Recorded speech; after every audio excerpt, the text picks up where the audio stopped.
Welcome everybody to the 6th annual Portal to Ascension Conference. I'm so excited and happy to be here with you all. More than excited even, I'm overjoyed. And I've been anticipating this event. And as a lot of you know, we do many events at Portal to Ascension, but the level of anticipation for this one has been unprecedented for myself. Just really having the opportunity to do this event with so many people that are going to be a part of it over the weekend. We have around 4,000 people registered. A lot of them will probably watch the replay for sure. But as we are coming together in this time, we're realizing that there is a lot going on this planet, right? There's a lot happening, and it's really, this is game time, everybody. This is what the moment that we've been prophesizing, the time for us to come together in unity and realize that we are all reflections of each other. We're all interconnected. It's not only esoteric information, but it's all scientific at this point, and things like non-locality, that all information is available everywhere. The fact that we're all vibrating frequency. We are the word expressed in human form. And this event is not only just to provide nonstop epic awareness, okay, over these 3 days, but the theme of this event is unity consciousness. The theme of this event is not just only unity consciousness, but it's love. Every single second of this gathering today will emanate that love frequency for you. This is about how we can transcend our divisions, transcend these belief systems that are limiting us, so that we can come together as one human family and truly create heaven and truly create peace on earth. Wow. I am so incredibly grateful to be here with all of you and to do this and to be walking this journey with you all. This is the 6th annual Portal to Ascension Conference, and it's been amazing doing this event in particular, especially since we've been doing it online. And this is the 14th anniversary, everyone, of Portal to Ascension. April 2008 was the beginning of Portal to Ascension. So this has been 14 years, right? And it's been a really interesting ride, to say the least. I've definitely realized that as I've been doing Portal to Ascension, that it was really an answer to healing my own traumas. And which is why I don't judge my traumas and judge what happened to me in my early life, because I realized that the reason why I created this, that has had such a huge impact on the planet and is going to continue to move forward, is because I faced some challenges earlier in life that led me to come to this moment where now I have this platform that I've created to assist others in also that healing work, right? We talk about ancient history, UFOs, extraterrestrials, sound and vibration. But what is all of that really represent? It's for us to realize who we truly are and the depth of the human experience. We're not this limited these limited beings that we've kind of been indoctrinated and even signed up to kind of embody. We are so much more than that. And right now is the beginning phases of a new reality in which we are going to be able to tap into our human body avatars, our consciousness, and we're going to be able to transcend this matrix and start creating magic, little magic, like manifesting things, using our hands to heal, instantaneous healing, frequency devices. This is just the beginning of it, and we're having this conversation right now together, and I'm just like, I already see the future. I see where it's going to be, so I just want to say one more time that I'm just so grateful that all of you are here and have been along this journey with Portal Ascension, with New Realities, with John of Angels, and all the other individuals that are doing this work on this planet, because it's not about competition. It's like competition, like, what are we doing this for, right? We're doing this for the upliftment and the betterment of all of humanity.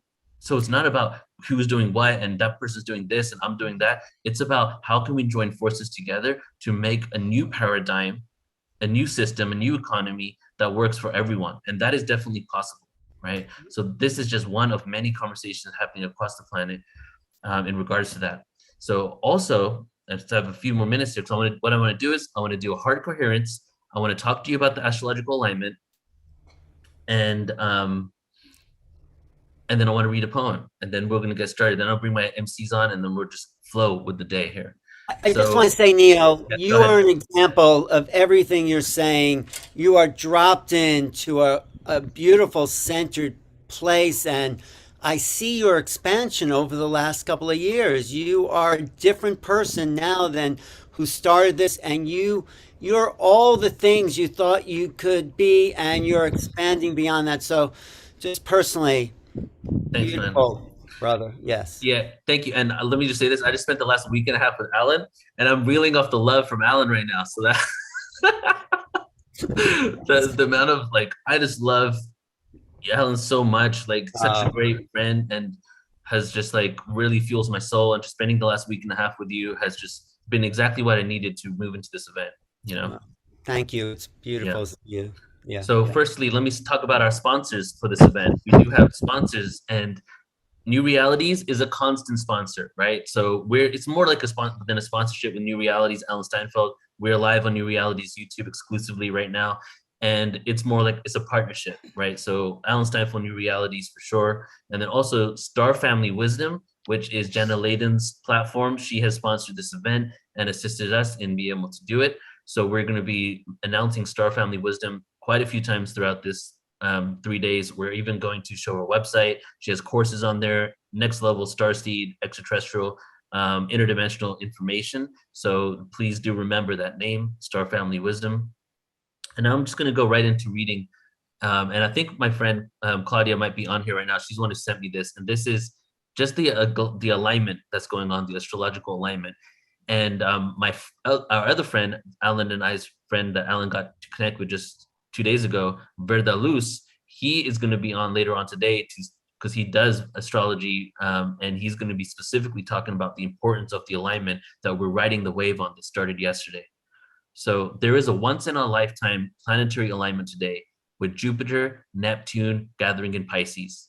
This hasn't happened since 1856. Expect the unexpected and a rapid reinforcement in your awareness and connection to source. Your intuition is becoming stronger and louder. Your resistance is decreasing. A new spiritual awakening is underway. A vibrational, sometimes even irresistible draw is reinforced towards something new. Trust it. The universe has your back. This energy is aligning you with what you need to expand. And that is It's what also the full moon. This is the There we go. full moon in Aries. Right. It's the planting moon. It's the beginning of the Passover, Easter celebration. Easter was a tribute to the goddess Ishtar, the goddess of fertility. So this is really, in a way, the new year. We're birthing the new year with this full moon, and new times, and all that astrological configuration empowers us to move into a new future. What do you think? Right. Fast track to ascension is what the stars are aligned for if you're willing to let go of what holds you bound. Exactly. I love that. All right. Yeah, So fast track. I want to do two more things before we, officially speak about what we're going to be going through today. And what I want to do is a poem first, which is my poem called Cocoon. And then I want to do a heart coherence because I want us to really like focus on our hearts and expanding it to the whole planet for this and just bringing harmony to, all the experiences that are on the planet right now so that we can really all realize and have that void that some of us feel, which is the lack of love. A lot of hatred, a lot of anger, aggression, wars come from that void, that love, that lack and that limit, or that disconnection from source, let's say, feeling disconnected, right? So we're going to do that. But let me go ahead and do this poem first for y'all.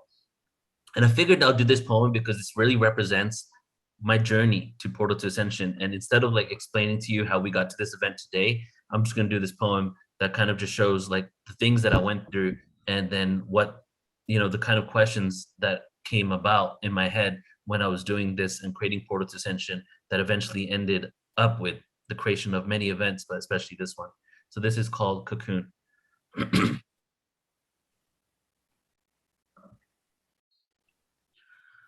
As I enter my cocoon, emotions flood my eyes as I tear up inside, expressed in love through my heart that has been wounded so much. Is that why we are here? Aware of the cycles of time, the intensity, the ability to reach a level of consciousness that has presented itself on this beautiful planet countless times. This planet is so beautiful. The story of how we became. Thousands of years when humanity and time coexisted instead of being authoritative and controlled by the ages that will come and will go again and will continue to come again. Each eon presents an opportunity for liberation. as I sit in my cocoon, eyes closed, safe now from the faces, the hatred, the pain.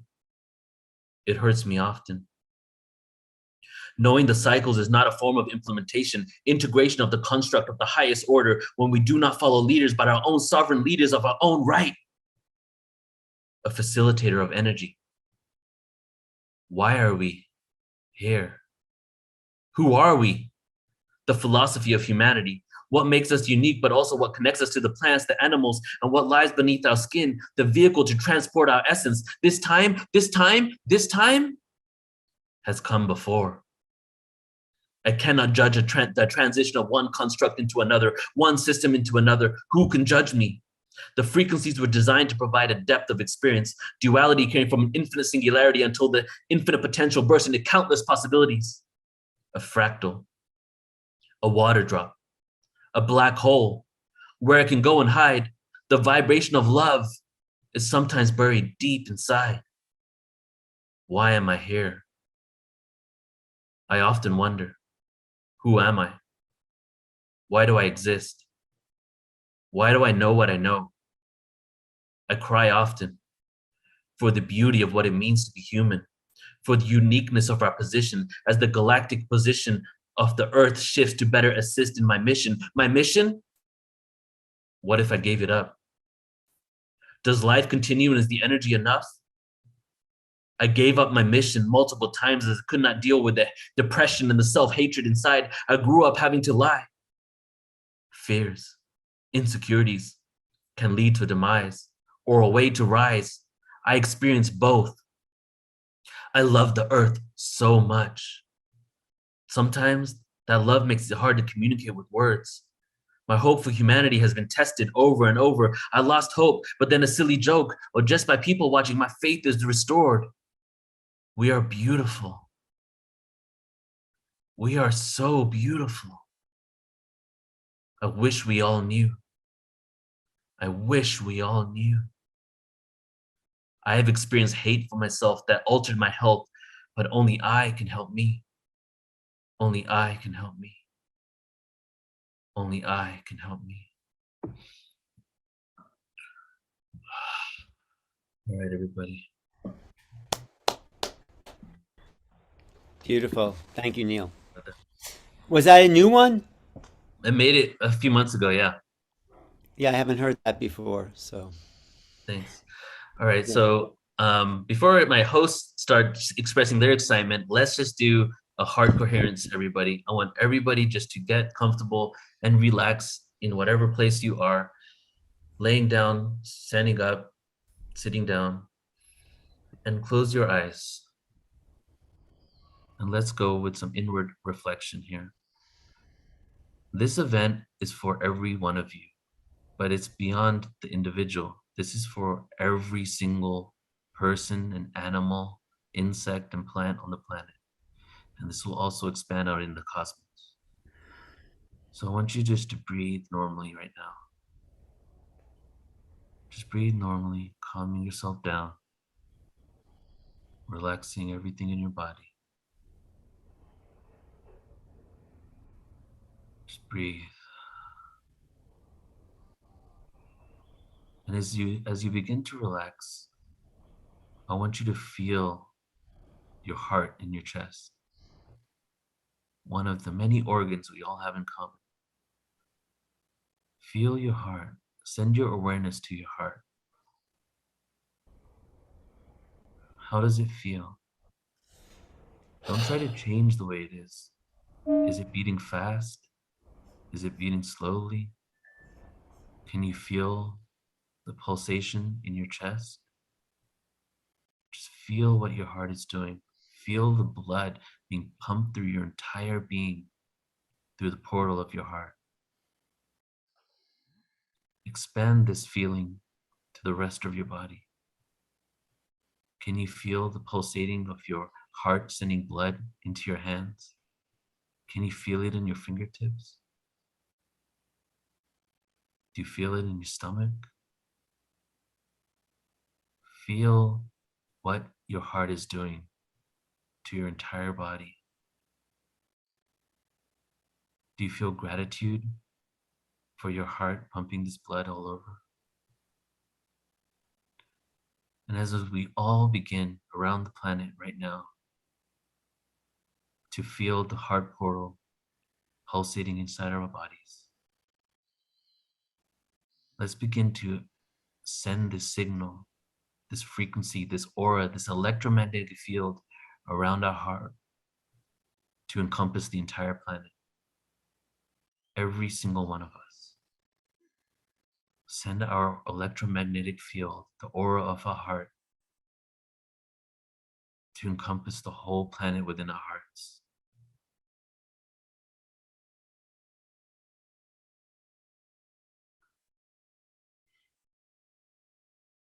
Do you feel it?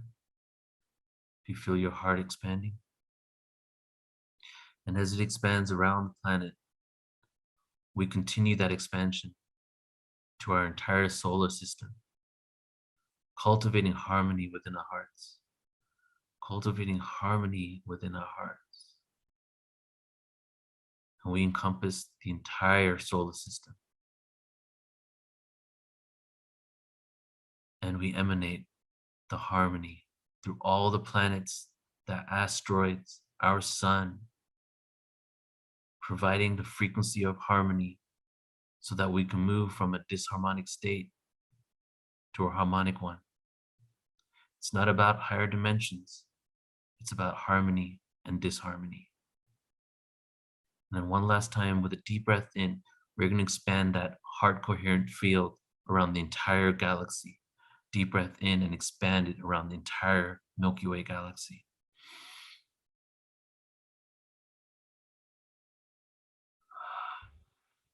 Deep breath out, it encompasses all the stars, the nebulae, all the suns, the planets, the moons, the satellites, and also the central sun, the supermassive black hole in the center of our galaxy. All these individuals tuning in right now, all these people on this one planet, in this one solar system, out of thousands and thousands of solar systems, out of millions of galaxies, all of our hearts have now encompassed the galaxy.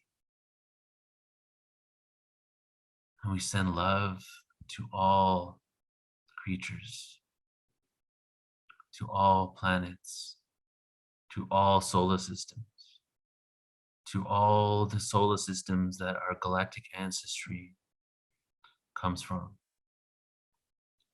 We send gratitude and we sit in awe of the expression that we are on Earth and the journey that we took through the cosmos just to arrive at this place right now and have this experience.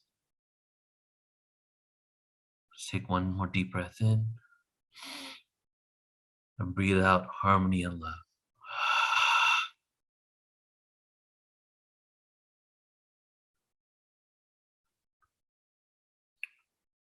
Whenever you're ready, you may open your eyes.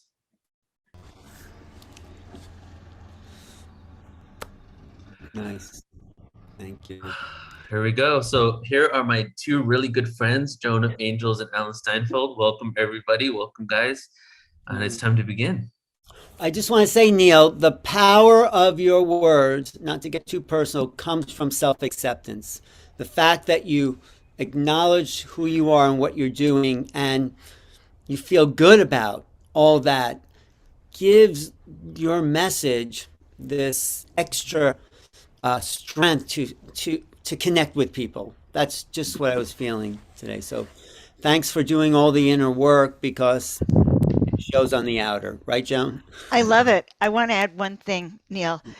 It's like you give permission for the rest of us to be ourselves 100%. Because I was thinking, I'm really starting to show up on these, because you've given me permission to be me and Alan to be Alan and new realities. So, man, keep it up.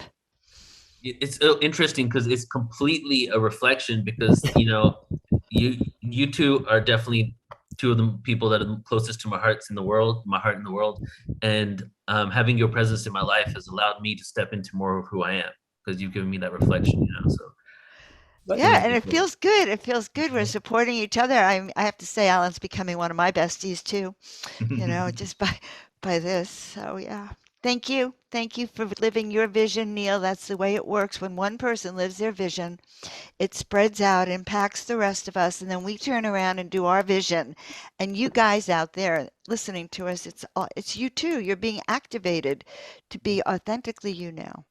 well, I was going to say that the fact that there is permission like this to tap into this bigger field gives everyone listening a chance to express their individuality. I mean, they're tuned in to this program, all 180 people on the Zoom and everyone online, because there's something being offered here that reflects a yearning inside all of us to know more, to be more, to realize we're part of the cosmos, and that's the destiny of humanity. It's not to live in a small, isolated little planet thinking we're the only ones out there, because that actually shuts down the availability of the vastness of consciousness, of the non-local mind, of the essence of the beings we are that came here and incarnated into this place to share it with the rest of the cosmos. So it empowers everyone. These conferences, these online gatherings, I think when I watch the presentation, I learn more about myself, more about what I am, possibilities of who I Yes. am, right? So that's the Phew. perfect reason for doing it. That's what I We feel. are ready. All right, bring it on. Exactly. So we have an amazing 3 days for all of you. We're going pretty much 10 hours a day for 3 days in a row. And 36 speakers. We have 2 panels. We have the Ascension panel on today, and then we have the ET Experiencer panel that Alan's going to be hosting on Sunday. But maybe you want to share some things that you're excited about, Alan, to get into this weekend.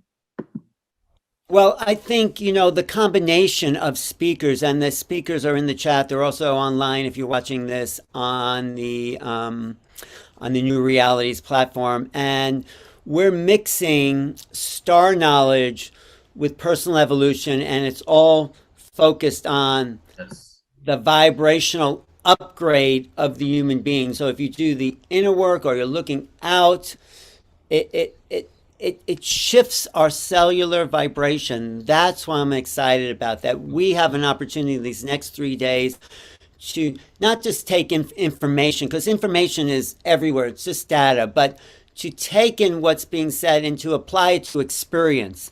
It only changes us when we relate to it experientially. That's my feeling. So Mm-hmm. what's offered here among everyone is a chance to modify the principles of experience and move into being a new species, essentially. So that's what I'm excited about, all of it. And Joan, what are you Yeah. excited about? I just love that. You just inspired me. Okay, I'll tell you why I'm inspired. We are in the most unique time of our history that we know of. Okay, we've never been in these times before. It is challenging us to the core, and we are united in finding a way to thrive as a humanity and ascend and go into the highest vibration. And Mm-hmm. it all is happening right during this period of time. So we are offering like ways to, it's not like we're talking about what's happening in our world, but we are, and we're talking about how you can take this and cope, thrive, become the leader, empower yourself with those special gifts that we have. And I think that's what this weekend is about for me. Definitely. Right. We're not talking at people, we're talking with people. It is a dialogue here. And Yeah. and that's why the chat's so important, to express what's coming up for you, and we'll be tuning in to share a lot of the chat. Yeah. And this is we're all in this together. We are a Portal to Ascension community, Neil, that you've created out of your own desire to create community, create spiritual community on this planet. So I'm just acknowledging you Just You're this so one acknowledging people. him. You must have had a Well, great time. because I see a transformation in him. That's why. Yes, he's become a creator god. You know, we're all creator gods and we create our own universes, right? And so we get to see and play in Neil's universe, which has been created, but which I feel is for the betterment of all of us as we have an ascension technique, a tool right here this weekend to accelerate and raise the vibrational frequencies all together. Right. I'm only saying this, Neil, because you've told me a little bit about your personal story and where you came from to where you are is the transformation of the ascension process. So Yeah, it's a part definitely. of that. I Yeah. feel like, and I've said this before, that when I see chaos in the world and struggle, I feel that that is because certain things are being coming to the surface to be expressed so that we can really move into this new reality that is manifesting. I'm extremely hopeful. I feel scientifically, through the position of our solar system, our galaxy, esoterically, through the yuga cycles, so many different things, prophecies are all saying that we're in this upturning consciousness. So there's no doubt in my mind that we're going to be evolving out of this. But part of that is that there's been a lot of repressed emotions, feelings, past karma, all types of cellular memory that has been repressed. And the way that we can really transcend and we can't take this baggage with us through the singularity into the next reality, right? We need to express it. And how does it get expressed? Well, it might look like some chaos. It might look like temporary division. I love what Bashar said at an event many years ago of the rubber band effect, that and to me that's like the duality experience, that within duality it's like a rubber band, you pulling back the rubber band all the way to separation, complete disconnection from source. But when you're at the end of it, there's no way to go but the other way. You let go of the rubber band and you go into the next reality. And I feel we signed up to experience duality. We signed up to have amnesia and to forget our connection to source. But that game, that virtual reality experience, or that holographic projection of consciousness experience, is at its final days. And now the next step is remembrance, right? So these events here are just giving us tools and techniques to remember who we truly are so that we can really create some unity on earth, peace on earth. We have all the tools, education, information, psychological awareness to really create something amazing on this planet. But why is it not happening, right? And the reason why it's not happening is because there are some institutions that really need to shift out and some new institutions need to be created. And these discussions, it's just the beginning phases of us figuring out how we're going to do that. Yeah, exactly. And when we create that piece, the next level is to do what you're doing, be the artist, be the creator. This is what I feel we're really incarnated for. And maybe I'll talk a little bit about that in my presentation, how Yep. once everything is how it's supposed to be, when we're free to express the divinity of what we are, that just gets us to an even playing field. That's where we're supposed to have started from, right, Joan? And so when we get there, we do what we really came for, which is what you're doing, Joan, creating art, creating beauty, creating joy, creating possibilities. So, Well, because we're all creators, which is right. the most interesting thing. So, this is my theme of the weekend, freeing our creative, inspirational gifts so that we can each step into our initiation, personal power empowerment. So we can, I really feel like it's a collective that's going to push us to the ascension. Yes, each and every one of us is responsible, but can you imagine if we're together pushing up? It makes it so much easier. And we are, I think, for the first time in humanity's evolution, able to get there. But it's a Mhm. collective. Yes, together. And so, okay, we're gonna get started now. We're at the hour and we're gonna start with our first presenter here, but I just want to again acknowledge New Realities for the long-term partnership that we've had. Star Family Wisdom, and we're gonna be showing the website pretty soon. Jenna Layden will be on today, I think it is. Yeah, so Jenna will be on as well and she'll speak about it.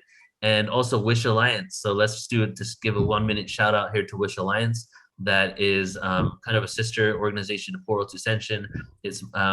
It's definitely a lot of community in there.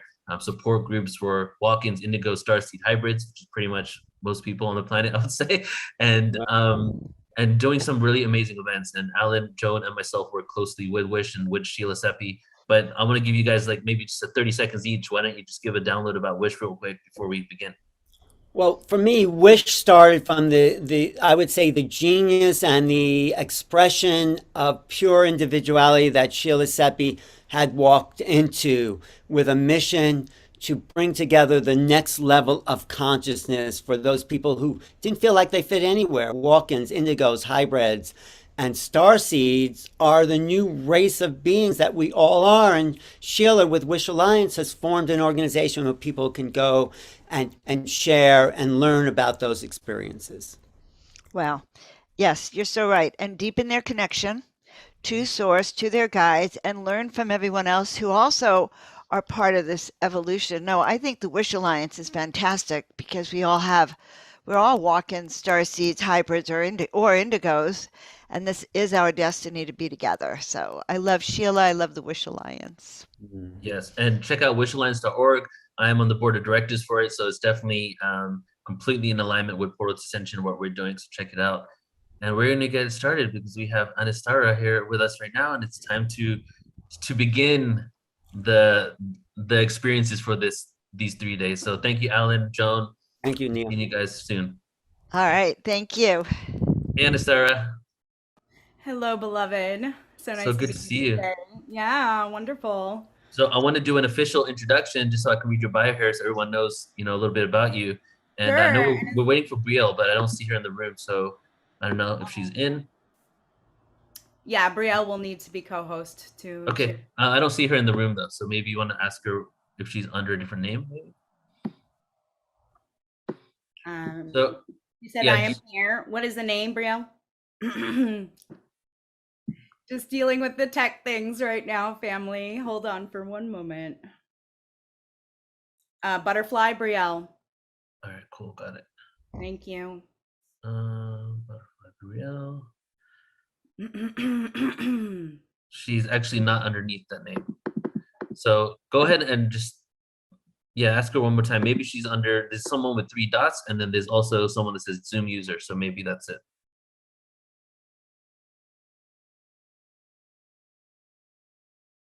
It's a @ Butterfly Brielle.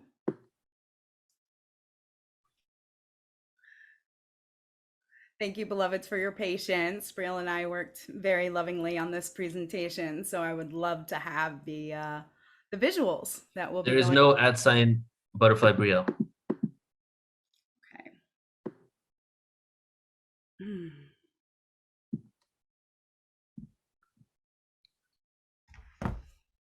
Okay. You speaking to her directly right now?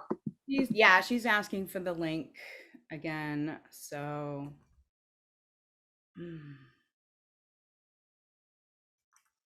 And for all the people joining in right now that just joined in the last few minutes, we went ahead and let everybody know where we're from on or off planet. So if you want to, while we're just getting this sorted here, go ahead and write in the chat room, let us know where you're at. And we're just going to get this live in just a moment. I love that, Neil, asking people where they're from on or off planet.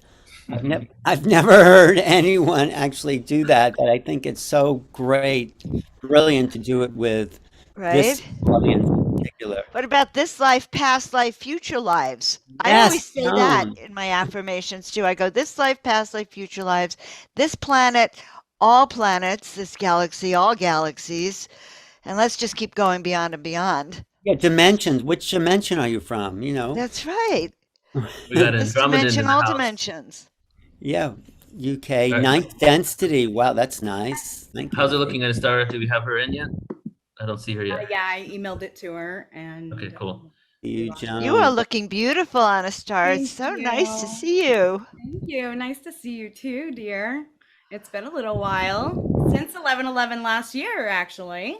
Oh Yeah. God, that's like PortalToAscension panel with Neil. So All right. let's do this. I'm going to go ahead and do the official introduction, Okay, great. and then you can take it away, and then I'll just put Brielle in, as you're speaking here. Okay. So everybody, I'm really excited to start up this event with Anastara Maka here, who is the mother of 1111 Unified. She's an awakened leader and visionary pioneer. Her mission is to weave community together, co-creating multidimensional experiences for humanity's awakening. She's a lover of Mother Gaia and a steward of the new earth, be-earthing creative projects with a cause. She is an author, a mentor, a team leader, a ceremonial creatrix, healer, passionate woman on a purpose. She has taught at retreats and festivals around the world for over 2 decades. Her perspective is holistic and spiritual, while also being grounded in science. As a mother and an empath, her shares come from a heart-centered, compassionate place that is both touching and inspiring. And a little bit about my experience with her is that we connected because of the 11/11 Unified event that happened last year, I believe, and in which I was asked to do a panel. And just, it was a great panel on unity consciousness. And I just really tuned into Anastara's energy, such an amazing woman doing such incredible work. And the passion and dedication to the upliftment in consciousness is epic. And the website, the 11/11 website, that they're doing an 11/11 event every year, but now hitting up other synchronistic numbers too, 222, you know, and more, that is really just cultivating that synchronistic energy and creating downloads on those specific days in order for us to really embody more of who we truly are. And so she's created a lot of amazing events and worked with so many people. She's been doing this work for some time. So Anastara, I'm just so happy that you're here. I'm really happy you're starting off this event too. Thank you. Oh, such an honor to be here, Neil. Really, you are a true brother. Welcome, family of light, soul tribe. We are here doing the work, and through these solar flares, all of us are receiving light transmissions. And we are just so grateful to be here to start off the Portal to Ascension Summit weekend. It is such a deep honor. So I see that Brielle's in the room, and when she pops up the presentation, we'll get started there. But I'm just gonna say that as a mother and an empath, I've been feeling all of the energies that we've been going through on our planet right now. And I just want to honor and show respect and love and acknowledgement and compassion for each and every person and all of our paths. I believe that 1111 is a codex, that it can be found everywhere on the planet. It is actually a global phenomenon right now. And so I believe that this codex is a path to our awakening. No matter what culture or religion or upbringing you have, 1111 is something that a lot of people see around the world. And so here's that Portal to Ascension panel that Neil hosted last year for our 1111 Unified experience with some incredible speakers, and it was all about unity consciousness. And so we're so grateful to be here collaborating again. So I wanted to play some music in the background. This is from my beautiful friend, Ruti Celli. And she's an improvisational cello player. And ultimately, all her music is done on the spot, 432 hertz. And it is all about being in the now. She has dedicated her life to the right brain art of what she calls intimate cello. And based on that right brain activity, this is all about creative powers and follows your internal authority, your intuition. It is an essential tool for the Ascension timeline and in the left break dominant world. All right, dears. So we'll just soak that up while we go through. Do you see 1111 all the time? I mean, sometimes I see it twice a day, and we'll see it in other places in our life. Maybe on an address that you're driving by. This is a hotel that we stayed at after our 1111 in 2020. You can even see it on the $100 bill. There's 1111, 1111. It is everywhere. Perhaps you can experience it during a special holiday. This was my family on Christmas last year. 1111 is a portal. It is a gateway. It is an angelic number. It reminds us that we are connected to source energy, to God, creator, goddess, whatever name you put it to. It is a tool for our ascension. Some people will stop and take a breath. Some people will make a wish. Some people will say a prayer. The point is the more that you see it, the more it's in your awareness, the more that you see it. And when we work with the number 1111, which symbolizes spirituality as well as enlightenment, then we are connected more to source and our higher selves, our true sacred selves, as we bring more light onto the planet. My husband and I have been 1111ers for many years. And we really started to acknowledge it community-wise by creating events every year. It started in our home at first. And essentially, it was just a small group of friends that we really wanted to bring together in sacred circle and say prayers. Brielle, go back to the next one, please. And say prayers. We started with the prayer for ourselves, then our family, our community, and the world. And we began this in 2009. And so 3 years later, we began the unification celebration. And this was actually a recommitment ceremony for my husband and I. It was our 5-year wedding anniversary. And it was a 3-day weekend retreat at the CYO camp here in Occidental, where we had music and workshops. And we really got to tune in together on a deep level before we had our unification ceremony. And throughout the years, it has progressed. So my husband and I, our last name is Kaus. K-A-U-S. Next slide, please, Brielle. K-A-U-S is our last name, and we added an E at the end to create Kaus. Kaus Creations. Kaus Creations, and we lost it. It's okay, it'll come back. Kaus Creations is creating causes in the world where we co-create causes with others. Important philanthropy work, as well as fundraising opportunities. And so we're just so grateful to be in collaboration with so many beautiful people. And our beautiful friend, Joyous, he shared with us a nonprofit transdimensional illumination. The original charter was teaching people about their multidimensionality. We have recently changed the charter to co-creating multidimensional experiences for our awakening. Then we began to see that this wasn't just going to be a live event. We wanted to create a virtual event. And so we renamed it 1111 Unify in 2020 and began creating a virtual event. The intention was to open the 1111 portal of unity around the world. And this was the website. You could see the diamonds, and these diamonds really represent the intention of 1111 Unify. And that was and is to go to sacred sites on 1111, where we receive sacred light code transmissions. And so we'll be taking tours to sacred sites in the future. And we really began to collaborate with beautiful, amazing, inspirational speakers. Here's one of our Wisdom Wednesday graphics with Kirsten Ligman. And she created the Hope 1111 event in 2020. And then we began to shift into the idea of, instead of attempting to unify, we wanted to claim that we were already unified. And so we rebranded the event to 1111 Unified.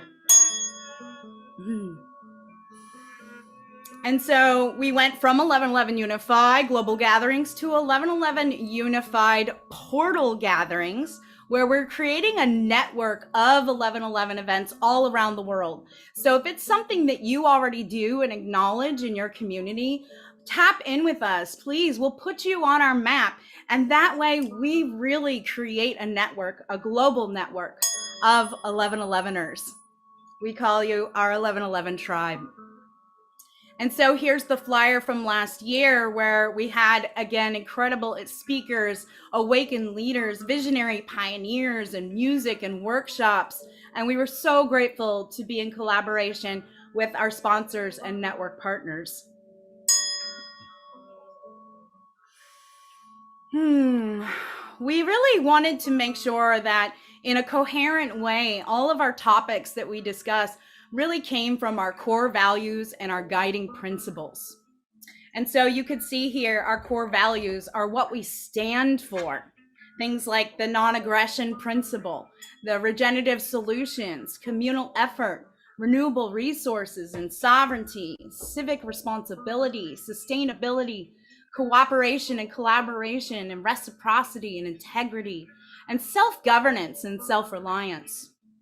Our guiding principles are more on the esoteric field, where we talk about peacefulness and forgiveness, compassion and love, consciousness, natural health and well-being, authenticity, divine truth, coherence. Our theme last year was co-creating coherence, and we worked with the Heart Math Institute. Synchronicity and intuition, passion and purpose. Our unprogramming continues. We actually have a beautiful mastermind coming up on 5522. And as Neil mentioned, we really like to acknowledge the portal days. And so 5522 is a special portal day for us, where we'll be presenting the Divine Harmonics activations for Ascension, where we'll be giving you practical daily tools to use to help ground and center us as we're receiving more light codes. And so this year's event, the theme for 2022 is Seeding Our New Earth. And so this will be a hybrid event, because we'll have a live event at our new retreat center called Joy Oasis in Occidental, California. We will also be having the virtual event, where we'll all tune in together at one specific moment in the day. And this will be the beginning of the hybrid events, where there'll be events all around the world that are happening live, but we all tune in virtually together at a particular moment. And I just love this because it is a dream come true. Earth Dance and other events have paved the way for all of us connecting together at one moment in time in meditation and the intention for global unity and peace. And so last year, I had the privilege of going to Egypt on a sacred pilgrimage. And really, it was just about coming back home, essentially receiving the codes at each of the sacred sites, the codes that are meant to come for me to share in the world. And all of us get activated when we are present at sacred sites. And when we do that together, collectively, in a community space as well, even more information comes through. Light is information. And so we will see that there are these codes at every sacred site on the planet. There are cave drawings that show, they call finger fluting. It's 4 fingers, because the number 1111 is the number 4, and the 4 is the builder of things that last. It doesn't mean building institutions or roads or things like this. It's about building our new earth, and the knowing that we are all creators of our experience. And so it's on the esoteric level of what it is that we're building within ourselves. The new earth begins within.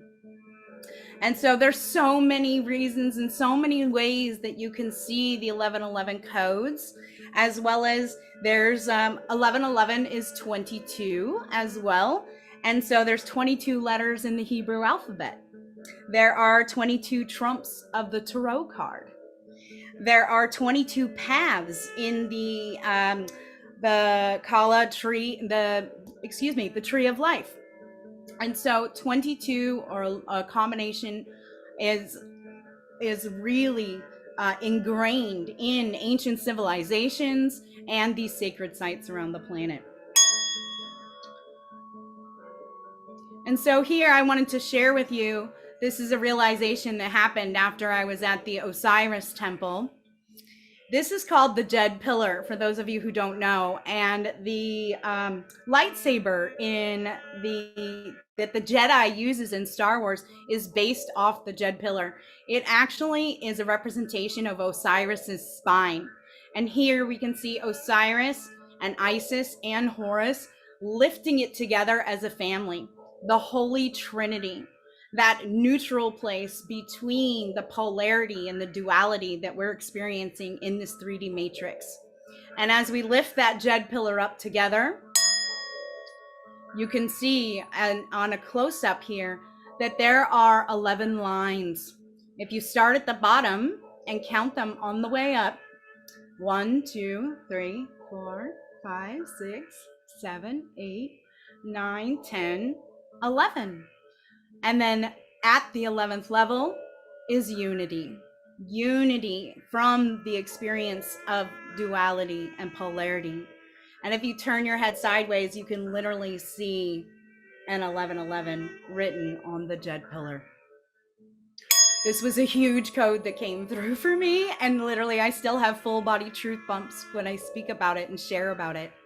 This is Isis on the throne in the same temple, and we won't count them here, but I'll tell you, there are 11 lines or 10 lines, and she's sitting on the 11th level of the throne.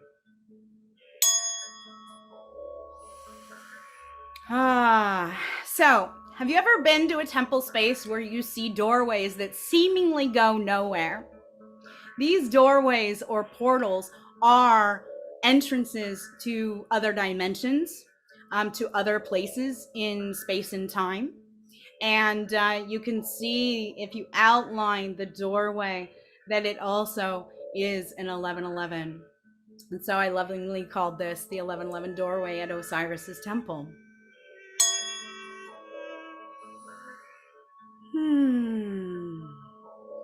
This is the Dream Stela. This is placed between the paws of the Sphinx on the Giza Plateau. And upon closer examination of this, I noticed that there are, again, 11, and there's 10 empty spaces, and the Sphinx is sitting at the 11th level. And so there's something to this. There really is. And I look forward to visiting Egypt with many of you so that we can go through what we believe are the codes that are coming from the hieroglyphs and from these ancient symbols. You can also see at the bottom of that there is a doorway and then 4 spaces above it. So I'm always looking at things through the lens of 1111. So here we have an example of there's many hieroglyphs like this that I saw in Egypt, and it's about the third eye activation. It's about decalcifying our pineal gland.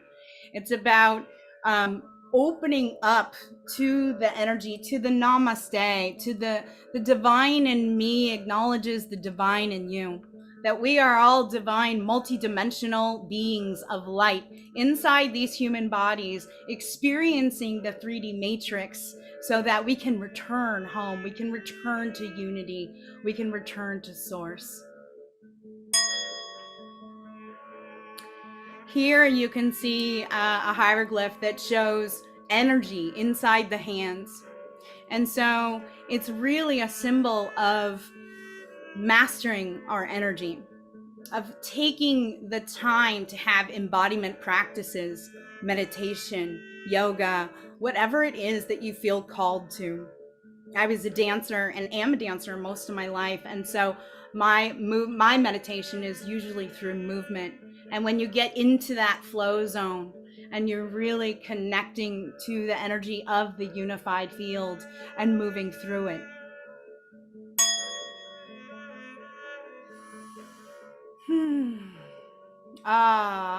Yes. This was in the the lower part of Hathor's temple. And here you can see the blue lotus flower at the bottom, that entheogenic experience that influences the Kundalini rising, that we have opportunities to connect to source and to truly understand the divine plan, the cosmic order of it all. And again, this is about moving our energy. And here you'll see a close-up of the center there. This is a rendition of the Jed Pillar. Again, that 1111 portal, that 1111 gateway, holding up the experience of our Kundalini rising, supporting our ascension. This was one of my favorite pyramids. It's Saqqara. It actually doesn't even really look like a pyramid. It was almost a pile of rubble on the outside. But when you go down inside where the sarcophagus is, I turned around and this entire wall just called out to me, because we could see the 1111 very clearly in many places. And again, they're talking about energy, or also water, that the full moon, that the cycles of the moon actually influence us on a deep cellular level, because we are mostly water. And just as the moon moves the water and the tides of the oceans on the planet, it also moves the water within us. And so working with water during this time is really important, as we're being bombarded by all kinds of solar flares and energies. We want to remind ourselves, we want to remember the value of spending time by water, moving water that has negative ions, or spending time in water, whether it's salt baths or a hot tub, or you put your feet in the ocean. It is crucial to remember that water is a key aspect to our ascension. This ultimately was one of my most favorite places in all of Egypt. This is outside the Temple of Isis in Philae. And on either side of the door are these big hieroglyphs. And on the right, you can see, again, another rendition of the Jed Pillar with that 1111. It's sideways. And then on the other side, there's this big kind of popsicle looking hieroglyph with the 1111 going right through it. And that hieroglyph in particular, I've been told, is literally a portal to another dimension. And so here I'm standing in the doorway between these two very powerful symbols. And I lovingly call it the 1111 portal at Isis Temple. And we will be there. We actually will be at this temple, at this portal, on 11/11/2024, where we're bringing a group of people, sacred pilgrimage, and essentially touring Egypt starting October 26th and going to November 14th. And on 11/11, we have private access to this particular place in the Isis Temple, or beside the Isis Temple, on 11/11 for 11:11 p.m. 2024. And so, family, we invite you to have your light codes activated, to visit sacred sites with us. We will be touring many different places throughout the world in the coming years, and we invite you to come and experience it with us as we have our light codes activated together. Thank you for allowing me to share 11/11, a path to our awakening. If you'd like to find out more about the virtual event, or you want to be involved, become a network partner or a speaker, or be one of the live events that is connected to our 1111 Unified Network, you can find us at 1111unified.com. And also, I am here in service to humanity's awakening. And I really love mentoring awakening women. So this is Anastara.com. You can find out more about transformational mentoring for awakening women. Thank you, beloved family, for the opportunity to share today. My apologies for a little bit rushing through it, but I feel like got to really share exactly what my heart wanted to share today. Thank you, Neil, for having me here. Thank you, Brielle, for being here. And for those of you who are in Mountain Time, this went through 11:11 a.m. So sending those beautiful vibrations to each and every one of you. Have a beautiful, blessed day and enjoy your Portal to Ascension Summit experience. The temple doors are open. Thank you so much, Anastara. You're so amazing. I loved we've been connected for a year now, but you just, in that time alone, your evolution and growth and all the things you're doing are just so amazing. So I just appreciate you. We're doing this together, just moving forward, and we all have our own roles to play in this, and I really honor your role. So thank you. I found that very heartwarming. I loved the visions. I loved you I just loved everything about this presentation and your introduction of how you are just doing your ascension in your world. And I want to talk to you about being on some of your platforms. I'm amazed. Just the beauty, it resonates with me. So. I want to say, Anastara, I've never seen that association of the Kundalini from those Egyptian hieroglyphs, but it makes a lot of sense. So that adds to my Kundalini knowledge. Right. That was the number one thing that stuck out for me too, because a lot of people say that it's evidence of a light bulb, right? But what you said and your reference to the Kundalini makes more sense to me. Yeah, thank you. I'm not an Egyptologist. I literally just go to the temples and I look through the lens of the 1111 Codex and I just receive what comes through. So thank you for letting me share. Okay, appreciate you so much. We'll be in touch soon. Okay, talk later. All right, guys, so we have Jenna Layden up next, and I'll just say, because I know Joan and Alan both want to introduce her, so I'm just going to say that Jenna is one of the sponsors of this event. I'm just going to show the website real quick, and hopefully she'll show it again as we get into this. But Star Family Wisdom, incredible website, and it is the brainchild of Jenna Layden, who's been on PortalToAscension a couple of times now, and I'll let her go deeper into what it is. I'll keep this up here. And Alan, why don't you start off and introduce Jenna? Right. What's so amazing about Jenna and what I like about people like her is that she comes from that other world, the mainstream world, the business world, the world that things are really grounded. And to meet her and see her transformation, and yet bringing the skills that she learned in that world back to our community, I think it's really valuable for a lot of us, because a lot of us start out here and we don't have the skills she has to pull it all together. So Jenna is a great combination of left and right brain awareness, and your awakening, Jenna, and your commitment to Star Family Wisdom is something we need as a community of people looking for Star Family Wisdom. So thank you so much for being here today. Thanks, Alan. Thanks. And Jenna, I'm just so happy to see you. And I want to, you just amaze me every time, okay? Your depth of information and wisdom, but you bring together, I want everyone to understand this about Jenna. I'm going to read your bio, but I'm going to start with this part. You are a member of the Cherokee Nation in Oklahoma, and a passionate advocate for the indigenous communities and wisdom keepers who've been fierce protectors of humanity's original wisdom. And Jenna is a former global VP for Whole Foods Market and was leading teams and individuals through change and transformation over 15 years. And then she had her own experiences in the supernatural phenomenon and ET contact, and now really is passionate about helping us humans embrace our multidimensional reality without fear. And through her experiences, she began to remember her lives off Earth and is now focused on her mission in this life to be a teacher of lost knowledge. You're just amazing, honey.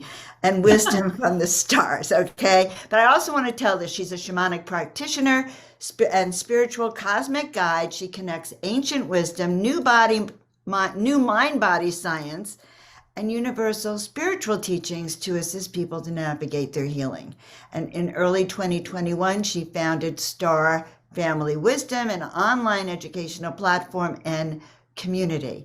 And she's going to be showing us actually exactly what she is offering. So we're just happy to welcome you to the ship, the Portal to Ascension ship, where you're Thank just a big you. part of it now. So thank you. Thank you, Joan. Thank you, Alan, Neil. So good to see you guys. Such a beautiful introduction. Thank you. So take it away, love. Thank you. Okay, so I'm going to share my screen and we'll get into it. So today I'm going to be sharing a little bit about my personal journey with my awakening, my ET contact experience, and how that led me to what I'm doing at Star Family Wisdom and led me to understanding more about my star origins. And then we're going to talk for just a few moments about the spiritual teachings of our ET star brothers and sisters and what they have to offer us at this time on Earth. And then I'll share an overview of what we have to offer you at Star Family Wisdom and all of the resources that are available to you. So as Joan said, I am a former global VP for Whole Foods Market, where I spent many years leading teams through transformation and change. And I'm also a former atheist. I think that's important for everyone to know because I've gone from being a person that was very analytical, logical minded, very much skeptical of everything we're talking about today and this weekend to now being an experiencer of many phenomena I have worked to understand. And ultimately that led me to ET contact, understanding my star origins. And now I think it's important that we have these sorts of conversations about what's possible, how we are evolving as humans. And it's time for us to come out of the closet, right? It's time for us to talk about this phenomena, this reality that we are a part of in an open and mature way. And we talk about that a lot on the podcast at Star Family Wisdom, because it's through these sorts of conversations that we can all embrace more of who we truly are and go out and change the world. So with that being said, my awakening experience began back in 2017. And, for anyone who is new here to this world, anyone who might be having their own supernatural experiences that they can't quite understand or place just yet, know that you are not crazy. Your experiences are not crazy. They are extraordinary. And we are just now learning about the extraordinary nature of our reality. So mine began with a big kind of event in my life. I went through a big breakup, and that triggered a dark night of the soul. It triggered my awakening.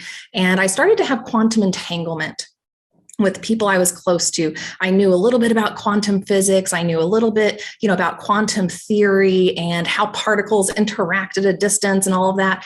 And then I started experiencing it in real life. And it made me wonder, is this really a theory or is this real? And does this actually facilitate the things that, I was skeptical of, like psychic abilities, telepathic experiences? And then I started to have some of those. So I started to have psychic experiences with people I was close to in my life. I started having, telepathic experiences with them.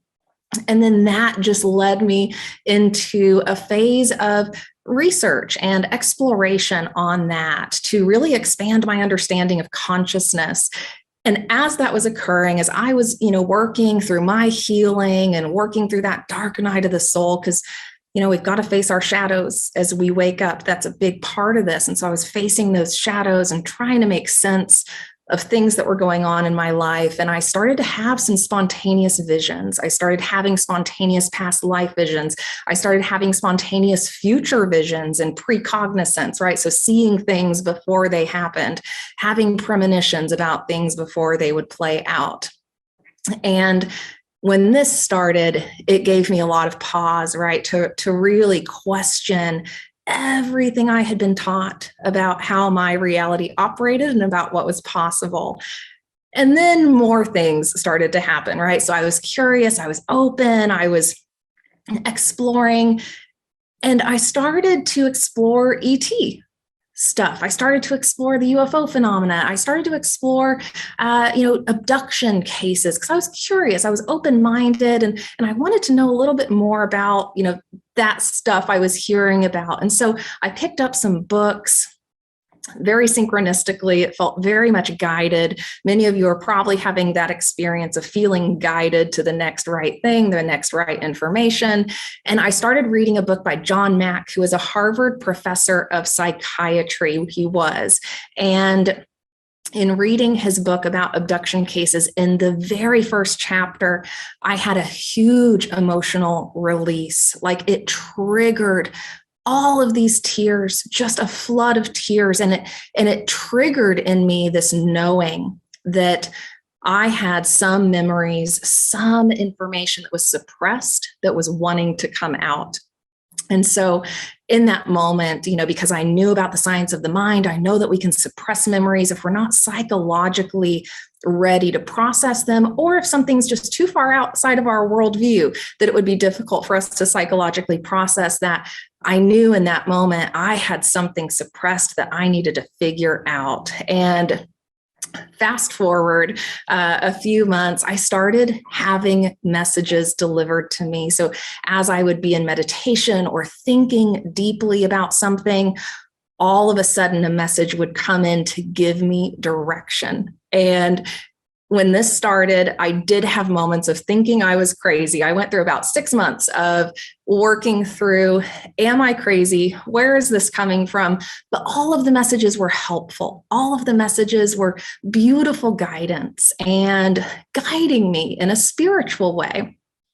So I didn't know where they were coming from at first, but I was open. So I knew I needed a past life regression at this point. I wanted to go through that process, but I was a little scared. So I put it off, and then I'm going to tell you about one brief incident that happened, and you can learn more about it on our YouTube channel.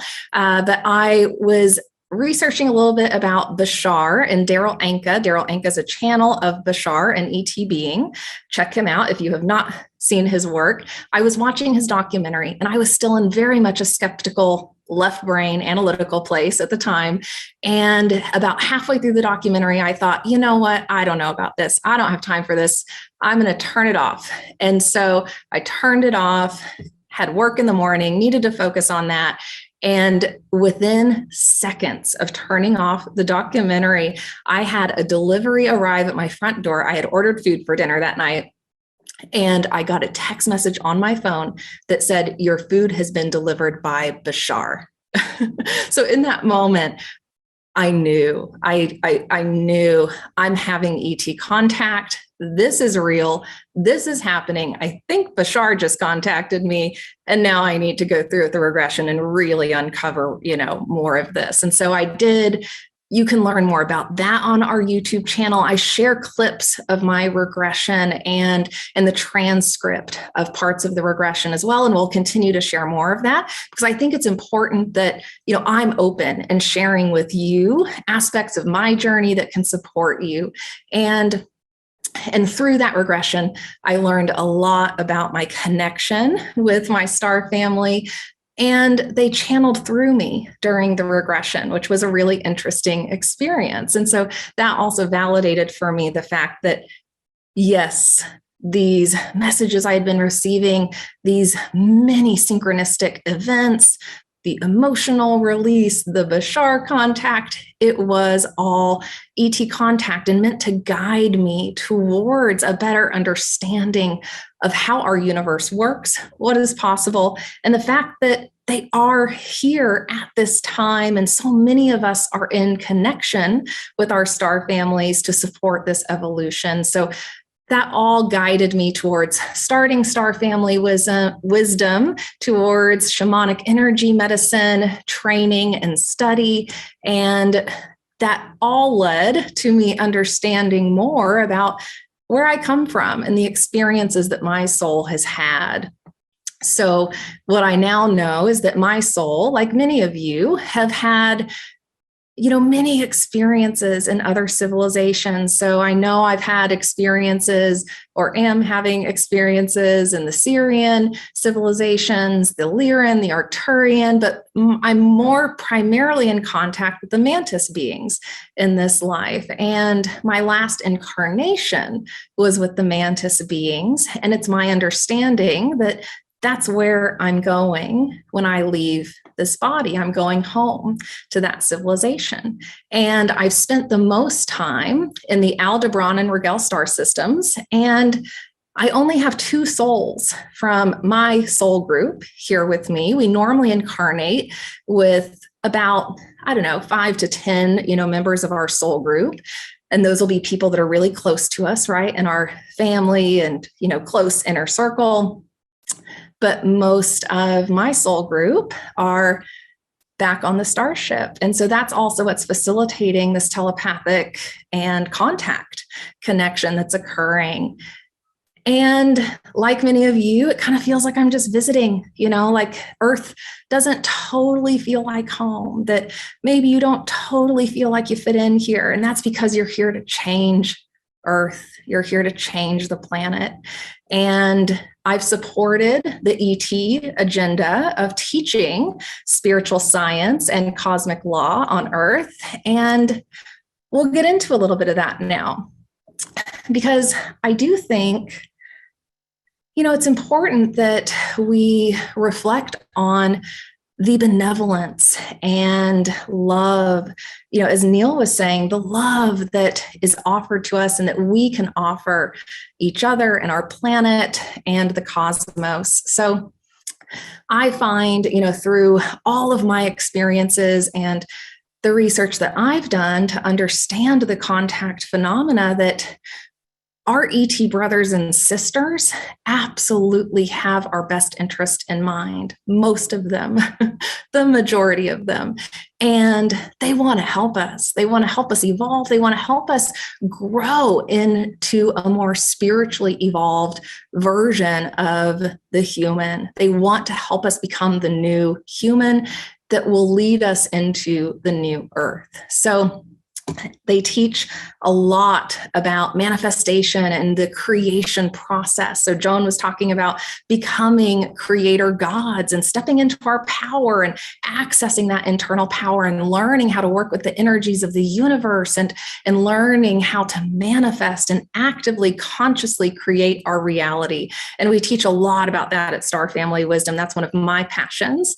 And the ET teachers also share a lot about the power of the mind, right? And how through the mind, we direct consciousness, and how we direct that consciousness can influence the world, the universe around us. And they have reminded us of how easily programmed the mind is and how we can reprogram the mind to experience what we really want to experience in life. And they talk about the interconnectedness of all life and our connection with Source, and that we are Source, and that we are not separate from each other. And that separation is just an illusion, right? And that we're experiencing that illusion in a really, really strong way here in the 3rd dimension, but really, we're all just connected, right? And we can connect with anyone, anywhere, because of that oneness that is part of this creation. They talk about universal geometry and physics as a way to understand the structure of space-time and to understand the structure of the universal energy field and our personal energy fields, and how to harmonize our personal energy field with the universal energy field. They talk about the ascension process and traveling between dimensions, and how, we get excited about ascension, right? And we think it's just going to be a quick fix, an overnight thing, but it's really this long evolutionary process. And we are at a critical point here on Earth. We are moving towards a more ascended state on this planet, and ascension happens over many, many thousands, maybe millions of lifetimes, right? It is an evolutionary process that we go through in the universe. And as we ascend to higher dimensions, we can choose to come back into lower dimensions, and we can travel between those dimensions in an easier way. They talk about the nature of duality and how, as Neil was saying, we're experiencing a really extreme version of that duality here on Earth because we have hit that critical juncture point for our civilization. And it's time for us to take that extreme polarization and bring it back to center. And when we do that, and when we balance the masculine and the feminine in our left and our right brain, we can then find harmony. And I love that the ET brothers and sisters that we're in communion with talk about moral code and the spiritual laws of the universe and how there is cosmic order and there are laws in place to facilitate that order, even if it doesn't feel like that is playing out in each and every one of our lives every single day. There is a larger order in place.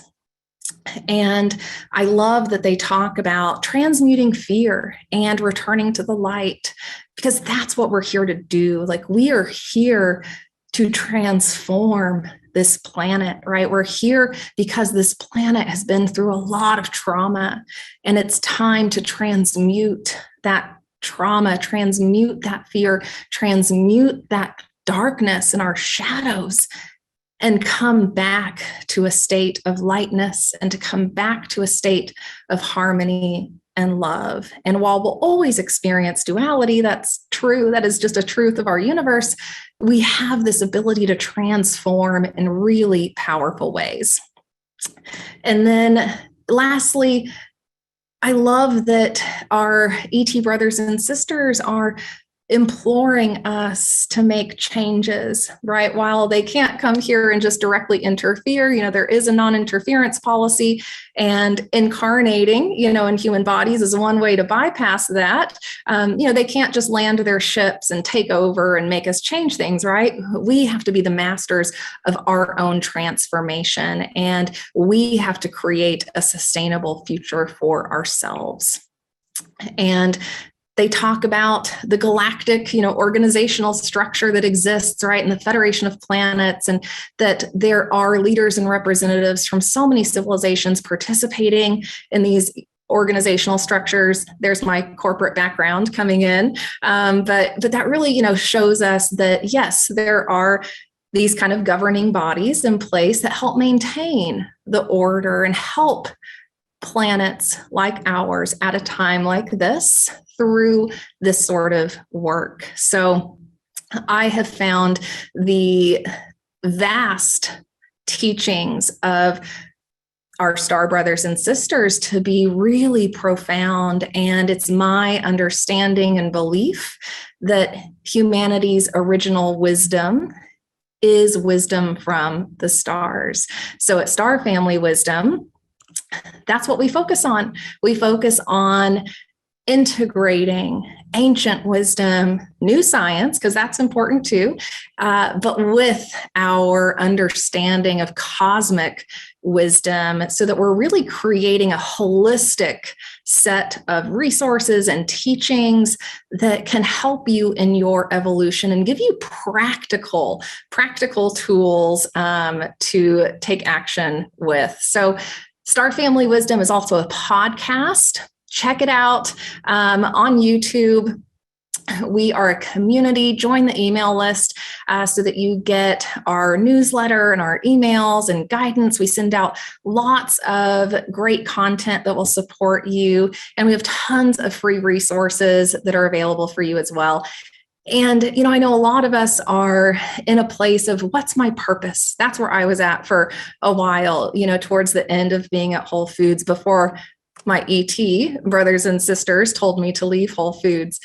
But when I was in that place of what's my purpose? What am I here to do? I think what would have been helpful for me to hear from someone is that you're just here to light the world up with love.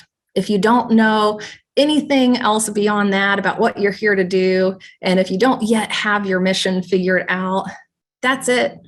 It's that simple. We're just here to light the world up with love and to transmute that darkness in every way we can. And there are so many beautiful, unique ways that we can all do that. And a little bit about our team. We have just added 2 amazing team members to Star Family Wisdom. So Sinead Wellahan is coming on as podcast co-host and my partner in growing Star Family Wisdom. Sinead is a former special needs educator. She is based in Toronto, Canada. And Sinead is also a deaf woman. And Sinead brings decades of her own personal transformation experience, her own spiritual awakening and ET contact experiences to Star Family Wisdom. And Nadi Hana is coming to us from Galactic Rose Geometry, and she is an instructor of sacred geometry and crop circles and cosmic teachings. And the 3 of us met last year and realized that we are all from other civilizations, and we were meant to meet and work together in this way, which is really cool. So, when you progress in your journey, you get to a point where you start to meet your soul family, you start to meet your people, and that is a really beautiful thing. So I am so thrilled to be working with Sinead and Nadi, and just a little bit about our mission. So we support the spiritual and cosmic evolution of humanity, and we believe that all things, people, and beings are interconnected and interdependent. We deliver inspiring information that helps humans remember who we are, where we've come from, and who we can become. And we work to support the healing and transformation of humanity and planet Earth, helping us all achieve the highest cosmic destiny. And we operate in a harmony with all of life, and we act with integrity and seek authentic connection. We stand with the indigenous people of the world, and we act as an ally to the communities and cultures who have protected humanity's original wisdom for thousands of years. And we love, embrace, and accept all forms of life in this universe, dark and light. And we believe that we're not alone, that we never have been, and that it's time for the world to know the truth. So again, check out the podcast. We're on YouTube, on the podcast apps. We're just getting started. We have had some amazing guests. You might recognize the one and only Alan Steinfeld. He was just on the show, so check him out. It was an awesome conversation where we got to interview Alan about his experiences. We've had Michael J.S. Carter on the show talking about his own ET contact and his research and understanding of our ancient spiritual texts. And we recently had Xiao Ma from Australia talking to us about her experiences and what's going on in China and how we can understand and learn from what's happening all around the globe. And Sinead and I also do a lot of solo episodes where we're just talking about our experiences and how we've processed them and how wild life is and how amazing it is and how we can manifest our reality and all that stuff. So check it out. We're having a lot of fun. And we've got some awesome free resources for you. Check out the free library page at starfamilywisdom.com. We focus on, again, a lot of practical things, right, that help you in your evolution. You can get a free 28-day Raise Your Vibe challenge, which gives you 28 days of tools and practices you can use to actively raise your vibe, heal, clear energy. We offer free stress relief meditations because who doesn't need that, right? And that's important for our healing to come back to a place of zero stress. And free daily affirmation emails. If that's something that would be supportive for you, you can check out our free manifestation journal to get your manifestation practice started.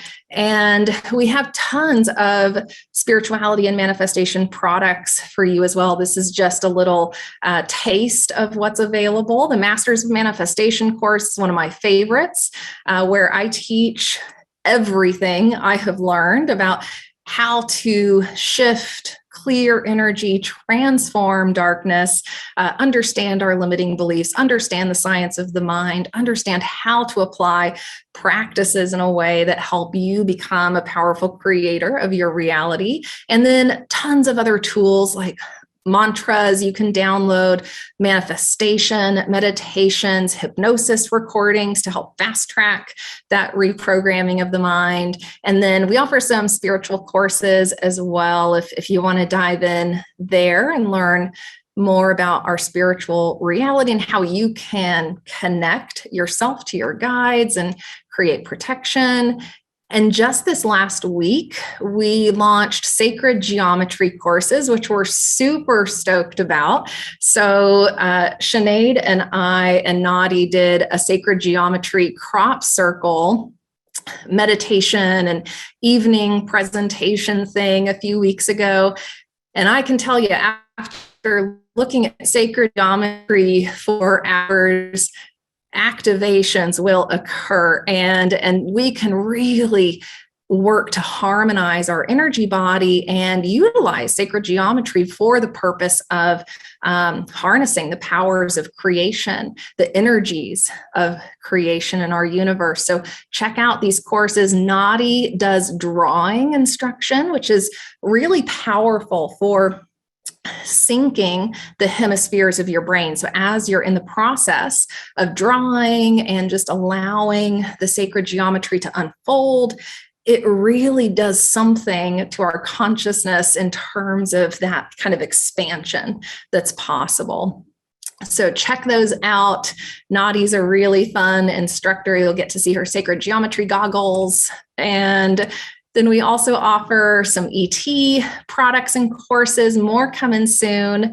And then we also offer a few shamanic tools for your transformation as well. So you can get some different quantum journeys, which are just deeper guided meditations in shamanic practice. And we have a shamanic practice course as well. So if you're kind of new to the world of shamanism, want to step into that, want to get some, beginner's tools and learn about the shamanic process of manifestation, that's a great one for you as well. And then last but not least, go get your evolution on with us at Star Family Wisdom. We've got some discount codes for the Portal to Ascension audience. You can use geometry to get 25% off the geometry courses, and welcome for 25% off anything else. So go have fun exploring the content and the options that we have. And there's more coming. And we're so excited to be here and to be having this conversation and to be together in this way. It's so important that we are coming together at this time to facilitate this transformation, and that we're all doing that in our own unique way, because we all have a unique piece of the puzzle. And it's important that we all activate that and become more of ourselves and put more of ourselves out into the world. And for anyone who is maybe at that point, where they're a little nervous about putting their real selves out in the world, know that you're supported. When you do that, the universe swoops in to support you. And I've been doing that slowly over the last year as I left Whole Foods, and have been divulging more of my journey, more of what I know to be true about our reality. And just today, actually on LinkedIn, I changed my entire profile to reflect the new me and exactly what I'm doing now. So that's now out in the world. And I'm beginning to do some corporate speaking engagements on some of these topics. Not the ET ones just yet, but we'll get there. And it's just so important that, we find that courage and that bravery to put ourselves out there. And I hope that by me doing that here and offering some of that to you, that gives you permission to do the same. So with that, thank you, everyone. It was so good to be here and see you. And Neil, Joan, Alan, thank you. You guys are beautiful, amazing people. And I'm just so thrilled that this weekend is happening. And I hope you all have an amazing rest of the weekend. Jenna, what a Thank you. great presentation and introduction of you. That was outstanding. Number one, you took us on your whole evolution of awakening. Yeah. And that one seed that happened for you now is a movement, which is exactly what Neil is doing. You know, what Alan keeps commenting and praising Neil for. Alan did the same thing too. So, and I'm doing it. We all can do that. Yeah. Congratulations. I'm so excited Thank here. you. Thank you. Yeah, we've got to lead, Jenna, right? oh, Jenna, I was just You going all to have- say, you're not just talking about it. A lot of people talk, but you are a manifester. What you're teaching, what you're sharing. Because I walked into Jenna's home in Sedona, and I said, wow, this beautiful palace of a place that you just found recently because you said you wanted to live in Sedona. And there was this beautiful, it's probably one of the nicest, most comfortable places I've seen in Sedona. So that's evidence of that what you're talking about really works. For me, it's evidence. Yeah. It requires a lot of practices, a lot of detachment, right? A lot of being okay with the unknown, but there's a lot we can do to create our reality. So Yes, and a lot of trust, yeah. And Thank you all. you definitely, because I've been saying for a while, like that what took me 16 years to get to is taking people 1 year or 1 month, and you are like a walking testament of that, like the rapid evolution of consciousness that is now occurring on the planet. The information is readily available, not only in the Akash, in the field, etheric field, but the internet, the programs that we have, all the information and data that we have. So, your awareness and everything you share is so incredible. You're such a beautiful person. And you also just like really inspire that hope that, it's never too late to wake up. Yeah, it's not. No, we're going through a quantum leap, right? Like that's what's happening. And that's like nature, Mother Earth, the universe needs us to make that shift in consciousness really fast. So that's what's happening. Yeah. And you had all those seeds, your indigenous, your Cherokee background. I'm sorry. It was right there waiting for you to wake up. It had probably been knocking on your door even before that. But but we don't wake up until it finally hits us big enough.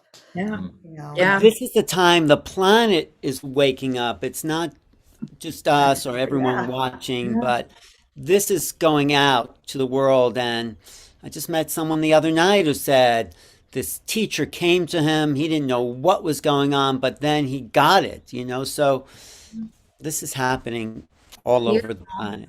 Isn't it amazing? It is. Thank you for your presence, Jenna. Your work is such a high quality of offerings that I hope everyone takes advantage of working with Jenna.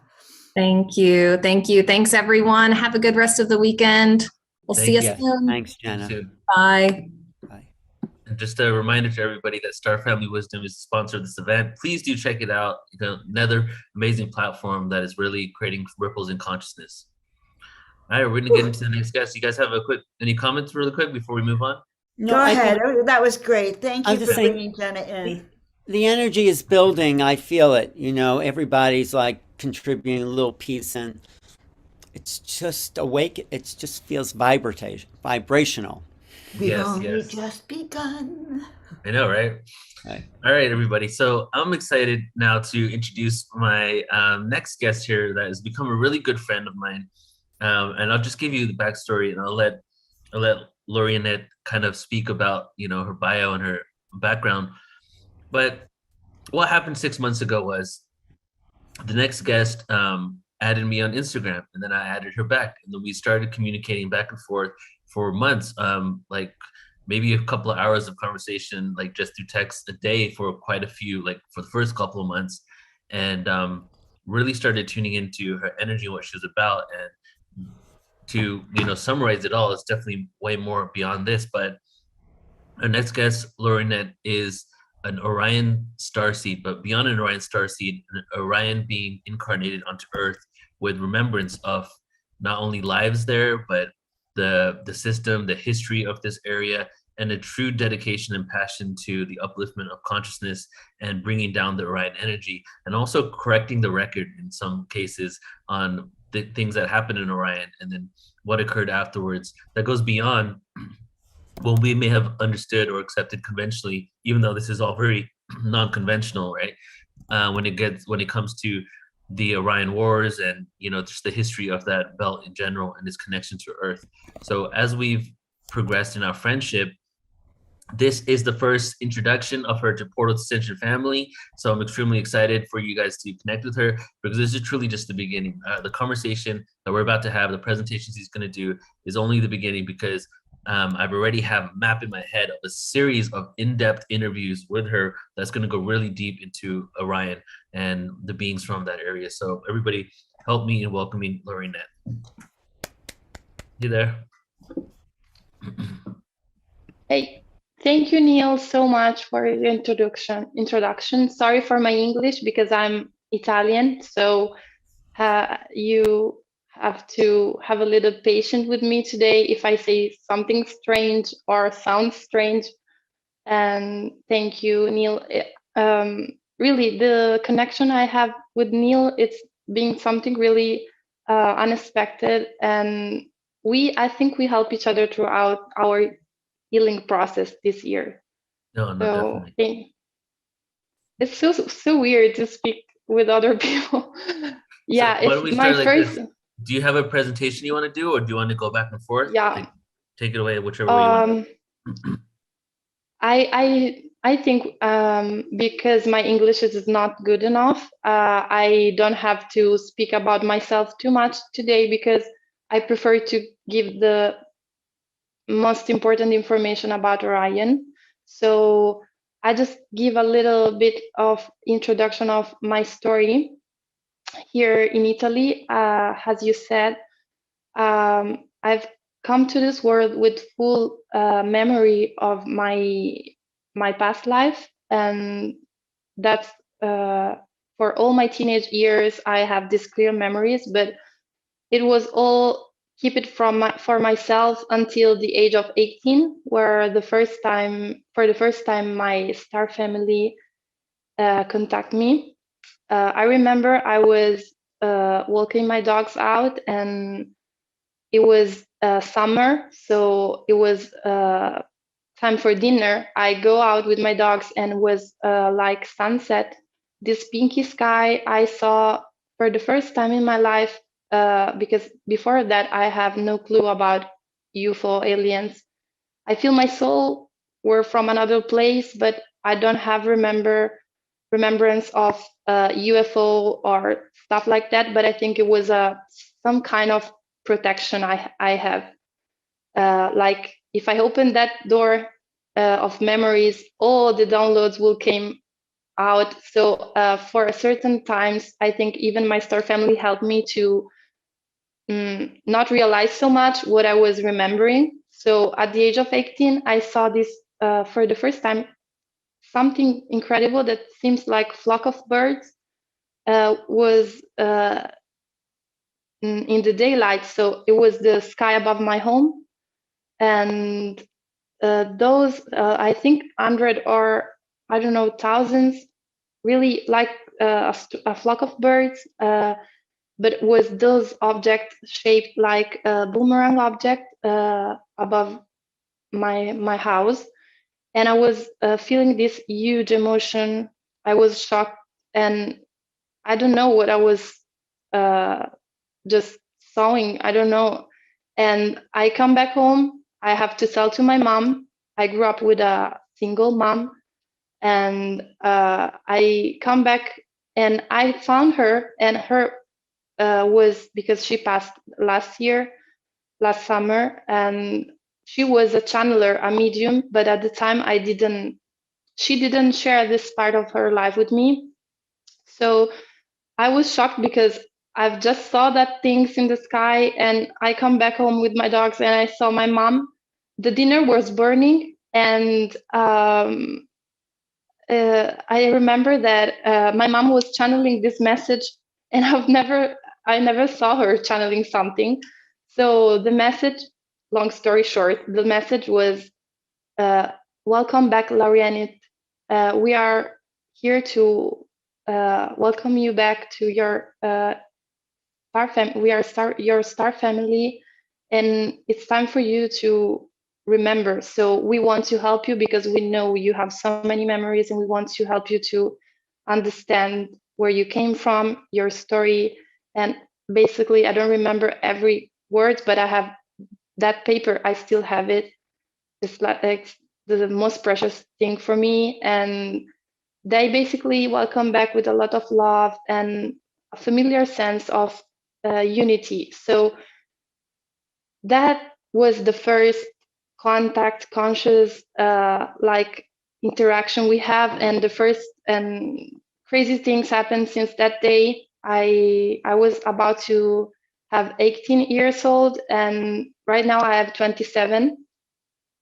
So because of that period of awakenings, I have an energy that I cannot control properly.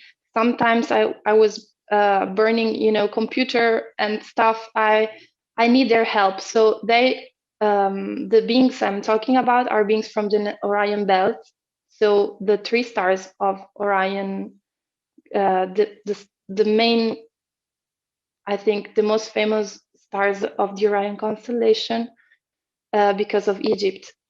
And yeah, the things I have to share with you today is not my story, because it's it's like many story of many star seeds, but is to introduce the energy of these beings, the Orion Neteru, or reintroduce, because it's something we have inside our DNA. We just have forget about them, because they are beings that are very not interferent. They are different to any star beings you may have come in contact with, because they are very, even in their contact, they're very slow when revealing information. So I spent 10 years to have all this downloading information by them, and they prefer to let us grow up and strengthen, our souls, muscles, to listen ourselves. And so they prefer to left people free to wake up by themselves, by guiding them, but from a distance. So why they here? They are now here because they are those kind of beings that interact at the end, at the beginning of a cycle, and at the end of a cycle. So in the other times, they prefer to let the confederation, they are part of the confederation in the Orion Council. I don't know if this is the right term, because it's my first conference in another language, so please forgive me if I say something weird. And the identity of Neteru is the most important things I want to share with you. So Neteru is a term that I will use today to help you understand who they were, and because it's more fast for me to say Neteru than repeat again Orion beings from Orion's belt beings. So I would say Neteru beings, to referring to the beings from the 3 stars you are seeing right now. And especially my people came from the central star, that is the Alnilam, the stars, the middle stars in the belt. And yeah, the most important things to say about them is that maybe you have, if you can show something about the pyramids and the Orion align, the pyramids that are aligned with the belt. Yeah, and yeah, that's just to give you a visual impact, so I can skip the long historical boring part about the the Orion belt presence in history. So many people on planet Earth are have contact with those beings from the belt. So the Hopi, the Egyptian, Maya in China, you have some trace of their presence in every ancient civilization. So it was important to me today to help you understand, to clarify some points, because they are different beings from the rebel, the Orion War stuff. It's being basically some of here in Italy. When I speak about my people, when I speak about Orion, everybody has stigma and prejudice about what's happened there, but the Orion beings from the belt are different things. They are the guardians of Orion. So in the Orion Council, they protect the Orion and the other innocent planets to the interference beings of any kinds of lower interferent beings that are unbalanced, that lost balance. So they've been called by ancient civilization the guardians of balance. So Neteru in Egyptian means guardian or watchers, and they have influenced North Africa, South Africa, a lot of part of India. They've been called in the Vedic historic teachings, they were called the Gandharvas. So those who fight the darker forces, the dark entity, the lower entity, or interferent beings. And so they were just called when something was important to solve. Otherwise, they wouldn't never interfere, because they are very natural beings. They very root like beings. They love nature. They are connected with the source. They want to interfere as less as possible. So sorry, it's difficult to explain in another language. So I'm trying to express what I want to say. It perfectly. Thank we're you. with you. Yeah. Everybody in the chat room is saying that they understand you perfectly. So please continue. Thank you. And so the main thing you have to keep in mind when you think about those beings is that they're very they're like in the chakra of heart. So they're not in a mental level as many other Orion beings. They are in a soul to soul level. They are this spiritual. They're like very folkloristic. Like even in Orion, the Orion belt beings are so different that are seen as, I don't know, unicorns because they do not want to interfere. They live in their planet, but the main beings of Orion belt you can meet is the Anilam people, so the people I came from, because of the story of the Orion War. So they were the first who fight those darkness and win those darkness. So they are one of them that can give advice to other planetary system or star system that are in need or fight some kind of entities, but I will talk about that later if I have time. I don't know. And in order to understand their nature, you have to keep in mind that Kachina called them like beautiful beings. They say that they are not gods.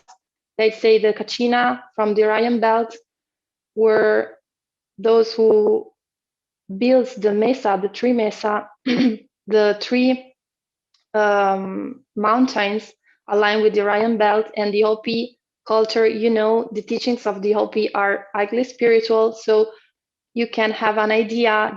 I want just to say that just to give you an idea of the energy we are. So they were bringing fruit to the Hopi, so you can have an idea of how friendly these beings are. So they just be friends with the Hopi people and bring fruits, and then sharing with them some teachings. And for the rest, they're not interfering with anyone. So the other part of the Neteru the other side, the other energy they bring is to guarding portals and astral planes. So in the ancient Egypt, often we see the description of the gods came from Orion. Is that these gods, Egyptians said that they were gods, of course, because they say they saw them with this aspect. If Neil, if you want to show some tarot light very quickly, just to give an idea of their faces, their head, their features, and I think. Give me 1 moment. I'm gonna pull it up. Yeah. It's not important if you can, or if you're not, it's fine.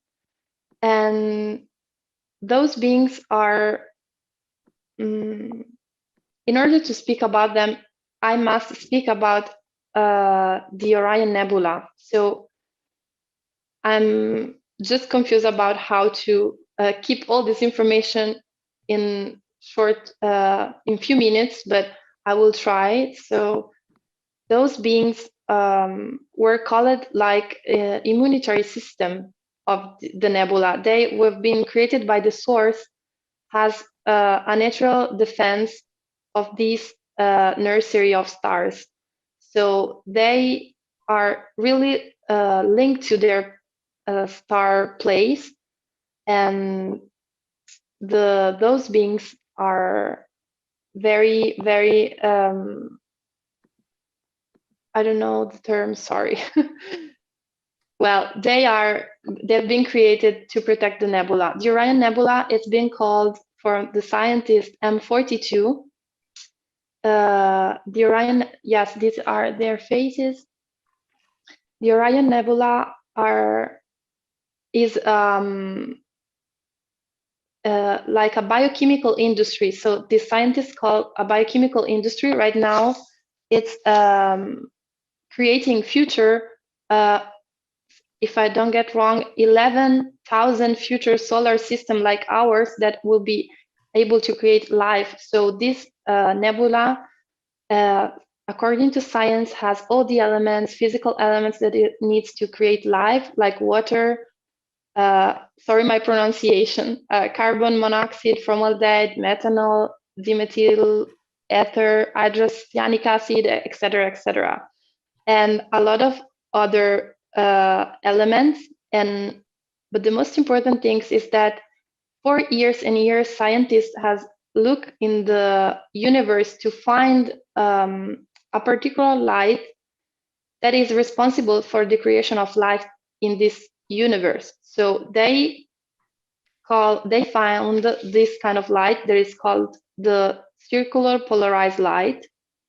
That is, the scientists study the universe using frequencies and radiation. So by this, like fingerprints of this radiation, they look around all this universe and they do not find this kind of light that is responsible of the creation of life on this planet and other star systems. So they find this amount of circular polarized light only in one place, and this place is called M42 Nebula of Orion Nebula. The Orion beings call Ra. Ra for them is sacred. It's not the sun god Ra, it's the creator of sun. So in some aspect, in scientific aspect, it makes sense that they call him, Orion people call him Huru or Ur, that is transliterated in Egyptian as Ra, and they have a huge respect for this sacred source of life. In his physical aspect is a nursery of future stars and suns, and according to scientists, and this discovery is very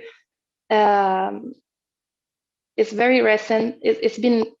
Has been very recently, because I remember that when I was preparing the conference, using all this information that my star family gave to me, I didn't know about this discovering.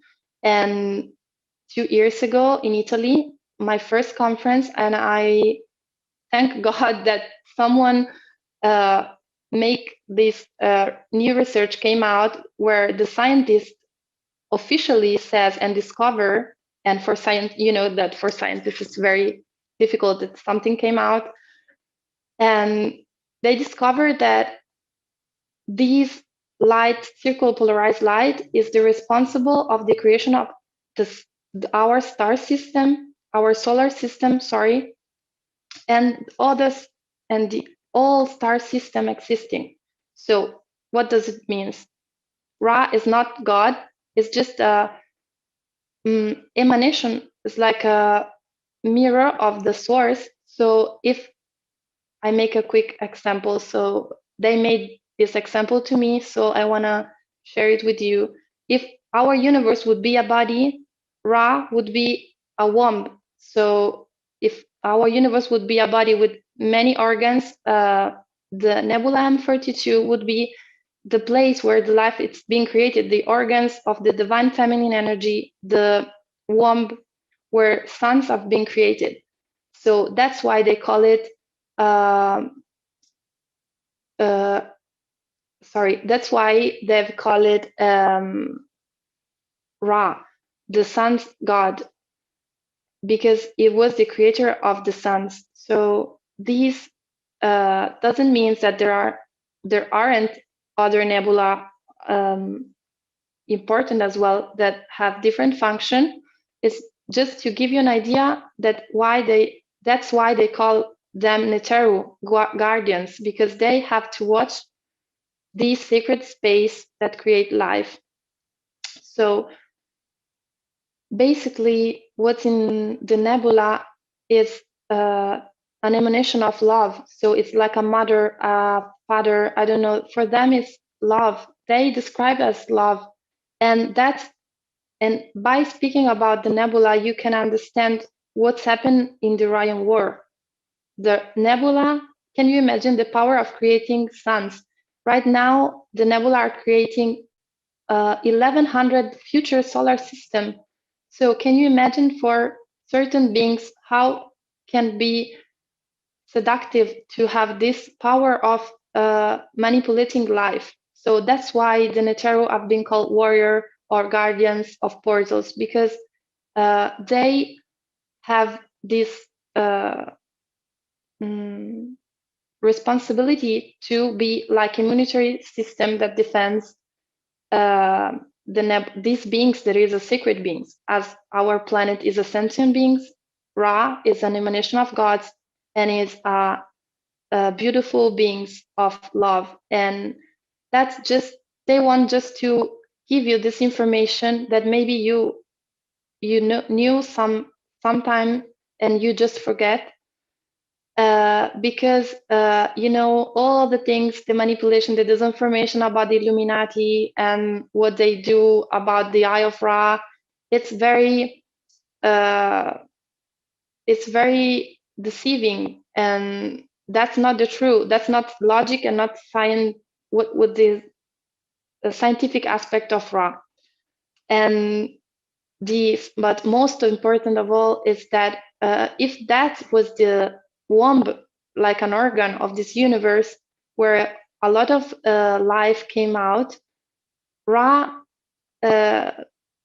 should be like a divine feminine energy. So that gives you a different perspective of a lot of this information that speak about Orion, that it has 14 stars, and as a like a mental level beings, etc., etc. They are not. There are few stars that are in evolution, but what's happening in the Orion War is that, and one day maybe with Neil we agreed to dedicate more time to that, but today I have not enough time. I have other things they want me to say to you. So the Orion War happenings because some entities from outside this universe came to violate the nebula and study and have the power to manipulate those stars, those capacity, those ability to create future suns. So in the Orion Nebula, they find all the kind of light spectrum. So from ultraviolet to infrared, all the kind of light. And you know, this radiation, it means sounds, and it means frequency. So that it's just a natural place, like,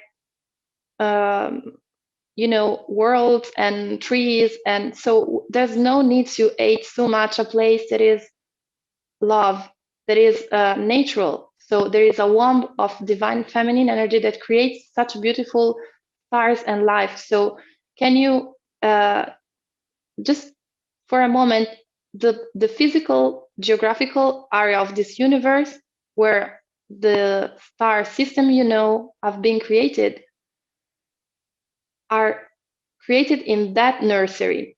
So the source is the I don't know how you call it, God or whatever we feel more comfortable to call it. I use the term source to help even those who have a scientific mind, but of course God has this emanation that are the nebulas, and every nebula has a different purpose and different energy to bring to the world. So the energy of the Orion Nebula is the creation of life, so it's a womb, a divine feminine mother. So that's why the first war in Orion occurred, because some beings from outside this universe were like not conscious beings, unbalanced beings, came and possessed some of the Orion rebel that then they've been called rebel in the Betelgeuse and the gray beings. I have to say that honestly, I can understand why people have this I don't know, have this confusion, because I have two bad experience with gray beings, and I came from Orion. But when I see a gray, even if now I'm in the process of healing, and I know that it's not due to the breed, but it's something to the star beings, but it's something to certain groups of rebel. You cannot generalize. I can understand that on Earth there are those groups that have been called Nephilim. That Nephila in ancient times were the terms referring to the Orion constellation, the 14 stars. And Nephilim were those who came from Orion, were the group that even the evil group of interference beings were not the beings from the belt. So we have to make a difference when we say, oh, the Nephilim created the pyramids. No, the Neteru created the first pyramids.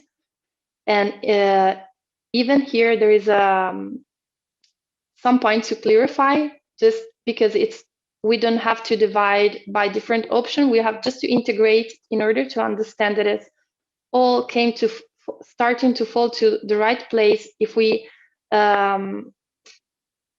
understand a few things. For example, Manetone was a priest in the ancient Egypt that divided the ancient Egypt period in 3 times.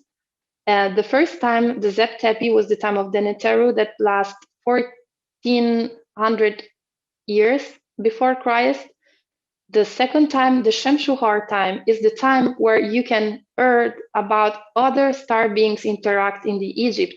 But the time of the Zep Tepi was the time of the Neteru beings from Al-Nilam, then cooperate with the Confederation. So when they left, they leave their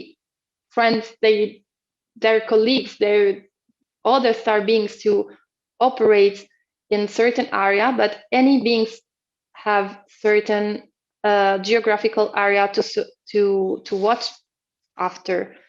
And the Neteru just interact with this Egypt at those time, because here on Earth there are some bunch of rebels from the Orion War. So they were here to protect other innocent beings from those kind of entities. So the Neteru beings are here to help for the protection.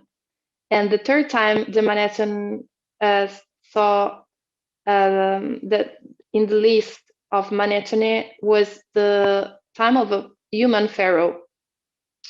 So when we heard other beings channeling or other channeler that speak about Orion, and I heard many times in Italy and even around the world, it doesn't necessarily mean that they are not true, but those beings came in the scene of Egypt after the leaving of the Neteru, because Neteru came to protect in a delicate moment and to leave some access to some portals that connect directly to the nebula. And by connecting to the nebula, we can connect to other star systems.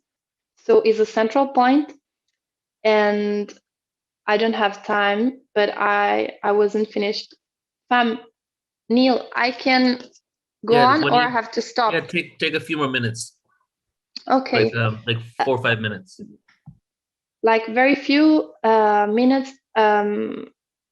We have another important things to say about the Orion zone is that in the Orion zone, an author mathematics called Vasil Drozd discovered these huge pyramids built among the distance of the stars of Orion. And in this sacred geometry impressed in the, you know that geometry is a sound, is a frequency made visible.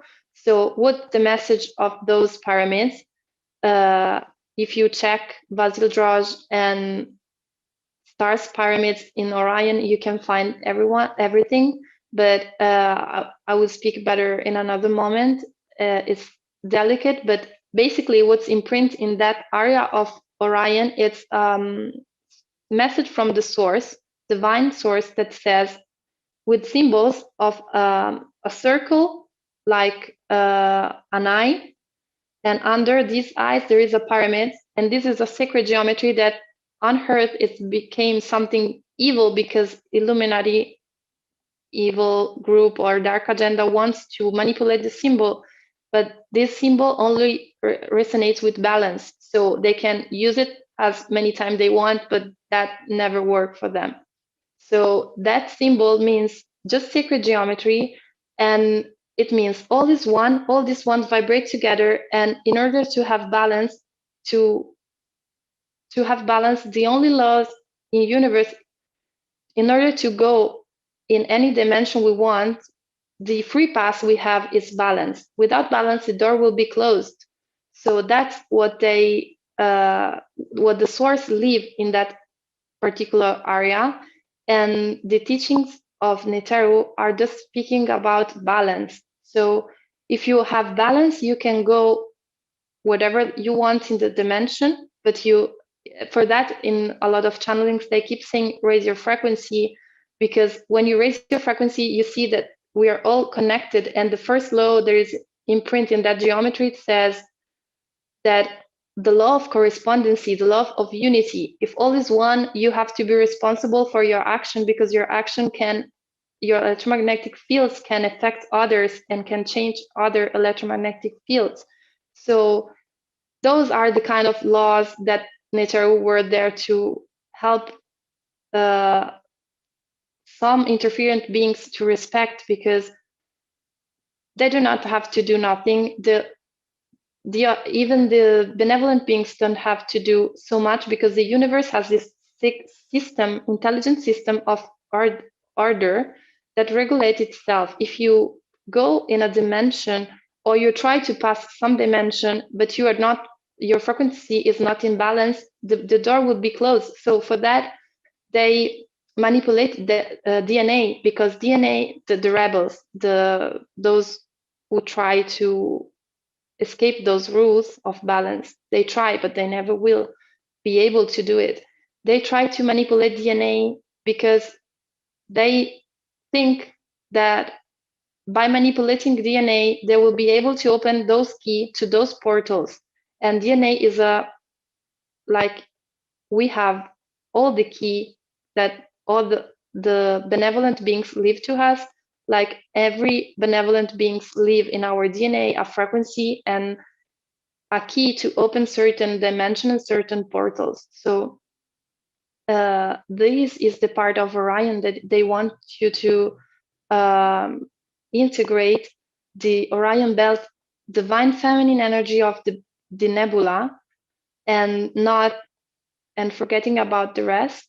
And you heard about Orion, because this is the part of the beings that are part of the Orion Council, the Confederation. So all the evil beings you heard about are no more part of this universe or this timeline. They push out from Orion. So Orion is one of the most safe place right now, because nothing can enter and nothing can ask without the guardians watching all over, by protecting by this sacred system of frequencies. So it's not clear. I didn't explain it well, but I do my best because it's not my language. Sorry.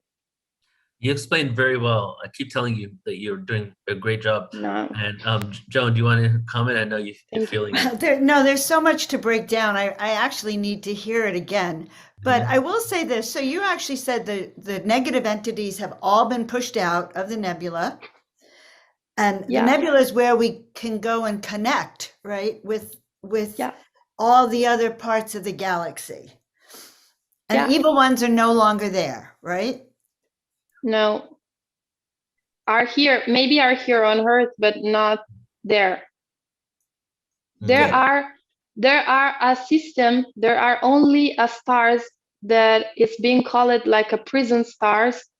That's something I've heard sometimes, and I'm not sure yet, but there's like these stars or planet system in Orion that has like lower density beings who are incarnated, but it's like in another dimension from the nebula or the belt. It's like way different dimensions. Like their frequency is not accessible one to another. So they're two different places. So it's in the physical form, you can find part of Orion, but it's like it's tuned in another frequency.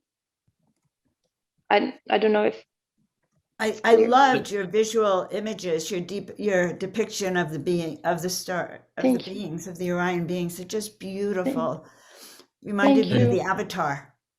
We will go deeper, into all of this, and I feel kind of somewhat accomplished, right? Because we've been talking for 6 months, working up to this moment, and now you're on here discussing it. Before you and I think you're going to stick around, but make sure you read the comments in the chat, because everybody was engaging and commenting on everything you were sharing. So I want you to really take it in and receive everything that everyone shared with you. And are you going to put your images on the internet? Have you put them on a website yet? No, right? No, because it wasn't. They asked me to wait to the right time to show it. Yeah. No, why? But I think lots of face and figure I showed to you, and were just very important to integrate their energy. And I don't know if where I can put it. I don't know where to post it, because I don't have a site right now. We're gonna hang out in Europe. So guys, we're gonna be hanging out in a few weeks in Europe, and then you're moving over to, the Central Mexico, and we'll be hanging out. So I'll help you put it all together. I've read a comment. Just I have to make precise that not all grays are evil. Of course, I've said something. Maybe I'm not clear because I'm not speaking well. But there are beautiful beings in the Orion Council that are good beings, like from Zeta Reticuli and Betelgeuse and others. But some beings of the rebels I've met were from that place. But of course, they're not evil. The beings are now part of even though they are different frequencies, every star beings in this Orion constellation, and there are many stars with life there, have different level of consciousness. So that was just too precise. Beautiful. Thank you so much. And we'll be going deeper, and you're going to be on a lot more events. We'll be doing some interviews, so you'll see. Thank you. I'm so happy to have met Joanne. Sorry if I didn't speak. I'm so emotional right now. Sorry. I'm almost in channeling. I can feel it. I can feel it. You're beautiful the way you Thank are. you. I'm going to look forward to more deep dives, love. Can't wait. Thank you. Rebecca, talk soon. Thank you. Thank you. Well, oh my goodness. So another deep dive. I love that she was talking about the Orion constellations and Neil was showing some of the planetary constellations because our next guest, Shima Moore, happens to be an astrological curator, or even she calls herself a metaphysical educator. She's a community and event organizer. She utilizes ancient and modern wisdom, celestial insights to integrate body, mind, and spirit through many portals, actually, but she does have her 5D star portal. And she is Shima Moore. You look gorgeous, love. She's one of my best friends, guys. I'm just so happy to see her. Okay, she's co-founder of the LA Conscious Life Expo. I know many of you have heard of that. Perceptions Magazine and Rainbow Grocery.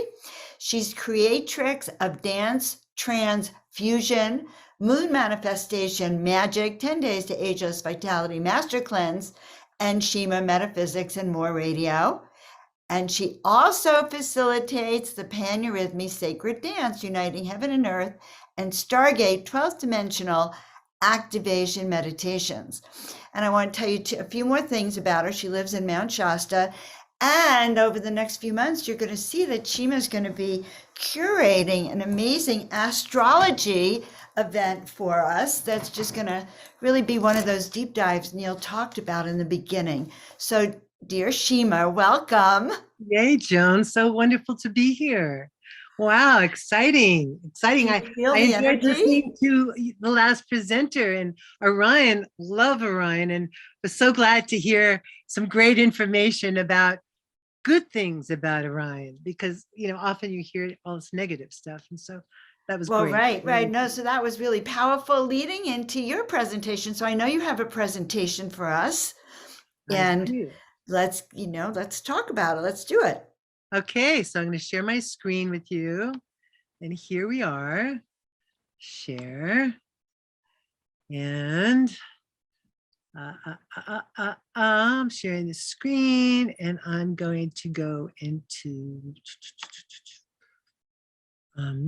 start from the beginning. And here we are. Yay! Jupiter and Neptune in Pisces. Well, this is a most magical portal. And so I'm really so happy to be here with you today. I'm Shima Moore, as Joan mentioned. I'm your astrology curator, and this is the first time in our life that we've had this experience. Jupiter and Neptune come together 166 years.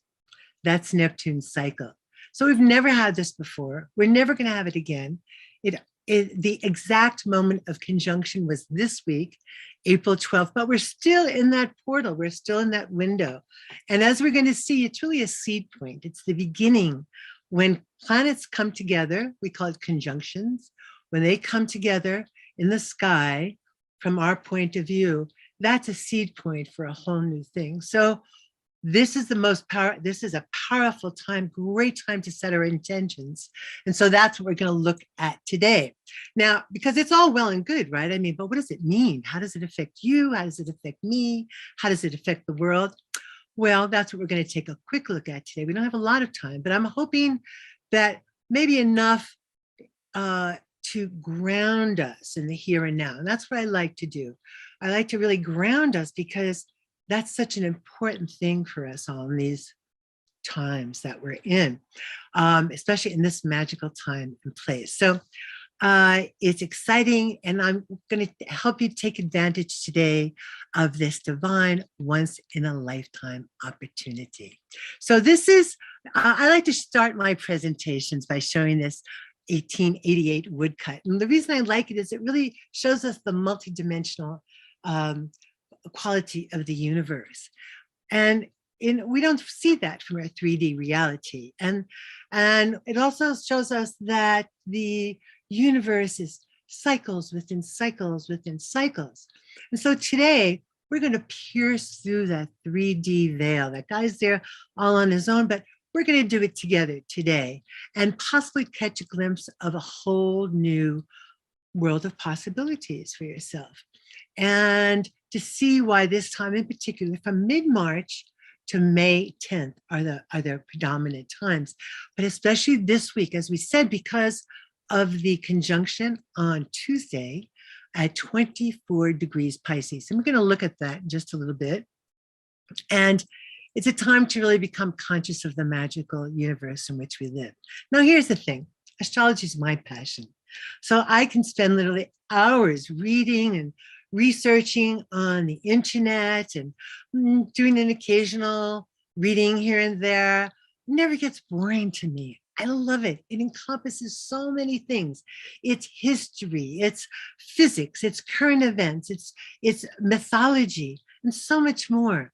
And to me, it's like finding that missing piece of the puzzle of who you are and why you are, right? But I realize most people, we don't have time for this. So, or maybe the inclination isn't there. So several years ago, I began Your Astrology Curator online on Facebook. And I did that primarily to highlight, to make it easier for you to access what I call ancient wisdom and modern pathways. And it's from a variety of astrologers whose work I admire. And I think that you might find it relevant yourself if you had the time to find it. But so this actually began for me a few years ago. I had a weekly radio show, Metaphysics and More. Actually, it was Shima, Metaphysics and More. And and I interviewed a variety of guests, and they all had wonderful things to share, important wisdom. And I soon found that every Monday seemed to be, oh, it was the new moon. I'd been making new moon wishes and intentions for years. So naturally, I wanted to share that with my audience. And then the next Monday, oh, now it's a quarter moon. Oh, now it's a half moon. So every 7 days I found, and we're going to see what that looks like. But I saw that it was a new phase. So it kind of like happened organically. And so every week I started to begin my weekly show with an update of the lunar phases and how we can implement them in our life to set our intentions, to have our dreams come true. Well, we are now in that dream come true time. So let's take a peek behind that veil together. So ironically, when I accepted Neil's invitation to share today, I thought I would be talking about the Jupiter-Neptune conjunction. And we are doing that, and we're going to talk about that because, hey, 166 years, once in a lifetime, right? Well, I had no idea that it was going to be a full moon and a full moon in Libra. My moon is in Libra. So is Joan's, for that matter. Well, my moon is a gibbous moon, and that's one of the 8 phases of the moon. We're going to touch on that a little bit as well, what that means. It's right before the moon is full, and the moon is full tomorrow. Well, I didn't think about today being Passover. I didn't think about tomorrow being the partial full moon in Libra, or Sunday being Easter. I had no idea. I was just thinking that I wanted to share Jupiter and Neptune with you.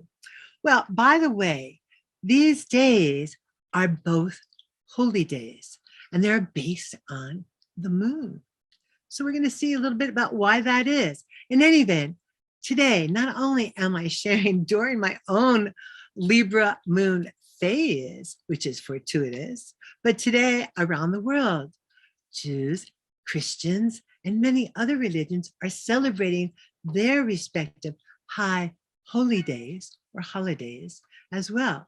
So this is truly a synchronicity in itself. So what are these? Well, these are 2 of the symbols of Jupiter, and that's a symbol that means conjunct together, and then Neptune. Well, notice they both have crosses, right? They both have that cross. They both have a stylized semicircle. In some glyphs or symbols that you'll see, this is more of a half circle. And then Neptune has its half circle opening up to the heavens above. And then here we have the circle and the conjunction thing, bringing them together. So we're going to see this in other situations. Here are all the planets, okay, excluding the sun and the moon, which are the luminaries. These are the 8 of them. So we have Mercury, Venus, Earth, Mars, Jupiter, Saturn, Uranus, and Neptune. And notice they all have the circle. And look at Earth. Earth has the circle and the cross of material world, the crucifixion on the cross. I spoke about that in my last talk about when we come in on the cross of materiality. And we're all crucified in our own way on that cross. So it's very exciting. Now, Mars is the only one that seems not to have a cross, right? But actually, that little arrow that's there on Mars, that arrow used to be a cross. I don't know when it changed to an arrow, but it used to be a cross. Here we have Jupiter and Neptune, Jupiter and Saturn. Now, Jupiter and Saturn come together about every 20 years, so it's a generation. They're generational planets. And when they come together, and many of us saw them come together at 0 degrees Aquarius last year, 2020, I believe it was. And it was on the vernal equinox. So all of these things are starting to happen on dates that are astrologically relevant and astronomically relevant. It's time to pay attention. Okay, so if we look at Jupiter and we look at Saturn, look, they both have crosses. Here's Jupiter's cross. Here's Saturn's cross. But they both have that semicircle, and Saturn's is a little different, but it is that semicircle as well in different places. And those are symbols of different things. Jupiter, expansion and growth. Saturn, constriction. Okay, now Saturn and its neighbor Uranus here have been doing a dance in the sky all last year, came together 3 times. If you look at Uranus here, those straight lines that H has to do for the founder Herschel, but actually in many situations you'll find those straight lines are also curved, the semi-curve or the crescent of the moon. And it is sort of receiving from above, from all places, bringing it into the cross, into the material world, and their spirit. And then we have Neptune. So today we're going to primarily be looking at the cycle of Neptune and Uranus.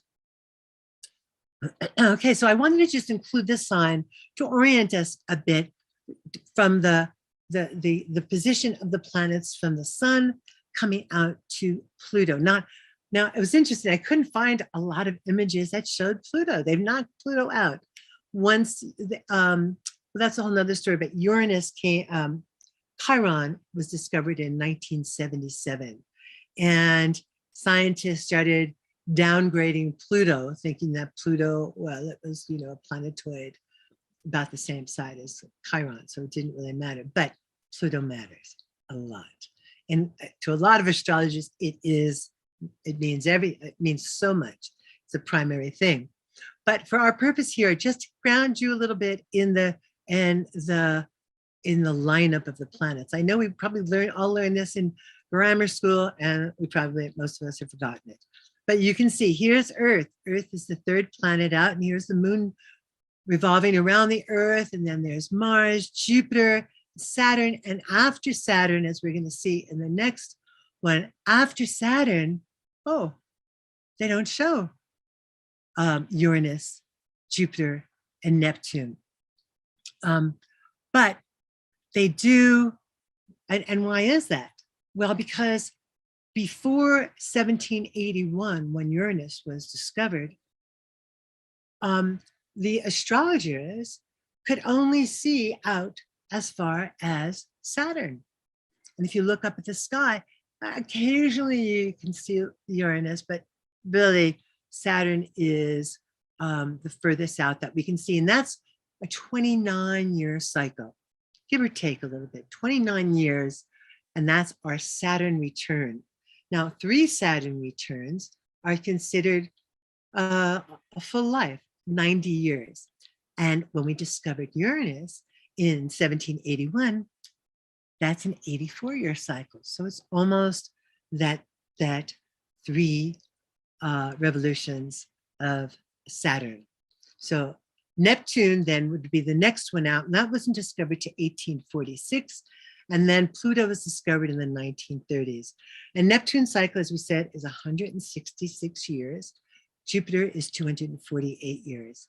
And so if you notice all of the signs, now there's all symbols in there. And those are the symbols that we looked at with the crosses and the circles and maybe the stylized semicircle. The moon is a half circle, right? And so you can see why, because look at how much space it takes to write it out. And if we did that, you're going to see in just a little bit what that would really look like. Well, here's what's called a natural chart. Well, what does that mean? Well, if we start on the left here, that would be, so imagine, well, we're going to look in a bit, but imagine you're looking up at the sky. And here is the horizon. This is above our head, and this is below.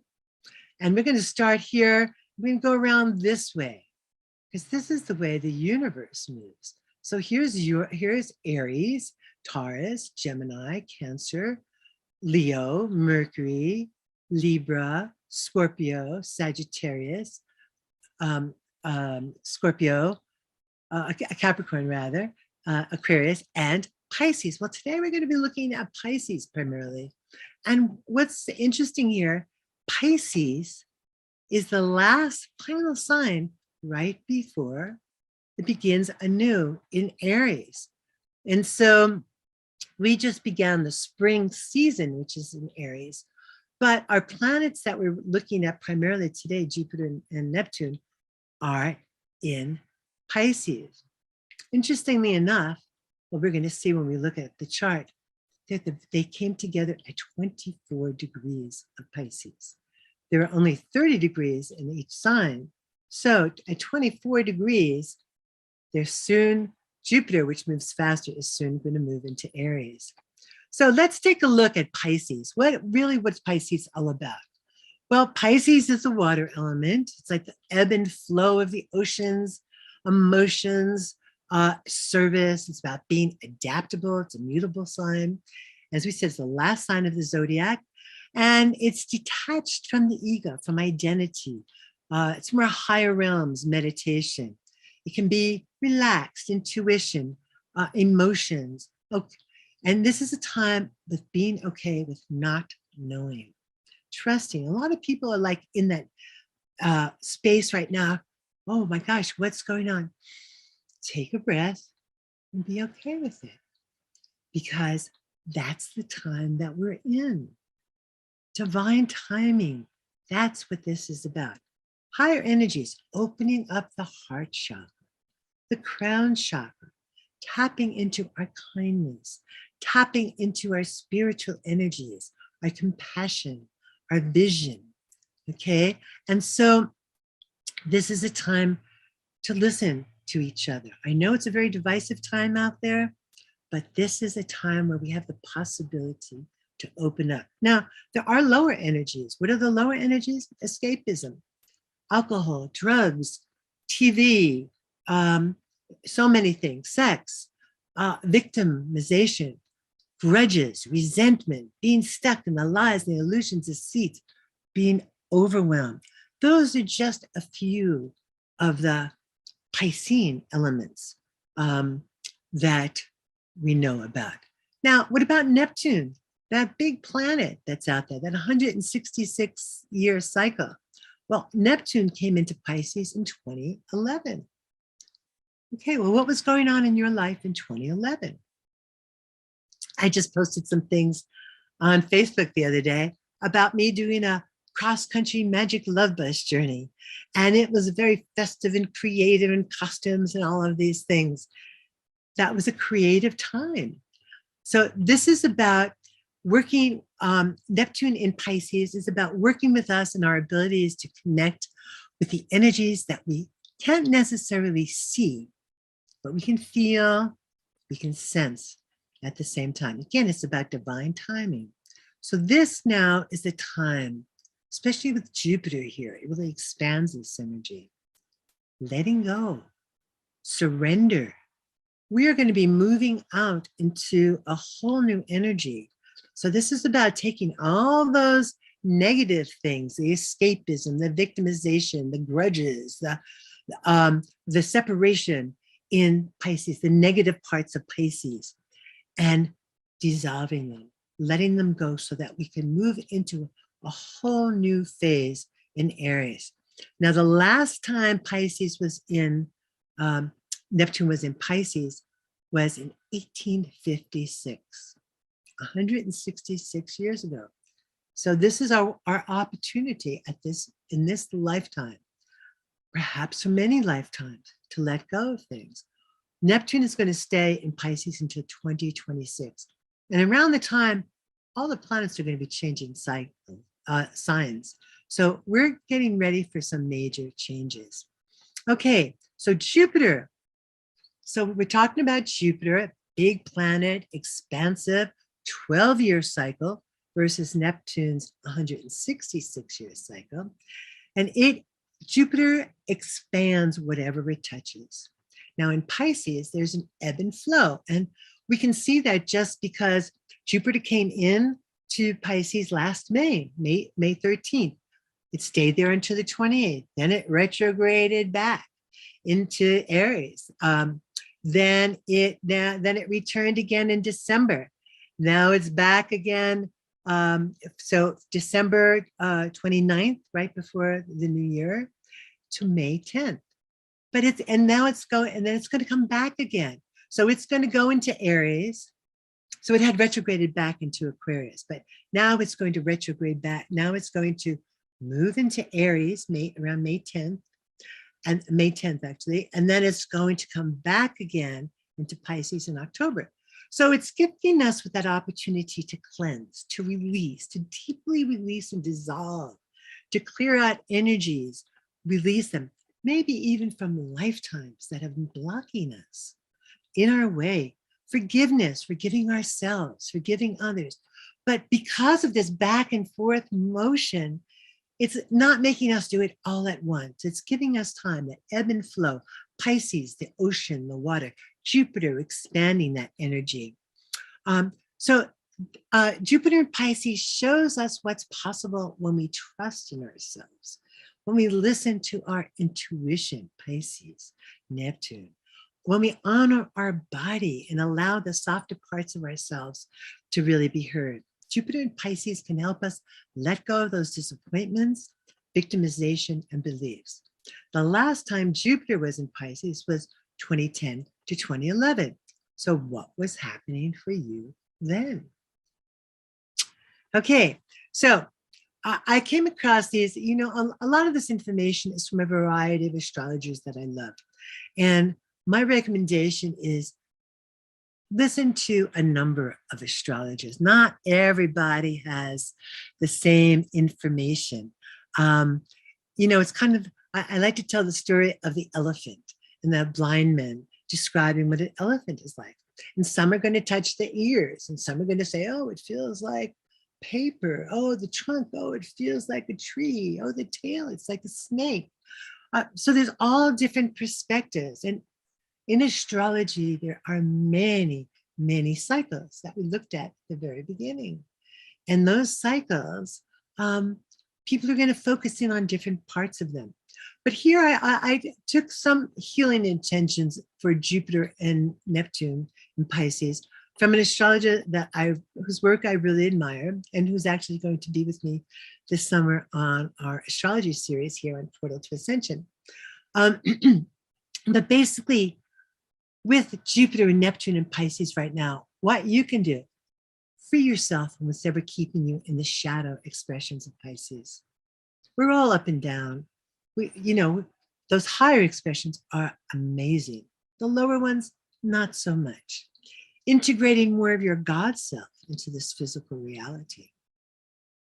This is the time that we can do it. We've been talking about it for a long time, and here we are. Also accepting and allowing the divine feminine to rise within us. The divine feminine is in all of us, male and female. And that's the part of us, that's our heart expansion.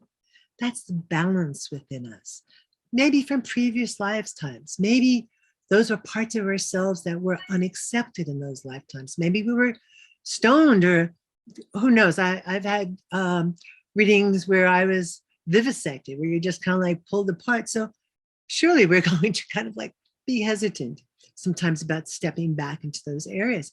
This is a time to trust in the divine timing.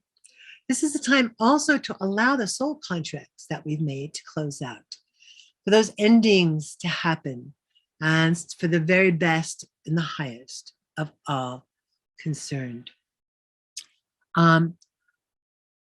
Elevate your vibrations to the frequency of your higher self.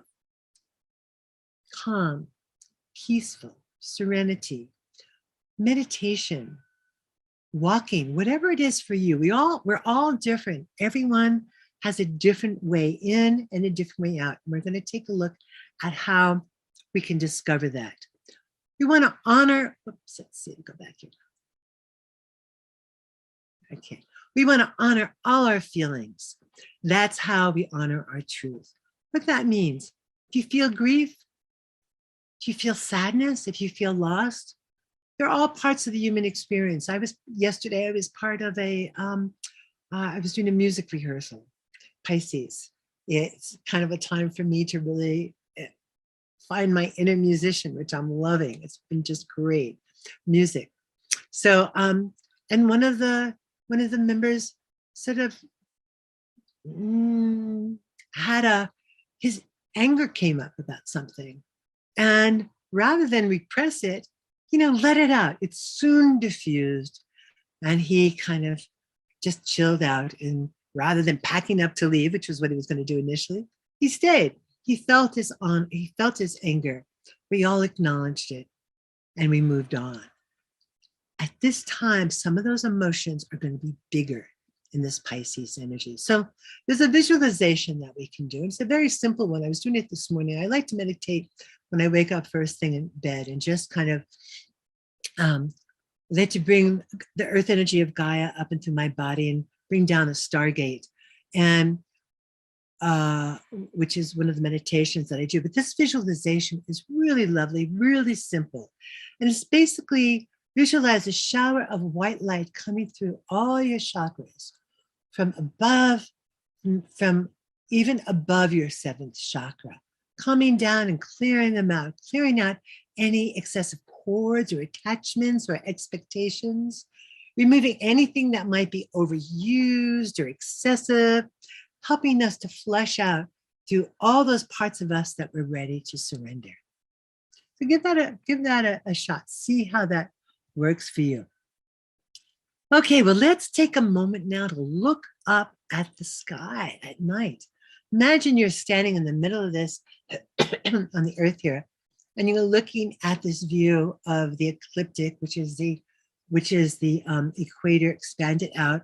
It's where all the stars, it's where the sun and the planets, the wandering planets, that's what the planets are, wandering stars, as they go through all of these constellations in the sky, right? So just imagine, okay, and just imagine now that we're going to cut the slices of that sky up.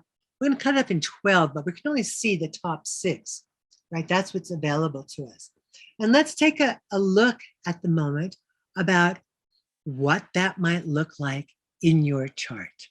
Okay, so here's a chart that I did, and this is for today. This is actually for 11:40, the time that we were to start our talk today. And so, as I mentioned earlier, so that's the time you can do charts for births, businesses, gatherings, coming together when two planets come conjunct. You do a planet for that to see where that falls, what area of your life. Now, if we look at this chart, you can see it's like this is the horizon. Just imagine we just looked at all of those constellations across here, right? So here, and ironically, this looks remarkably like my chart because I have Cancer rising. Now, this is what's called a whole sign chart. There's about 20 more than 20 different kinds of looking at charts. There's many different kinds of astrology. I do tropical Western astrology primarily, although I've studied a lot of different kinds, but that's what I basically focus in on. And I like to use whole sign houses. And why I like them is because, like I say, this is the ascendant down here. So the ascendant is based on the timing. So at 11:40 this morning, this is the ascendant. This would have been, if this was, maybe you're familiar with Placidus or Coke or Porphyry or many of the other ones out there, the chart might have looked like had this on the ascendant right here instead of 0. And then all of the planets would have fallen a little differently. And there would be probably some houses, a couple of houses that were called intercepted. Just gets confusing. This is the way astrologers did it in the beginning. And so many modern day astrologers have returned back to using this. So and how it works is whatever number, there's 30 degrees in a sign. So today at 11:40, it was 20 degrees Cancer. And you can see here why we would use symbols. Imagine trying to write all of this in like, oh, this is the ascendant in Cancer and all of these numbers. This is Leo, this is Mercury, you know what I mean? Anyway, so we take 20 degrees Cancer or 1 degree Cancer, whatever it is, we take that sign and we put 0 degrees of it on the ascendant. And every area of life, which we call houses these days, every one of these little slices of that pie that we looked at represent a different area of our life. So, and what this does is, depending on the time and the place, this is going to change. So the planets are all going to be there looking the same, but they might be in different houses. So let's look at the planets we're talking about today. Jupiter, you remember Jupiter? There it is. And Neptune, you recognize the symbol. Okay, they're both 24 degrees in Pisces. Now, when they came together, they were both exactly the same minutes. So we have 30 degrees and 60 minutes. Well, this is in that what's called the 9th house. And the 9th house has to do with higher studies, travel, all kinds of things that are expansive. And here's the midheaven. Now in whole sign houses, the 10th house here, these are called cusps. And the midheaven and the ascendant, very important. The degree is very important. Shima, just to let you know, we should be wrapping up, hun. Oh, we started late though. I know, but we're going late. We went over to. We went over 10, but we gave you 10 minutes already. So oh, I'm so sorry. Okay. we can just start to wrap up, love. Oh, good. All right. So anyway, you want to find where Jupiter and Neptune are in your chart. And if they're in the 7th, 8th, 9th, 10th, if they're up here, like this is the 9th house, if they're in the 7th, 8th, 9th, 10th, 11th, 12th house, we're talking about the energies outside of yourself, the relationship interactions, sharing energies, cooperation. And if they're in the 10th, 11th, 12th, they're about the world at large.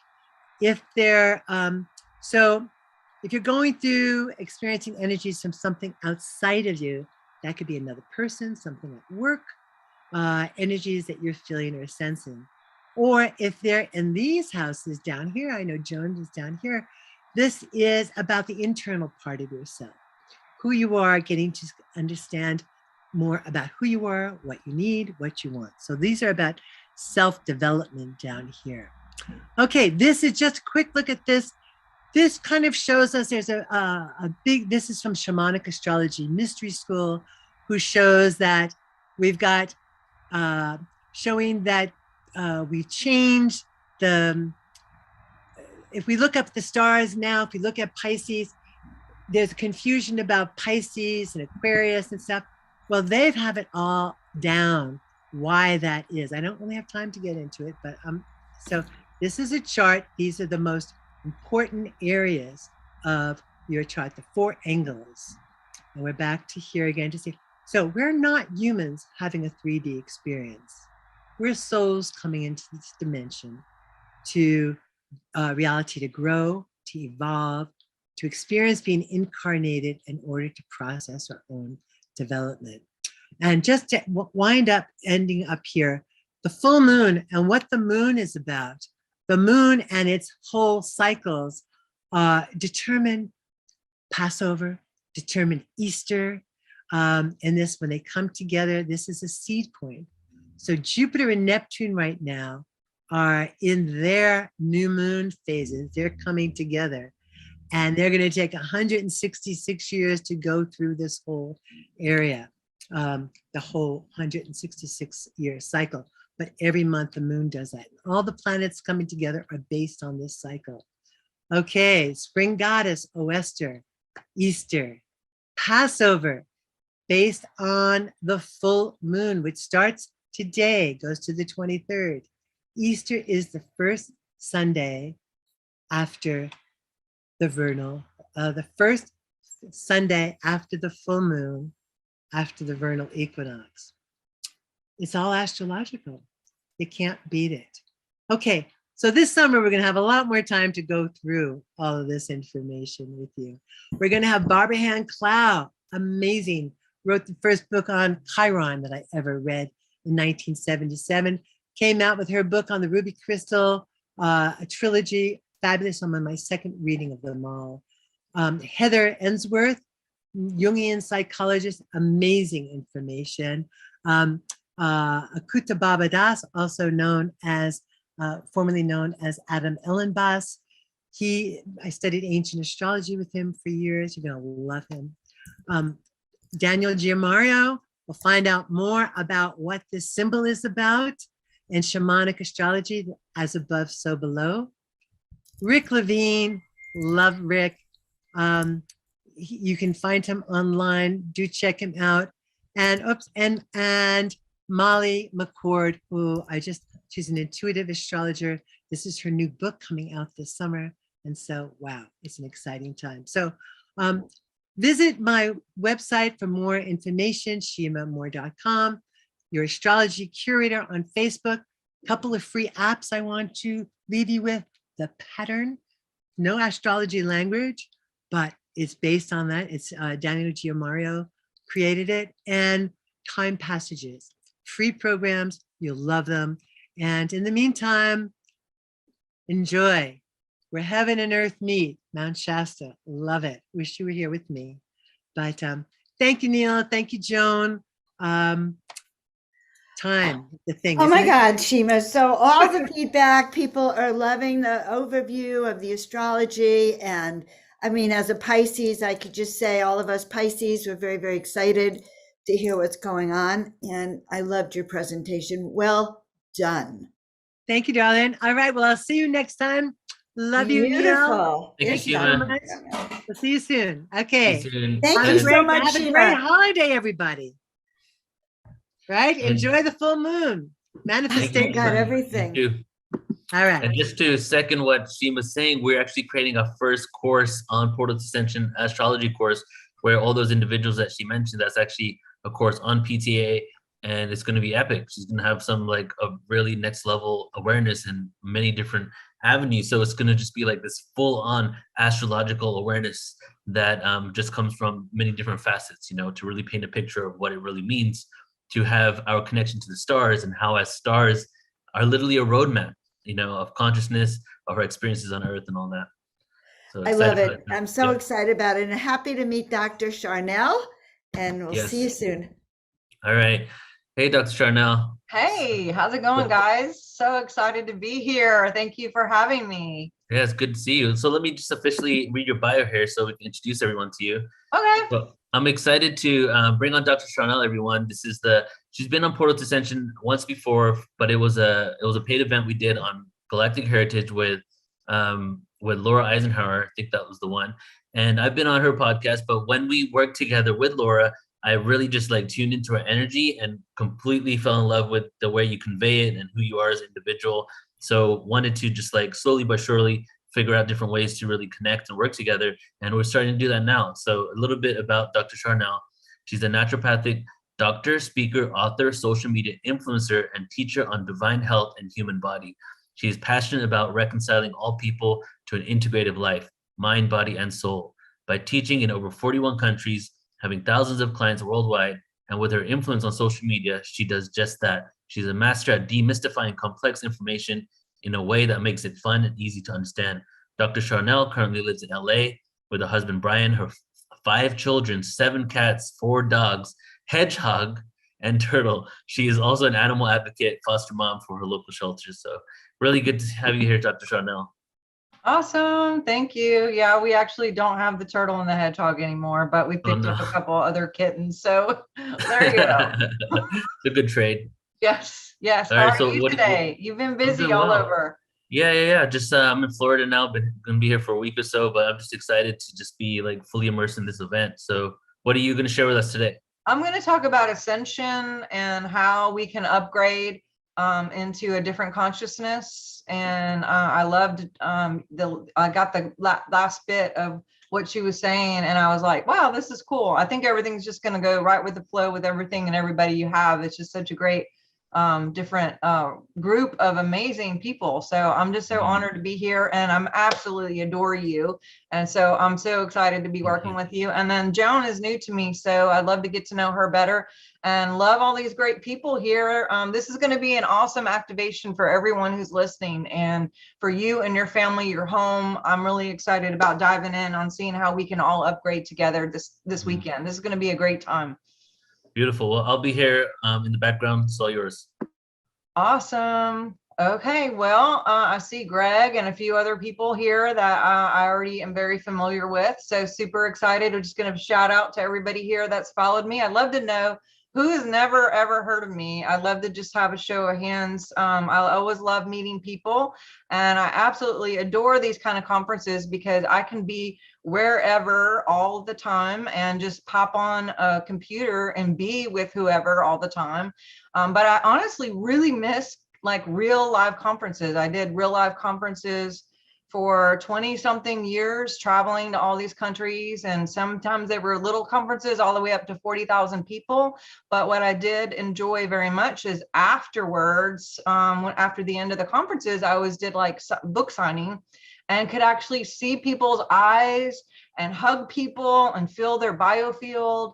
And so I really do miss that connection with actual, hugging and physical touch and all of that. So if, I love this, but I can't see your faces. I see your comments, but I can't see your faces. If you are on Facebook or Instagram or whatever, if you would do me a huge favor, just give me a quick shout out or an inbox or something and say like, hey, I was on this conference this weekend and I just want to introduce myself. That way I can have like a visual of who I'm talking to. And I do send good vibes and Reiki to everyone that comes my way. And anyway, I just want to start with that. But my website, swiftfire.org. That's Swift as in running, swiftfire.org. And I invite you to get on there in the newsletter. I talk about a lot of different things, and I'm going to try to pack in as much to catch up with where everyone's at, but also to make up for some time here because I know we're a little bit over. But ascension is a big portion of who I am, what I do, how I help serve on this planet. And I know Neil does a fabulous job of that with so many different modalities and just hosting conferences like that. So I just adore him. And I've hosted tons of conferences too. Of course, they've been live and some of them online. We have a show that's weekly, but the key thing I'm going to talk about today is ascension and how that works with your field, with your biofield.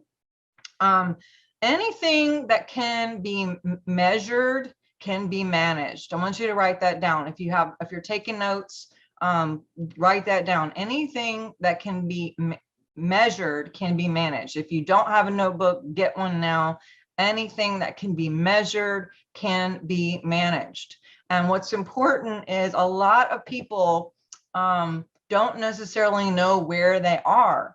And if you don't know where you are in consciousness, it's kind of difficult to move up in your ascension because you've got to have a starting place. You have Oh, it's 3:33. That's the year that's the minute I was born. Interesting. Someone just put that in there. If we know where we are, we can know where we're going. And like, just like if you get in your car and you're going to put in your phone or your GPS, like directions to go somewhere you've never gone before. That sounds a little Star Trekky. Let's go beyond where we've never gone before. I think that's Star Trek, or it might be Star Wars. I don't know. But you have to have a starting point before you get to your destination to even find out how to get to your destination or how long it'll take to get to your destination. Once you have that starting point, then you can take off and you can start making progress towards those places. And most people don't know where they are, and most people don't care to know where they are. Most people wouldn't even think to ask where they are in consciousness. But you guys, I know, are very enlightened and like aware, and obviously you wouldn't be here at this conference if you weren't interested in that and in ascension. I mean, portals of ascension is exactly what this is all about, of finding that avenue, finding that pathway to rise up in ascension. And so I just want to start with, I'm a naturopathic doctor. I'm a science geek. I love the spirit. I have 20 years of ministry behind me, and then later went and got my doctorate, my master's and my doctorate in the medical field. Not for the purpose of wanting to be in the medical field, but actually for the purpose of just training and teaching and understanding for myself, because I had my own health crisis at the time, and I was like, everything wasn't working, at least all the avenues that I was going to, and I was like, there's got to be a better way. And so I went back to school to find a way to kind of reverse engineer what was going on with my physical body, and also hopefully to help teach and train as many people as possible for them to reverse engineer where they are, where you are. So it kind of turned into where I have a little bit of a practice now. I bought a practice and I do see patients, but mostly everything is remote. So I do a lot of phone stuff. Almost everything is on phone. I prefer in person, but mostly everything is online at this time. And I really enjoy it. I've met people all over the world. Since I'm not been traveling with all this stuff that we won't talk about. But when I'm working with people, the first thing that I need to do is see where someone is. If we can know where you are, then we can know how to get you to that next space. And so I'm first going to talk about the biofield. Everyone has an aura or a field, or there's a lot of different names for it, but bio means two. And so your field, most people have an average field of like 3 to 4 feet, honestly. I have tested people who are higher, and I've tested people who are lower.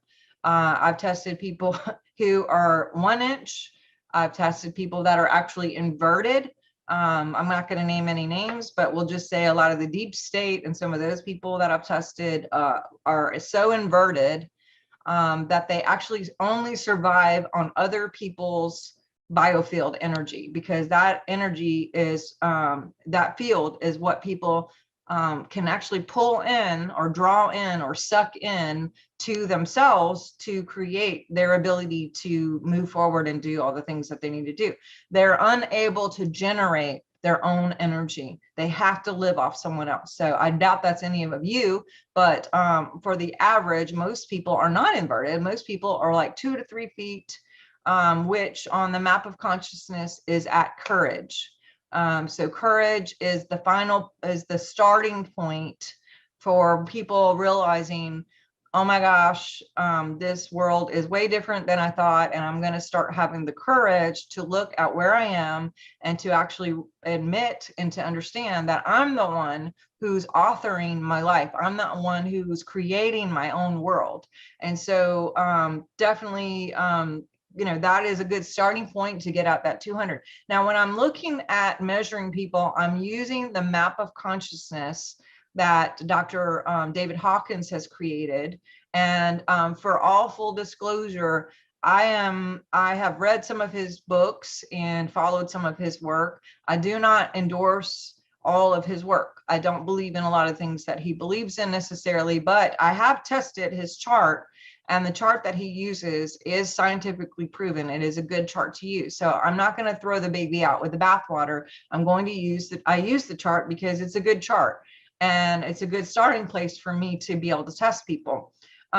Yes, bio means two. So the two, thanks, Robert. So two, bio means two. So that biofield is called biofield because number one, it radiates. It pushes out a radiation. It pushes out a certain code that's a signature to you, custom to you. And then the second part of bio would be the magnifying part. So it not only radiates, but it magnifies, meaning it draws things into you. So if you are inverted, you're going to be drawing a lot from other people in order to keep your energy going and to keep you sustained.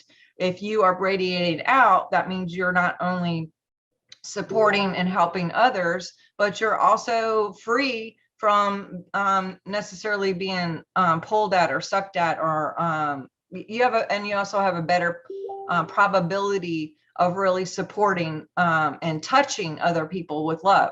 So 500 on the map of consciousness. Here's the map right here, by the way. So this is the map of consciousness. If you want to look it up, you can just Google Map of Consciousness by David Hawkins. It's also in this book, Power versus Force, which is a really good book. But again, I don't endorse like everything in this book for sure. He doesn't even believe in aliens, which it's okay, whatever people, aliens do exist, obviously. So yes, I agree, David Hawkins. Yes, so awesome, perfect. So we're on the same page. So bio, radiating out, and also magnetizing back in. So that biofield, the code within the field, or the way the code is generated into the field, is by a few different things. So write this down.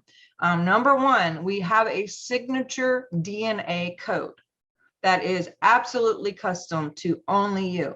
You have your own signature code that you incarnated into, that is a combination of all of your ancestors and everything going backwards from, beginning of time, whether that's here, off planet, all the stuff, whatever. So you have your own distinct energy signature code that basically projects out like a projector into the field.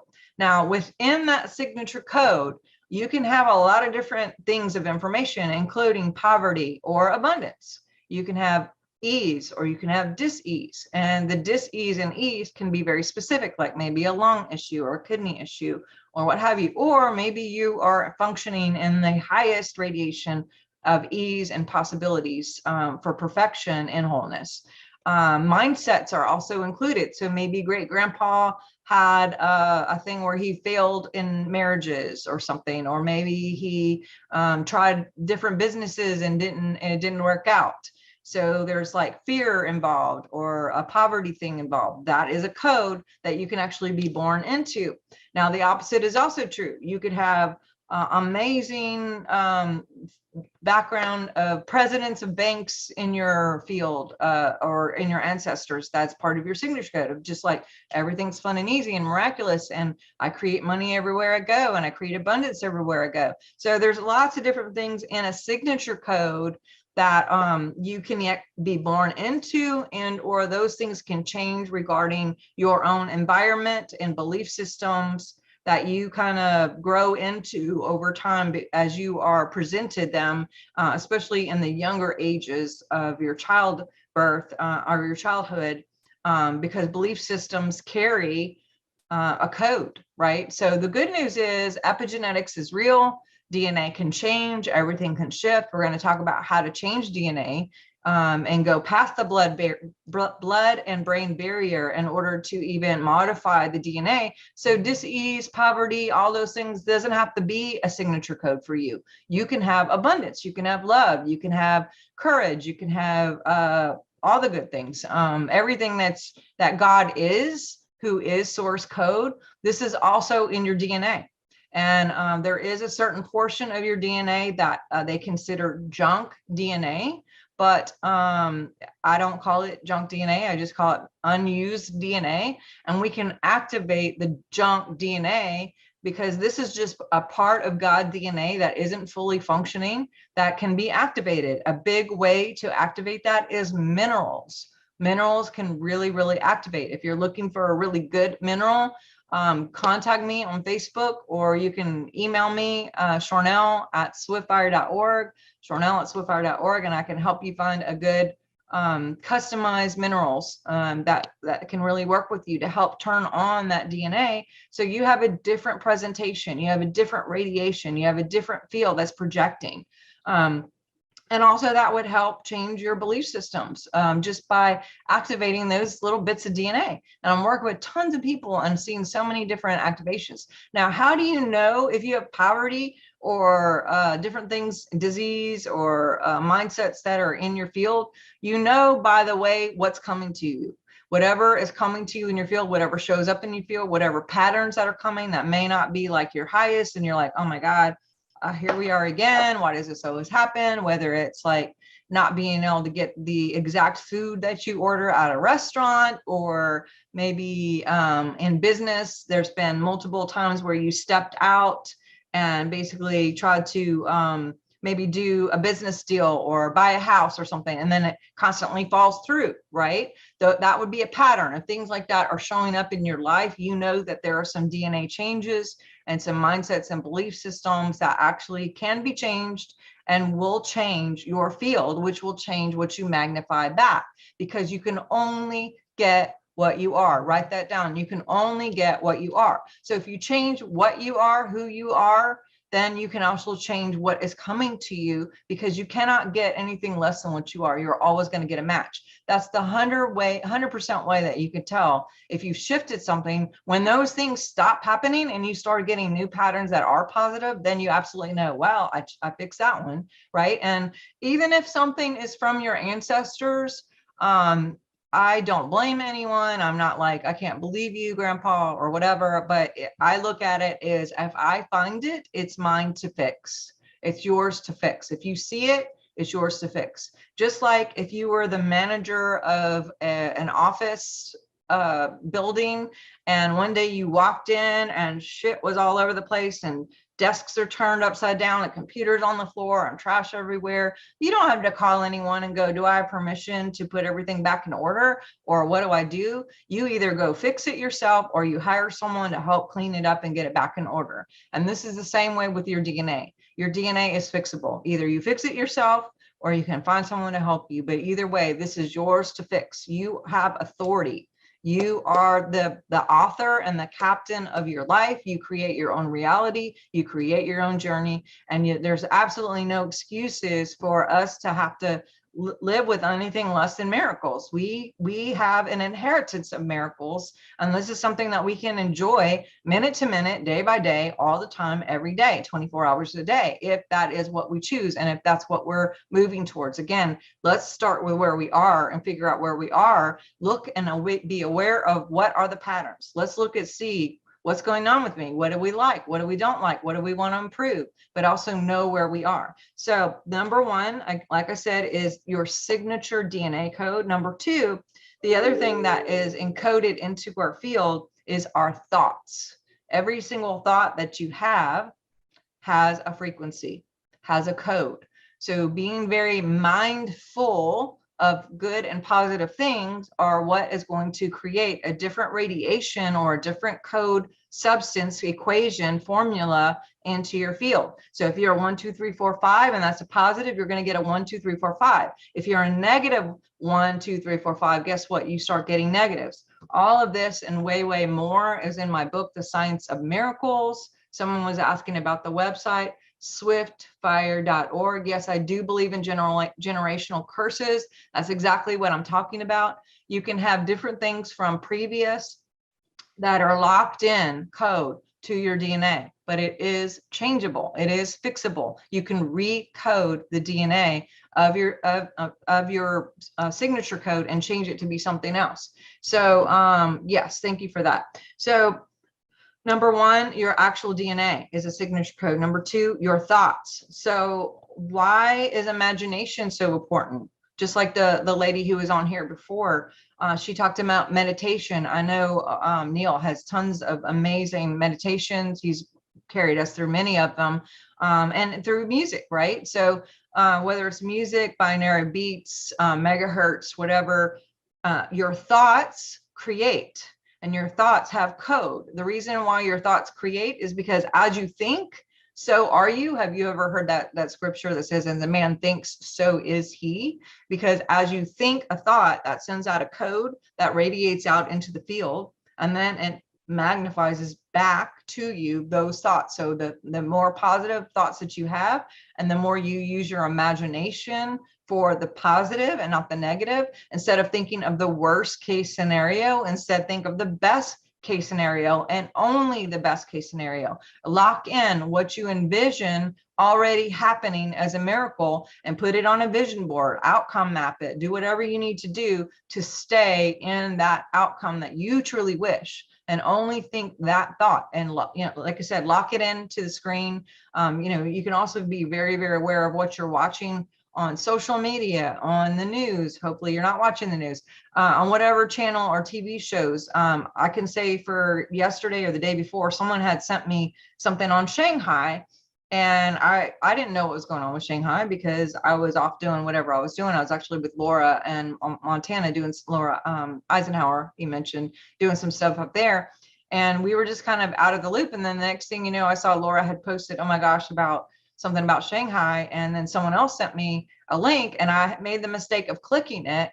And I am still like trying to figure out, like trying to clear those images, because I was like, oh my gosh, I don't want to keep that image, right? Same thing with social media. If someone is ill in your family, and you have an average of 200 people who are following you, if you post that person ill with all the tubes coming out and this terrible distressed like person in the hospital or whatever, and you post that, then those 200 people are locked into that image, and they're holding that person to the sickness image. And that is a code that will generate for that person, but also for all the other people seeing it. And if let's say I have 200 friends, I actually have 5,000 or something, and I think 20 something thousand following. So if I put something, that means 25,000 people are seeing that image on that one page, 40,000 on another page. And then all the people who have friends each, that goes in the feed of all my friends and all their friends. So that means there's a grand opportunity for a whole lot, thousands of people to see a negative image that they all are holding space for in their mind and in their field of a person in distress or in dis-ease. And that is not a good thing. So as a collective, we could do different things, like posting things like in a positive way, like maybe putting a really thriving, nice picture of someone and then posting the words, please vote victory for so-and-so. I see them with miracles moment to moment every day, please agree with me, or something like that, or envision this. So imagination is really important. Your thoughts are really important. Even meditating and envisioning, like today, I know someone who's in surgery, and I keep envisioning a magenta bubble around the surgery room, around the person getting surgery, around all the medical people. And I keep that envision, a bubble of love, just to encompass that whole entire room, that God and source would be there. And that is my thought. That is what I'm holding space for. And I'm asking everybody to hold that too, where angels and everybody can come in and they can help and support. And that this is a thought process. So thoughts are very, very important. Number two. And then also feelings. Feelings are trump of all the things I've mentioned so far as radiation. Feelings, this heart is the biggest generator of the magnetizing part. So if you think some things, you're going to radiate. If you talk about some things, you're going to radiate. But as we focus on, as we focus on feeling, because usually if you see something, you're going to have a feeling about it. Just like the Shanghai situation, I saw it, and then what happened, I had a feeling about it. And so being very careful what you're looking at, because that's going to bring an automatic feeling usually, whether it's good or bad. And so again, really, really careful about what your eye gates and your ear gates and what you're actually being around, who you're being around. Those things are important, because that's going to connect with feelings, especially if you're an empath. Empaths are going to be able to create and manifest much faster and much easier, depending on what they're focused on. What you focus on, you make room for. If you write that down, what you focus on, you make room for. So number 1, DNA. Number 2, thoughts. Number 3, feelings. Again, feelings. I know the lady previous, she was talking about crying. If you have a feeling, especially with these solar flares that have been going on, it has been a rough couple, like 10 days or so. I have so many patients that are calling me completely losing their mind, cancel clear, and just saying, I'm crying like crazy. Even people who are on my colleagues who I do shows with and are doing, influencing on stuff like this, whether it's in real life or online or have their own podcast or whatever. I've had probably 24 people contact me who are speakers who are literally going like, what is going on? Yes, there's a bunch of solar flares and a solar storm that happened. The Schumann resonance actually tanked out for 27 hours, most likely because the radiation was so high from the solar flares that it kicked the satellite off. I mean, that's how high it was. When the Schumann jumps like that, basically, you feel it because we are electric. So it's not an external, although it comes from the external, but those solar flares and the energy of it actually hit your actual DNA, and they cause the DNA to spike up any trauma that has ever been inside of that DNA. And so when it's freaky, you can feel like you're dizzy, you're shaky. Cancel clear, not you, but a person could feel shaky. You could feel like you're walking in a room and you're like, am I here? What's happening? Maybe driving is a problem, a little bit of vertigo, a little bit of dizzy. There's so many things that could happen whenever solar flares go off and the Schumann goes crazy, but that can affect your feelings. And if we don't cry it out or go ahead and admit that there's an issue with our feelings, the opposite of that would be depression, oppression, and suppression. And a lot of depression is going on. And it's just people who are not talking about their stuff. They're not feeling through everything. They're not allowing themselves and giving themselves permission to feel. If you can give yourself permission and go like, you know what, I'm sad, I admit it, I own it, and then cry.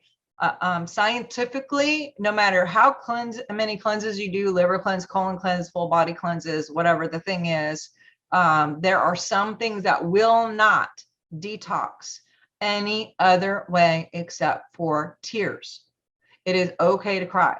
It is, matter of fact, amazing to cry. And you may feel a little crazy crying and sobbing like a lot of people have in the last 10 days. But if we can just transmute that by moving it out, then that is going to leave more space for God. You're going to have a lot more room for the 500. You're going to have 1,000, whatever the case may be. That's the part of the DNA that can be shifted up and out.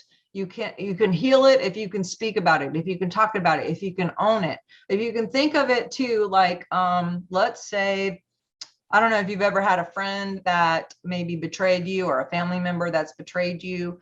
And let's say you went to them and you talked to them and you're like, hey, this really bothered me when you did this.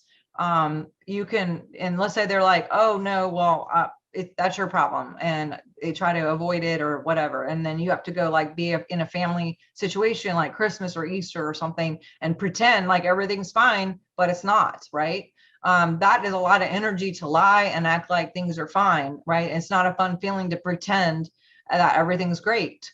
But if that person came to you suddenly and was like, you know what, Rose, Regina, Nancy, Eric's, whatever, all y'all, if that person came to you and said, hey, you know what, my bad, I am terribly sorry, I did not mean to hurt you, I would never want to hurt you, I just reacted, I don't know why I did that, I hope you forgive me, your body would absolutely relax. Your body would have relief. You would feel, thank you, because you'd feel less crazy that someone owned their shit and that you could relax because things are capiche, things are in harmony again, and you're not having to put up a front or to try to pretend things didn't happen or put up some energy to fake it. It's like, yay, everything worked out. And that is how your emotions are. Your emotions are like sometimes knocking at the door, Nancy or Eric or Rachel, and like going, hey, you know what? can you act like I'm here? Can you like not deny me? Can you not press me down and depress me and oppress me and suppress me? And, you know, this is going to lead to depression. This is going to lead to more anxiety if we depress. And it causes depression as you're moving those things. And then also those things will store in the body, and they could later on cause more signals in different body parts if we're not owning that, if we're not allowing that, if we're not giving ourselves permission to cry or to feel, or to just say, you know what, I am freaking angry right now, or I am super sad right now, or I have fear right now. And I'm not saying like major in it all day long and talk about it all day long and call all your friends and like put it on social media how afraid you are and how freaked out you are. But just, you know, at least if you can own it to yourself and say like, you know what, it's okay. And I'll have these little conversations with myself and go, it's okay. I feel sad. And then I just let myself cry and I detox all those things right out of my body.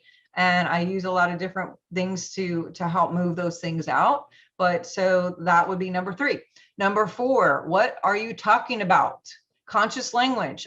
Every word that you speak has a frequency. If you followed any of my work on YouTube or my podcast or my books, I have 5 books, I've authored 5 books, and I'm always talking about conscious language, because when we would measure people's field and or even doing muscle testing, we found that certain words, thought processes, and even things that, you know, obviously that we're saying, singing, talking about, whatever it is, whether it's music, singing, that you can actually cause your body to be weak, and you can have a negative code that will radiate out. And that's why I'm constantly saying like cancel clear, because if I accidentally say something that isn't the highest positive radiation, I don't want to get a magnet to those things. I don't want to get more of that to re-endorse more things to affirm that I'm right. I would like to shift that up and speak something positive.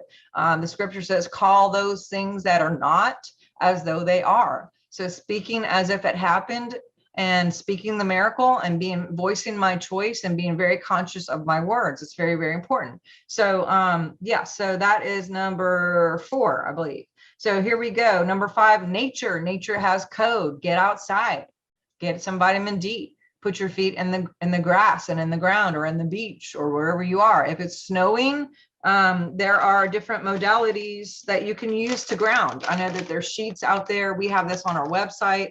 It's just a little bracelet.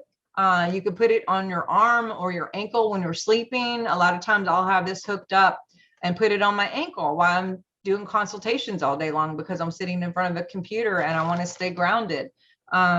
This plugs in. So if you have the 3 prongs that plug in to your wall, the top 2 are electric. The bottom one is the ground, literally goes into the ground.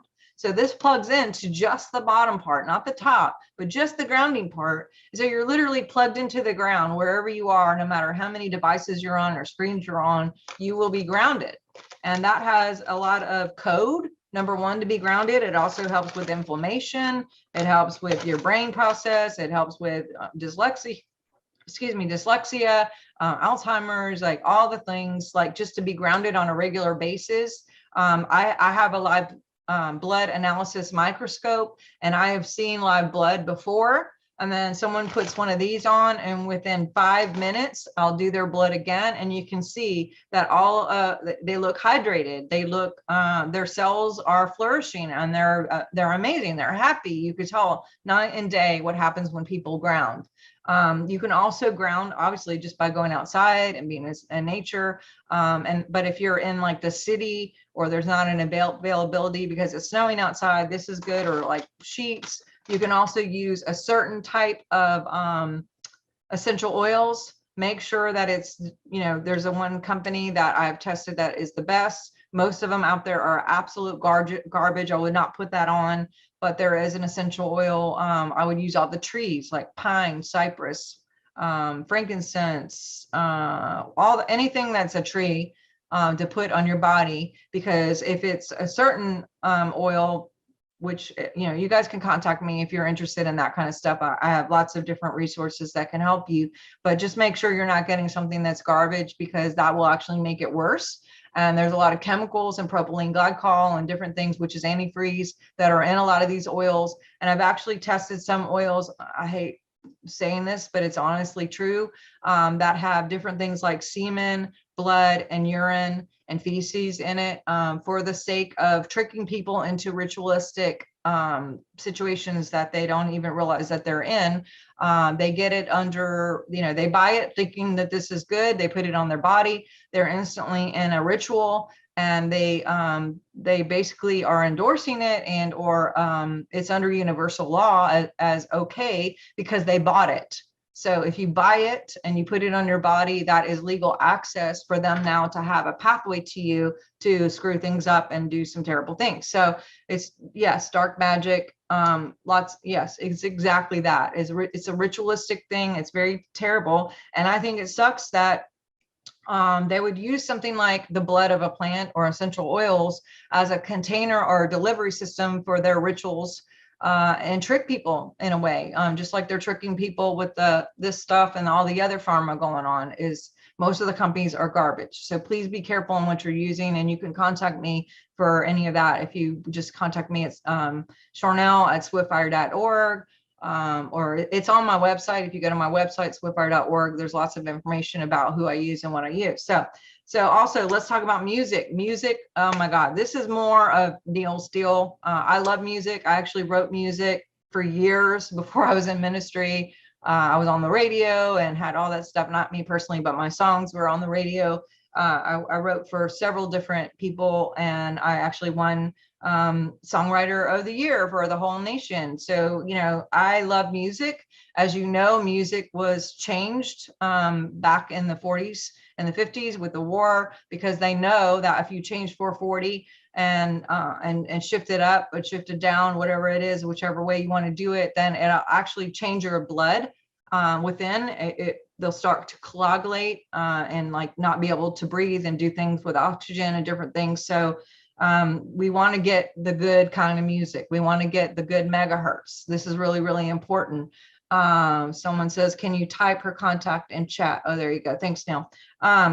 So number 7 would be essential oils. We kind of talked about that. I will say too, with a certain type of essential oils, why I love working with them is, number 1, the kind that I use will go past the blood and the brain barrier. In other words, you can actually change your brain, the neurotransmitters, the balance of it, and also change the blood and the DNA. It works right into the DNA. I love working with crystals. That's the next thing on my list. These will stabilize your field, but you can't put oils in your body. I mean, you can't put, you could put crystals in your body, I guess. I mean, we are a giant crystal, but crystals work with us because it will literally change the field by just being in our field. You just bring it in and there it is. But you can't you shouldn't put it in your body. I wear them, and black is a good one to wear, especially if you're working with a lot of people on a regular basis.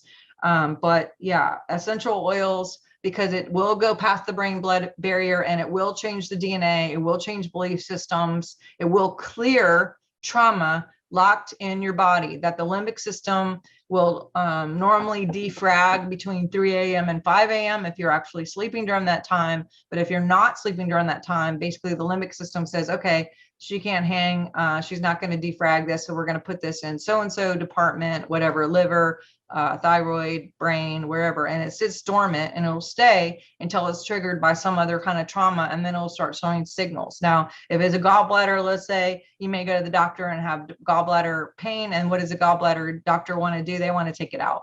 And we need our gallbladder, we need our enzymes. That's the biggest creator for enzymes. So it's really important that we're doing our best to do the dark shadow work and to clear as much as possible through all the things that we're talking about here today, including the DNA. So essential oils, crystals, grounding, we talked about. Biofeedback is another way. There's lots of different biofeedback out there. Royal Rife, you can Google him. He created and came up with understanding the fact that dis-ease all has a frequency to each thing.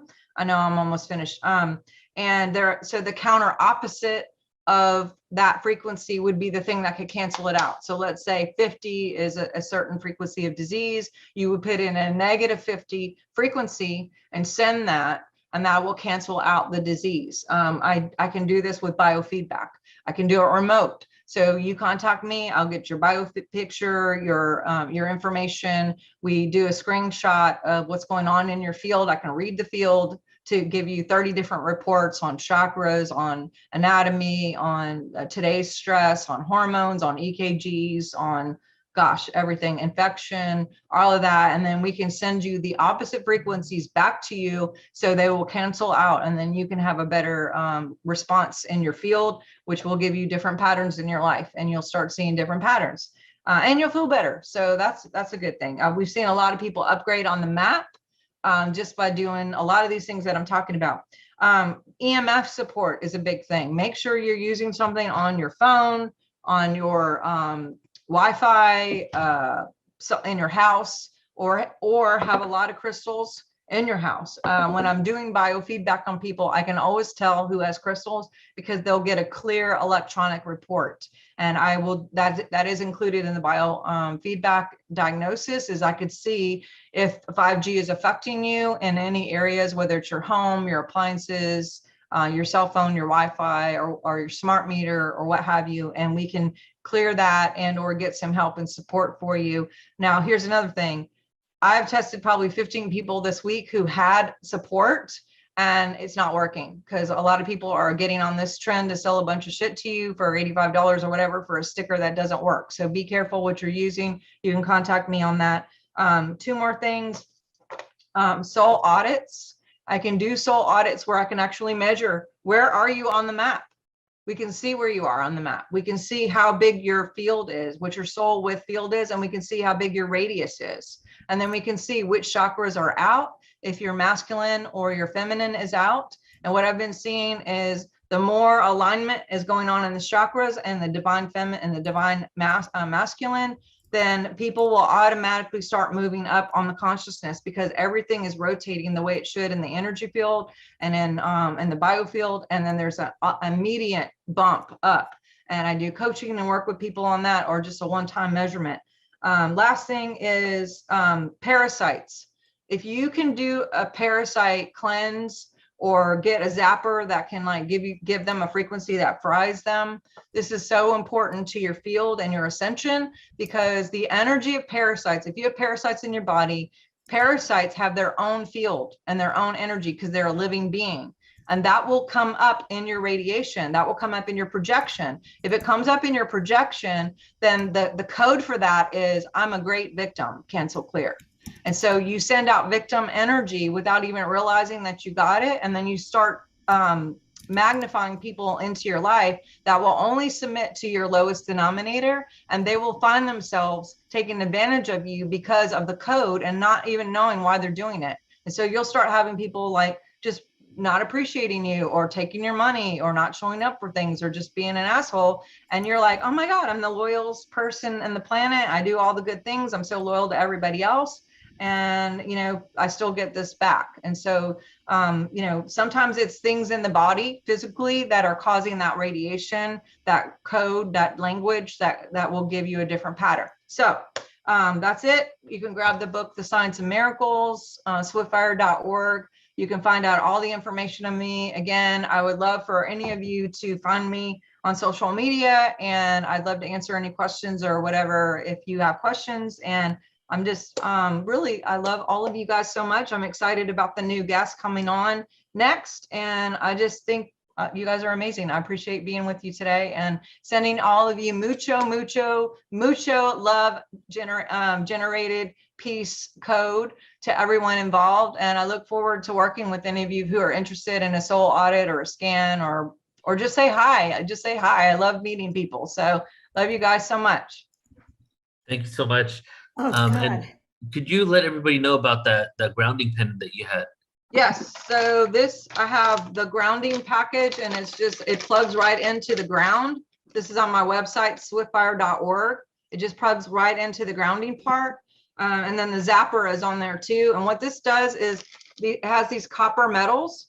You put a battery, a 9-volt battery in there, and it has this copper metals, and you put this like in your sock, or you can get like one of those wristbands, like sport wristbands, or I just put it like right here inside of my pants, and it sends a little signal through your body that parasites hey, it literally dissolves them. It just blows them up. And so as long as you're using this and some enzymes, some digestive enzymes, this will kill it. And then the enzymes will like flush them out of your body. And that will get rid of victim code, and you'll start having victory code. And victory code is awesome because then you start getting all kinds of situations of victory, victory, victory, victory friends, victory business situations, victory friends, and collaborations, and all the things victory. I like victory. Don't you like victory? And where can they find that?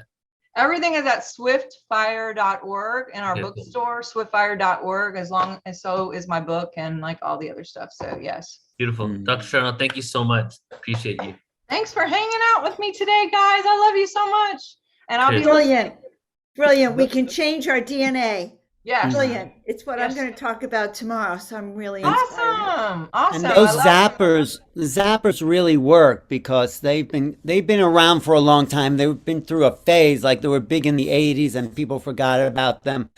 But they're so powerful and everybody has some level of parasite or something. So is it good for small and large parasites? Every kind, yes, every kind. And that will also help your emotions. If you're feeling crazy, that could be because you have parasites, and it's like going to the mall on the busiest day of the year. Right. There's just like so much, talk and chatter and stuff, but it's in your body and you can kind of pick up on it like static in your mind. So maybe you're like trying to walk into a room and you're like, why did I come in here again? It's like, it's like having back static in the back of your mind. That's kind of like breaking up your thought process because of all the energy that's coming out. Something's eating at you and literally eating at you.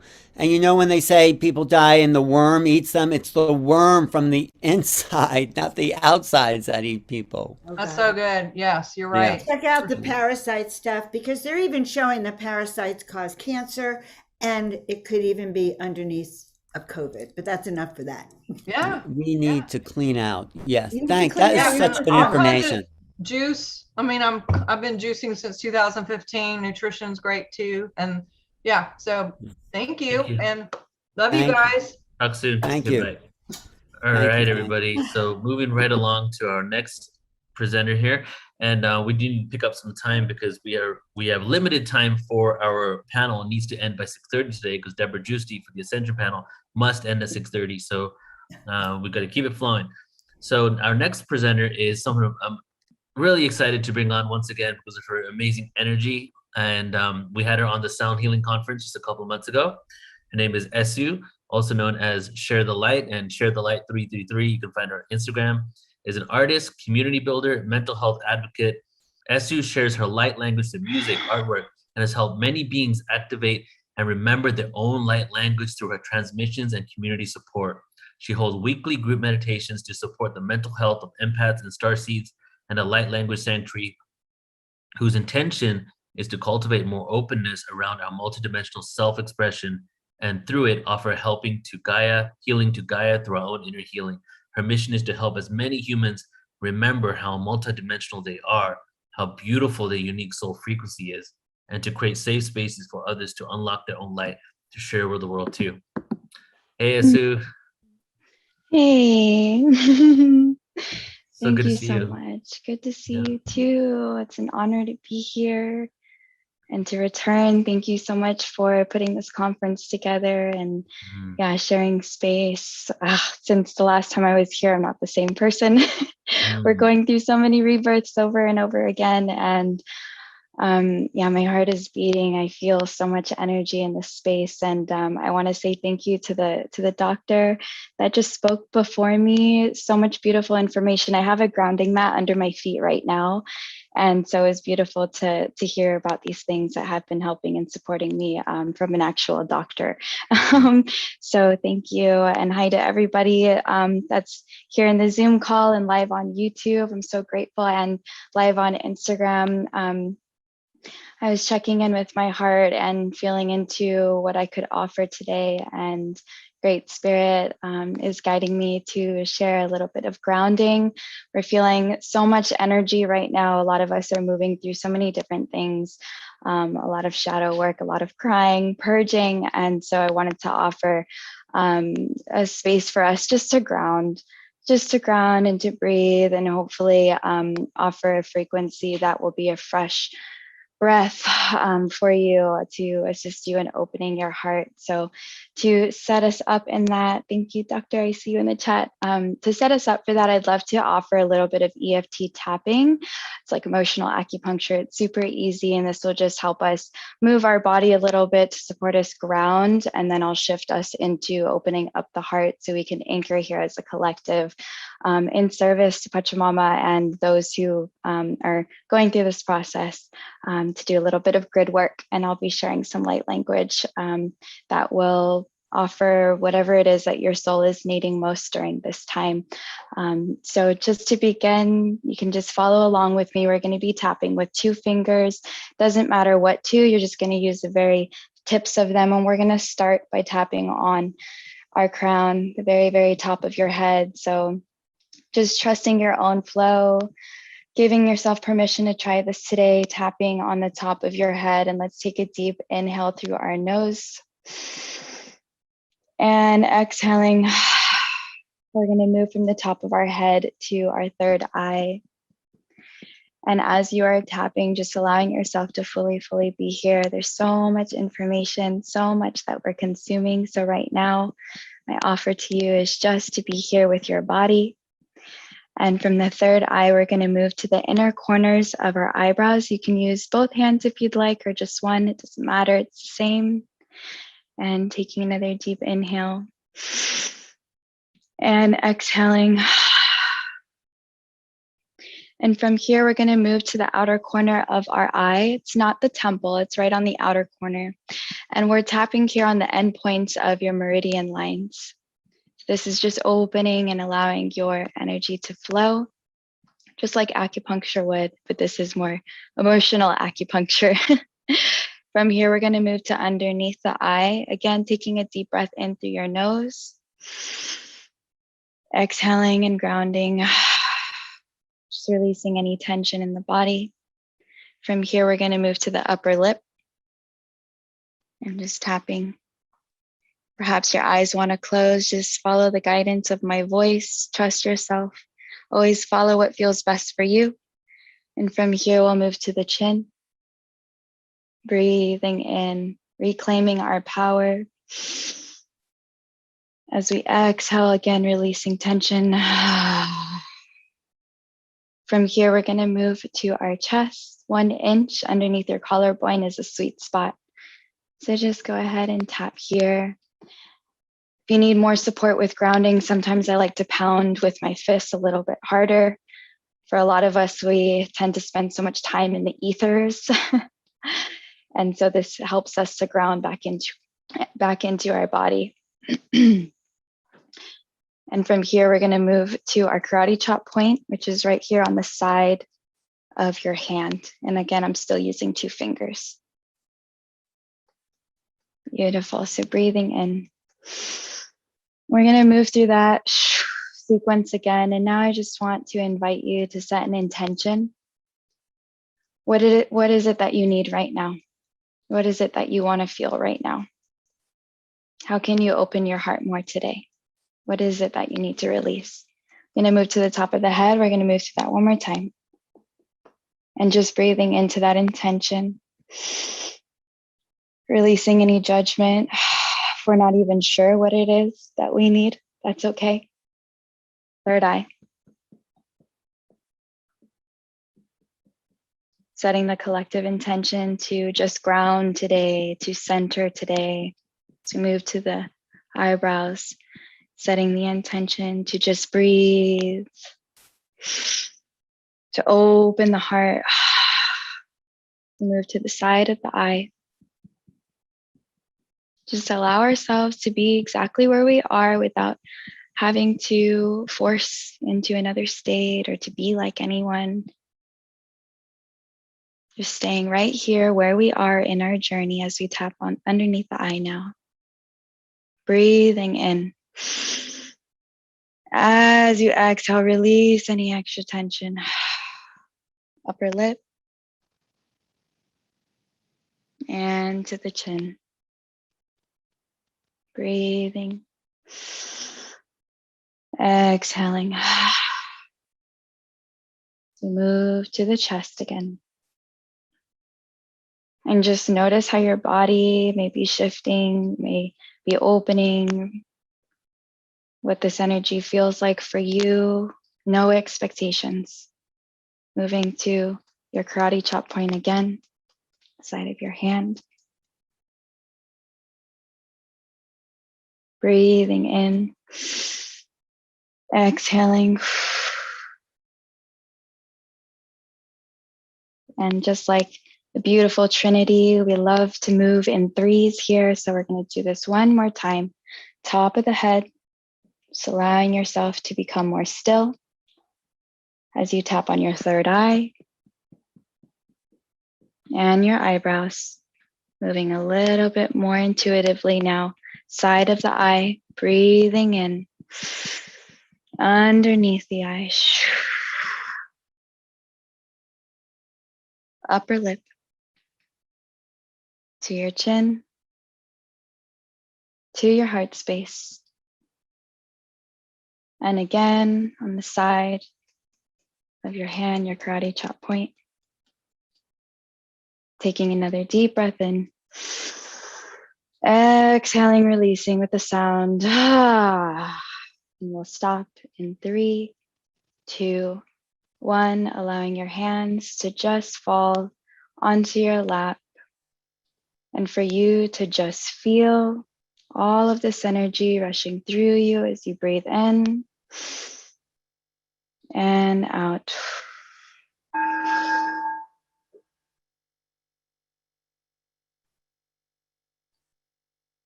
Coming into the heart center, this beautiful portal, this beautiful connection to Great Spirit. Releasing more and more as you exhale again. And coming into your own rhythm of breath.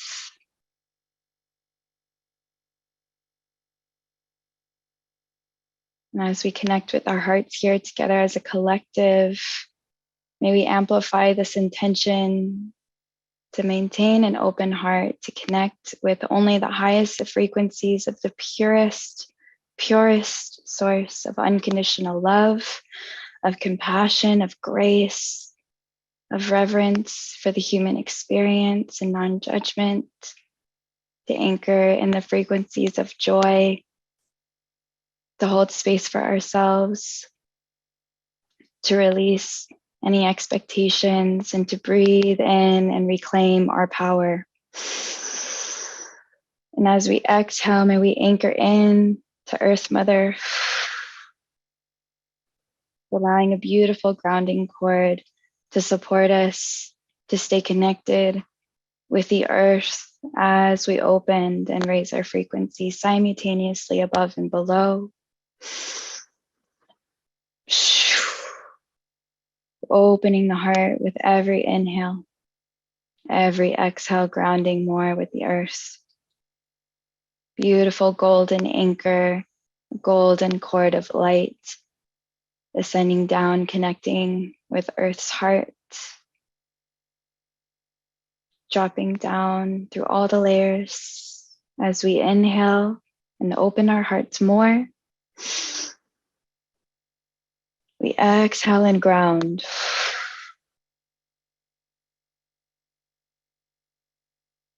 Allowing our anchor to settle in 5 as we breathe in for 4. As we hold for 3, 2, 1, exhale, release. Anchoring with open hearts as pillars of light in service to this collective ascension, in service to the collective healing. And from this pure place of heart-centeredness, of love, may we open this beautiful, beautiful space for Great Spirit to share codes with the collective at this time, to offer a frequency that speaks to the soul, beyond the logical thinking of the mind, to offer whatever it is that you are needing during this time, be it release, clearing, activations, opening and allowing ourselves to receive as we inhale. And as we exhale, just grounding, feeling the shift in frequency as we move up and ground down. Invitation to allow your own voice, your own codes to co-create with us here, to anchor in your light for all to receive where you are in your own way.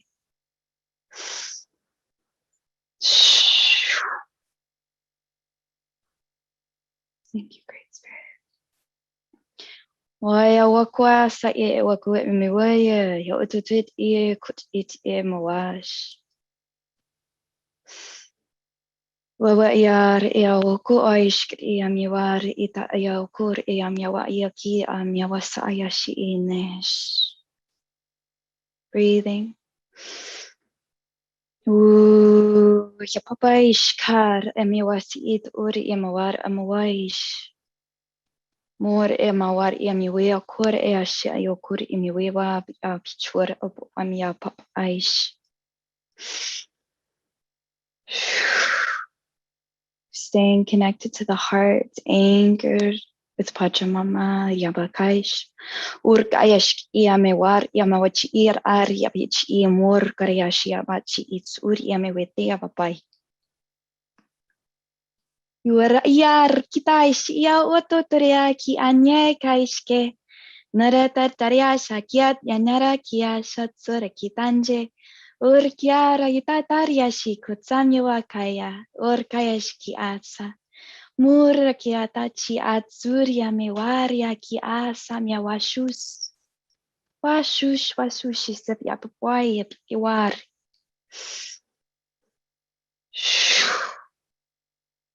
Remembering to breathe, to receive.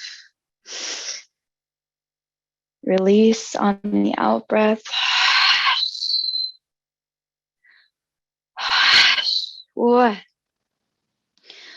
Urkia meshayata yamewari yeteshur, totaria mawara yeteteshkria. Mur ore shia mewara hitandre kadaishkra, shamur yamewat. Mur oria matam, mur oria mewetaish yamarut oria mawaish. Waish mewaya hit aish, aish, what aish. Let go of what you're holding on to. The soul is tired. Let it go. Let it go. Let it go. You are safe. You are safe. You are safe.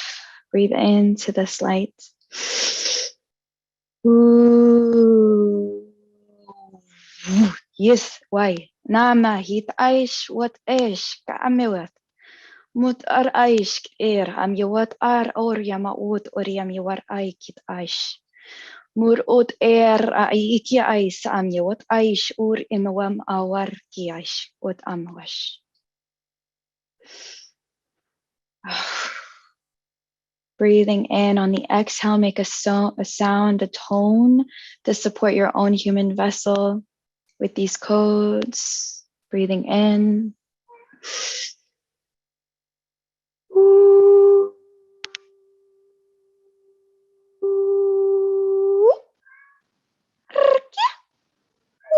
Yes, wish.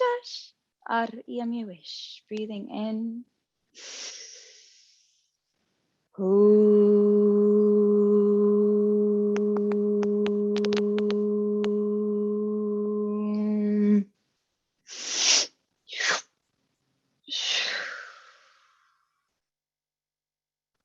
One more, just like that, breathing in, making a sound.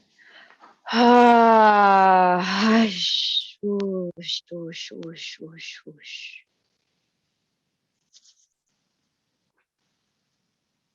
Invitation to place a hand over heart.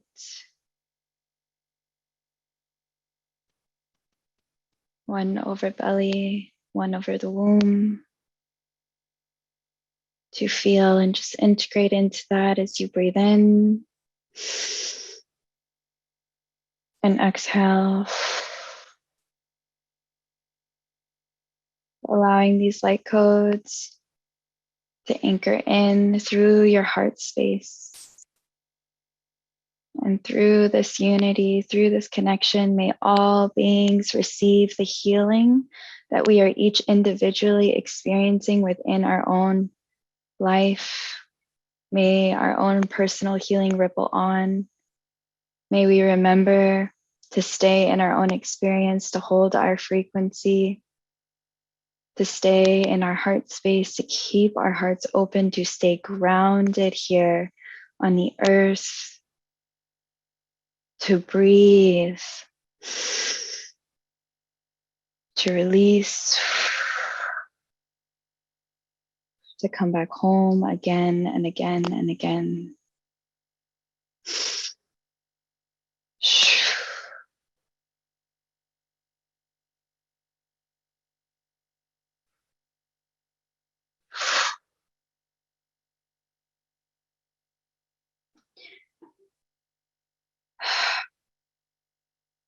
Invitation to bring your hands around you for a hug, to rejoice in celebration of witnessing the self, to love the self and everything that you have gone through, everything that you've experienced.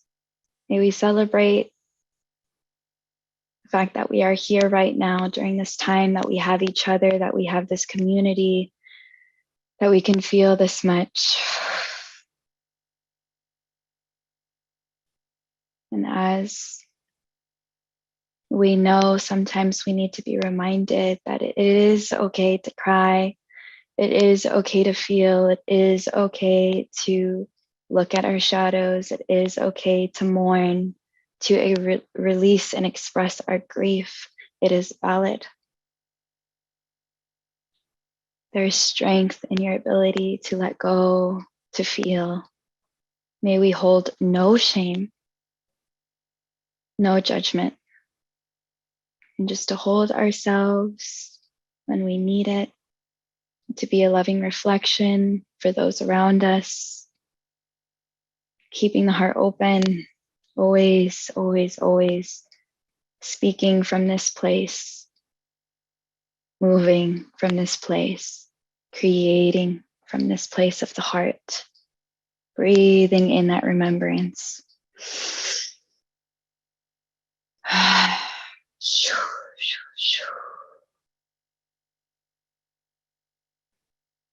And bringing the tapping back in, listening to your own guidance and whatever it is that you need. Just allowing ourselves to come back into body, tapping on the top of the head, or perhaps a different part of the body that you feel guided to. No specific order, just listening to yourself. Coming back into the body fully. Stretching the neck, moving around, and taking your time. Slowly, slowly, slowly allowing yourself to arrive where you are. Perhaps you can rub your hands together, place them over your eyes, blink your eyes open underneath your hands, assist you in supporting and adjusting back to this realm of physicality. When you're ready, you can allow yourself to return. Returning.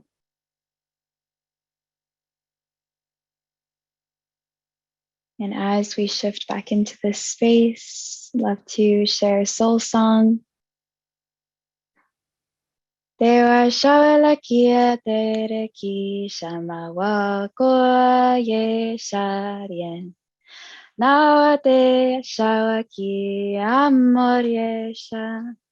Amoryesha yesoriamo yamo.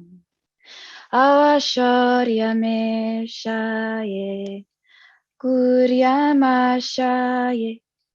Yamasharyamo shiyamo yamo.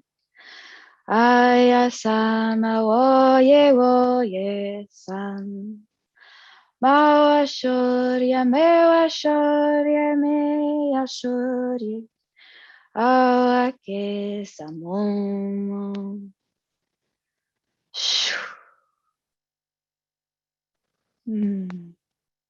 Yes.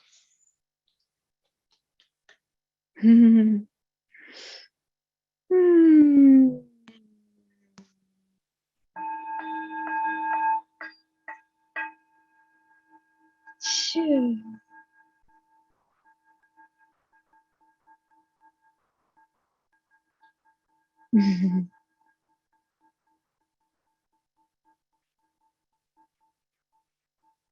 Mahalo. Salamat po. Thank you. I love you. Mahal kita. Te amo. So, so grateful. And yes, if you feel the call to share in the chat, reflect. I see all of the thank yous. Thank you to Source. Thank you to Great Spirit. It's Great Spirit that's doing all of this. It's not us. It's creation. Yeah. So thank you. Thank you, Neil. Thank you, Thank Esu. you too. Yeah. Full body chills. Yeah. I had like a minor emotional release right there too. I mean, it is emotional freedom technique, right? And the frequency Yeah. you're emanating, but definitely put the emotions on the forefront to be processed, the energies of this weekend. Yeah, it's so intense. It's so intense right now. I've been going through the same thing, just crying, releasing, purging. It feels like just straight up energetically purging and integrating and just, connecting with my loved ones and talking about what it is. Everybody's going through something, and I thank you for your honesty and vulnerability and speaking up about these emotional releases, because it's, it's like we all know this, but how often do we actually practice allowing ourselves to be seen in our emotional states when we are feeling like upset or that something's being released, and whether that's tears or whether, there's so many different ways that we release, shaking or yawning, like there's so many different things, and not holding shame around it, and just like being a loving space to just let each other release it and have our moments. It's so beautiful. So thank you. I'm glad you're able to have a release, and I hope that everyone here in some way, if not now, maybe later, we have like the full moon approaching. So yeah, it's good. It's good. Thank you. Appreciate you. And do you have a website that you can share with everyone? Yeah, I do. My link tree has like all of the links. My website is www.sharethelight.love, but I will post my link tree because I have a YouTube channel and all of the things. I'm sure everyone's familiar with Linktree, but let me pop that here. And yeah, this was really beautiful. My cat is like, hi guys. Sounded like a little baby. I was like, do you have a kid back there? My cat Bink, she loves light codes. Like she always chimes in and shares her like meow codes. That was so cute. Yeah. I have her outside of my door because if not, she might jump on my computer and Okay. mess things up. So she wants in. Yeah, she's like, hello. Yeah, I know. She is my baby. So thank you again, Esu. Appreciate you. Yes. And everybody, you'll be seeing more of Esu on PortalToAscension for sure. And just like your energy, just like what you bring in, just really like is pure, like unconditional love. So I just appreciate you for just being, your presence is amazing. Thank you. Thank you so much. And yeah, before I head out, just to everyone here, I'll post the link in the chat again. To everyone here, be so gentle on yourself, please. Please be so gentle. When we hear light language, it's very activating too. So if you feel like it's coming out, allow it to come out. It's so beautiful. I'm here to support you in any way if you need it. You can reach out to me on Instagram or just go to the link. And I am excited. I want to just plug real quick. I'm playing High Vibe Festival. It's a music festival coming up in 2 weeks. I'll be DJing and sharing a little bit of an ecstatic dance, which is a beautiful way to release and move the body. So if anybody would like to come, it's in California, and it's on the link tree that I posted. So yeah, I would love to meet you guys in person. It's so nice when we can break down the virtual walls and like actually hold each other and see each other's eyes. And it's a whole other dimension when you're with someone, huh? Yeah, it's even more intense. So it's kind of, I tell my friends, as I meet people that are really activating, it's like we're strategically spaced out from each other, because if we're all together all the time, we just like literally like bust into a million particles and like not even be physical anymore, because it'd be too much. But no, seriously. Yeah. All right, so thank you so much. Thank you. Mahalo. Bye, guys. And I think I told Esu, so this might be new to her, but I think I told her I'm doing a Heal the Divide online conference. It's the next free event on Portal to Ascension, Heal the Divide online conference, which is going to be pretty epic. And Esu is going to be a part of it. I just got to give her a reminder because I told her quite some time ago. So you'll be seeing her again. And Joan, quick comment before we go to the next person. Well, we need Heal the Divide, and we are in the perfect time of cleansing and releasing. So thank you so much for that epic experience. No, definitely needed. That's all I need to say. I'm excited to see Flo.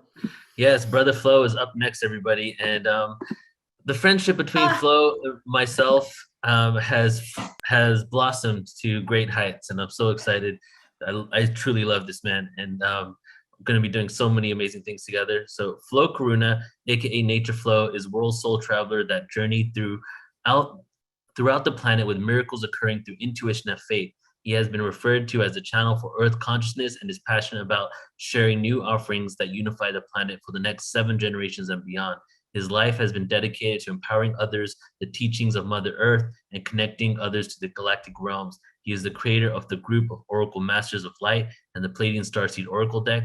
He is also the founder of Star Codes, which offers starseed activations and so much more.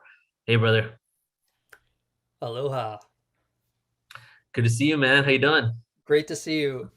Feeling good. I'm riding the emotional waves. I heard Esu talking a little about that, and I'm in the same boat today. It's interesting preparing for these talks, because as a quote unquote cosmic messenger, you have to prepare your body. You have to get the right nutrients, you have to drink the right water, and allow for yourself to be an open channel of the divine. So in that process of preparing, it could bring out a lot in you, stuff maybe that you've been pushing behind or you haven't been looking at. So that was happening to me today. So I think we're all in a similar boat, so to speak. Definitely, brother. Thank you for sharing. So I'm just going to go on mute, and you can just take it away. And I just want to say congratulations to you, Neil. The 14th, if I heard correct, 14th anniversary of PortalToAscension. Yeah. You're an OG of the spirit. Original galactic, right? Dude, I love that. Thank you, man. Yeah, so just honored to be part of this PortalToAscension. I mean, every time I connect in this space, in this community, and feel all the beautiful beings here, I know that we're in a good timeline. We're in a timeline where the awakened souls are coming together, and we're here to remember who we are, remember our truth, and support each other emotionally, spiritually, mentally, and resource-wise. And this is why we've all gathered in this time, 2022. We've come to recreate or rewrite the script. Each one of you has been embedded onto this planet with unique quote-unquote codes, as I like to call them. Codes that the masses want to experience right now. Codes in your inspirations, codes in your passions and your service work, codes in everything you represent. And I do a lot of work with the Starseed family. And I feel the Starseed is a natural rebel to society.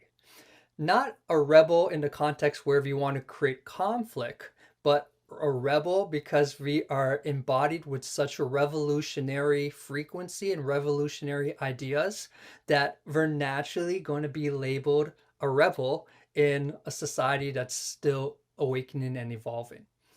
So in that context, to be a galactic being like each and every one of us, or be conscious of that, there could be a degree of not fitting in.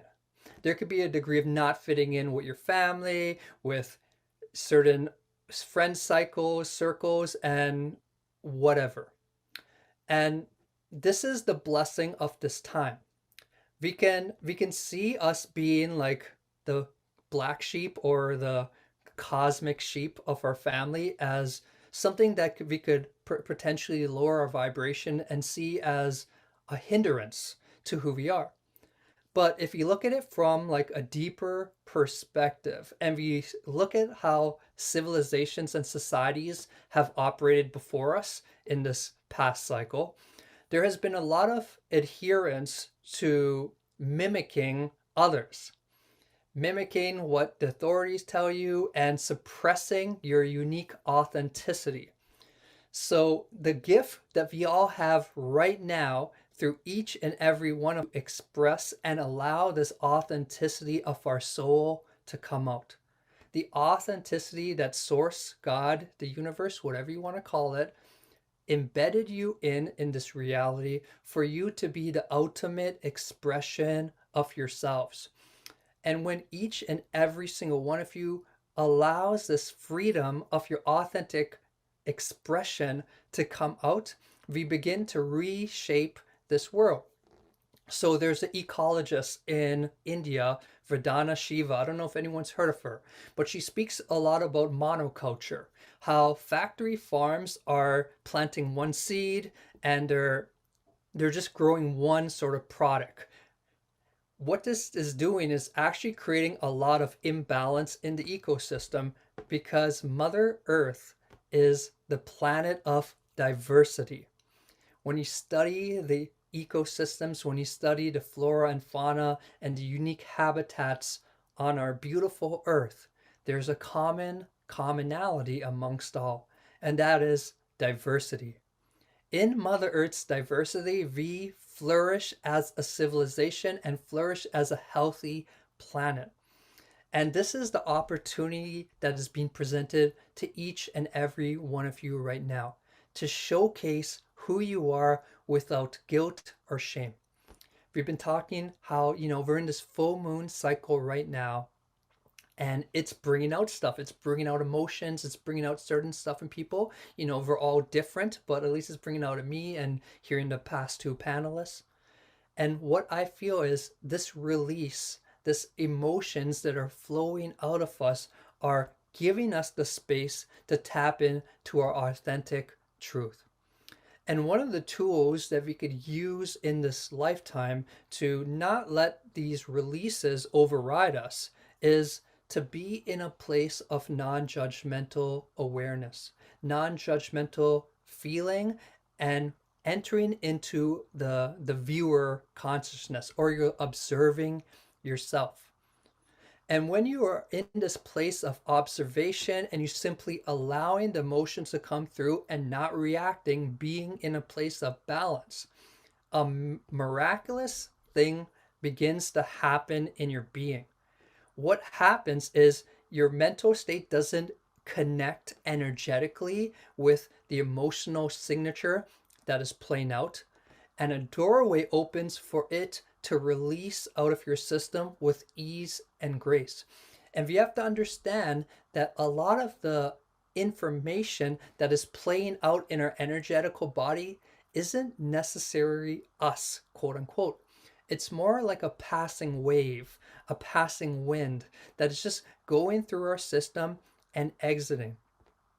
And it's important that we become aware. Somebody's angry in the comments.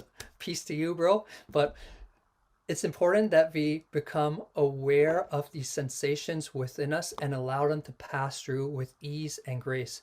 And this has really assisted me in my lifetime, going through the various layers, going through the various ancestral programs and obstacles or opportunities that are inside of ourselves.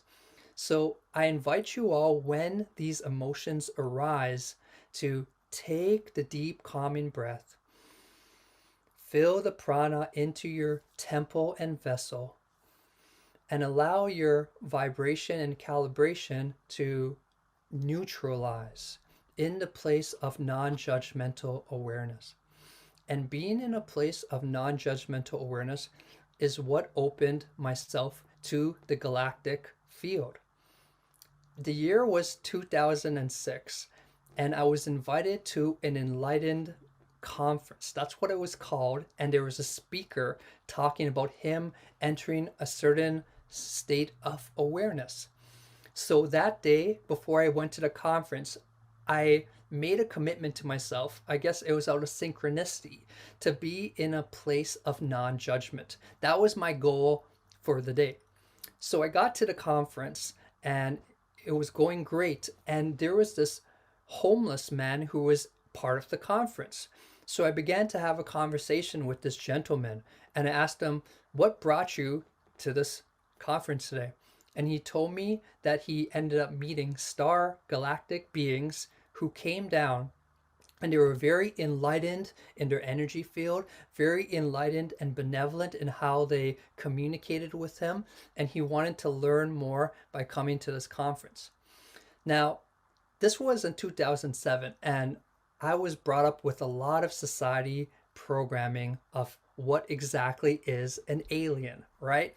So I never heard at that moment that aliens can be benevolent and enlightened in nature. Actually, that just completely opened my mind, and it made a lot of sense.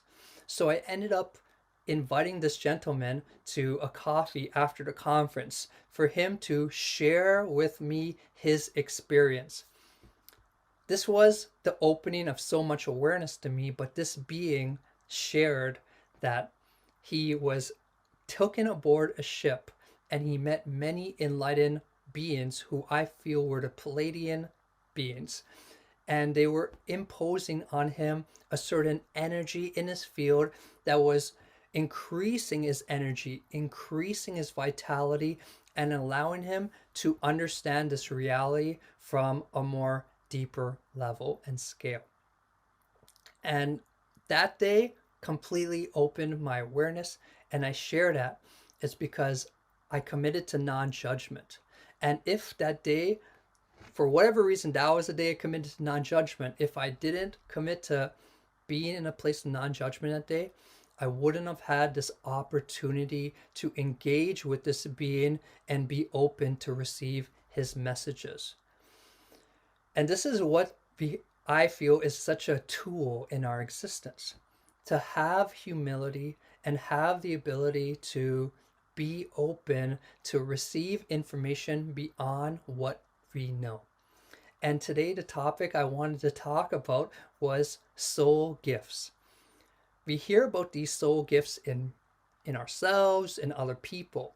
And I really wanted to tune into the question, how do we access our soul gifts and bring them to this earth reality in a clear way? And the more I meditated on this question, the more I connected it with my personal life, I learned and I realized that to tap into our soul gifts, we have to have an ability to step away from who we think is the I and enter into a bigger I that is in the field of unity. This is the opportunity for you as a human incarnate in this great planet called Earth to step in and experience something much greater than you thought you were capable of. A lot of these athletes, a lot of these people who have done great stuff on planet Earth, great accomplishments, have spoken about that a current, a frequency began to just like merge with them, and they weren't trying anymore.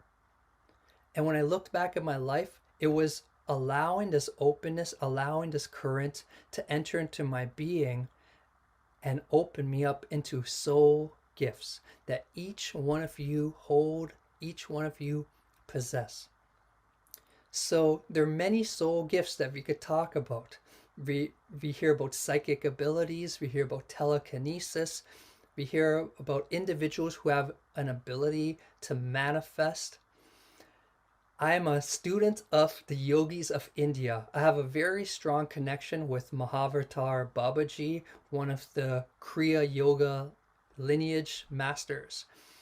And I would go deep into the studies of Lahiri Maharshi, Sri Yukteswar, and a lot of individuals that we don't know who were students of them. And I would hear stories that would completely just blow my awareness.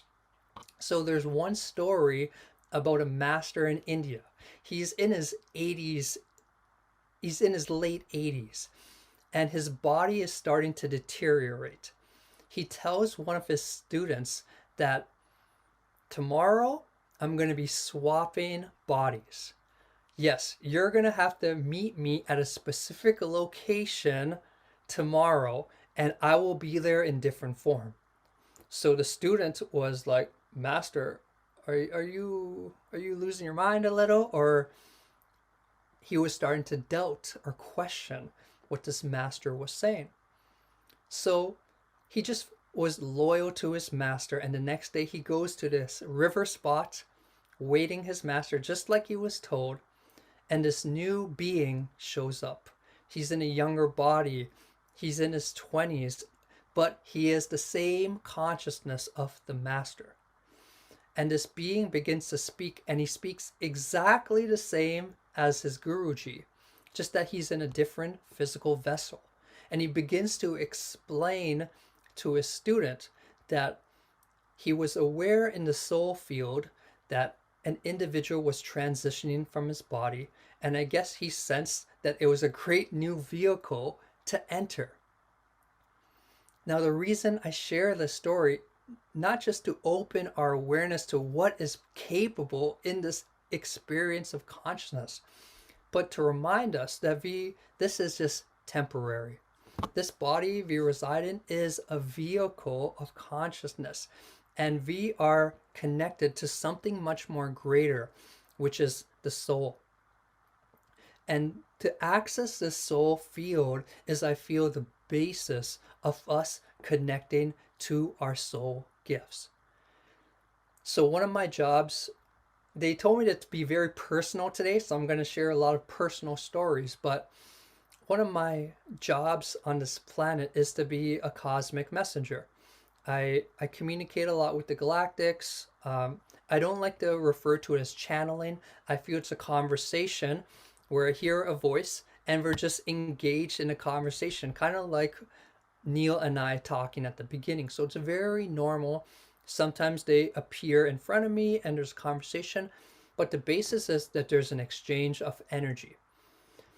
And the more I begin to contemplate on how exactly is this process occurring, that I'm getting communication with the star family, the more it became clear that my consciousness wasn't just embedded into my physical vessel, which is, I think, very important, and we have to be grounded at this time, but also it was connected to my auric field and my energy body, which is constantly in communication with these subtle aspects of reality. And this, I feel, is the doorway to access our soul gifts. If you're trying to experience something that you've experienced from a different lifetime, or it's embedded into your Akashic field, the opportunity at hand is to become aware of your aura, to become aware of this residue of frequency that is vibrating around your body all the time. And I feel the more we become sensitive to our auric field, the more we connect to the bridge to spirit. So this is what I feel the auric field is. It's a bridgeway between the third dimension or fifth dimension to the spirit world. And this is the power you all have right now, family. You have the power not just to be this person that you grew up on the earth plane, but also connect to the multitude of gifts and resources that have always been with you since day one. And you know, we live in a society that tries to suppress this. They throw us into the educational system, and they don't talk about, you know, the subtle aspects of reality. And many of us have to rediscover, go on a journey, and reconnect to who we are. So yes, connecting with our children is perhaps our most highest objective right now. We have this new generation that have so much compassion. I mean, like, I feel like crying thinking about that. I mean, I have so much love for them, and they're embodied in this earth school, and the technology, you know, they're getting lost in technology world, which technology has its benefits, but out of balance, it could begin to fry our nervous system. And the nervous system is the way of transmission. The nervous system is how you receive energy, process it, and be able to process it.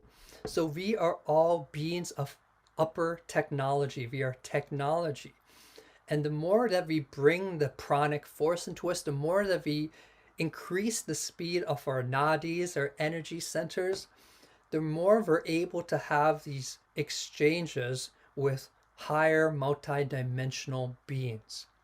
So this is important, family. I always like to say, you know, everyone wants to talk to the star family or tap into their soul frequency, but there's some groundwork that needs to happen.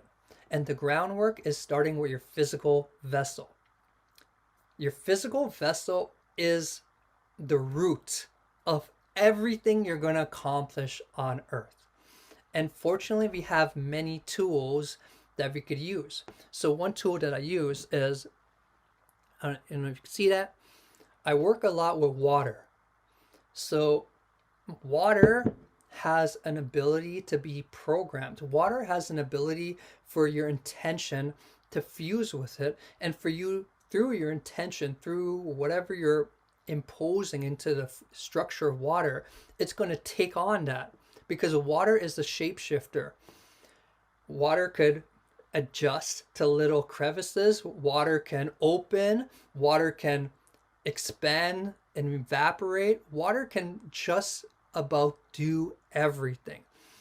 And that ability of water is also existing on a deep molecular level that is matching your energy, matching your frequency, and is granting you the ability for it to be programmed. So the Arcturians have helped me with this idea, but oftentimes I place my hands in water and ask for it to activate my multidimensional consciousness. And then I follow my intuition, and normally involves drinking a lot of water. And it's amazing how fast you can clear your emotions, your energy bodies, and the stuff that is, you know, caught up in the day-to-day. So I encourage you, family, as we go on this journey today, and as we start with our physical vessel, to begin using water as a technology.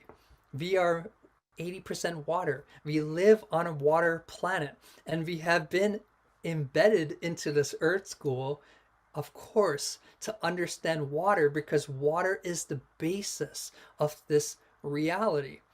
And on a deeper scale, water is intelligent.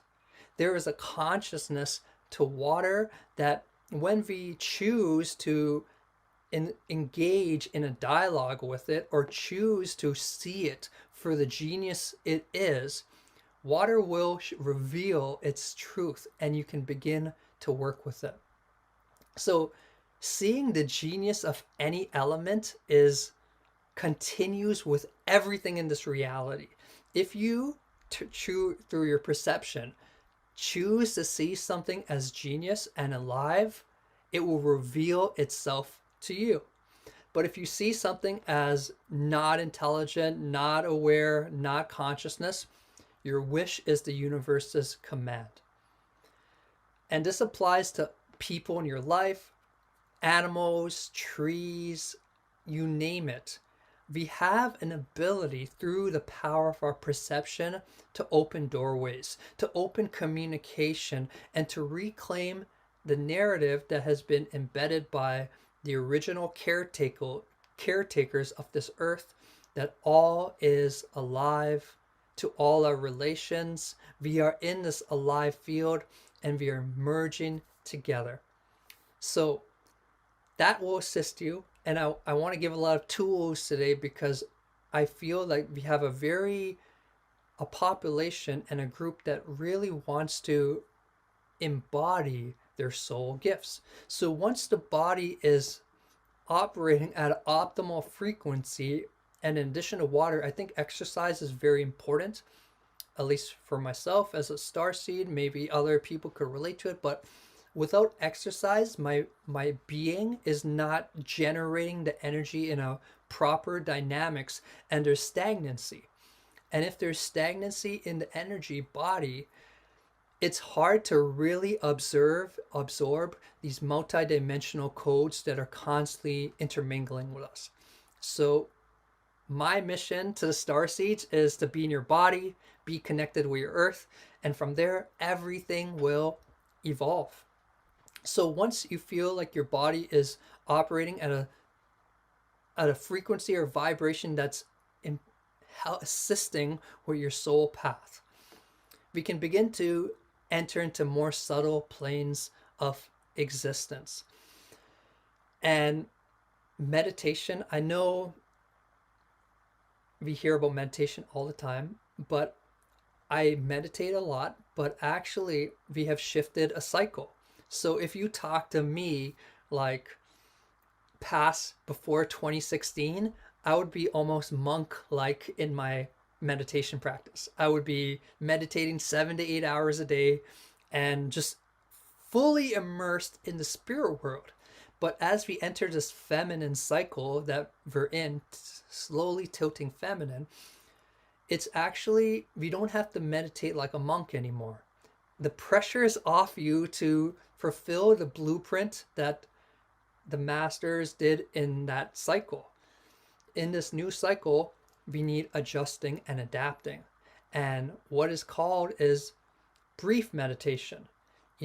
15 to 20 minutes meditation a day is sufficient, in my opinion, at this time, to just clear your mind or reorganize your thoughts and allow you to see the beauty of this reality. And why meditation is so important, if you haven't already heard enough things, is it gives you an organizing principle in your awareness. So you can actually see reality for what it is without your thoughts impeding in the way. So do your 15 minutes and you will notice great things. So we've talked about body, we've talked about mind. Now let's go to the auric field. The third stage, there's no right order, but the third thing I like to focus on then is the auric field. And the auric field is genius, family. The auric field is incredible. And it's very important that we become sensitive to this part of our being, because it could be impeding and impacting our lives if we're not aware. So some days, like, I'm feeling off and I just feel like, oh man, I can't just like come back into my harmony that I know I'm capable of being in. And I'll do my meditation practice, I'll scan my body and everything's like feeling good. But sometimes I forget to pay attention to my auric field, because just like the body needs a maintenance and the mind needs maintenance, welcome to planet Earth, there's always going to be dust after a couple of days, right? The auric field also needs a level of maintenance, and maintenance is not like hard work or you have to do something. The maintenance is you being conscious, you being aware of this field. And through your awareness, you're going to realize that we as humans tend to collect a lot in our day-to-day. And through our awareness and our non-judgmental place of awareness, we can clear our aura field. So the aura is very interesting. And one thing it responds to very well is color. You can attempt right now to, okay, let's just do an exercise. Let's just close your eyes. Take a deep inhale.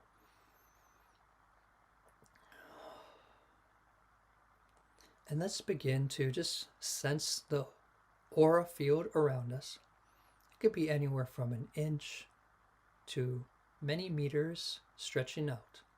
But we just want you to become aware of this field. Maybe feel a different sensation here. And just inviting you without any judgment to feel the color of your aura now. Maybe you're multicolor. Maybe you have a certain color for the moment. But just simply pay attention to this field. And now we're going to try something. So you're aware of your aura. You're aware of this field. I'm going to invite for you to invite a specific color that you're not seeing right now into your field. Perhaps let's all invite light purple, like the background color I have. Let's invite a light purple to rain down on our auric field. Maybe filling in gaps or cracks, but just feeling this light purple envelop us. And we want you to become sensitive to any changes you're feeling now in your emotions, in your mind, just any sensations. Just pay attention.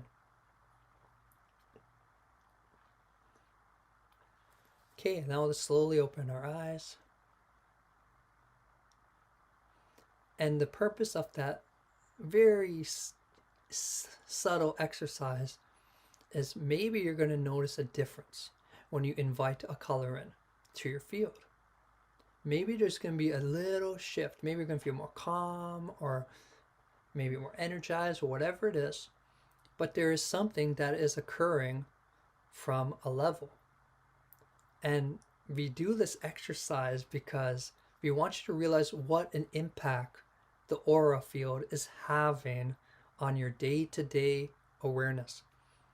And it's in this aura field which is actually more bridged to the different dimensional planes where we can sense the star family.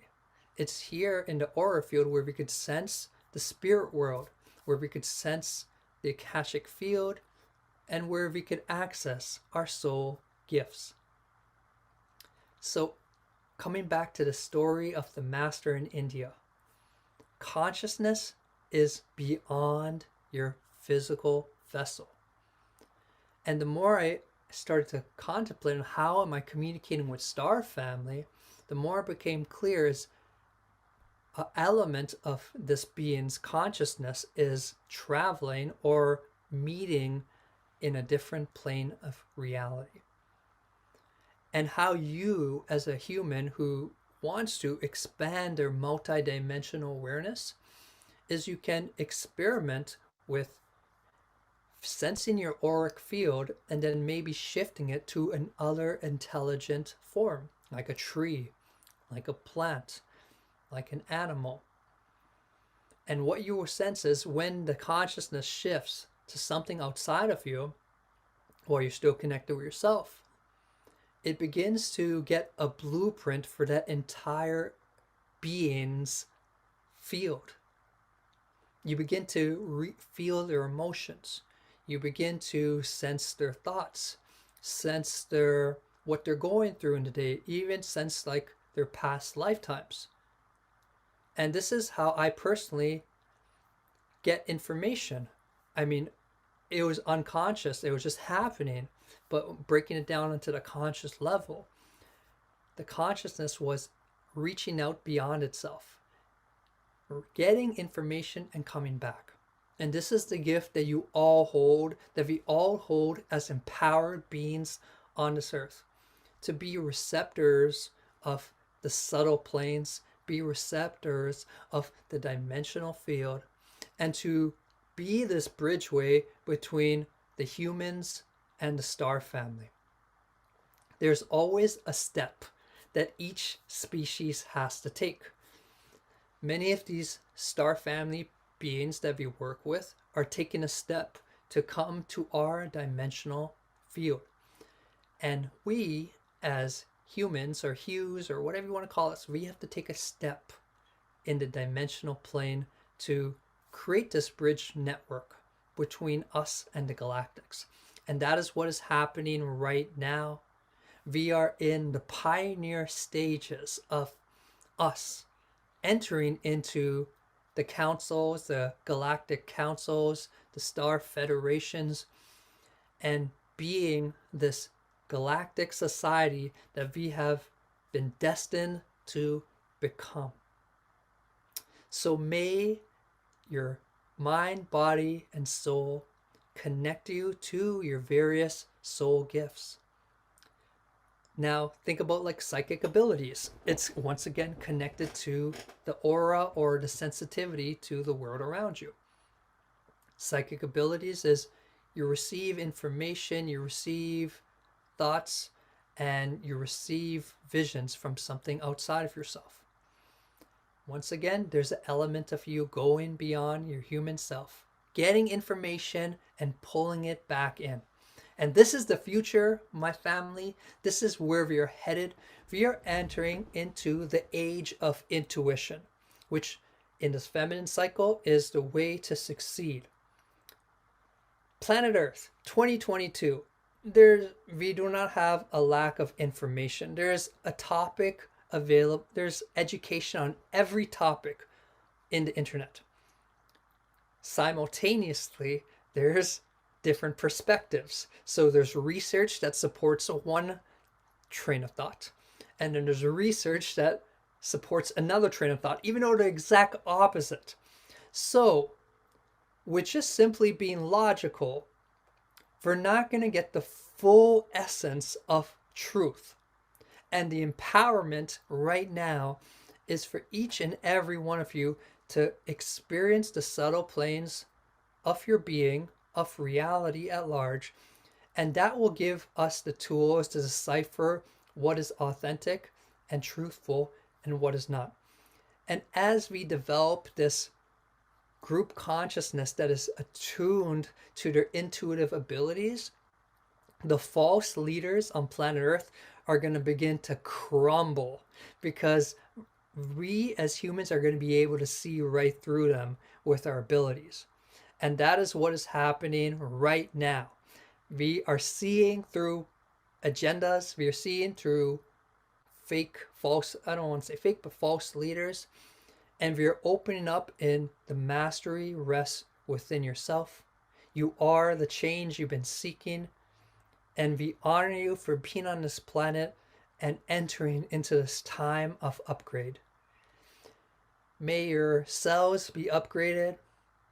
May your heart be open to receive all the divine currents, and may peace be in your heart and soul. I thank you all for your time. I love you and grateful to have you here with us. And I'll just say quickly, if you want to learn more about my work, you could check out star-codes.com.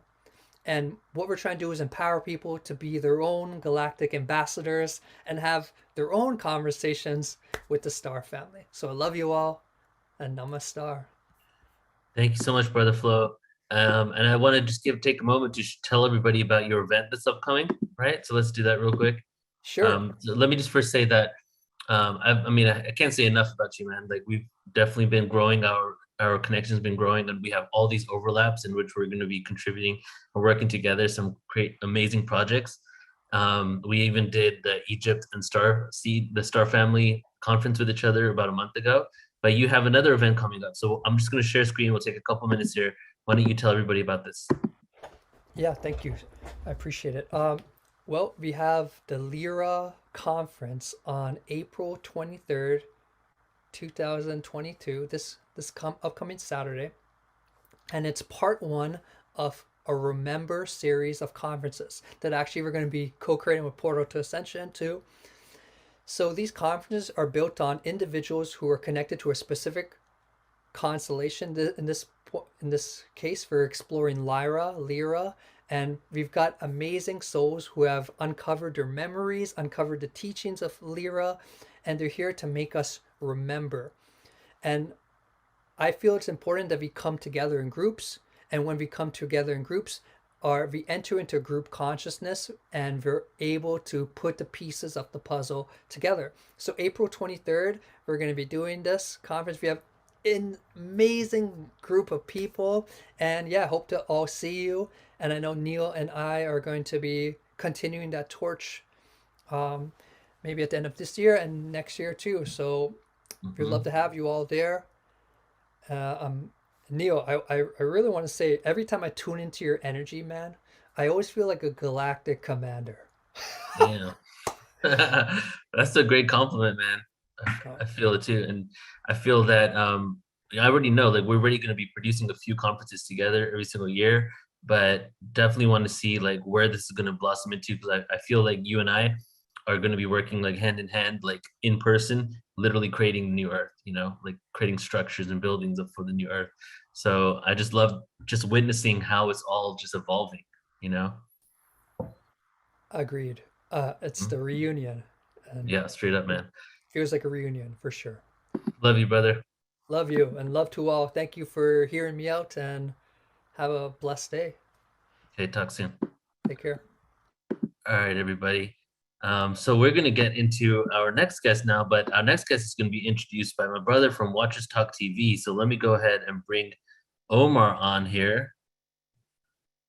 See if I can find him in the room. Here we go. So brother Omar from Watchers Talk TV, check him out on YouTube. Also done some amazing events. Just got done doing an event with 111 plus speakers that was over multiple days. And that was just less than a month ago. So I'm going to bring him on here. He's going to bring on our next guest. Omar, are you with us, brother?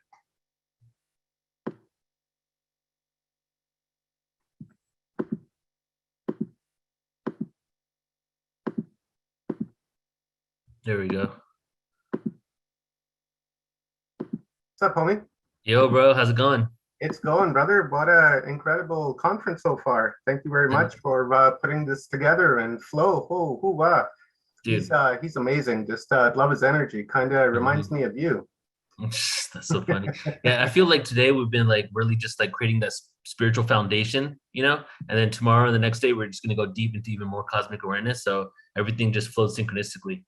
Yeah, that's beautiful, brother. I'm totally looking forward to the rest of the day today and the upcoming 2 days. You always put on excellent conferences. So, kudos to you, homie. Thank you. All right, bro. So take it away. Who do we have next? All right, cool. So our next guest, I'm very excited to do this bio and bring her on stage, is Tribute Spirit. Chandra Hyrie is a medicine woman of Cherokee Indian heritage, a multidimensional healer and sound therapist.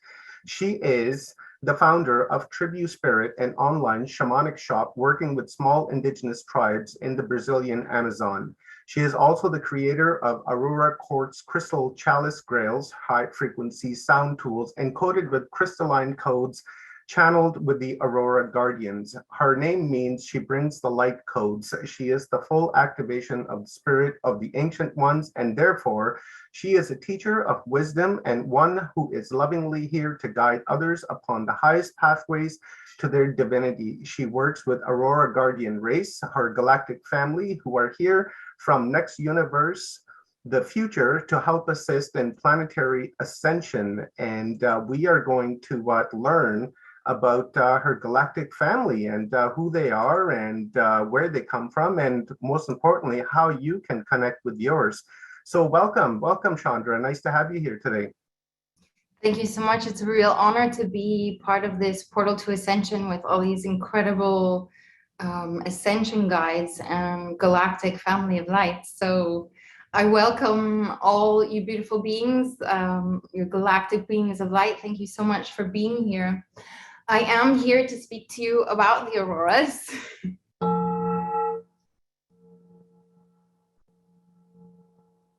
Just a little, some aurora vibes. The auroras are a group of galactic beings of light who are here for planetary ascension. So first I would like to share with you about my story that sort of comprises of about 4 years of different downloads at very different times, downloads that came in through the auroras, and then piecing all of that information together to actually be able to fully understand the larger picture, which now I'm actually able to speak quite comprehensively about it, because there was a much larger piece that had come in. So yeah, I'll try and stick to my notes. I have notes because it's a lot of information. It's a lot of galactic information, and I could probably talk for hours about this, but I will try to keep it quite, precise as much as I can and stick to my notes, because I can tend to go off on a tangent. So about 4 years ago, I had made the intention, my intentions are never small ones, just, to help restore the crystalline codes. No small intention at all, restoring the crystalline codes this was actually through downloads of information that I had received through grid working. I do grid work around the planet, and also through my guides. And part of that intention and the way to do that, to restore the crystalline codes, was to create these beautiful crystal chalice grails, and also continue to do the grid work, but really intentionally working with the grid work and weaving the codes into the grid, as you can see here, and I'll explain to you all about them. So little did I know how powerful that intention was, and actually how it is a part of my mission, or how it was a part of my mission and a much larger piece of the Ascension puzzle. So I receive information from the sun. I understand codes of light and information from the sun. I love to be out in nature, and I love sun gazing. And there's usually like big activations that come in through the sun and downloads of information that I receive. So I would say probably like the first time that I really connected to the auroras was, I used to live in England, in London, for quite a while. And this was probably like 4 years ago. I was in England, and I was on the train going to Avalon, to Glastonbury, to do grid work. And the auroras came in through the sun, and I was on the train, and I was hit with this massive galactic remembering, and it was just like blasting me in my high heart chakra. And I was like, this wave of galactic remembering came in. It was so beautiful. I was crying in tears. I was like, oh, it's so beautiful. And I'm grabbing my phone, trying to take pictures and capture the auroras, kind of like a raving, I don't know, music fan would be at a concert. I'm like crying and taking pictures of the auroras. And these people on the train were probably thinking, oh my gosh, she's like, what did she just smoke? So that fast forward a little bit towards the end of that summer, I was with one of my besties, and we were at a park.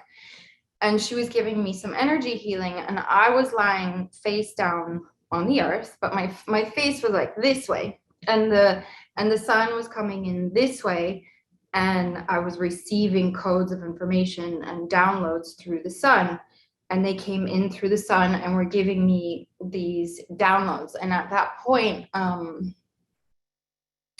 the information that came through was about the masculine side, if you want to say, or the masculine energy of the auroras. And then a few years later, I was in a sound healing, meditating, and my sister had brought one of her crystal skulls. And I was meditating and holding the crystal skull that she had brought. And that's when the download for the feminine energy and the feminine principle came in. And then there were many downloads and synchronicities in between. And those downloads comprise of what the auroras are and a much more sort of broader understanding of just these, downloads. So in short, I will share with you the alchemy because it is actually alchemy. So to break it down, if you take the primary colors of the rainbow, right? You've got the primary colors of the rainbow. And then you've got the masculine principle, which is the Christos energy, the golden frequency of light. You have the masculine, which is the Christos. And then you have the feminine principle, which is the Sophia. This is the copper frequency of light. And I know some of you might be thinking like, copper frequency of light. Yeah, right. I promise you, copper frequency of light does exist. It's actually when the magenta ray meets the golden ray and they birth. It's also another alchemical process. It births what I understood then was the rose gold frequency, but Mary Magdalene came in and she was like, it's actually copper. And she showed me through the sun. So it's when the magenta ray comes in and hits and meets with the golden frequency of the Christos, and this births like the rose gold, but it's actually copper. So these are alchemical energies. And I'm sure that a lot of you connect to various different, galactic beings and probably also understand messages and receive downloads just like I do through the sun. The light is encoded and pregnant, so full of information and codes. So we're basically talking about light code alchemy. So you have this rainbow frequency, the primary colors of the rainbow, the spectrum of the rainbow. And then you have the masculine Christos and the feminine Sophic. This is an alchemy that then births these new codes and frequencies of information that are the auroras. These are new frequencies of light and codes and information. And these codes of information are being transmitted upon the planet, activating us and helping us during the ascension process. And I'm sure as I sort of explain, I'm sure a lot of you have already been connecting to the auroras and just not understanding who they are, what they're here for, because it is a much larger picture of the ascension process. So fast forwarding through this sort of download of information, I'd been in England and then I was doing the grid work and all these downloads came in. And when I got back from England, I had always set my intention, to create these crystalline chalice grails. And it just seemed like, okay, now was the time, and doorways kept opening and everything was in alignment for me to create the crystal chalice grail collection. This is the limited edition collection. Now I know that probably not a whole lot of people are intentionally and consciously connecting to the auroras or even understand who the auroras are and why they're here. I do know that I'm not the only one, and thank God, but I am here to share more about that. And as we know, nothing happens by chance. So once again, I was guided and had found this really amazing artist who had been painting with the auroras, and her name is Izzy Ivy. You guys should definitely check her out. She paints with the auroras. This is one of her oracle decks, as you can see. So You know, the auroras are really this these pastel frequency codes of light. And I'll show you guys just a little bit more of some of her artwork. It's so gorgeous. Galactivations. So I reached out to Izzy and I asked her if she would like to co-create and if we could put her artwork on the grails. And she was like, no way. She's like, that's crazy. I was connecting in with the auroras and they were guiding me to put my paintings on instruments. And she said, but I thought it was actually like me painting on, I thought it was actually, I love that one. I thought it was actually me painting on like a flute or a drum or something. She was like, I had no idea that it was going to be this, something like this beautiful. So she was definitely in. And she had said that she had just finished this, this collection, which was the Elemental Guardian collection, which I will introduce you to now. And it's really important that I share all this with you so that you can sort of get my story of all these, the sequence of events of what had happened and how I was connecting with the auroras and how they were actually guiding me through this whole pathway. So I will introduce you to the Crystal Chalice Grail collection. And so her Elemental Guardian collection is, she was also channeling. So this is the earth. And later when, if there's enough time when I'm finished sharing about the auroras, I don't know if you can, they're really hard to see, but this is the earth, the tree of the infinite Akash. So with these, each of Izzy's, really she's channeling the information from the Elemental Guardians, which are here also for planetary ascension. And there is a very particular, if you want to say like, there's a very particular job that they are doing here. And I will, once I share with you about the grails, I'll share with you the major other pieces that came in. So, you know, these are all encoded with codes of light and frequency, which is information. And then you have her channeled Elemental Guardian paintings that are engraved in each one of these. So you have the earth, that is the tree of the infinite Akash.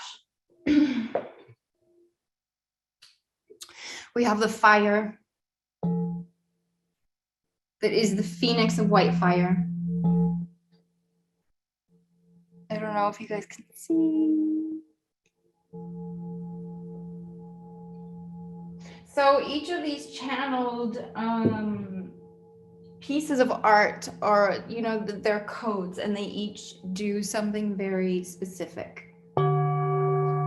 This is the water, the naga of the golden lotus. You can probably see this one better.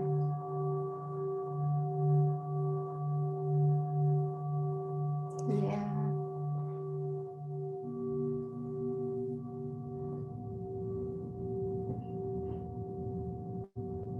This one is air. Dimensional shifts of the crystalline.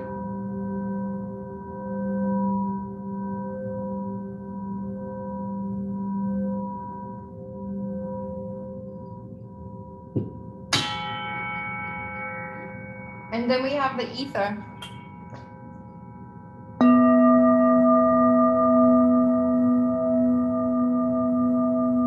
The new earth codes.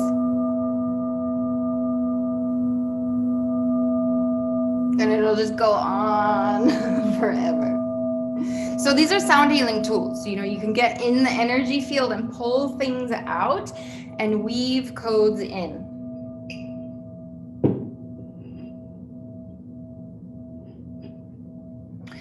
So if you guys are interested in any of these, they are available on my website, which is tribuspirit.com. And for the Easter Ascension, I am offering a 20% discount if you use the discount Holy Grail 20. So, and later I should maybe have a little bit of time where I can give you guys a nice Aurora crystalline code activation with the grails. So now I'm gonna break it down even further. So I just wanted to share with you my story of how I was connecting with the auroras. And I do not claim to know everything about the auroras. There is a lot of information that I know that I am still yet to discover as I continue this relationship with them.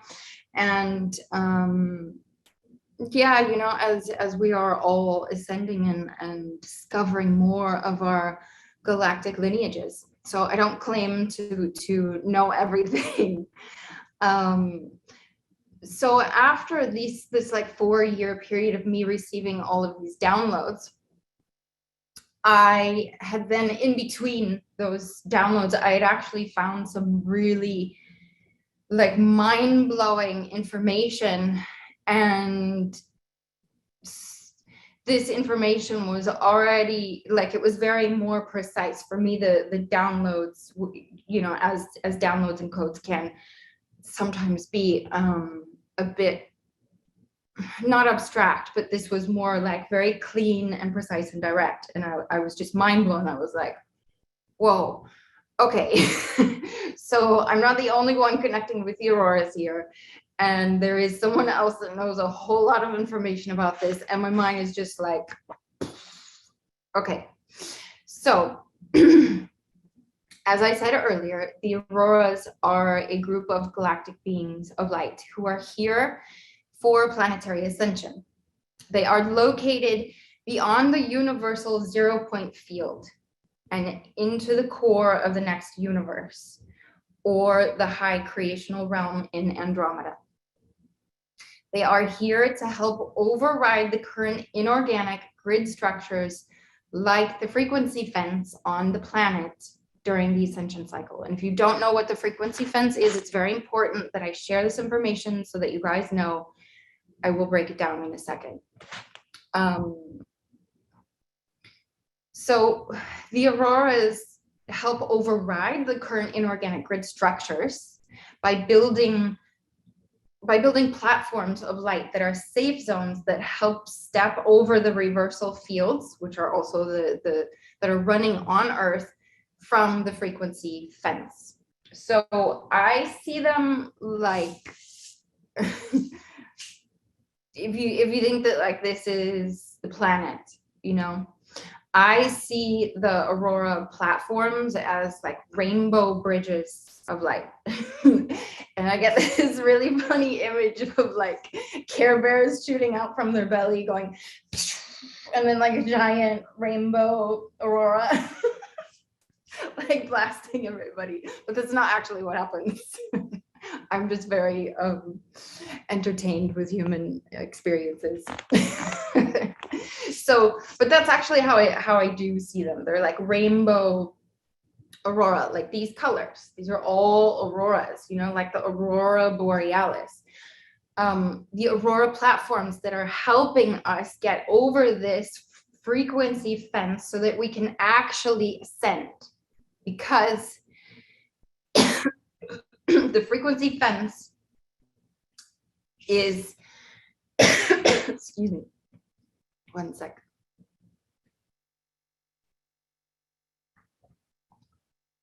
The planet has been surrounded by artificial machinery that prevents us from accessing higher frequencies. And it maintains the collective mind control through a controller frequency fence. So these mind control fields, they feed into the anti-life structures that power the cabal. Sorry to burst anybody's bubble, but we are in a galactic war, and we have been in one for eons. This frequency fence and this mind control machinery, artificial machinery, has been impairing and controlling human consciousness evolution for like gazillion, thousands, billions of years. And this stuff triggers me like nobody's business. Okay, breathe, Chandra. I'm gonna explain. So like the frequency fences are used to unplug the DNA codes and block high frequencies from the Earth's population, which can be manipulated to control your perception, as well as what an individual can experience through your 5 basic human senses. So we're talking about taking away your sovereignty. That's why it triggers me so much. When we intend to raise our consciousness and embody these higher levels of spiritual identity, or to raise our light body frequencies, it shifts us out of the range of the frequency fence. So if I will show you, and like I'm coughing because I got hit by the frequency fence when I was in ceremony a few weeks ago, and I got hit with COVID. So I'm going to explain. I will demonstrate. So what happens when like you're on the spiritual path and you're really devoted to doing your ascension work, right?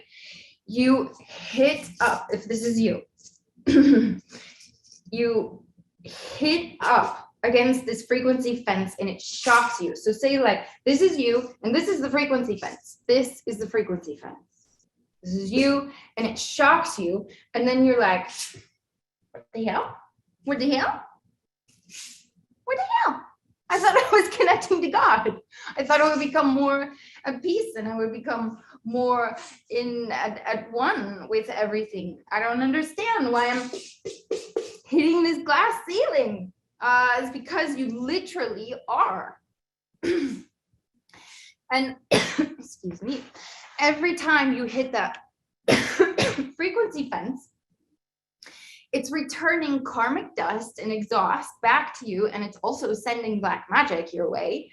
And it's a reversal pattern, so that when you start to reach a certain level of development within your spiritual light body, and every time you try to move into this next level of higher consciousness within this holographic video game we're in, you hit the frequency fence, and you hit it, and it sends back all this shit, and you're pummeled to the floor with like, it's like you hit it and you're like, you're out.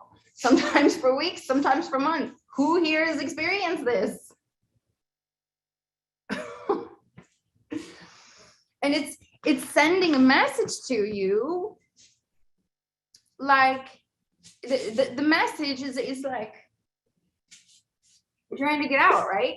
You're connecting to God, you're one with everything in the universe, and then all of a sudden you're like, oh, and it's sending this message to you like, oh no, little piggy, no you don't. You get back in your little pig pen and you stay there like a good little piglet. So then you think twice about sitting with plant medicine or connecting to God and meditating and elevating your frequency.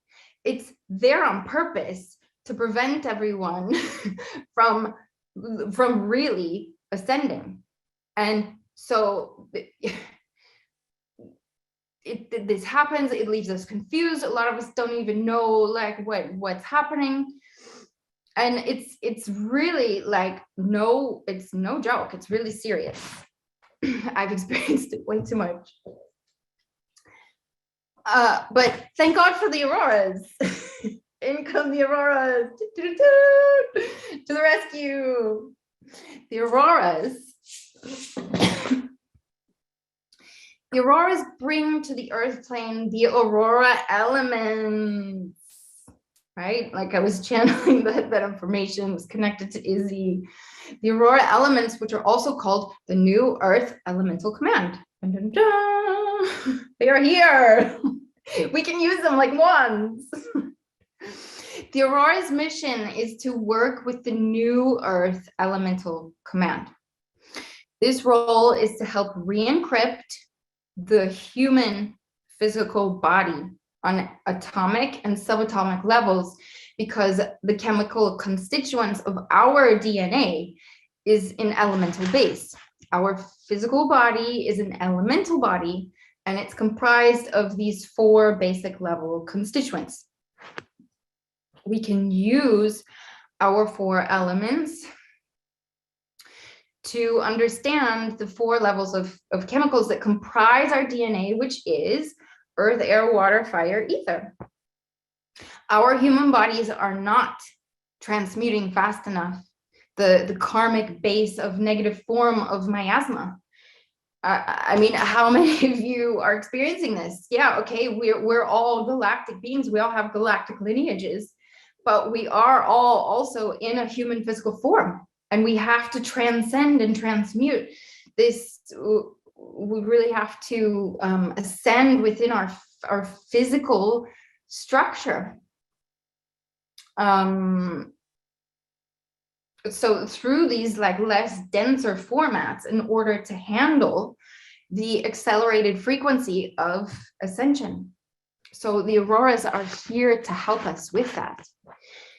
Excuse me. This is the primary reason we are having the auroras host this planet for the ascension timeline. Now, with the re-encryption of our particle base, as we are being re-encrypted on an atomic level, our particles being shifted, and we're being upgraded into these new re-encryption templates to work with the new elemental command. This is to build the physical elemental form and the monadic form of our body back into the organic life force of our true original divine blueprint, and the cosmic Christos blueprint, and the 12-strand DNA silicate matrix. We're moving from carbon to silicate. This is not an easy process. And P.S., science is proving this. There are now life forms, silicate life forms, that are bonding with carbon life forms. This is what the Aurora's mission is to build the planetary and individual particle base and re-encrypt us with its new coding. And as our bodies are being upgraded beyond the carbon-based coding. So how you can connect to the auroras is like, they're so beautiful to visualize. You just visualize these colors. As we intend, so it manifests, you know? So you can visualize any of these colors and frequencies and call them in. But the best way to connect with them is through the sun. For me, it's always been the strongest way has been through the sun. So please go outside in nature, receive those aurora solar code activations as much as you can. It really helps. The other day, moving through COVID, I just kept hearing, get out in the sun, go out in the sun. And I went out in the sun, and it was like, oh, I could hear the angels. It was like I was alive again. It will help you tremendously through this alchemical ascension process that we're all going through. The codes, the light codes, the auroras are in the light codes, helping us to transmute and transform our actual, our atoms, our particles. And this is the auroras. I hope that this was easy to understand, that I was able to sort of break it down in some simpler ways for people to understand. I will leave you with a little yeah, I have a little bit of time. I'll leave you with a little Aurora Grail activation.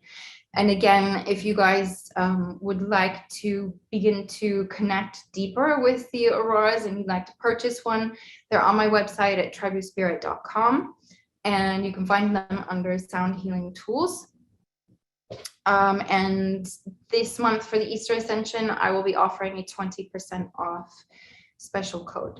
So I leave you with the frequencies of the auroras. Thank you all so much for being here and being part of this ascension process. You know, we're all guiding and uplifting one another back home. So I thank you all, because it's crazy times and really magical times to witness. So, and we're all part of it. So I thank you all so much. I love you.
Thank you all so much.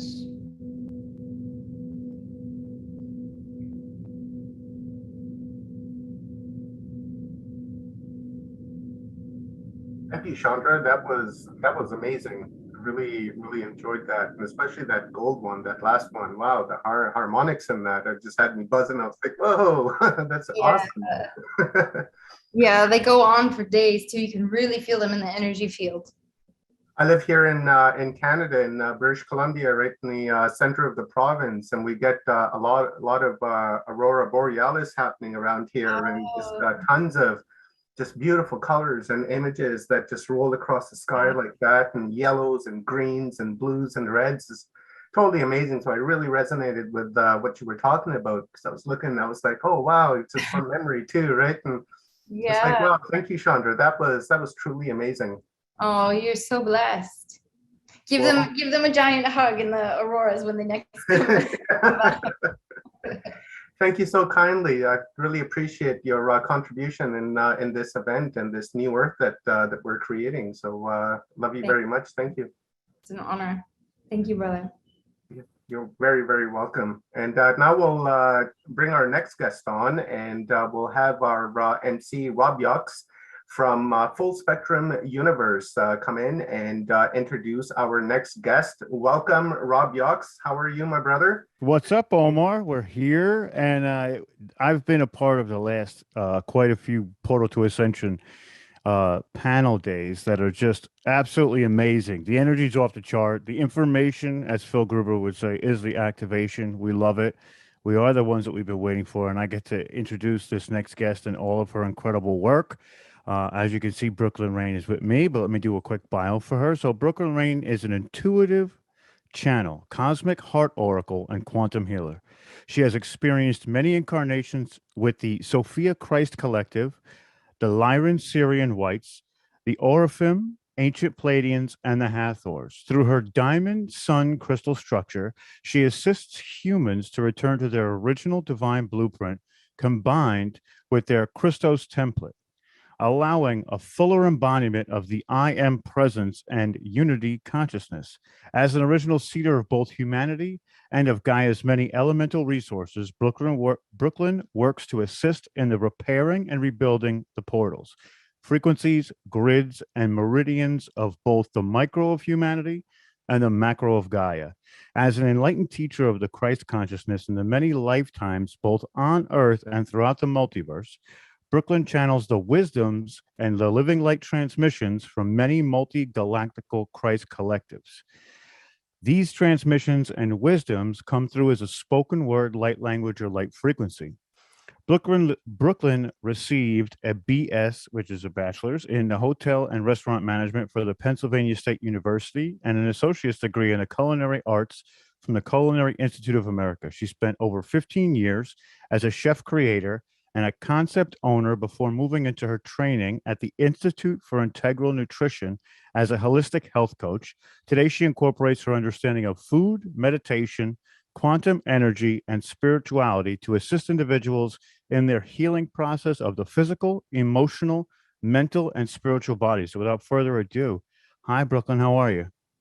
Hi, thank you so much for having me here. I'm very excited.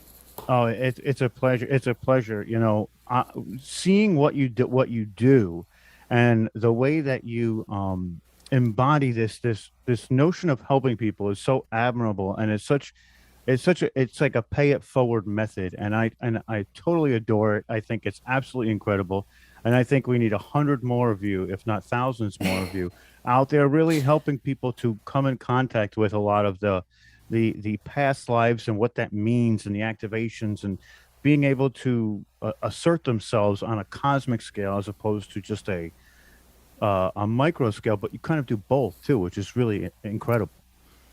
Well, thank you so much. I really appreciate that, and I feel grateful and honored to be here during this epic time that we are in right now. And I know we're all feeling what that epic means in varying degrees and waves, and yeah, so exciting. Absolutely incredible. It's absolutely incredible. And I can't commend you enough on how you do. And are you doing a presentation, or are we doing a back and forth? I think we're doing a. Yeah, I'm open to all of it. Awesome. Yeah, some of the things that were coming in, that wanted to be, brought forth were just some of the catalyzing energies that really began to reveal themselves at the beginning of, or actually at the tail end of 2021, moving into, this now time. But certainly I'm open to, however it feels best to go through this together. Yeah. Well, that's one question I did have for you is, starting where you became, I'm sure you had your awakening like many other people. From that point to now, how is that transition from the more of an understanding of what it was back then to now? Is it that incredible? Is that arc, I want to say, very, very large, or was it always a part of you in a sense that you knew something was there, but you just had to kind of get into it and kind of make the awareness more so to yourself than others, and really focus on it? Yeah, what a great question, because I feel like there's just been so many layers to how to respond to that. Going all the way back to when I first came, into this incarnation, I was, had quite a few of my spidey senses, so to speak, that were engaged. And, and just like so many of us, right? So many star seeds and, and beings that have come in this particular wave of ascension. We come in, we're activated, we're excited, and then we realize, oh, hold on a second. I've got to figure out how to navigate through this matrix and, and fit in and survive, so to speak, right? So a lot of those extrasensory gifts and abilities and things remained, in existence, of course, because everything is always here, simultaneously, right? But we're definitely, I brought in layers of assistance, so to speak, to sort of create a little bit of dumbing down of them, if you will. And and as we know, it's all in divine perfection. because then we are able to experience, right? We're able to activate all the imprints of our ancestral, collective, and soul imprints of densities and polarities, activate them, bring them into expression, magnetize all the different characters and plays that we, participate in. And, and then of course our blueprint begins to throw in what I call our divine alarm clock, right? So the divine alarm clock starts to go off. We hit the buzzer. Some of us hit the buzzer many, many times before. Snooze 10 minutes, snooze 5 Yeah, minutes, snooze 20 minutes. Uh-oh, no, not that far out. Yeah, exactly, right? And then all of a sudden it's like, oops, okay, it's broken. I guess this is my surrender point.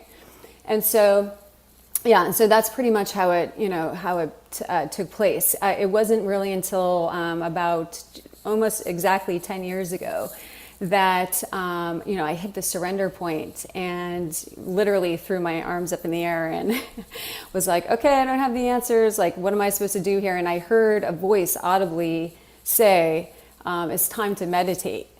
And so there began the journey, and I started to, it was just like, at the same time I heard that voice, there was a full activation that took place of unwavering faith, trust, and surrender, right? It was just there. Like, I just knew, I had no idea what any of it was meaning, but I just knew that this is exactly what I was going to do. So, so I began to meditate, and that led to the next thing and the next thing, and all these, massive energies were dropping in and sort of confirming that, okay, you're on the right path.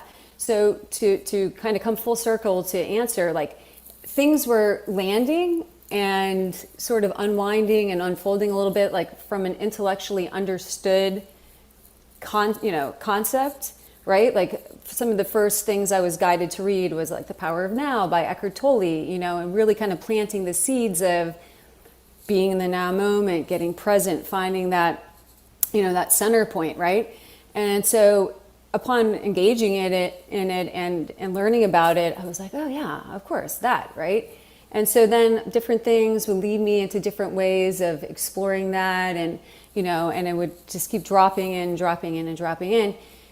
And now, and then as we further surrender and further kind of go in and get the flashlight on, and it's like, okay, like, what else needs to, be peeled off, and what else wants to come in? I feel like, more and more and more, it's becoming an embodiment. And so I feel like that's sort of could be said of like every single sort of foundational spiritual wisdom and truth that's kind of dropped in over the course of this last 10 years. Starts off as like, yeah, okay, I kind of get that. Like, I know I'm supposed to get that.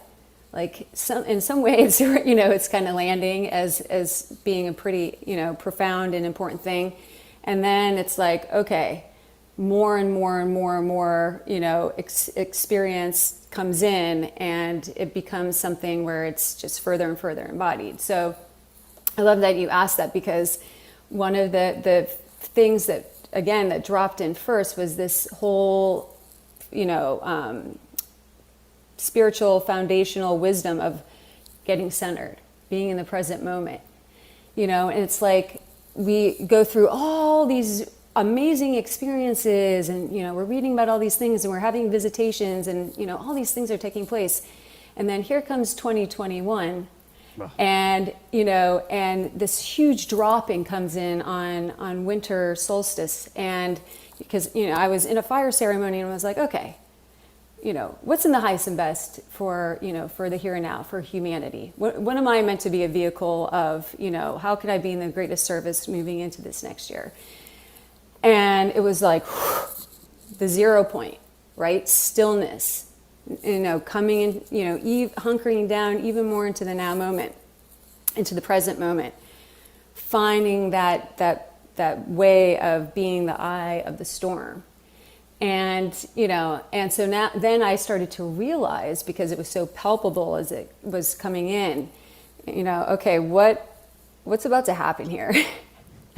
What's about to take place? I'm sure. It must have been crazy. And I loved how you said that it was sort of like theoretical until it was actually implementation time, or it became an experience, which then kind of drove it home for you with these specific little sprinkles that you were getting. And, because anybody can tell you things, and even the guides that come and tell you things sometimes, or the people you're channeling. And at first you're like, I get it. But then when you have that immediate experience afterwards, that kind of really cements what they're trying to say to you. And I don't channel myself, but I've spoken to a lot of channelers before. And I think one of the things that is so important is just to be able to listen in the now and take it, even if you don't understand it at this moment. It will unveil itself when the time is right, and it's in there for that moment. And I think that, you know, you expressing it is incredible. And, you know, I want to know a little bit more about who you channel and what they're telling you, because I know 2021 for everybody was very difficult, and a lot of people had a really hard time with just being with themselves. And I think a lot of what we do with being able to contact people and let them see that things are all right and it's okay to be in the now, be by yourself, do that work, and move to this next phase with us. And I think that that's another very important thing, and I'm sure you're doing that across the board. I know it already. I don't even have to ask you, but you know, tell us what these who you're channeling and what they're telling you. Yeah, absolutely. So, you know, it's been an interesting progression with channeling, similarly to some of the other things you were, you know, asking about, and like how, you know, it's taken place. I feel as though, you know, there was a significant shift towards the end of, you know, again, towards the end of 2021. Well, I guess maybe like mid 2021, really, where there was a series of pretty significant activations that took place, where I was kind of rendered in the state of, you know, I guess one might call it like samadhi, where, you know, you're just in this place of complete awareness and sort of bliss state, and all this different sacred geometry and light was coming in, and this must have taken place for in one particular instance, which seemed to be like the grandest catalyst of it, for a good hour or so. You know, and as it was taking place, I was just thinking to myself, like, okay, you know, sending so much gratitude, and you know, and then I, you know, paused for a moment and said, okay, so, you know, what is the point of it, you know, or what is taking place here, right? You know, right. What do I do now? Right. And so, you know, Source dropped in and said, you know, you're preparing for, you know, the next phase of your service, your divine service here. You know, are you ready and willing to, you know, to really flow into this and accept it? You know, and I said, yes, you know, of course. So you know, we never know what that means, right? You're saying yes, and you're like, I think I know, but you really don't at that point. You're like, yeah. Okay, but I got it. Let's go. Right. Yeah, exactly. Again, it's like that unwavering faith, trust, and surrender. So as that dropped in, lots of different things took place, and yet what became very evident is it was a very significant and sort of palpable, again, going from an intellectually understood concept to to a really grand felt sense of this integration of becoming the witnessing presence, this integration of the oversoul complex. And everything started shifting really quickly. And, you know, we hear about instant manifestation. Again, you know, it goes from an intellectually understood concept, and then it starts to really take place in your real time, in your reality, and you're like, whoa, okay, like this is what is meant by that. So during that phase, what took place is in the dropping in of the oversoul, there was a dropping into a sort of a grander bandwidth, if you will, with direct, you know, prime source creator, and you sort of a direct flow of consciousness. So now more often than not, there's a one source collective that steps forth to communicate, and that, you know, essentially is channeled, and it shows up as sort of an extension, if you will, of the oversoul complex. Yet kind of going all the way up and through a channel of light that connects, or at least what I'm shown is, you know, connects me to my point of individuation. So that's sort of, I would say, the best way to describe what it is, the source of information, if you will, and wisdom that comes through. Now that said, you know, sometimes there's times when I'm connecting in session, or, you know, and it's, you know, I show up as a mirror, because that's sort of what my blueprint here is to hold myself as a diamond mirror, and to bring forth and be a reflection of whatever your higher self and or oversoul, depending on how much of the integration process is taking place, desires to communicate through. So that would be an example of when, you know, there's a sort of a connection or a channeling of beings, or, you know, outside of the one source collective, if you will. So what came in and what has been coming in is that, you know, I'm sure in so many different ways we're hearing it, and certainly I'm sure over the next 3 days in this awesome Portal to Ascension Conference, we'll be hearing about how these are truly unprecedented times, right? So palpable, and we always hear it, and each year we're like, oh, this year is going to be, you know, even more significant than last year. But really, it keeps happening. You know, we keep saying it, but it keeps happening. Everything keeps up leveling.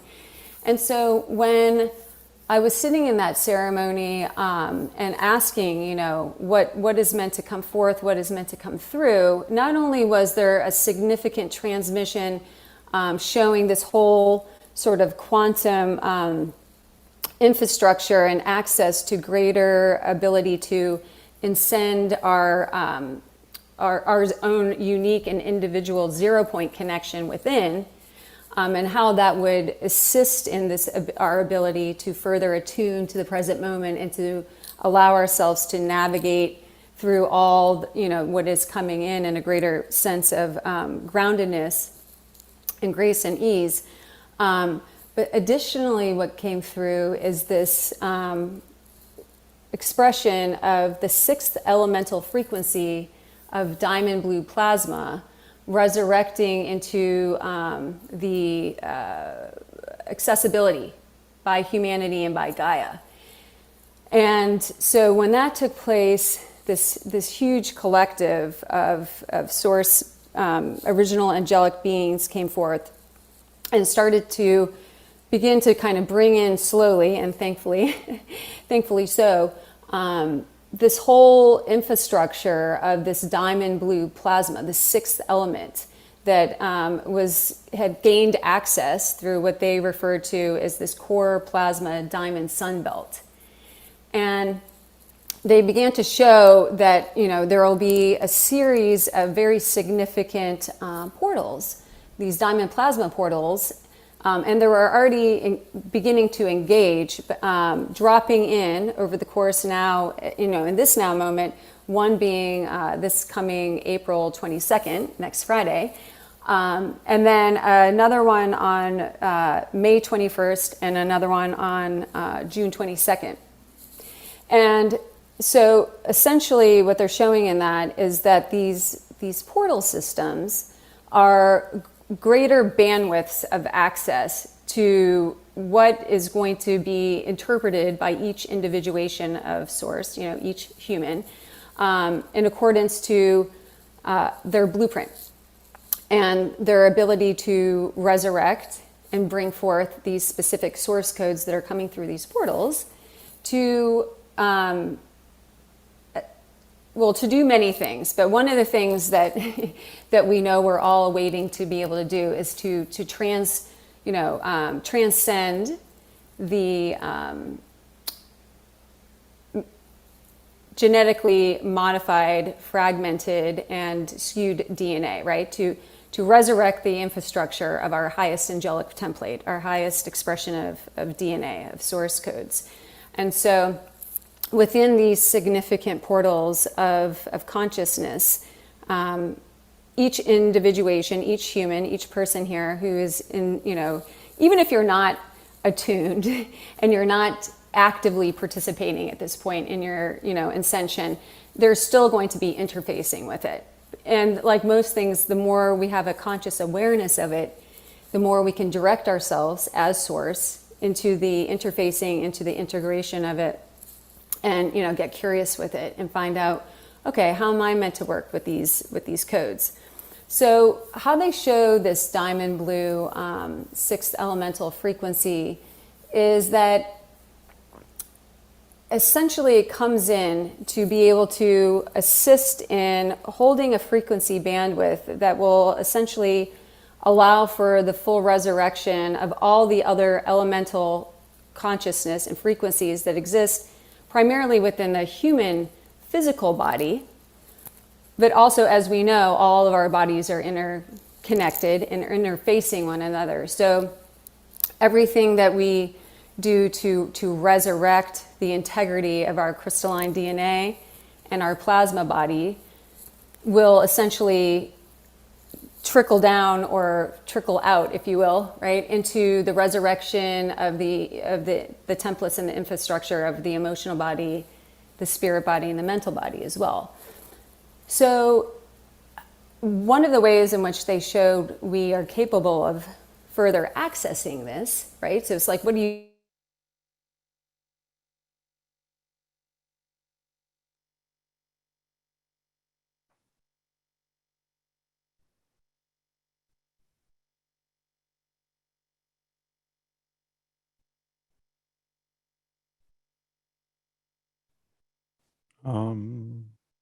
I'm not sure if I froze. Yeah, no, she froze. She froze because usually it's me, and I'm like, wait a minute, is it me? It's so funny because you were so still. I thought you froze too, and I thought, Oh, no. But I mean, this is incredible. This is incredible so far. Speaking to her has just been enlightening for me on a personal level. Not even, and talking about the re-evolution. If we look at how humanity was in ancient times and coming through that area and this de-evolution that we've had, and now she's talking about this ability to transcend that de-evolution to be back up on that upward arc. And essentially it's gonna, and I have a feeling she's going to go into where she talks about the macro of humanity. There she is. There she Brooklyn, you're back. Or not.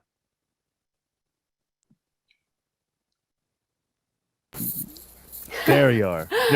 Oh, are you able to hear me? Yes, we got you. Go ahead.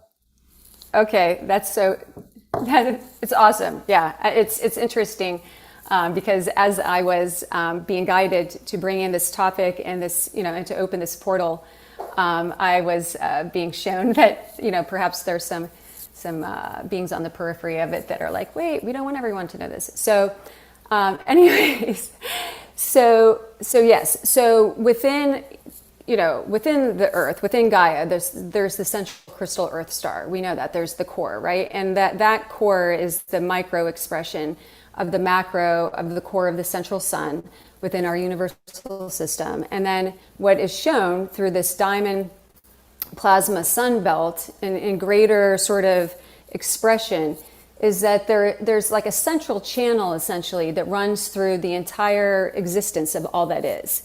So, and the central channel holds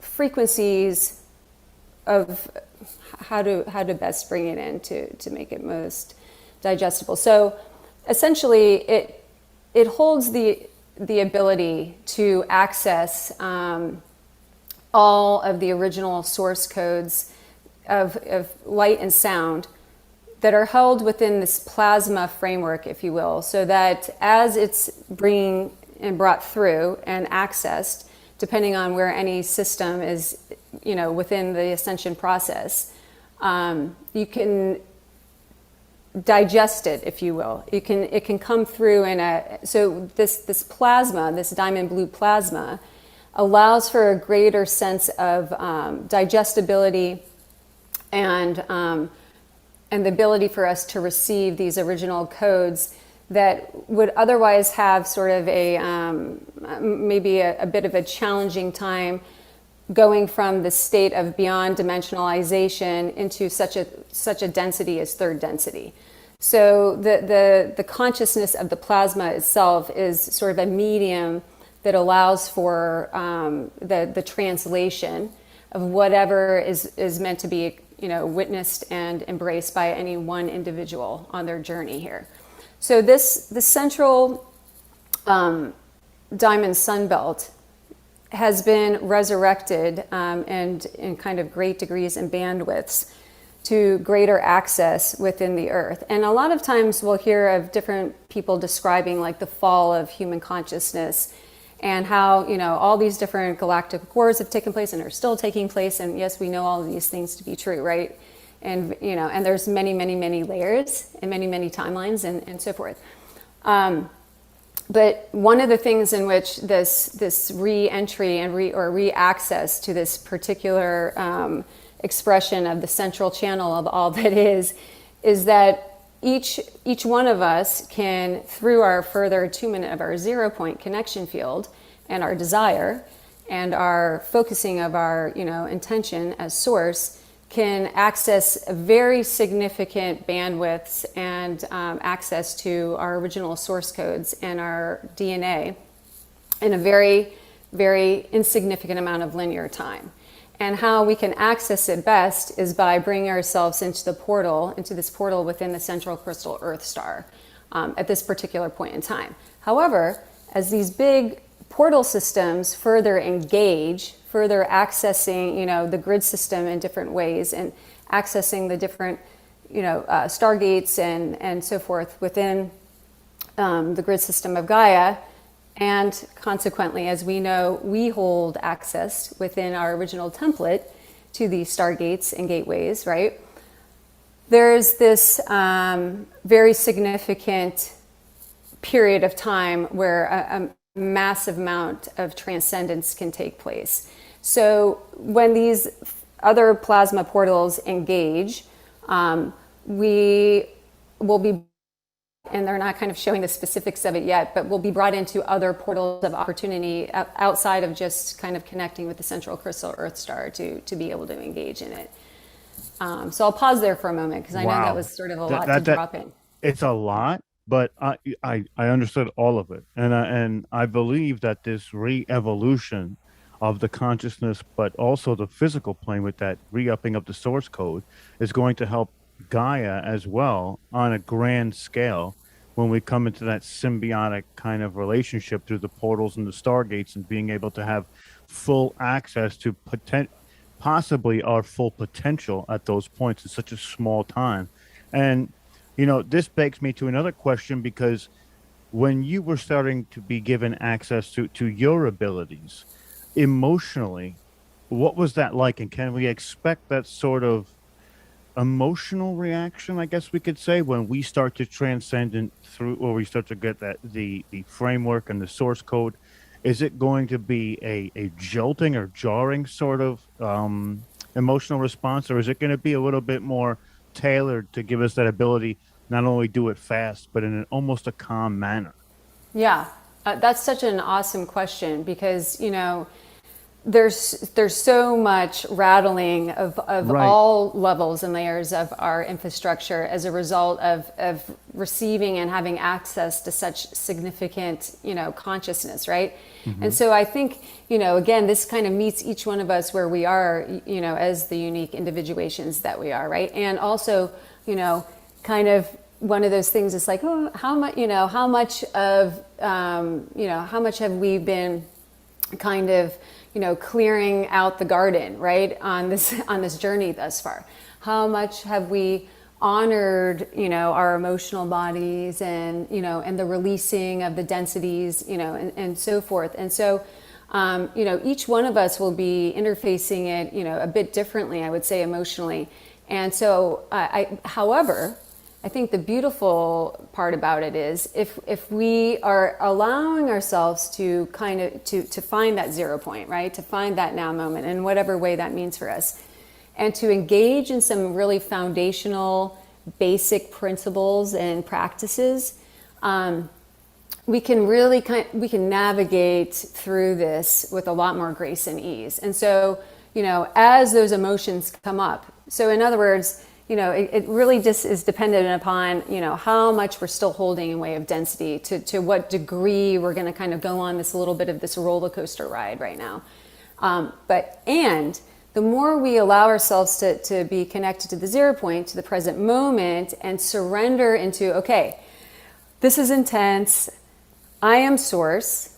I am the commander of my light ship. I'm the conductor of this journey here. Let me get neutral. Let me get into my neutral point. Let me get into my 0 point here. I'm feeling like a lot of things coming up right now, and it's intense, right?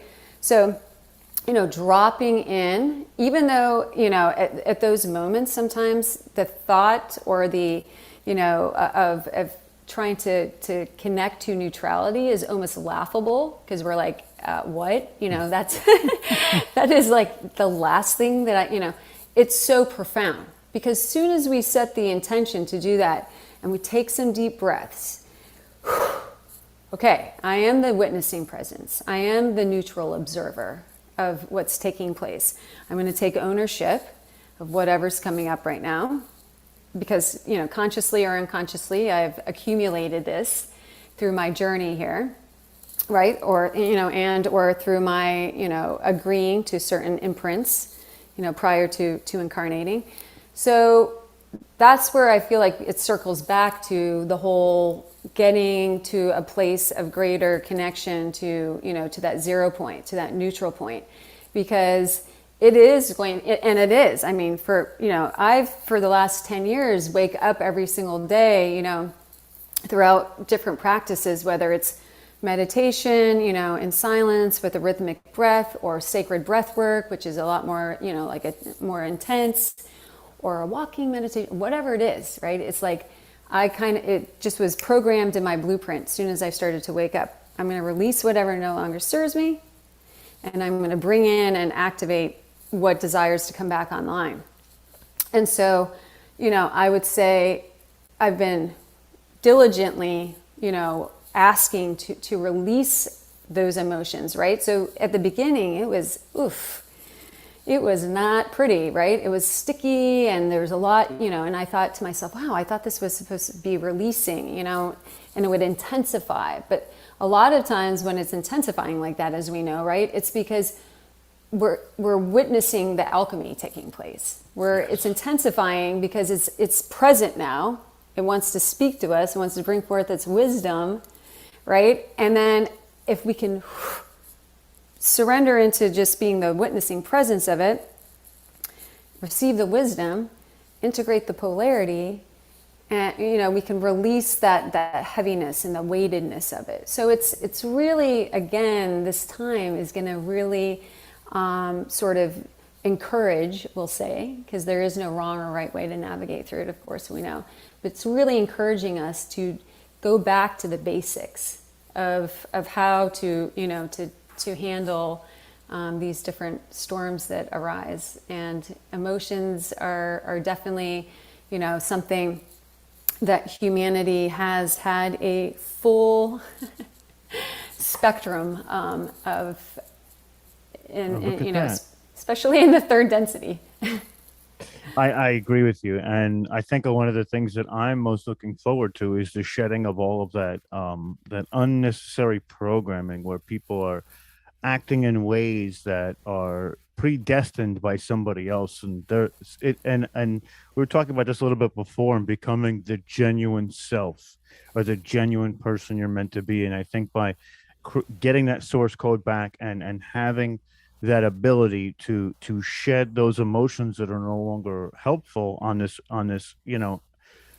journey, because instead of actually wanting to work through them and just getting rid of them and releasing them, brings you back to your genuine. And I think that genuine is what we all strive to be in. And I'll tell you, we're coming up on the end of the interview, but this has been immensely powerful to me personally, and I want to thank you so much, because I everything you said I had felt was happening, but I wasn't sure, and you were sort of that validation to me that it's coming from somewhere else, and because I don't have the same abilities as you do just yet. So having that validation from also beyond and my own kind of intuition is leaps and bounds from where I was 30, 40 minutes ago.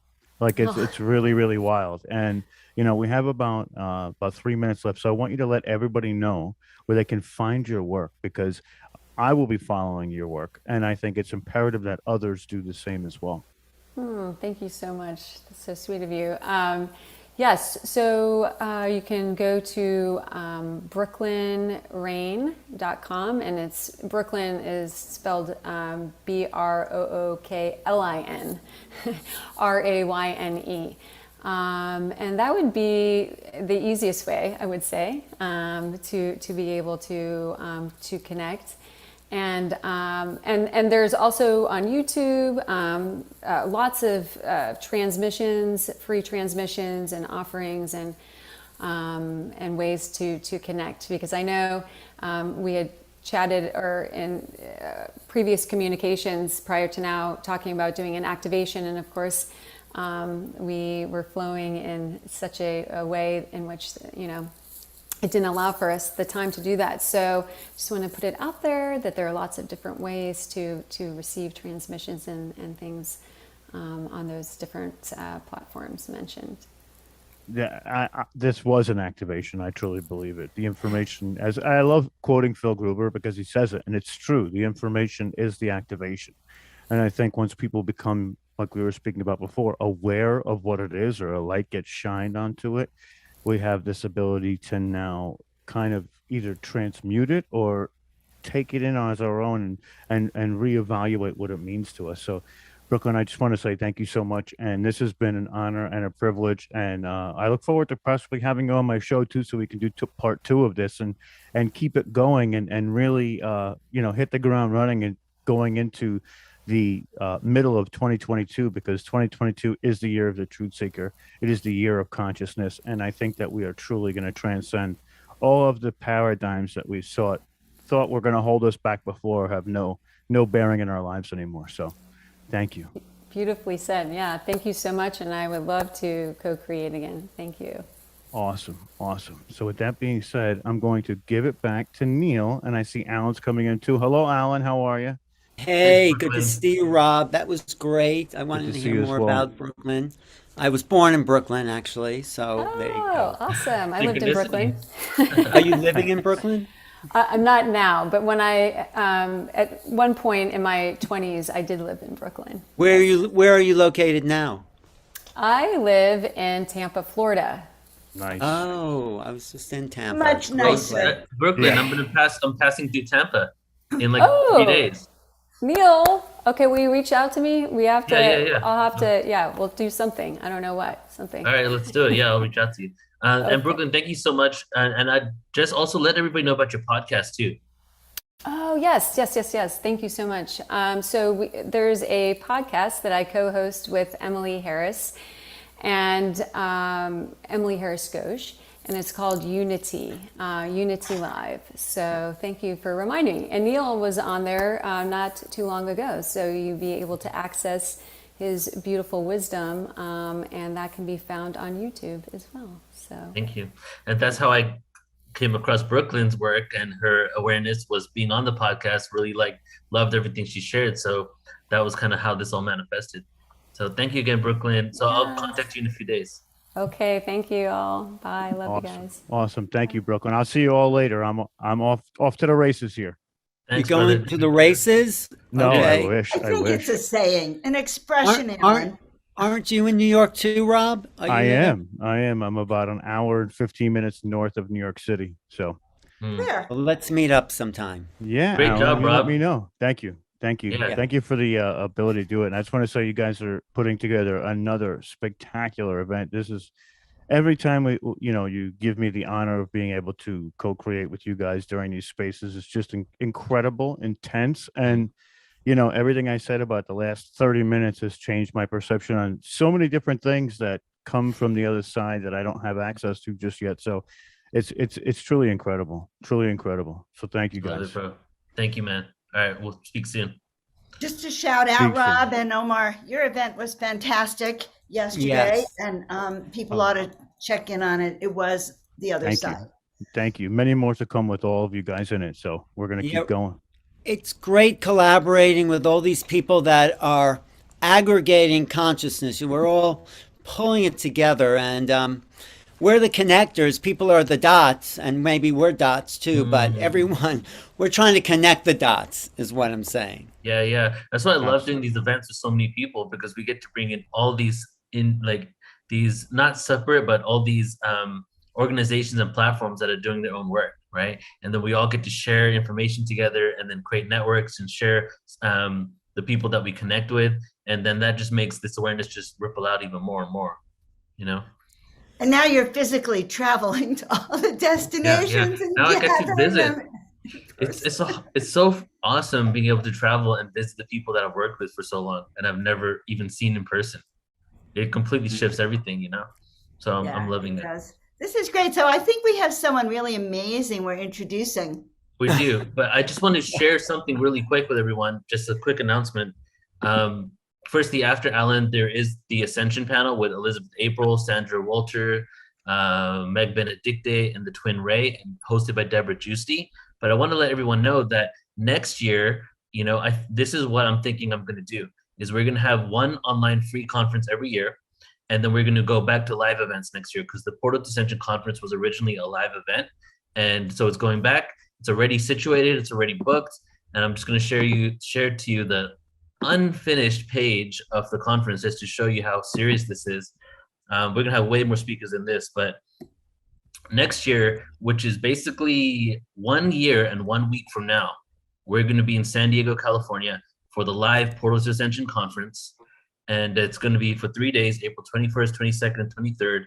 So if you can make it there, we're going to definitely live stream it as well. But if you can come out to, it's basically 2 miles from SeaWorld. It's at the Marina Village Conference Center overlooking the ocean. Incredibly beautiful. We could fit like 300 people, so we're going to max it out. And this is us going back to live events, because I love doing these online events, but I also love doing live events, and having that ability to connect with people and like to hug others and just to share information, sit with each other, go out to eat in between the events and do something afterwards. You know, it's a whole other dynamic when we get to share space with each other for an extended period of time. But this event is also going to be next level in the regards that we're going to actually really cultivate networking here. We're going to have like some time for people to share their projects, hopefully breakaway groups, you know, that might even happen after the conference on the Monday and Tuesday. We're going to have post-conference workshops. And it's not just about sharing wisdom, it's about implementation and how do we become practical with this. So Foster Gamble, for example, many of you may know, is a really practical change maker. So he's going to be doing a post-conference workshop. And we're going to have networking with some of these individuals here so that we can really figure out what are the next steps and bring people together that might be, you know, doing certain things, and then they could share their project and someone in the audience says, well, this is the resource I have. So that's the kind of energy we're cultivating. And of course, nonstop epic awareness back to back, just like we do at these live, these online conferences. So again, that's going to be next year in a year from now. And ascensionconference.com is the website for that. Okay. ascensionconference.com. The theme is 2023, Humanity Awakens. It's time. Whoa. Neil, can we show my event while we're here showing? Yeah, let's do that real quick. Yeah, I have it. So, yeah, go ahead. I said earlier, but a lot of you probably did not hear that we are doing a post-conference workshop, which is the second time we're doing this, because we did a post-conference workshop last year, October, right, where we did the PortalToAscension 5th annual, and that was with Shraya Dharma. So I really realized the need for a post-conference workshop for those who want to be there. A lot of things come up during these events. Some of the individuals don't get to dig even deep enough, right? 30 minutes, 40 minutes. So this one is now going to be with Joan of Angels, and she's going to be doing a post-conference workshop April 18th, and it's called How to Use Your Intuitive Gifts You Were Born With. So if you want to sign up for this, I'm going to put it in the replay email, put it in the chat, put it in the YouTube. Check it out and integrate the energies of this weekend. Joan, you want to speak real quick about it? Well, I think it's really important right now, with the times as crazy as they are, to really be able to access that intuitive voice and trust it. So hear it, trust it, interpret it, and act upon it quickly. All of you I know have different kinds of intuitive gifts. So we'll talk about how you use them, and we'll learn new ways for you to access them and work with those skills you already have, till you become a ninja, intuitive ninja.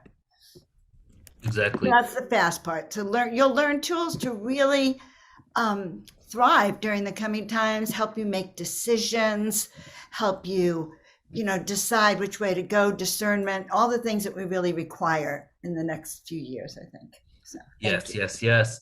All right, everybody. Now we're going to get into our next speaker that is so amazing that he needs two people to do his introduction. And I'm going to let Joan go ahead and start with the first introduction. Well, that's so funny because I was looking to see, does he have a written introduction? But I'll just say this about Alan. He's Just from make my it up. hometown of New York, okay, which I was born in Forest Hills, Kew Gardens Hospital, Alan, not far probably from you. But I think I lived in Kew Gardens. Yes. Well, see, that's why we already, we talk New Yorkers to each other, it's Right. a language. But Alan, I just want to talk about Alan. Alan has actually made contact with his higher self and his purpose here on the planet. He's a really good role model for all of us, kind of like Neil, someone who had a vision and he's been creating it, not just as a healer, but as a filmmaker, a videographer, a podcaster, and his shows. He has something like 80 or 90,000 followers on YouTube because he has made his life's work out of meeting the most inspirational people, right? And sharing that knowledge with us. And even when I listen to your guided meditations and your work, Alan, you have a really deep perception of these new realities of consciousness. So that's my introduction to Alan. Right. Okay, and so my introduction. So Alan, it's kind of like I get speechless, man, when I think of you sometimes, because I just have so much gratitude for the simple fact that you exist. Alan is a pioneer of this awareness that we're now undergoing on the planet. He has done, if not the first, but some of the first interviews with some of the most profound paradigm shifting people on the entire planet. And a lot of people, I think, wonder, how come he's in the right place at the right time always? Maybe he's bilocating, he just exists everywhere at once. But the information that he has done and the work that he's put in and his authenticity, his ability to communicate and unconditional love for people really shows in all the work that he does. And he keeps going on and moving forward and forward and forward, unraveling different aspects of the evolution of consciousness that we're now undergoing. And as he does that, really provides a platform for individuals to step into their true potential and just remember who they really are, because that's ultimately what it is, the remembrance game that we're undergoing. But with everything that he's done, he continues to move forward, and I'm just so happy and blessed that I get the opportunity to work with him more than any other individual. I work with Alan quite a lot. Wow. And his inspiration that he's provided me definitely is a good percentage of what PortalToAscension is now. Just his love and then what he has done. I really just look up. Well, not look up. I look equally, I guess. I would say I give reverence. That's the best word to say. I give reverence to everything Alan has created and just gratitude for, him helping all of us really just tap into the remembrance of our divine nature. So, Alan, it's all yours, brother. Wow, that is fantastic. Thank you. I have to say, I just do what I do. And if people see it, great. I'm really happy that people have seen some of the work. Actually, you inspired me, both of you, to actually start this with a little background about, I call this my electronic press kit, but I really started doing this investigation in the 80s, the early 80s, like you, Joan. So I think I've shown this before, Neil. I don't know. I hope it's not too self-indulgent, but I'm going to show you. Did you ever see my electronic press kit? I don't know. Maybe. I think I've seen it. I've seen a lot of things. All so right. maybe. It's a little bit of background about me and like my search for Make sure you share your audio. enlightenment. Okay. Can you see that on screen? Yep. Okay.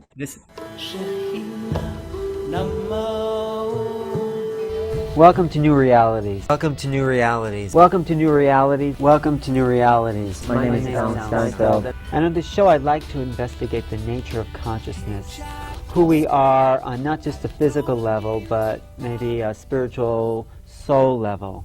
And that has to do with how we perceive the world and who we are in our dreams, in our altered states of consciousness. Well, there are levels of reality I can discuss and levels of reality I can't discuss. That we could transform into other planes, other dimensions, other realities. Alternate realities, parallel realities. Inner realities. New realities, as your program is named, to create new realities, and based on all the things that you've never experienced before. This is New Realities TV. I'm Alan Steinfeld with Paula Gloria from the Nevada desert at Burning Man 1999. See you next week. Bye. And I've been doing this program for the last 15 years, and it's about exploring the expansion of our consciousness. Consciousness is basically a primary attribute of existence. And when you can harness the power in consciousness, you will create your new reality. New Realities is giving voice to the evolution of a spiritual culture that is emerging in this country. Vatsayana, the Kama Sutra, he says, it's not the road you walk, it's the walking. And the best communication you can ever have is the communication with the divine, because that's where you get the most support. So what New Realities does is open that window a little wider so we can peek our heads out and see a greater possibility for who we are as human beings and what's possible for the planet. Once we begin to expand our repertoire of ourselves, a lot of the old conversation falls away, and that's what's happening to everyone on this planet. The old dramas, I mean. The old dramas fall away. Because they're the so fears boring fall anyway. away. I mean, the fears fall away. Yeah. I'm not afraid of death. I'm not afraid of going out into the cosmos. I'm not afraid of having a galactic being stand next to me, and I have had those experiences. And so my reality has shifted, and it's shifted in a way that I feel is not something that has happened to me, but that I can use. My higher self says, use life. I'm constantly on the lookout for people who have new ideas about who they are, about new relationships. The world would be a much better place to live if we were kinder. And what I say is turn it around. You be kind. You know, if the world is so unkind, where's the teacher of kindness?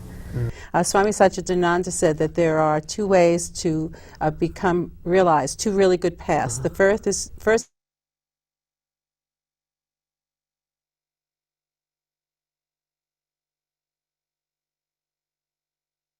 who gave us a whole new paradigm for evolution. We're not just the environment as a physical, I'm also you, because you're part of the environment. Right, we're all connected as one. The environment is a connection. It is not a separation. Science and religion both fail by reducing us as something separate from the environment. Right. Man is created above and beyond everything else. Man is separate from, it's like man is not separate from anything. The moment we believe man is separate is the moment we are actually on the decline of our vitality. Alex Gray has given us new art and new visionary symbols in which to evolve our culture. Art, in general, argues for the reality of the inner worlds. It speaks for that. And that's what we need to sort of resurrect in the 21st century, is the value of the inner worlds. That the subjective is what brings meaning and purpose to our lives. Right now, I'm out there giving a voice to people that would not be heard otherwise, and I really enjoy it, and I'm happy to be doing what I'm doing, and I want as many people to hear the understanding that realities emerge as people shift consciousness, and as you shift what you believe into what Lewis Carroll says in Alice in Wonderland, I like to believe 6 impossible things before breakfast. Start to believe some impossible things. Look at the UFO phenomenon as having developed this way. We saw these things flying around. We originally thought they were military, they were American or Russian or something. It took a while before people began to think, Lord, are they extraterrestrial? Yeah. Then that got accepted. But nobody wanted to think there was anybody in them. They're just machines or something. Because it's a little too scary to imagine people, beings inside these things. These gray beings, I'm sure everyone knows who the grays are. You'd have to be in a coma not to know who the grays are at this point. With the big eyes. I was in this room and there were 4 little girls that ran over to me calling me mommy. Nevada, they called 395 the extraterrestrial highway, and this county in Washington, they've said it's illegal to harass or trap Sasquatch. So you've got governments. So, by planting new ideas into people's minds, I hope that new realities will emerge. So, thank you. Okay. Thank you, Neil. That's a little bit of a background. Did you like that, Neil? Are you with me? That was fantastic. And I have seen it a couple times, but it never gets old. You have seen it. Sorry. Well, for people, but you know, it's not just me about talking to people. I really tried to gather what they were saying, and I've put it all into this book over here, Making Contact. Not all of it, but at least the people talking about the more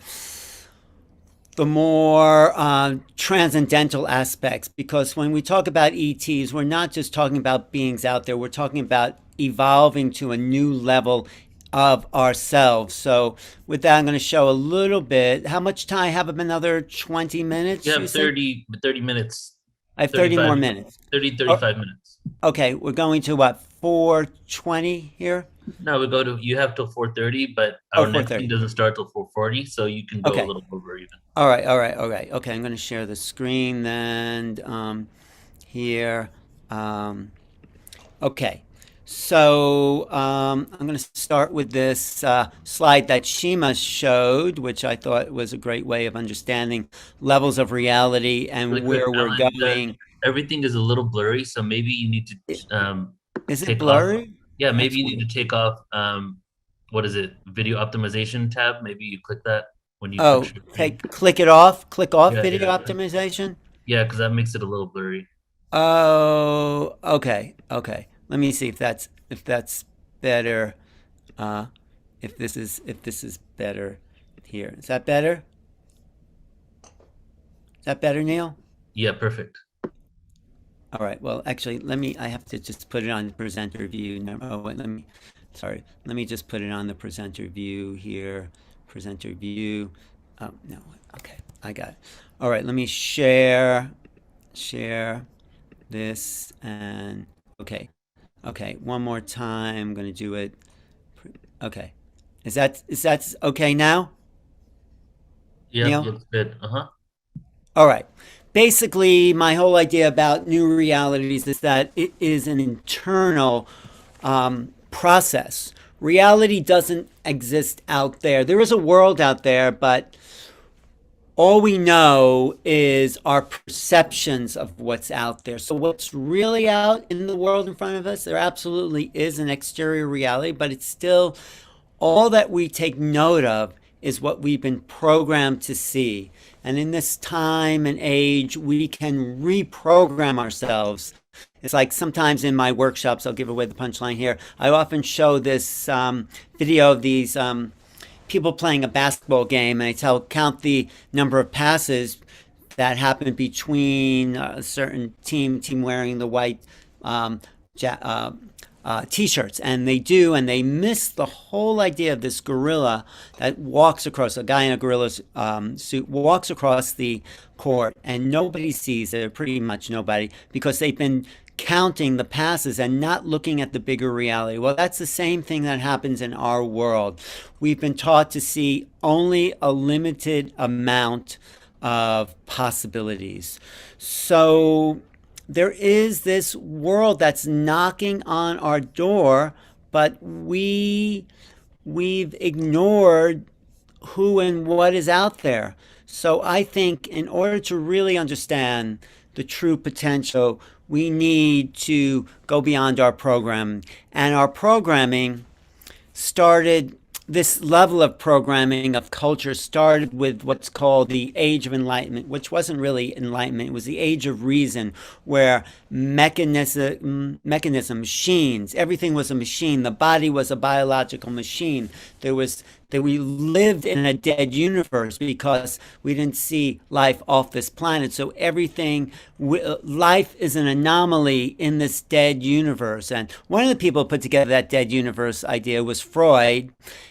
He has this idea of the death wish, and the idea of the death wish is that everything returns to its state of origin. So if we came from a dead universe, all we want to do is return to the dead universe.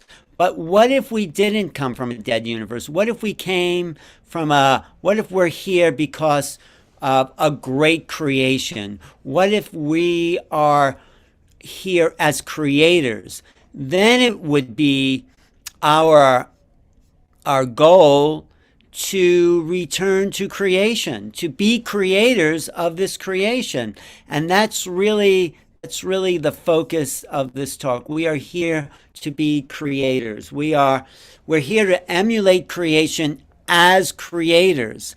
This is the key that I think will evolve us towards an ascension society, because our biology is made to evolve. Our biology is at the service of the consciousness that we are. So if we think a certain thing, like if you can't stand something, you're going to have a hard time standing. If you don't want to see something about you or others, then you're projecting that onto your body. Your body is a vehicle for ascension, but it's also a vehicle for what you tell it to be true.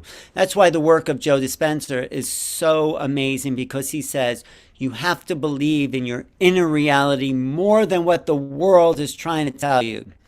And this brings us back to that our true eternal nature is much more encompassing than the concepts of time and space in which we define ourselves. We are not living in time and space. We are timeless beings living in a infinite, eternal existence.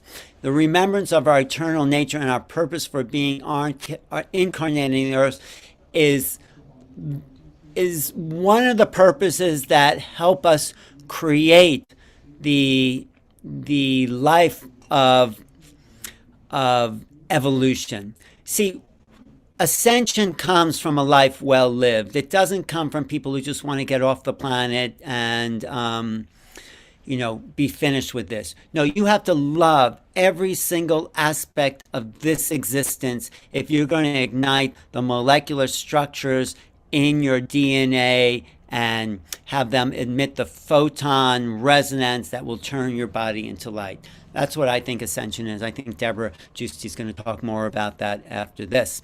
So one of the big influences, I think, one of the first people, we're talking about starseeds, is Ken Carey. And he, when I started to read this, even though it was written in the 70s, I realized how far ahead of his time, like 50 years ahead, he was in delivering this message of the starseeds and stars and I'll quote some of them here. Oh wait, but just getting back to the idea of creativity. Art, creativity, imagination are the evolutionary impulses. They're hardwired into us. That's why we're here. We're here to be creators.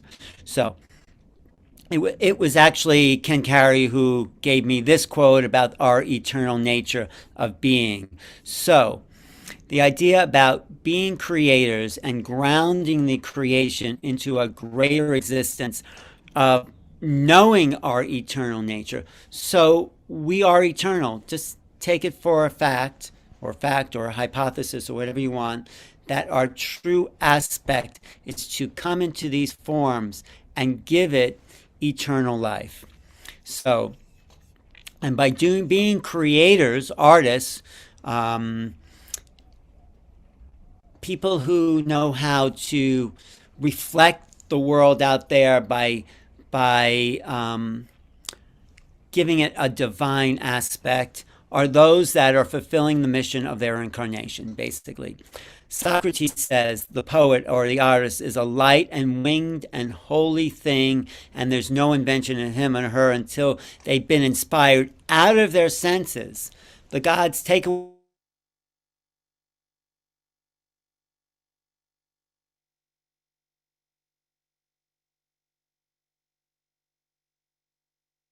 and utter these priceless words in states of unconsciousness, meaning that the true artist is not thinking about they're not thinking of what they're creating. They're letting the divine force flow through them. And that art is whatever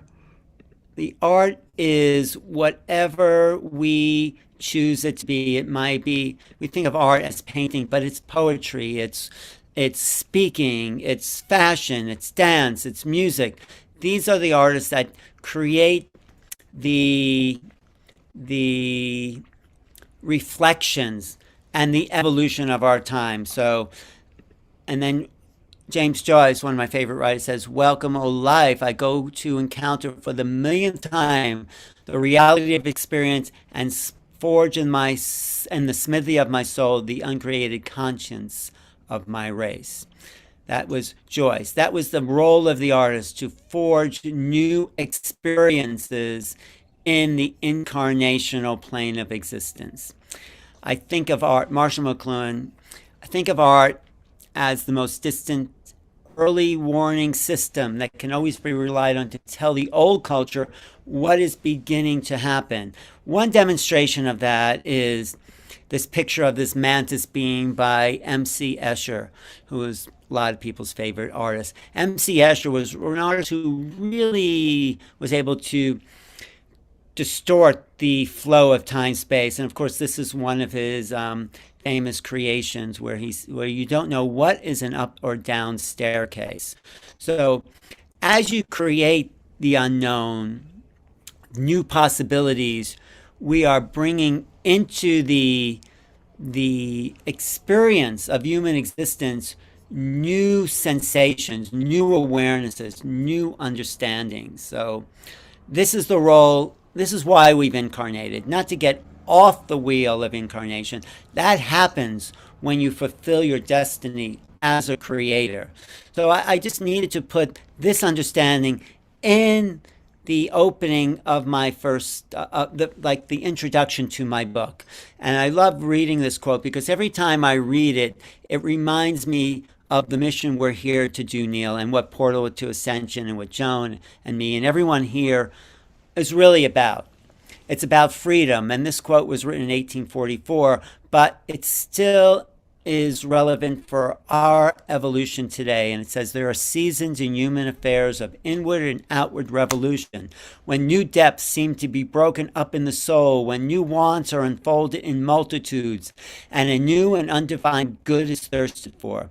There are periods when the principles of experience need to be modified. You know what that means? The principles of experience. This is what Sheila's doing with the Wish Alliance, the principles of experience. Next line. When hope and trust and instinct claim a truth, when hope and instinct claim a share in the guidance of human affairs, when truth dare is the highest wisdom. So to dare is what we are doing here today. We're daring to think new thoughts. We're daring to uncover new possibilities, new realities. A new reality is not accepted by the old paradigm. It'll be laughed at. It'll be ridiculed. It'll be ignored, mostly ignored. So the idea is each of us is here to create new realities of thought, new realities of thinking. So I developed a course for this mystery school that's going to be happening on Portal to Ascension. First, develop the creative field, and you do that with gnosis. Then you develop the psychic field of the whole self, and then the transhuman field. I don't mean transhuman in the part of artificial intelligence. I mean transhuman in the sense that we are pure energy beings, that we can ignite the physical, the matter, and turn into a wave, particle to wave. And then the transcendental field of teleportation, regeneration, ascension, universal wisdom. This is our destiny. This is really what we've come here to do, and this is why the Portal to Ascension is a launching pad for these new realities of beings, because nothing is impossible. When you say impossible, you're saying the word I'm possible. So all things are possible. And this is some of the things I'll go over here. is that we are eternal beings. We have to get out of the matrix. We have to access the power of our imagination. We do that by knowing that the right brain is equal to the left brain, means the irrational, the part of our brain that sees patterns, is equal to the logical part of our mind that just wants to see things in sequence, in logical form, in rationality. And if we can function on both sides of our brain, we become whole brain beings, and we start to ignite the ascension codes.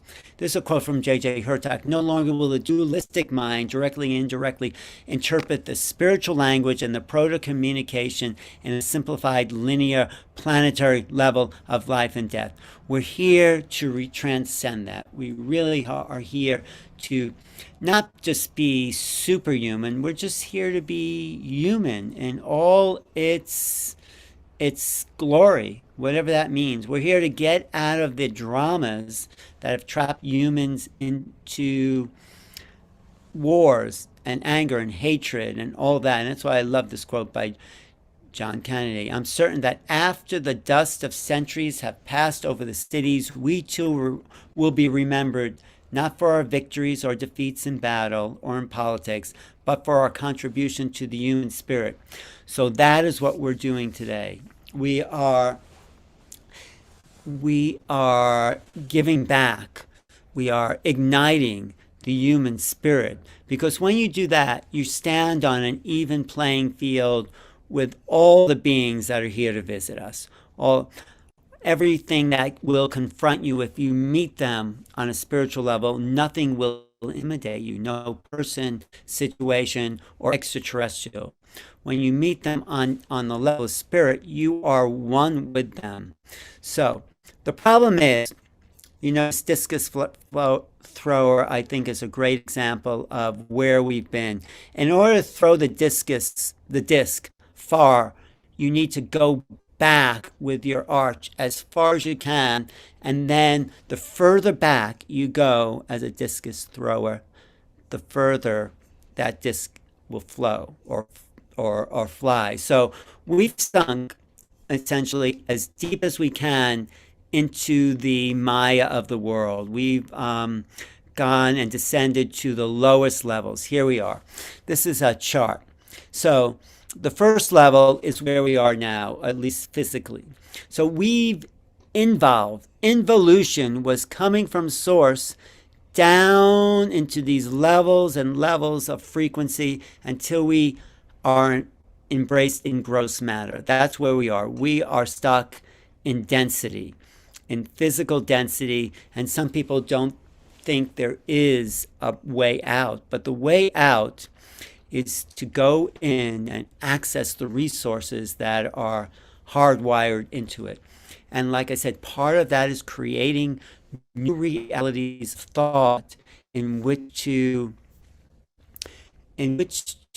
raise the frequency of our body out of the density. So I say creativity is one way to rise up out of the density, and creative communities and creative exchange. And because creativity is accessing the non-local parts of our brain that are connected to all time and space. So when I teach remote viewing, you can't do that with your logical brain. You can only do it when the personality steps away and you access non-local consciousness. So evolution, which is the opposite of involution, is ascending through the planes of density. And that's encoded in the chakra system or the endocrine system right there from the first seal up to the seventh and the ones above the body. And it's encoded into our brain as we go from the reptilian, the lower cerebellum, to the frontal lobe or the neocortex, the new brain.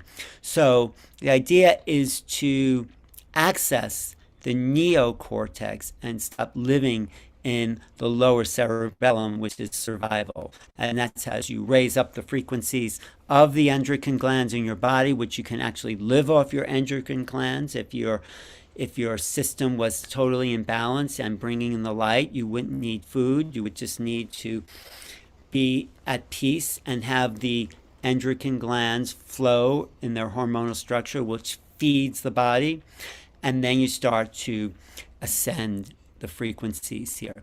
So some people think this is our evolution to go up from apes to some guy sitting at a computer, but this is really our evolution, is to admit the light frequencies as we become the light beings that are encoded into our DNA genetic makeup, right? But to do that, we have to be humble, for we're made of the earth, and be noble, for we're made of the stars.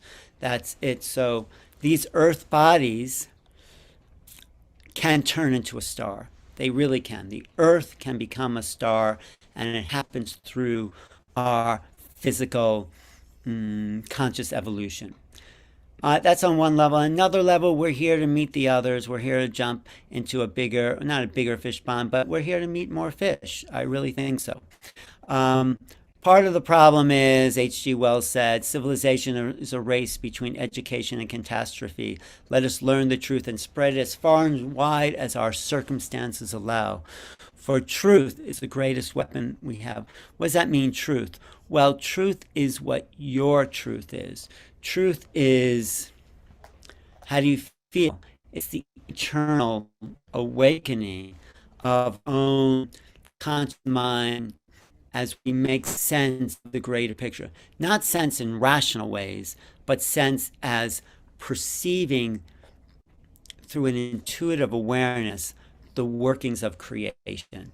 And when you could do that, when you sit with yourself and understand and drop into who you are, that's the next level of the ascension process. So I have a lot of that mapped out here in this, but I won't go into these 10 levels of transformation. We'll do more of that on another Portal to Ascension, but it's biological, psychological, intellectual, vibrational, cultural, because we are trapped by our culture. That's what Terence McKenna says. Terence McKenna says we're part of a symbiotic relationship with something which disguises itself as extraterrestrial so as not to alarm us.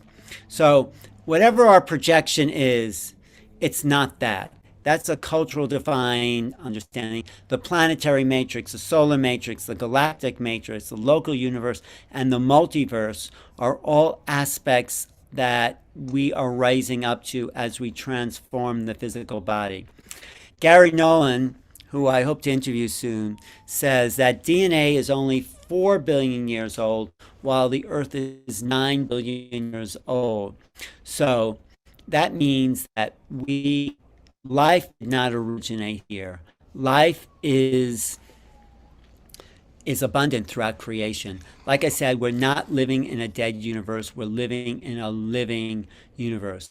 I want to go back to Ken Carey's word, which I mentioned before, is that when we define ourselves without regard to this eternal present out of which the universe unfolds, isn't that interesting? We think the universe is out there, but the universe unfolds out of the eternal presence of our own being. So when we continue to play out variations in time space and keep our eternal spirit at a distance by imagining greater and greater beings in the cosmos, then the illusions of material existence silence the awareness of spirit. That is a what would I call it? A proclamation for the awakening of who we are as beings, as true beings. So we think we live in this 3D world, but I say we really live in this fourth D. I call it the fourth dimension. Some people call it time. I call it emotionality. Everything generates an emotion. Someone calls you up and they're upset because you didn't do this or you did this. And that's the where people live. And that's all most people know about the levels of existence is emotionality. Now I'll make a distinction between emotion and feeling. Each moment, feelings are recorded in the Akashic records of our soul. Emotions are those huge bursts of feelings that can sometimes get out of control. So I say, and I quote Ken Carey again, forces that are intended to connect experience to the incarnation, physical structure, now bind and limit our perception. That means the emotionality is all we see and project on the world. But if we do that, the future becomes limited. Our vision of infinite creation is consumed beneath the emotional midst of excessive subjectivity. The emotionality of indulgent thoughts define ourselves without reference to source. This is another declaration that I think. So the problem is what this guy sitting at a bar says, hey pal, you have no idea who I think I am. That's not the sense of self we're talking about. The sense of self is not limited to your history, your body, your mind, your relationships, where you live, what people call you, your job. That is nothing to do with who we are. Those things are all great, but we have to rise up out of the identification with those limitations. This is not the goal if you work by, consume by. This is what the world, the matrix out there wants you to believe, that we define ourselves in isolation with the fear of survival. We get locked into a very small perception of reality. Cultural illusions is one, and stop this great mind from seeing fantastic worlds and understanding new realities. So we are limited by what we project onto the world. I'll fast forward this.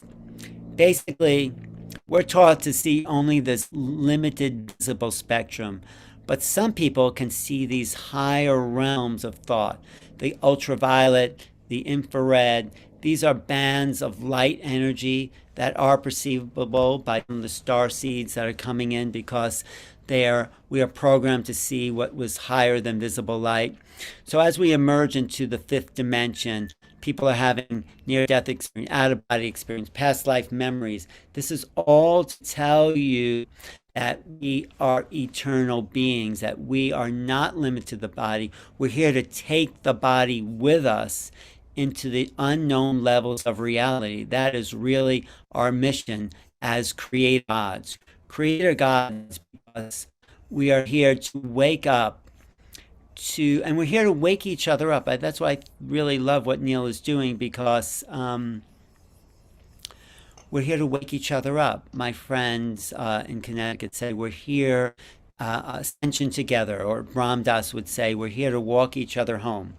So how do we do this essentially? How are we doing this? Well, I had the fortune to meet John Mack, who someone on this platform said, well, he was mentioned before, but he was a Harvard psychiatrist who started to talk to people claiming to have abduction experiences.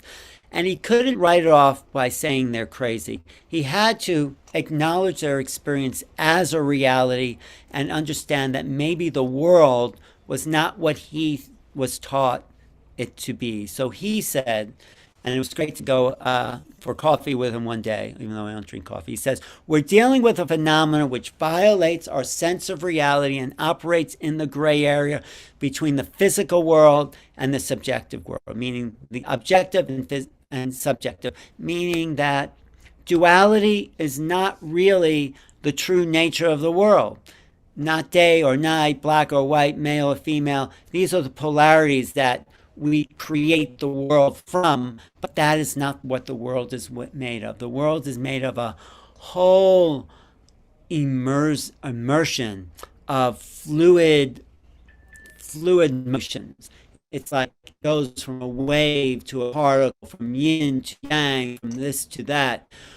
So we're being asked, John Mack's second paragraph, we're being asked to prove that these experiences, these UFO experiences, and these ETs exist by physical science alone. But those methods, in my opinion, Mack's opinion, will not yield its secrets until we discover other ways of knowing. Other ways of knowing is accessing the right brain and believing that what we access in those realms are possible. Here's an example. So when we come in to this existence, we have this incredible imagination.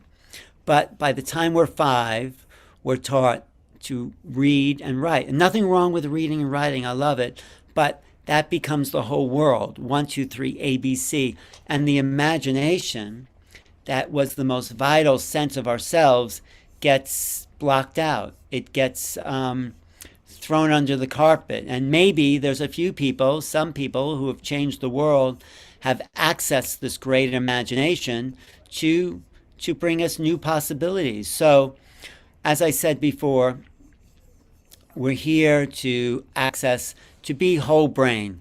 Now, this is a brain of human on the left and a brain of a dolphin on the right. You know what dolphins do? They just float around all day. I think they have sex 75% of the time. They eat, they swim, and they're conscious breathers.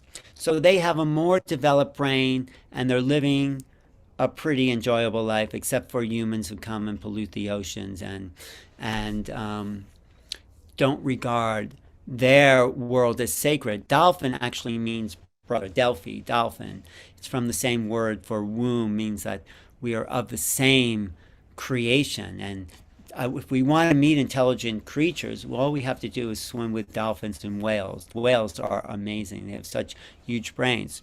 So this is the brain divided. We've only functioned on the logical part of us, but the little piece of yin inside the yang here is the ability to ask questions, to question reality. And the bit of the, I would say, logic inside this right brain, intuitive sense, is our ability to see patterns. But the other thing the right brain does is access infinite levels of thought, right? So it's bringing in through this non-local mind, which the right brain has access to, infinite understanding. So thought is only program. That's only half of the program. So if I asked you what's on your computer and you didn't know there was an internet, you would think that it had to be programmed in. But if you knew you had an internet, you could access infinite non-local realms by realizing you could open up this intuitive sense. So the brain really doesn't create thought. It is a receiver of thought. Looking for consciousness in the brain is looking inside the radio for the announcer. If you open up the radio, you're just going to find wires and mechanisms. That's why neuroscientists doing work with the brain don't know where the source of consciousness is, because it's not in the brain. It's outside. The brain is a receiver. And the more you can connect neural nets of thought, the higher the frequencies you can receive. So even Tesla said, my brain is only a receiver in the universe. There's a core from which we obtain knowledge, strength, and inspiration. I've not penetrated into the secrets of this core, and I know it exists, although he did penetrate pretty far into the core. So we're about finishing up there, Neil? Yeah, just like a couple of minutes. Okay. So the more neural nets, the more you look at the world from a higher frequency, the different the world becomes. This is some guy looking at a tomato. This is an extraterrestrial looking maybe at a tomato. I don't know. But he's looking at something. This is pictures of Tamara Jones there, who are demonstrating that we need to go beyond seeing the world as just physical and start to tune into the vibrational frequencies that exist beyond the physical world. So this is what I love, this quote here by Emerson, also in 1844, since everything in nature answers to a moral power, if any phenomena remains brute and dark, it's because that corresponding faculty in the observer is not yet activated. So meditation, going within, he likes to do Vipassana, where you're silent for 10 days. These are all ways to activate the program outside the matrix of the culture. And I just want to, let's share this. We must accept our reality as vastly as we can. Everything, even the unprecedented, must be possible within it. This, in the end, is the only kind of courage that is required of us, the courage to face the most unusual, most inexplicable experiences that can meet us.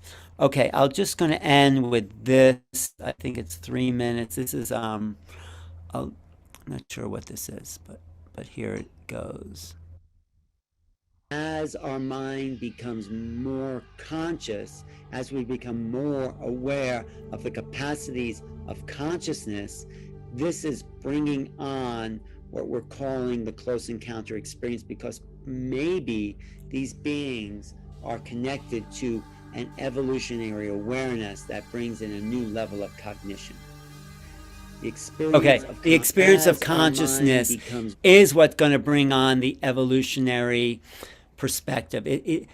Meeting these other beings will help us open up our field of awareness, because we need to stretch beyond the limits of the human realm in order to meet them on the playing field that they're at. So what's the point of making contact? The point of making contact is thinking symbolically about reality. That asterisk, which means little star, is the point of contact, because they're not talking to us in words. They're talking to us in symbols of greater reality. Symbols that are geometric, that are sounds without words, light language, colors. These beings are talking to us inside our own thought form processes. So don't ignore the information that's coming to you. And I know a lot of people here don't. It's welcome these new realities. And, don't take everything that comes to you, write it all down, look at it and see if that's the reality you want to create. But you have a choice here. So the point of making contact is that we can connect with a great intelligence by being the great intelligence, by knowing that we have this eternal source in us. And it is the frequency of creation, that we are being born anew inside a new cosmos, that we can generate this light body to break out of the earth creation and know that we're masters of the universe once again. Then we turn our bodies into light, into frequency, into the pure essence of who we are on all levels of existence, right there, from body to light to higher frequencies.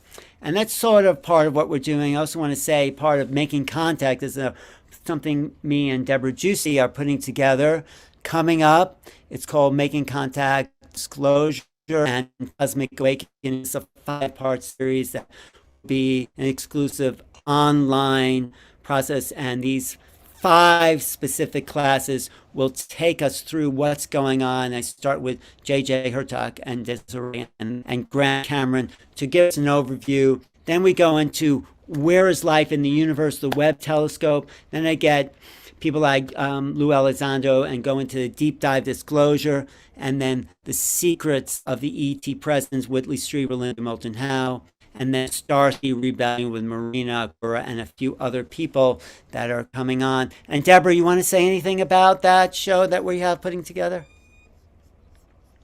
Wait, you're muted. Unmute. I don't want to miss anything.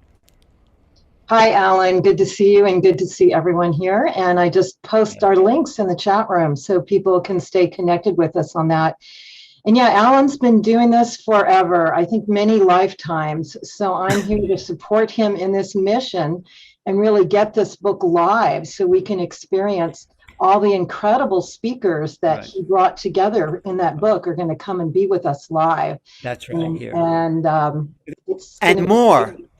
I mean, this is an overview of the phenomena that I don't think it's been done, from the nuts and bolts hard disclosure to the conscious evolution of starseeds themselves. Wouldn't you say, Deborah? And Ascension, like you're talking about. Yes, the new realities of disclosure and cosmic awareness.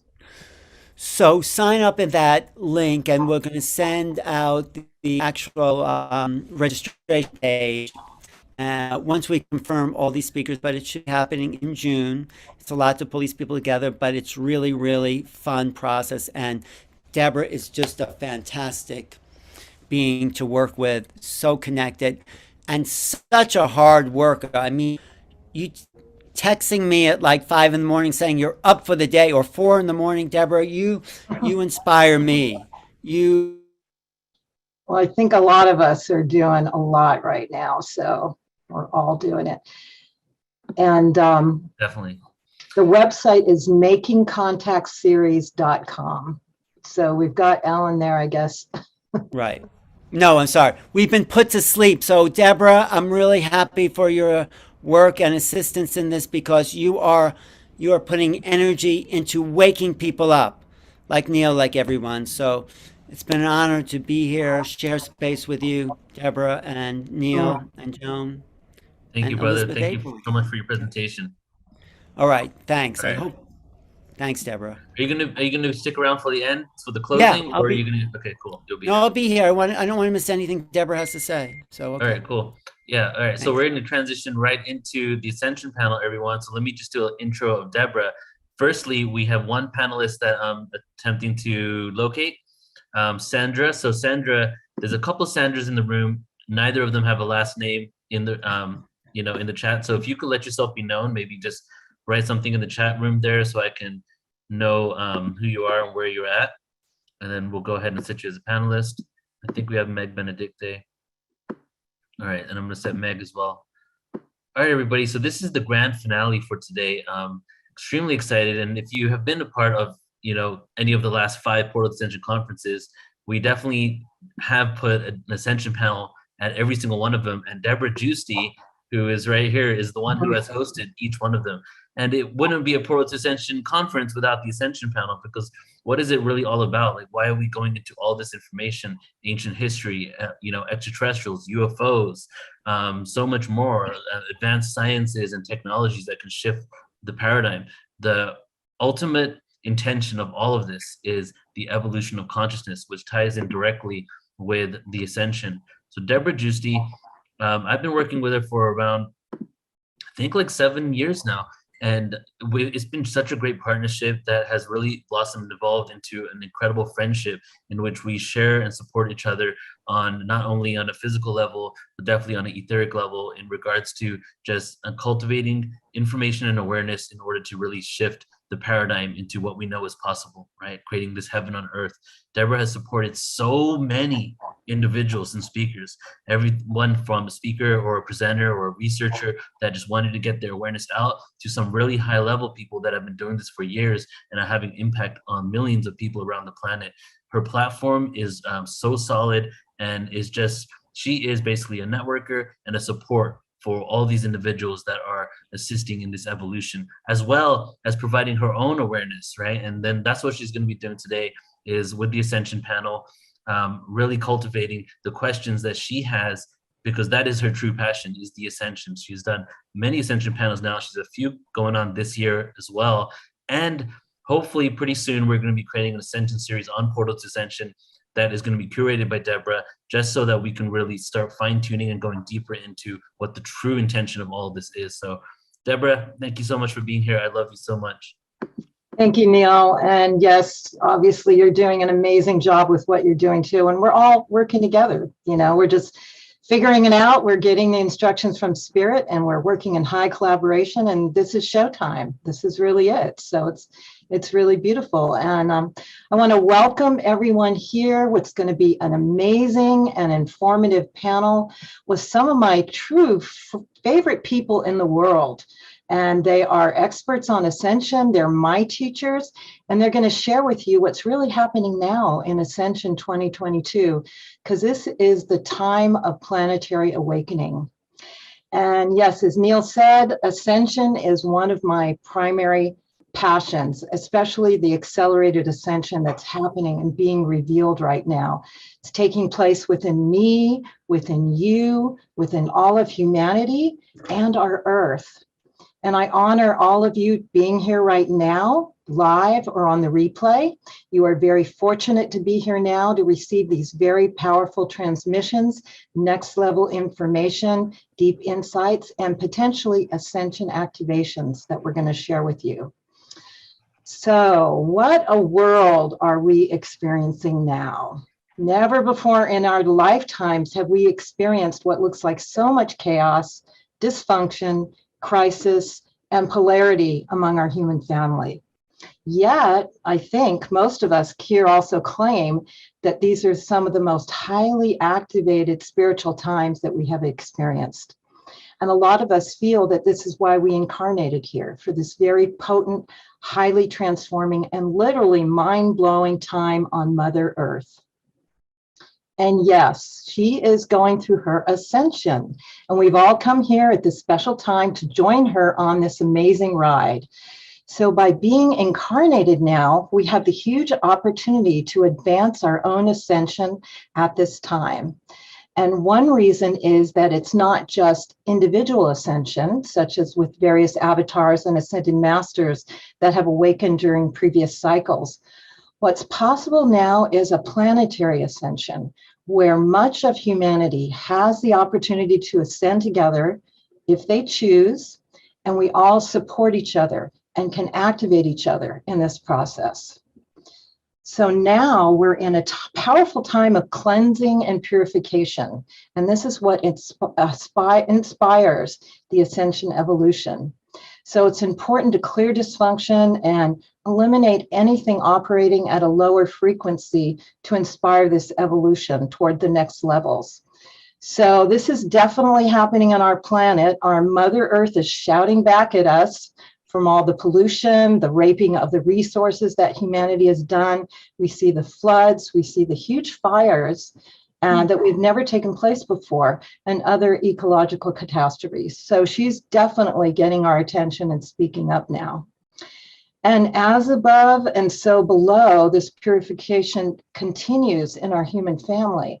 So in the last several years, we've consistently experienced the ongoing exposing of incredible dysfunction in our society that was previously hidden for so many years, but now is coming up to be revealed, and then it can be healed.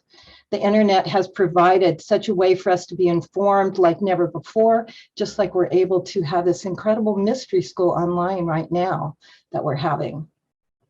And then, of course, it's happening at a personal level. The purification continues.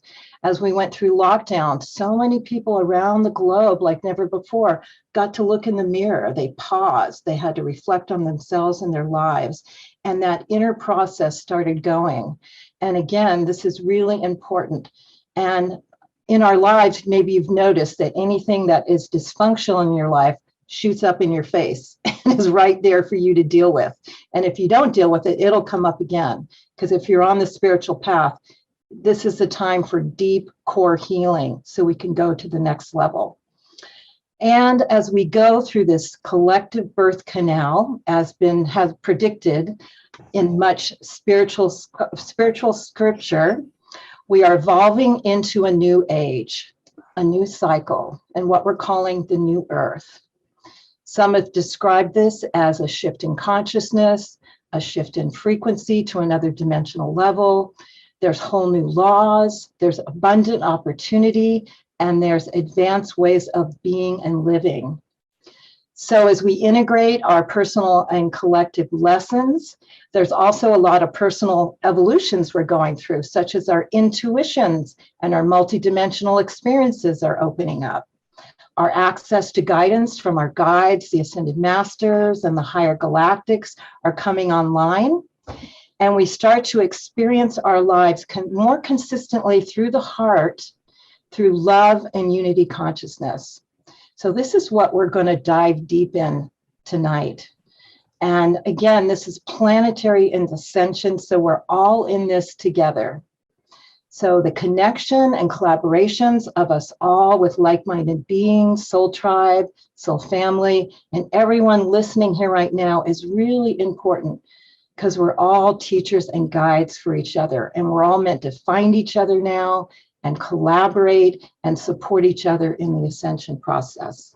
So I'm so happy to be here with you now, and I'm so happy to have this amazing panel that we're going to be able to hear from of incredible, wise wisdom keepers. And I'm going to introduce them all to you now. And I'm going to start with a question first, where I would love for them to just share a bit about their ascension process. And talk about the escalation that's happening now in 2022, what they see. Especially even this month, there's a lot of astrological things going on. And so what's so important about these times? And talk more about how this is a global ascension, maybe share some of the astrological aspects and what really this ascension process is. And then we'll go deeper into planetary ascension and personal ascension and much, much more. So I'm going to start with one of my favorite people and ascension teachers, Meg Benedicte. So Meg, I've known her for probably 10 years now. Probably, yeah. And she was one of the first teachers that I gravitated to. And when she started to teach, you know, my remembering lit up so strongly. And she's a quantum healer. She's a spiritual teacher. She's a New Earth Way shower. She's the creator of quantum access modality. She works closely with Metatron. She was activated during the Northridge earthquake, and Metatron came to her and downloaded incredible deep ascension teachings. So that's one of her sources for her teachings. She has an ancient mystery school tradition, quantum access, and she has students from all over the globe that work with her to enhance soul purpose and embodiment. So thank you again, Meg, for being with me on this journey. And yes, share with us about what this ascension process really is now. Thank you, Deborah. It's always such a joy to collaborate with you. So just thrilled to be here and with everyone else who's joined us tonight. As you mentioned, I had my spiritual awakening in January '94 in the Northridge earthquake, and it created a very extreme spontaneous Kundalini activation. And this is then where kind of my whole reality just pivoted away from just kind of a traditional LA corporate career to starting to be very aware with, it just kind of blew open the brain centers, you know, being very focused towards doing my own personal ascension work, my shadow work, my healing work towards 2012. Like that was almost 20 years before, right? Let's go to 2012. We got to get to 2012. And so it was very much kind of trial and error. I didn't really meet too many people back then who were focused in ascension. So I'm one of the old timers on the panel. I've been doing this a long time, but thank goodness I was having visitations from Archangel Metatron, who really guided me through step-by-step, holding my hand, you know, and, you know, figuring this out, working with his healing modality that is activated by Metatron's Q portal. So this is what I share with the students and my clients, and I've been applying it myself for almost 30 years. So really time tested. It's a very efficient and accelerated modality for ascension. But basically what we're doing is we're working on, in a way, extracting out of the old timeline, the old Earth timeline, whatever you want to call it, you know, the Matrix timeline, whatever.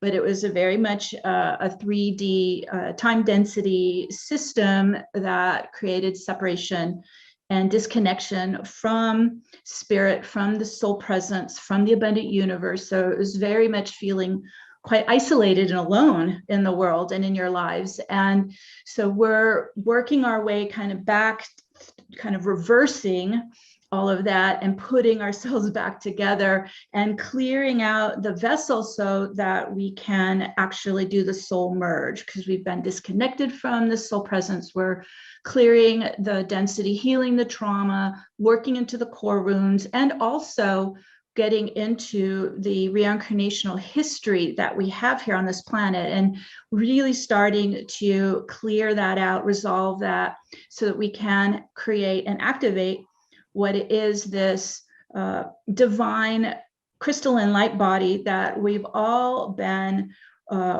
coded and wired and programmed before the incarnation to turn on and begin to live in. And we're all from different home stars, you know, we're all from different bloodlines, we're all from different lineages. And so this isn't like a cookie cutter type of process. We have to really honor and respect what we need And so being that I'm of the Metatron bloodline, I'm a guardian angel embodied, I need certain things that perhaps an ET doesn't need. So it's very much having to know who you are, know your history, why you're here, and then begin to kind of work your way backwards and get yourself put back together into wholeness and soul embodiment. You mentioned about astrology. I just want to just touch on a couple of things that are really powerful this year. This year is a triple two. This is 2002. This is a triple two year. This is master code of mother energy, of divine feminine qualities. This is the year that this infusion is nonstop the whole year, and it's helping us really secure the new earth timeline. And it is really starting to create a very stark difference between the two timelines that are running on the planet. So we have the old earth top-down hierarchical patriarchal timeline, and then we have this new earth timeline that is embodying all this feminine energy coming in to be a balanced, harmonious, collaborative timeline. And unity consciousness is a fifth dimensional higher timeline.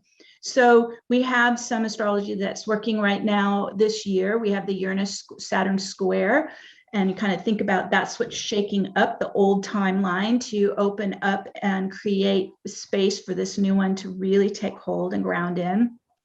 And we also have, we just recently had the Venus-Mars-Pluto conjunction on March 3rd. That has really kind of shocked you. Deborah mentioned this last month, like that one just went right through. It's the personal planets. It's really about, in a way, revealing the shadow side and really compelling us to get in and do our core wounding, healing, and shadow work. And then until next year, the eclipses that start in 2 weeks. The eclipses are happening on the Taurus-Scorpio axis, the nodal axis. And so this is important to keep in mind, because those two elements of, Taurus and Scorpio, this is all about spiritual awakening and reinvention. So keep that in mind, that what's opening up in these gateways this year is kind of, in a way, allowing us to have rapid transformation after the last 2 years, which were decomposition. So this is a very different energy this year with the 222 element of the divine feminine and this kind of regenerative rebuilding. And what I'm finding, what we're rebuilding is our lives as divine humans in our crystalline light body that's getting turned on fully. So it's just those are real short highlights, but very exciting time to see what's happening in the Ascension community now. Thank you, Meg. Thank you so much. That was great. And now I want to invite Sandra to come forward. Sandra is another incredible, amazing teacher. She's an Ascension guide. She's a wage thrower. She has life-changing online courses. She, like Meg, has been at it a long time and for decades. She has Sunday Global Unity Meditations for 6 years. She has light workers all over the world that work with her, just like Meg. And so I respect these two women so much. And she has conferences coming up that we'll share with you. And so, Sandra, give us your overview of the ascension that's taking place right now. Yeah, for me, my ascension process went into hyperdrive in 1999. I went suddenly clairaudient, claircognizant, a lot of messages coming in. And I had contact up until then, but all of a sudden it was super clear and on mission. I spent 7 years living on and in and over Mount Shasta, training to become a gatekeeper, reactivating these skills. And a gatekeeper is just somebody who not only just carries codes for opening these new cosmic flows in the Stargate system, but I also have contact with the solar network. So this network of stars, not just star systems, but there's gateways, cosmic gateways through the universe, the multiverse, that actually bring us energies and cosmic frequencies that allow us to reconnect the multidimensional self, the awareness, the heart, all the things that we've been working on. And this year in particular, we're finding something really unique happening.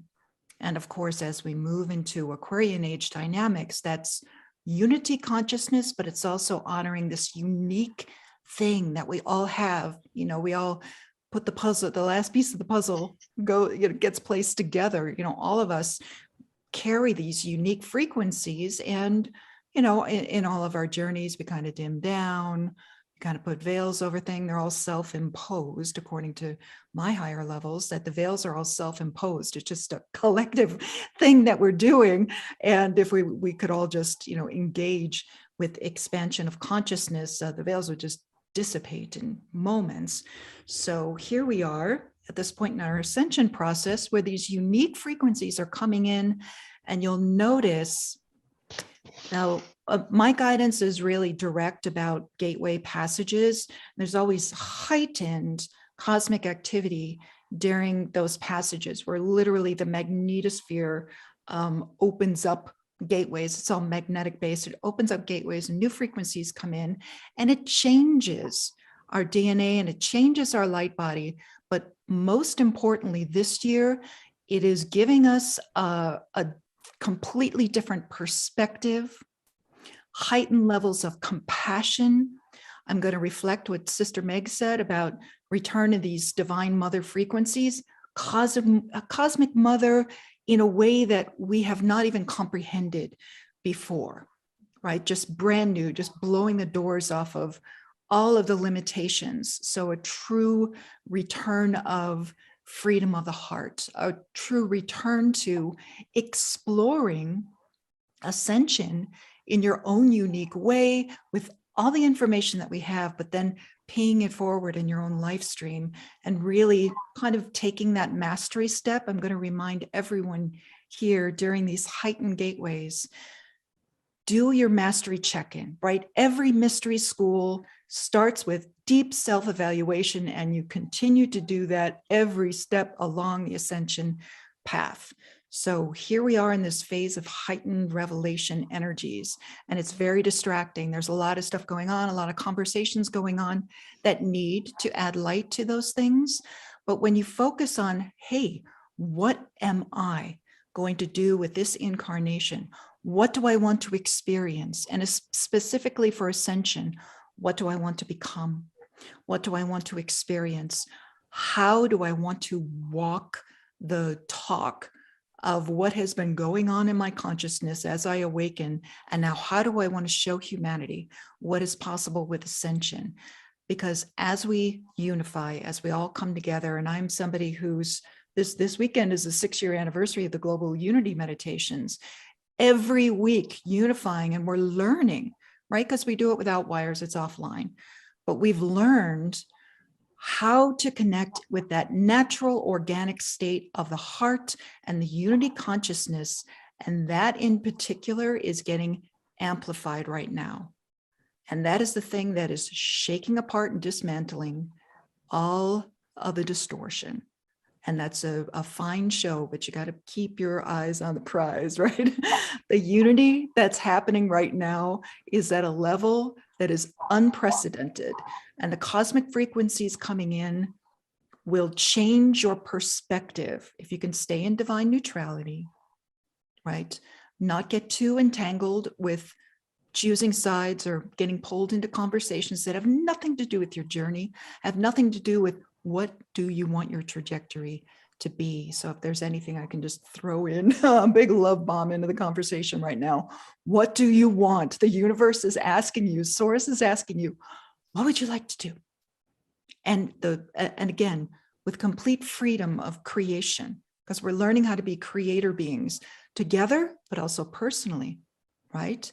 And that mastery is mastery of your life stream, of your choices and what you would like to create. So kind of pulling all of those dreams of New Earth and visions of New Earth and just pulling them right into the now and into the heart, and see what it does to your consciousness. So as you reconnect with the I Am Presence, reconnect with the Christ itself, brand new information, new informational pathways, stargates are opening right within your own system, All right, that's why everyone gets so stimulated. The nervous system is the delivery system for light. So if you want to go light body, if that's one of your goals, to add more light, more expansion of consciousness, more awareness, be aware of that these frequencies are very supportive of that. But you got to stop and take inventory, clear out what doesn't belong. And literally, it doesn't take years anymore. You don't have to be like working on your shadow self for a lifetime anymore. This is it, right? All that stuff has collapsed and we're done with it. So now we're coming into, wow, you can create whatever you like, right? Let's start learning that, put our energy there, keep your focus on the light and connect with the sun. Oh, Solaris has so many codes for us right now. Thank you. Thank you, Sandra. Beautiful. And this is just going to keep opening up and opening up deeper and deeper and deeper. Beautiful. And next, I want to invite Elizabeth April up. And yes, she is a millennial, but she's one of my teachers. I look to her as well. I listen to her YouTube podcast. I'm a part of her community. She has 300,000 people around the world following her. She is really rallying the younger community forward. There's a lot of us that are in the older generation that has been doing this forever, but she's rallying the new generation that's coming in to actually build the new earth, to actually move it forward. She's amazing. She's highly clairvoyant and intuitive, very connected with the Galactic Federation, and her teachings are always spot on to what's currently happening now. So love you, Elizabeth, and give your perspective of the ascension that's taking place now. Thank you so much, Deborah and Neil and Scott, for putting this on. This is incredible. I just love sitting back and listening. I think it's so incredible that we all speak the same language, because it's just universal truth. And it's great to get this validation, because, in real life, it's hard to find people who connect on that level. So I always have so much gratitude for being here in this kind of environment. And I also think it's incredible, for the older generations. If it wasn't for your awakening and your journey and your perseverance and your, the situations that you were put in because society just wasn't there, I couldn't do what I'm doing. So I have so much appreciation and gratitude for the older generations to really push through those kind of societal norms and dynamics. I definitely second everything that Sandra and Meg were saying, just so beautiful. I guess to add to the conversation, just to kind of maybe just add to it. I want to talk about the vortexes, portals, stargates that were kind of touched upon as well. Right now, what's happening is the consciousness grid around planet Earth is shifting. You can kind of think about putting like sand on top of a speaker and then putting sound frequencies, and the sand will shift into different geometric kind of sacred geometry grids. And this is what's happening with the planetary grid, is there's all these huge vortexes and portals that are opening up all over the planet. And it's actually shifting what that consciousness grid looks like. So we're getting more kind of complex in our vibrational frequency. And as that is taking place, we're actually opening up more stargates, more portals, more vortexes, more chakras within our own body based on the meridians. And at the same time, at a more microcosm sort of way, we're opening up new neural pathways in the brain as well. So it's so beautiful, incredible how the macrocosm and the microcosm are so intermingled and so linked. And of course, there's a battle going on. Of course, there's light and dark that's happening right now. It is the craziest battle that no one really ever knows about. And that's taking place like right in front of us. And so what I could encourage people with this kind of grand ascension and awakening and unraveling is to, of course, go within and work on your own energy systems. And I do want to talk about, I think actually at 7:30, I'm going to talk a lot about vibrational navigation, how to connect, how to disconnect in an appropriate way, because we are so overstimulated. We are opening things up. We are extra empathic, and it can be very overwhelming to get out into the real world. It's difficult for me to just go grocery shopping these days. It's just, it's too much. So it's important for us to kind of hone in on how open and how closed we are, and to go within, but to also do the work. Like planet Earth, Mother Gaia, like she's asking us for help. And right now, not only just this panel, but everyone who's also like showing up in the comments section, watching this live, watching the recording, you're a huge part of the awakening as well. Whether you are, speaking it from the rooftops or not, we really do need you. And we can all do energy work on the planet as well as on ourselves. Of course, as we work on ourselves, that amplifies to the rest of the world. But I do encourage everyone to gravitate, go to a place on planet Earth. It could be a place you've never been before, but really just giving that place, that location love, even from a distance. You don't actually physically have to go there anymore. Everything is in a quantum state these days. So I really highly encourage everyone, if you're at a level, at a capacity to give back, I really encourage you to do that, to give back to the vortexes, to open up and transmute those energies, to bury your crystals. It's great to have pretty crystals around, but it's even better to kind of give that back to the planet and reinvigorate that energy so that she can transition over to crystalline energy as well. So it's just as much about supporting yourself at an individual level as it is to support the collective, and really just kind of figuring out what that balance looks like. Beautiful. Thank you, Elizabeth, so much. Thank you. And now I'm so happy to introduce the Twin Ray to the Portal to Ascension community. These are incredible Ascension teachers that are here, like all the other presenters, completely for the Ascension. And Twin Ray actually means they're actually one soul in two bodies in this lifetime. They met and united in this lifetime at the base of the Giza Pyramid, and they teach through a compassionate heart. They're unified by divine love marriage, and they share a very contemporary vision of ascension, but they also bring in ancient wisdom. And they have a Golden Age sanctuary in Southern Oregon that is an incredible temple, light temple. And their lives and their sanctuary are truly a model of fifth dimensional living and of the new earth.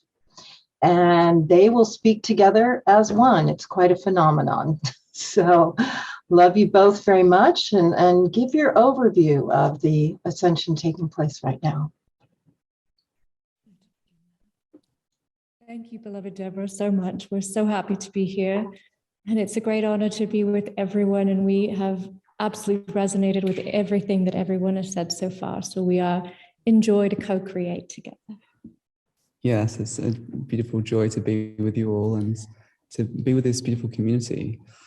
And really our journey, we've been very fortunate in our lives. We've been quite open to the multidimensional reality that is always here and always has been.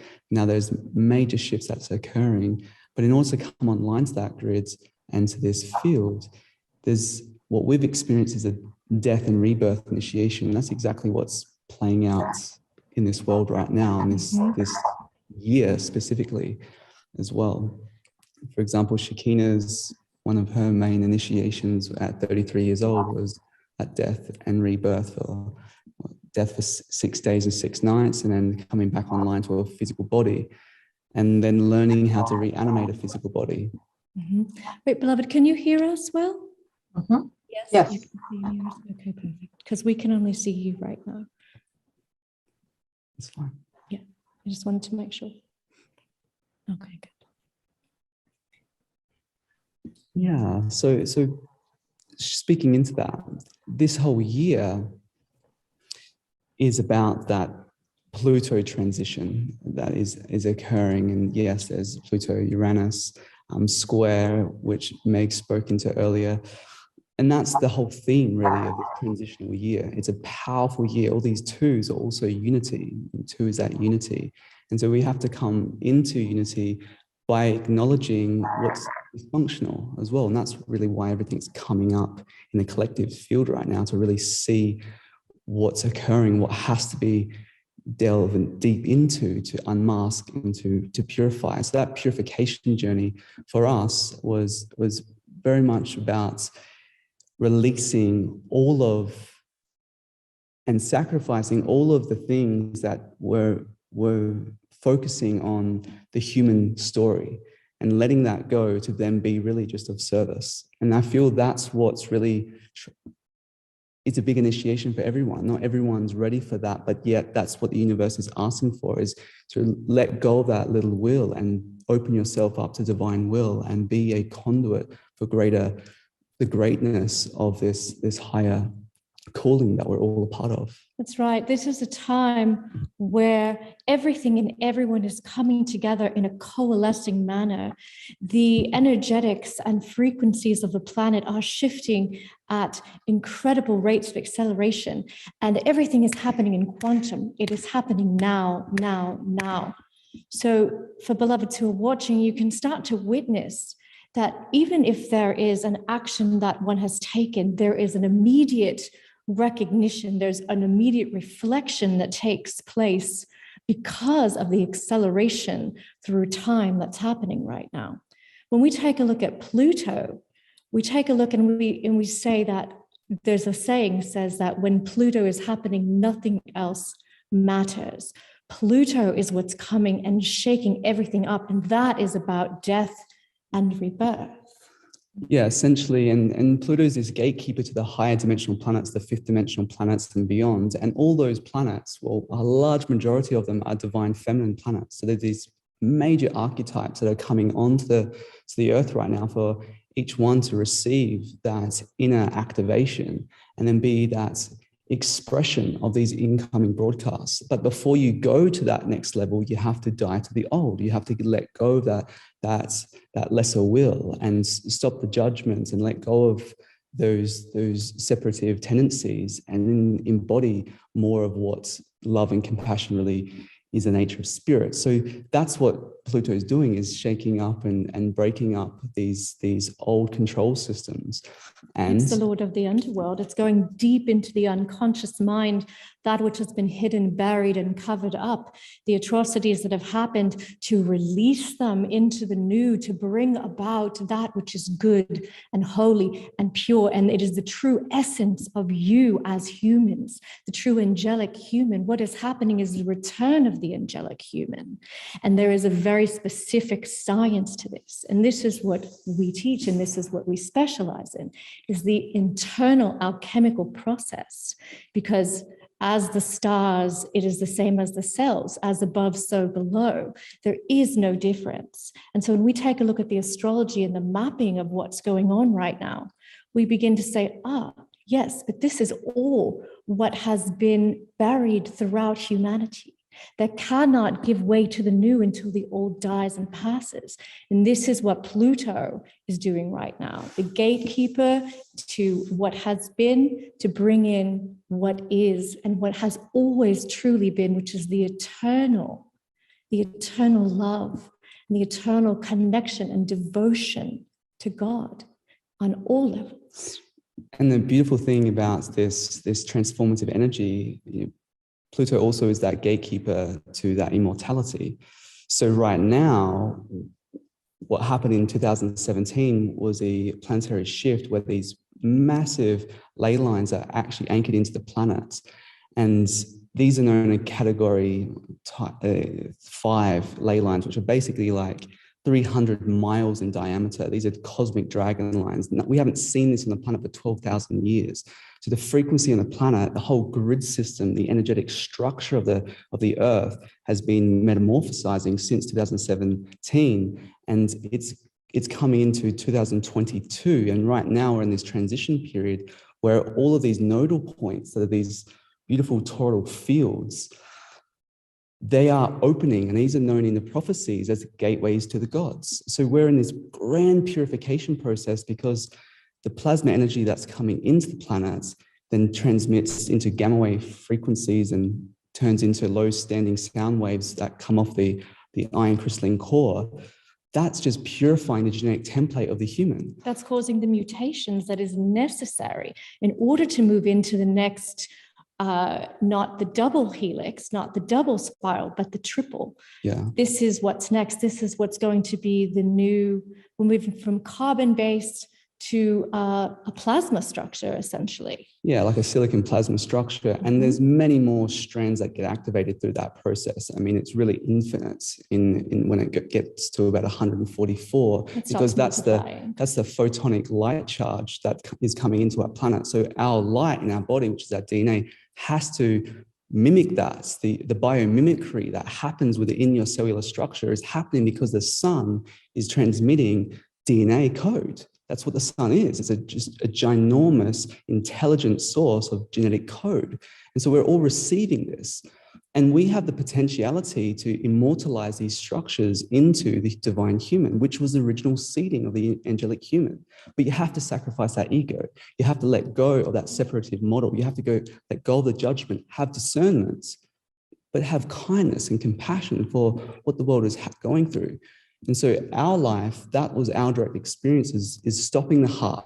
It's literally stopping the heartbeat, stopping the breath. So going through a full death. And then allowing the body to drop and then reactivating it so it would spiral over. That's not needed for everyone. It's happening at such a quantum level that you just need to get in the right location, the right knowledge, and follow your intuition and guidance, and you can start activating this light ship.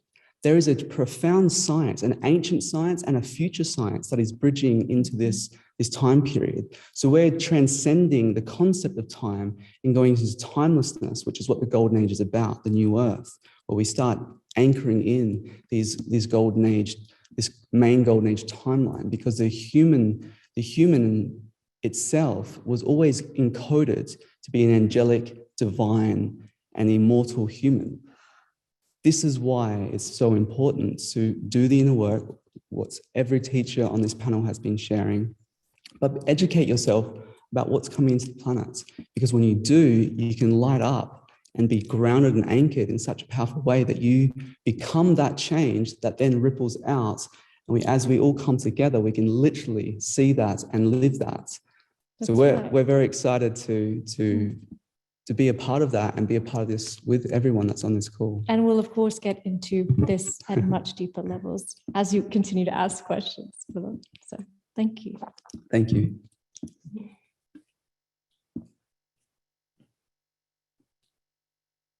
You're muted, beloved Deborah.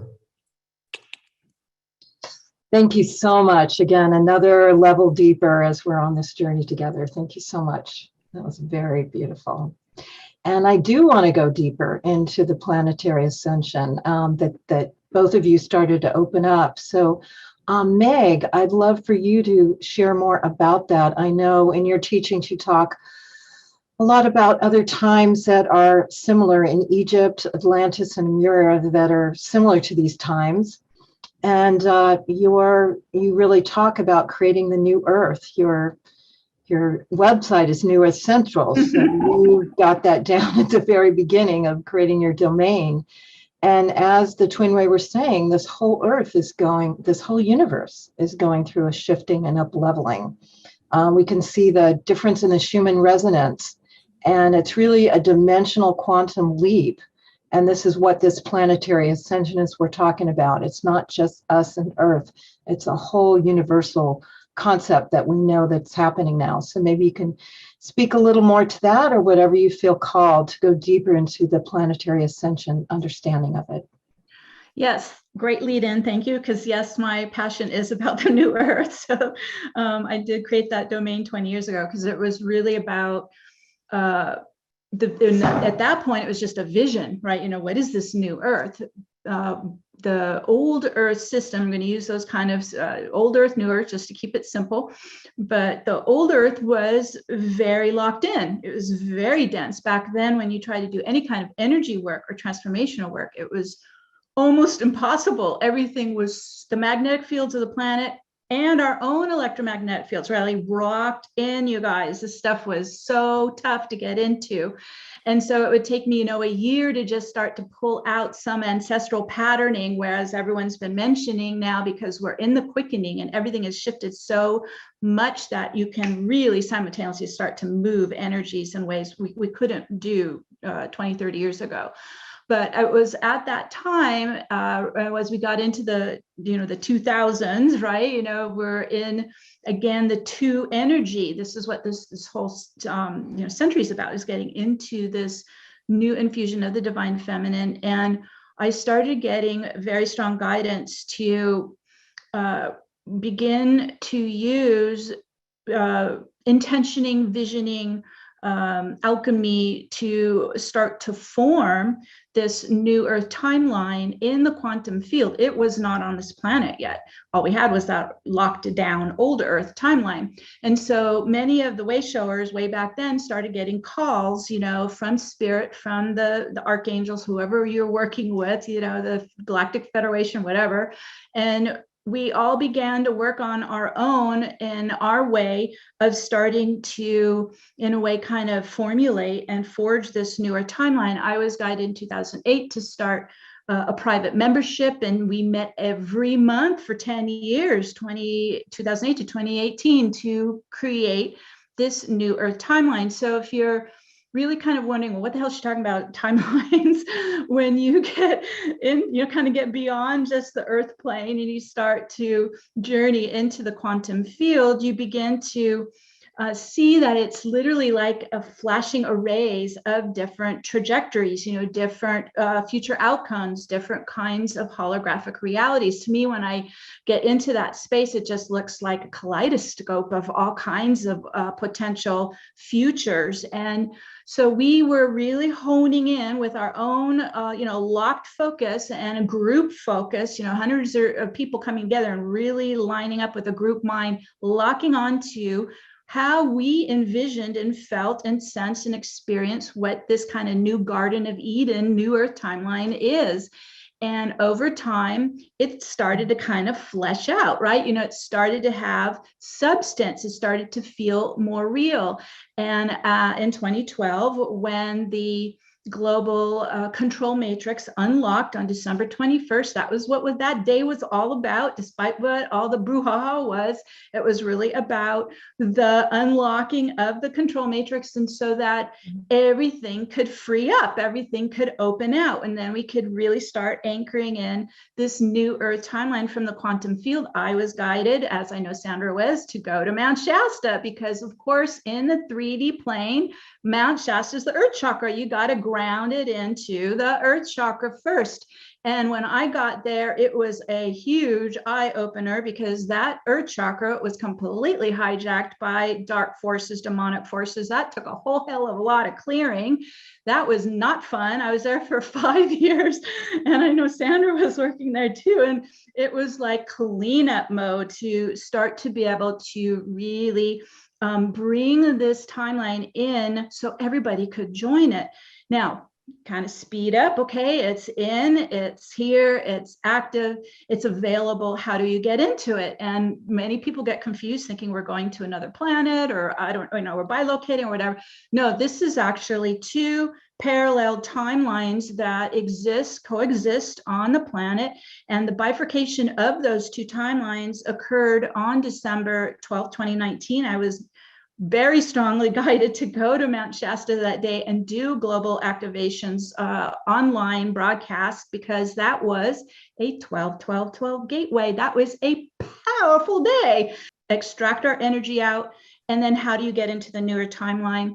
It is a heart-centered timeline. It is of the love vibration. And so doing your heart work, doing your healing work, your core wounding work, so your heart is open, expanding, and really filling with beautiful love vibration, high frequency love energies, that heart. And that's where the magnetism really starts to shift. The magnetic fields around your heart center, when you've got your heart crystal in soul radiance and star bursting with love, that opens the bridge right into that newer timeline. This is a 5D and higher timeline, and it pulses in unity consciousness. Sandra just mentioned that earlier.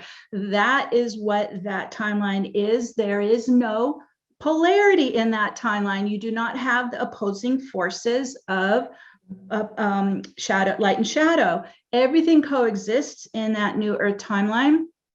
And what I find is so fascinating is as we extract out of the old system, which is a top-down, pyramidal, patriarchal, dominant system, to more of a circular, collaborative, feminine-based system. This is what the New Earth timeline operates in. It's collaborative, and it is not hierarchical, and it is not dominated by the shadow masculine. So this is then again a whole new operating system that is spreading all around the planet, and we're seeing immediate evidence of this. So this is where we're seeing those two realities, and very stark reality, very stark, very different. And it brings it back down to everyone making their own personal choice. Where are you going to ground onto? Where are you going to live? Where are you going to put your energy and your power and your light?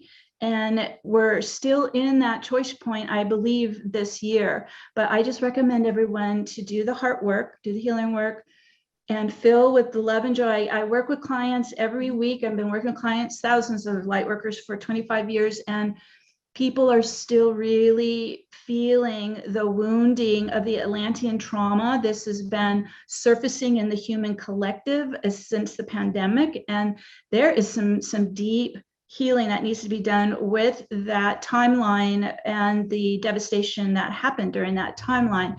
There's a lot of persecution energy that's running from that timeline that's still keeping people constricted and constrained. So doing the heart work, doing the earthly history cleanup, so you can enter into this just extraordinary new earth, Garden of Eden. I have just continual experiences of love and joy that I never had in that old system. So I recommend it for everybody. Thank you, Deborah. You're still on mute, my dear. Thank you so much, Meg. Thank you so much. And again, going another level deeper. That was amazing. Thanks. And Sandra, I'd like you to continue us on this journey. Speak a little bit more from the 3D to 5D to 6D to 12D, what that's about in the new reality we're coming. Also, I know that we're getting a lot of frequencies from the central sun, from the universe, and you speak of codes. What is all that about, and how do we receive them, and how do we embrace that energy that comes in? Maybe the solar flares you can speak to, because that's a huge thing that's happening right now, and importance of the divine feminine that's happening. So again, speak from your heart on the next level of planetary ascension that you can share with us. Yeah, that's a lot. However, I feel like unity consciousness itself is a very different state of beingness. It's a very different, the infinite Christ that we're all pursuing in our ascension path. It's a very different state of consciousness. And I want to reflect again with Meg.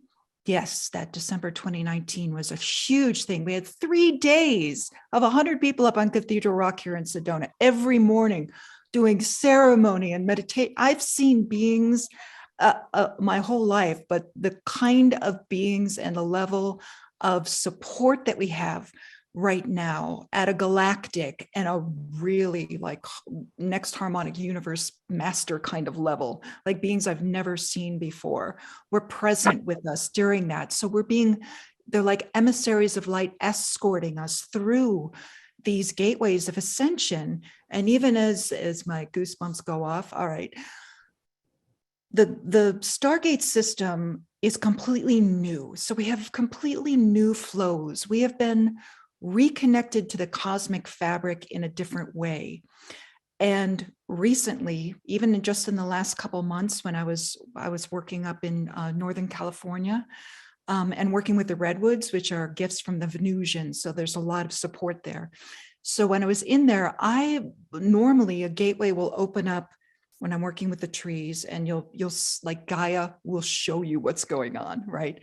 And I highly encourage everyone to connect with the consciousness, the supreme consciousness that is playing the role of planet right now, playing the role of Gaia, because that level of consciousness has also put on her Christed crown, and she is ready to play right? She's ready to play Christed planet. So when we talk about New Earth, sometimes it sounds a little kumbaya and we're all just getting together and in harmony and everything like that.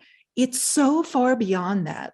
So the reconnection of the Stargate systems reflects the reconnection of the DNA and the fields. It's the reconnection of the light body. Like, we are being woven back into the cosmic fabric. So it's not just the sun. It's not just the Stargates. It's not just Gaia. It's not just the crystals that we're placing in the ground, which is, a 30-year practice at this point, right? Get your crystals in the ground and learn how to open up these flows that are coming out from the master crystals and the Stargate crystals that are off planet. Like, it's all connected. But you need to realize in unity consciousness, it's all happening right here in this crystalline Stargate of the heart. So the next thing you know, you start feeling like if Gaia is providing your platform for an experience, and suddenly you're resonating at what she has to offer, and not just New Earth level, not just 5 through 12, like really reconnecting into 0 point source consciousness, the infinite Christ that is the divine gift that Gaia is giving us right now. That level of light and freedom is changing my personal perspective. It's unlocking layers and levels of my DNA that hold information. And it's not what happened before. This is something brand new. So we're collapsing time, right? All that time collapse stuff that's going on. You won't need to study ancient history anymore. Like, we are, I'm going to reflect Twin Ray, the future, right? The future teachings that are here now, right? It's a very crystalline, Christed state of consciousness that where we are capable of not just accessing information, but becoming that living library, walking around as a living emissary, luminary of the source consciousness in form, which is like the ultimate goal of at least this part of the ascension process, was to walk around as the presence, become the presence, the living light on earth, right? And however you do that is your personal choice who you want to study with. But it feels like we are all now tapping into, wait a second, this is going somewhere else. This is going even higher, because when I look at all the way showers and the gatekeepers and the grid workers, and we still get together en masse, and we still get together in the physical and do the work, and it's nothing like it used to be, right? It's none of this like clearing and yanking stuff out of the layer. That's done, right? It's all this amplification of this brand new way of being that is also the way that we interact with crystals as a physical representation of what's happening with our consciousness, right? The ability to hold more information. And the divine cosmic mother has a lot to do with it as a balancing activity, right? Because if you're going to play the role of Gaia Sophia and drop into density for a while and kind of slush around in the unhealed masculine stuff that's going on, and now we're coming back out, right? You need a big, healthy dose of the divine feminine in order to balance that. And a lot of people have. So now it's like, okay, now you go into the trinitized beingness, right? Cosmic Mother, Heavenly Father, Paradise Son, right? The sun coming back through the heart center. And it opens your compassion, your desire to understand rather than judge, your desire to seek more information, to really understand other people's experience.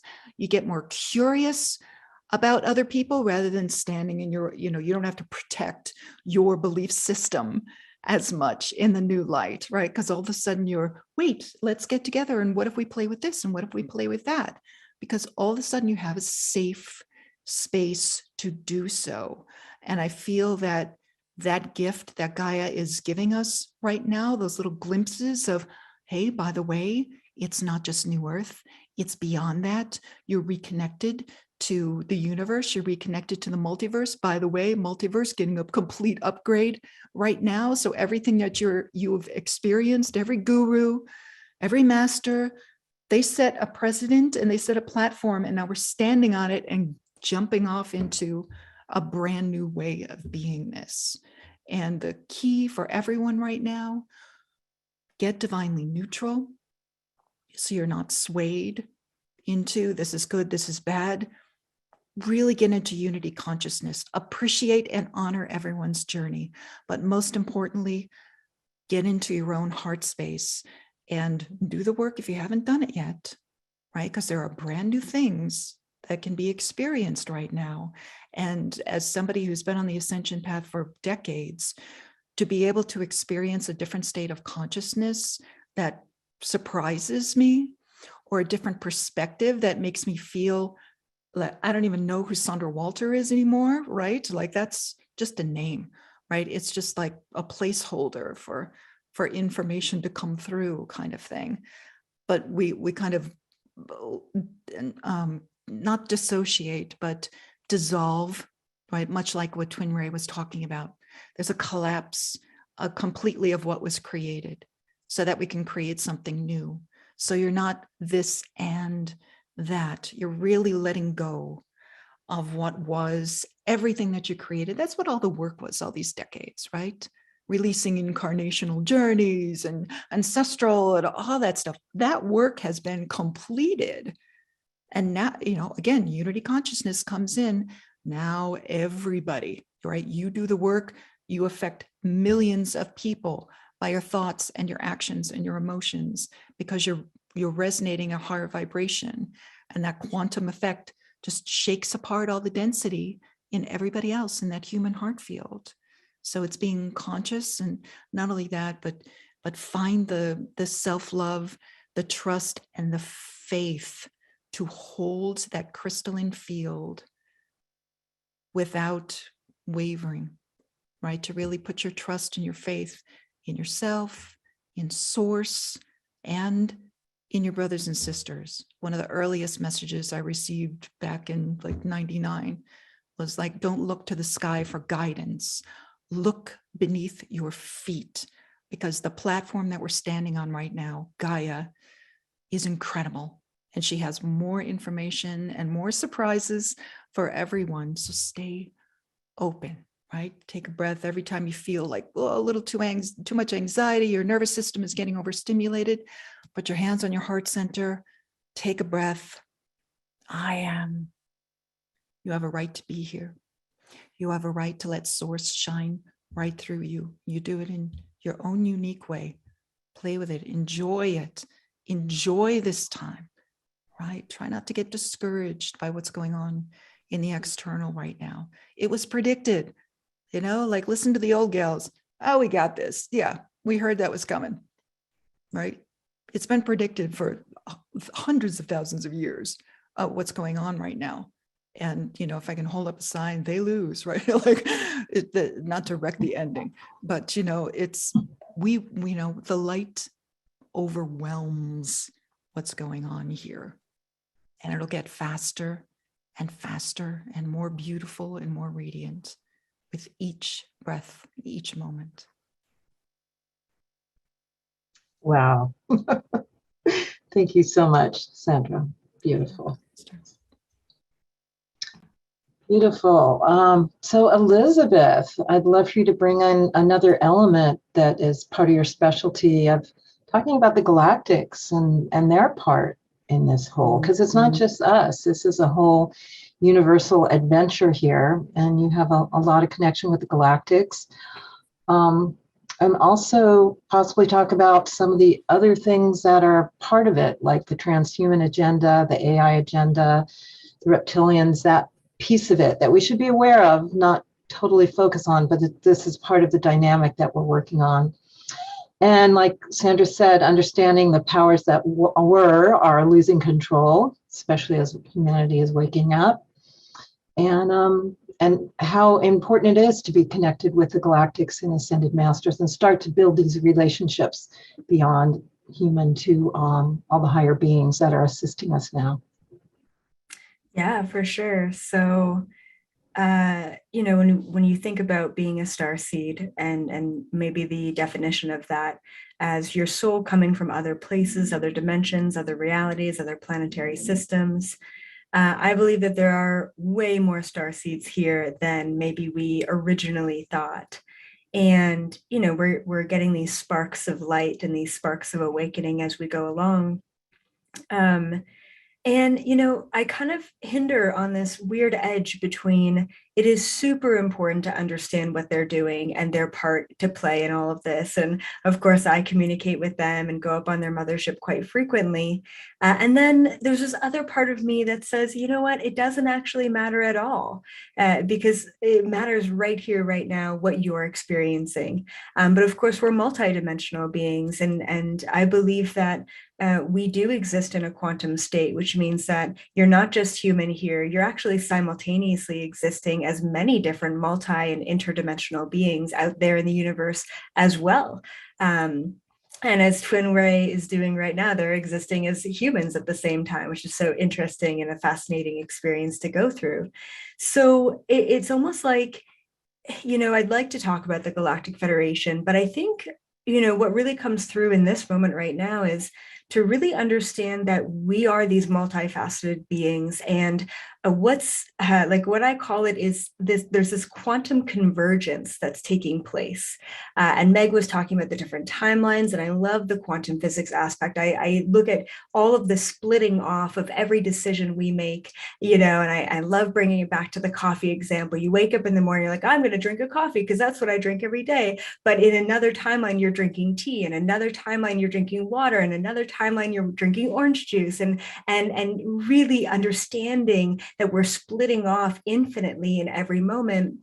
And I think the main emphasis here on the galactic connection is actually to essentially understand how galactic you are and to bring in those galactic counterparts, to bring in those galactic connections into this present moment. Because I truly believe in doing a lot of past life exploration, you could say. We've all had lifetimes both on and off this planet. And at this time, we are merging within and between all of those different facets. And what I truly believe we can do is we can take all of the skill sets from all of our human earthly past lifetimes. We can take all of the skill sets and experiences and lessons learned from all of our intergalactic lifetimes in the past, in the future, in the present, and we can really converge that into the present right now. One more thing I want to bring up just with that as well. Of course, we've got the Galactic Federation. They're really awesome and they're really helping us out. I guess one thing to note about the Galactic Federation is, every time I yell at them, because I yell at them often, because I'm like, come on, like my human is really like just done with this planet.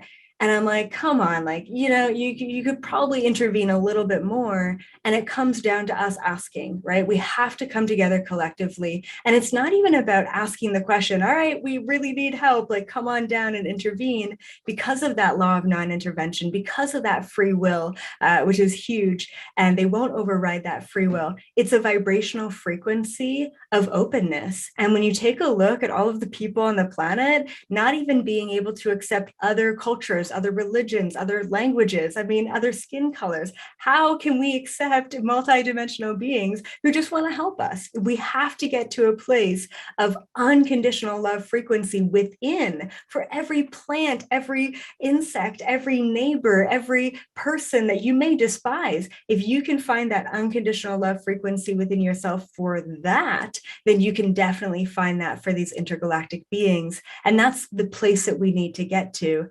And one more thing I want to say about the bringing in the different multidimensional facets of yourself. We're getting to a point where it's not that karma doesn't no longer exists. It's to the point where any energetic reverberation based on an action or a thought that you take, which is every single moment of your existence, it emits this frequency.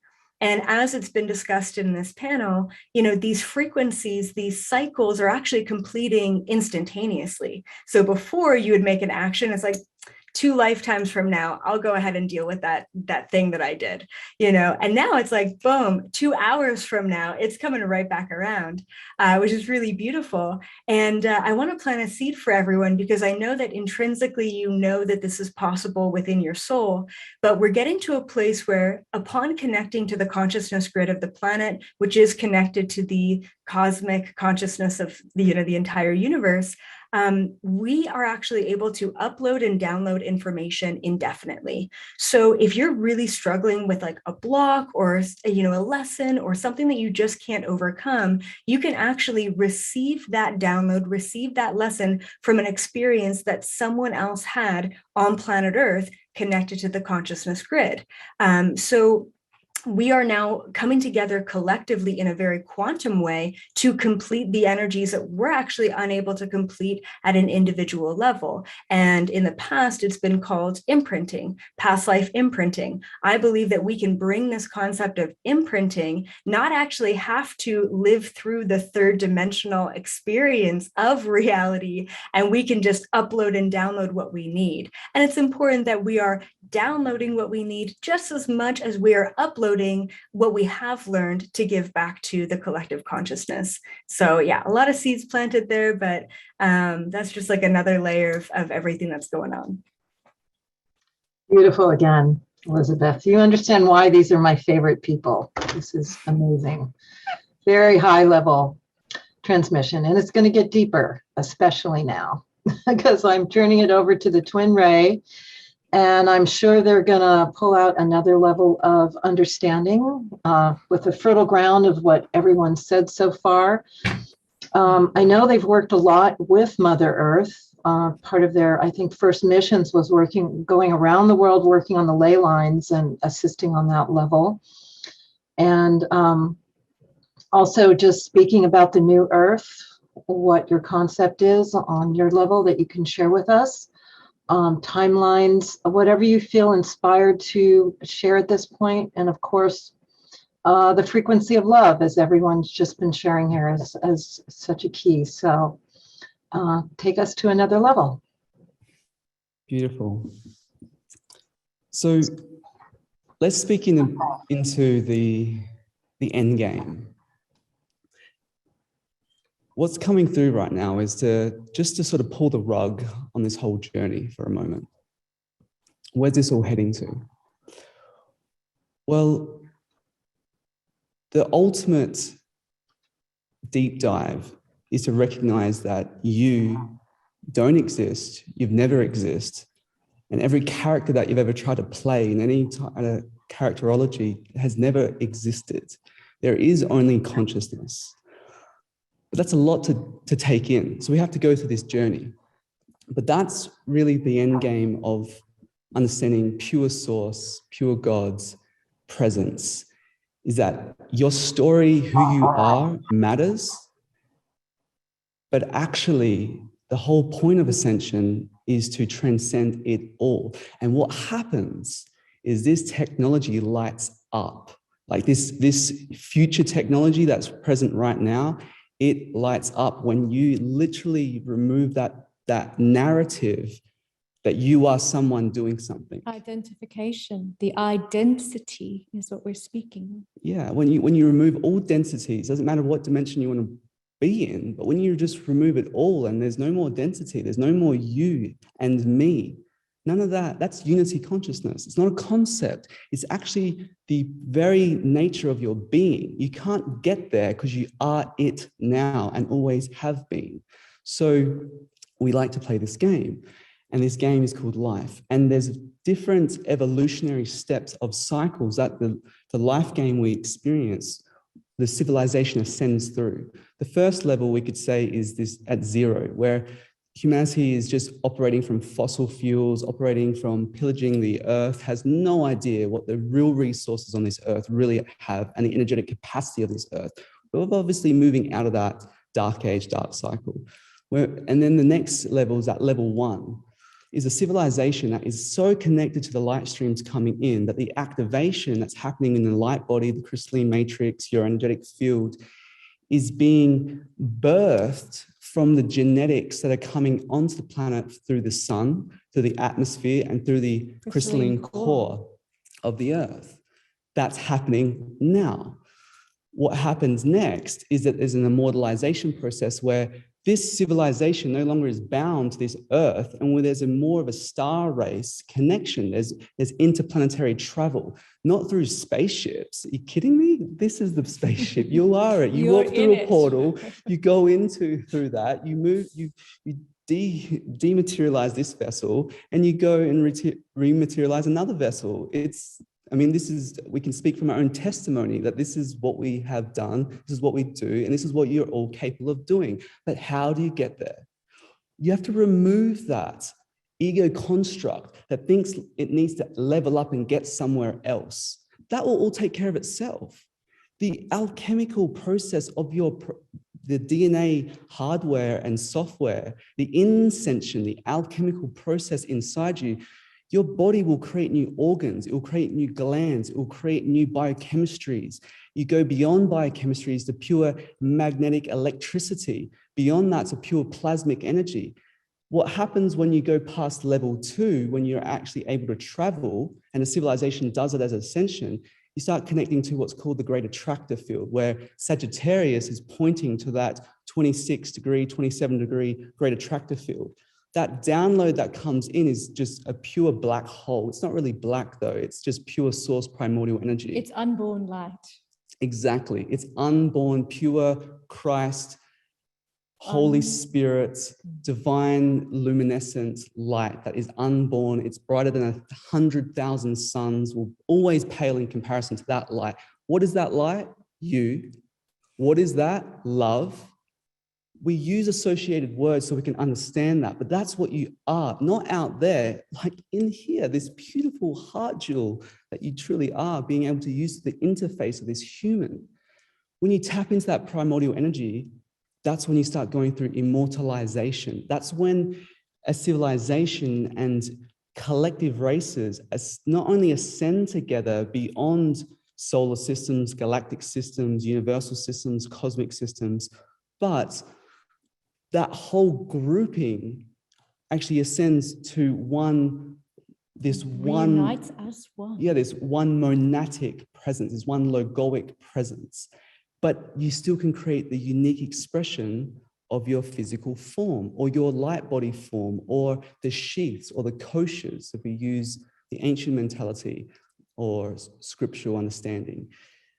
This instrument, once it sustains from that plasmic source, that pure consciousness, that pure infinite Christ, that pure awareness, once it's sustained from that, in this time cycle that we're in, it can't, if you do it in another time cycle, you reach that truth, that one truth as enlightenment, as liberation. But if you do it in this time cycle, you start unlocking all the tellers, the telekinesis, the telepathy, all the different psychic high sense perceptions start activating, and you start realizing that you've already done this. You've already done this process, but you haven't remembered. So that's why we learn from others. That's why you come to Wisdom Keepers, so you can remember this universal language that you are.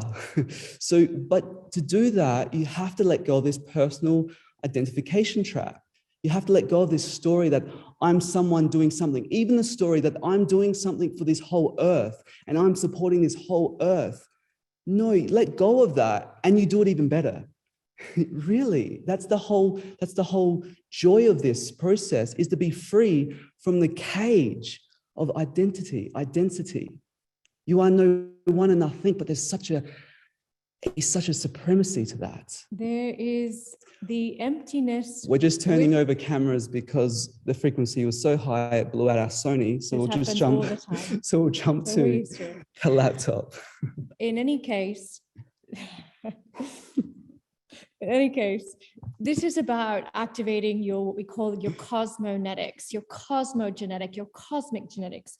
Because, beloveds, not only is the Earth, Gaia, ascending, but the solar system is ascending and the universe is ascending, and it goes on and on and on and on. And thousands of years ago, we've been teaching about this for thousands and thousands of Every years. cycle. And every cycle, We all show up. we all show up and say, oh, we're going to do this again. Let's And hold we're hands and walk going home together.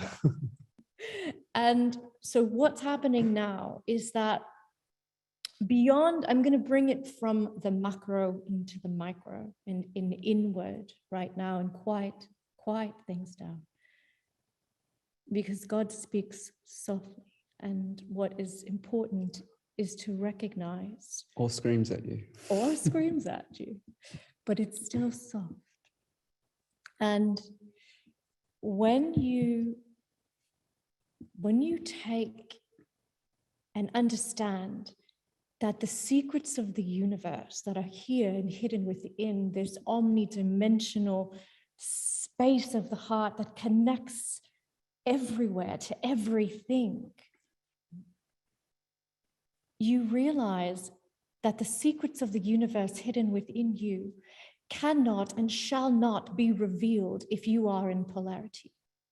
They cannot and shall not be revealed unless you are in your neutrality. What does that mean?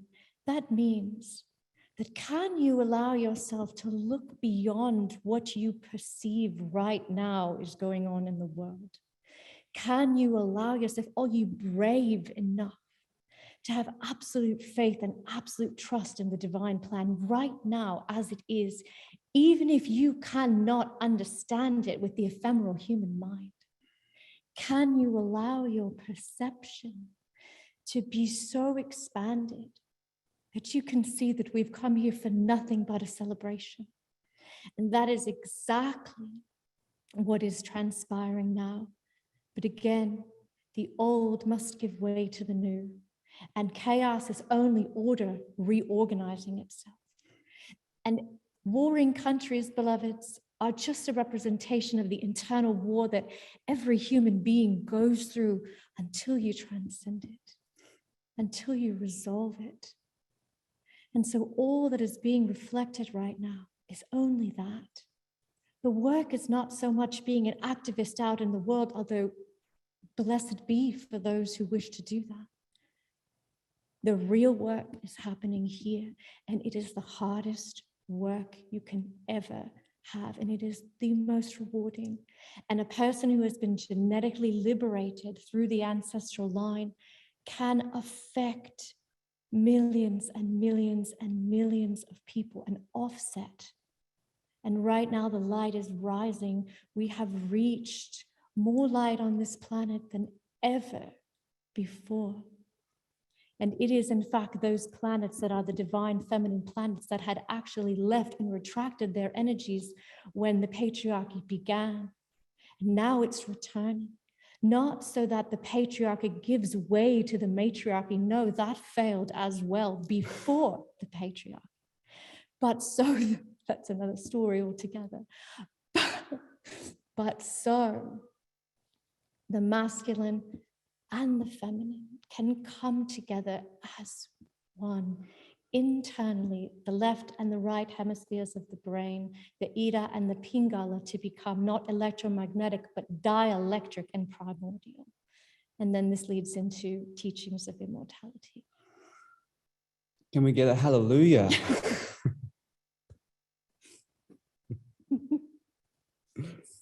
Beautiful, you both. Beautiful, beautiful.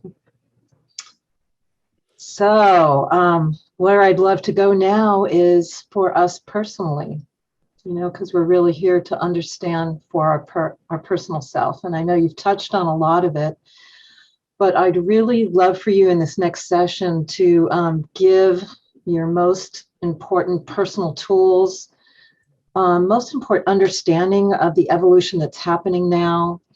And we've got about 7 minutes each for all of you till we get to the end. And then also share what you have to offer, because I'm going to put your information in the chat room so that people can go and connect with you and continue more teaching, because I'm in full support that we do need our ascension teachers and guides to help light the way. That's what's taken me so far. So I want to be able to share all of you with everyone that's watching now and that will watch. So Meg, you have a whole academy, and a part of what we're talking here is activation of the light body and activation of consciousness and the healing of the core wounding, and working with the Merkaba and the Taurus, accessing the higher self, all that kind of good stuff. And I know that's part of what you teach. So share whatever you'd like to share that you think is the most important thing to touch people at this point about their personal process. Okay, Deborah, thank you. Being working closely with Archangel Metatron, who is the master alchemist, I'm going to kind of focus in on more of kind of as a tactician. Okay, so there's definitely what everyone has been sharing is quite cosmic and beautiful and transcendent. I'm going to bring it back down to very practical steps of what I have been guided to do, working with clients for 25,000 years, it seems like. Okay, so we are in the unlocking of this global simulation, this global matrix, control matrix, and we are starting to unwind and disentangle out of the incarnational cycle. This has been, in a way, a 3D, 4D entrapment where souls incarnate into the earth plane, and then they go back to 4D, the astral plane, and then they reincarnate into the earth plane, and they cycle and they cycle and they degrade and they devolve. And this is what's happened to humanity, and it's heartbreaking. It's why we're here. Many of us who've come from other solar systems and home stars to assist, especially myself and a big group of guardian angels here to help.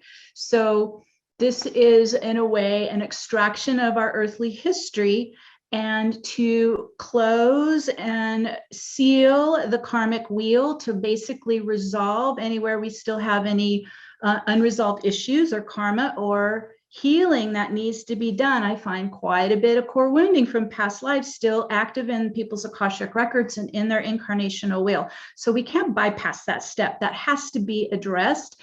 And as we work with it and heal it, what I've been noticing happening, just like I would say in the last year, which is pretty phenomenal, you know, as you have been talking about, everyone is talking about this new energy.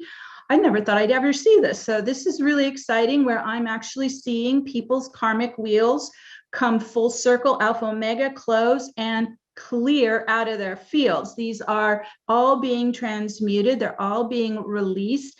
And when we're able to get free of that lockdown of that history, it allows more of our own innate soul blueprint to start to activate and turn on the light body. The other thing I've noticed what's happening is, as the karmic wheel is completing and releasing us out of that reincarnational entrapment, that the human reptilian hybrid code is also releasing with the wheel.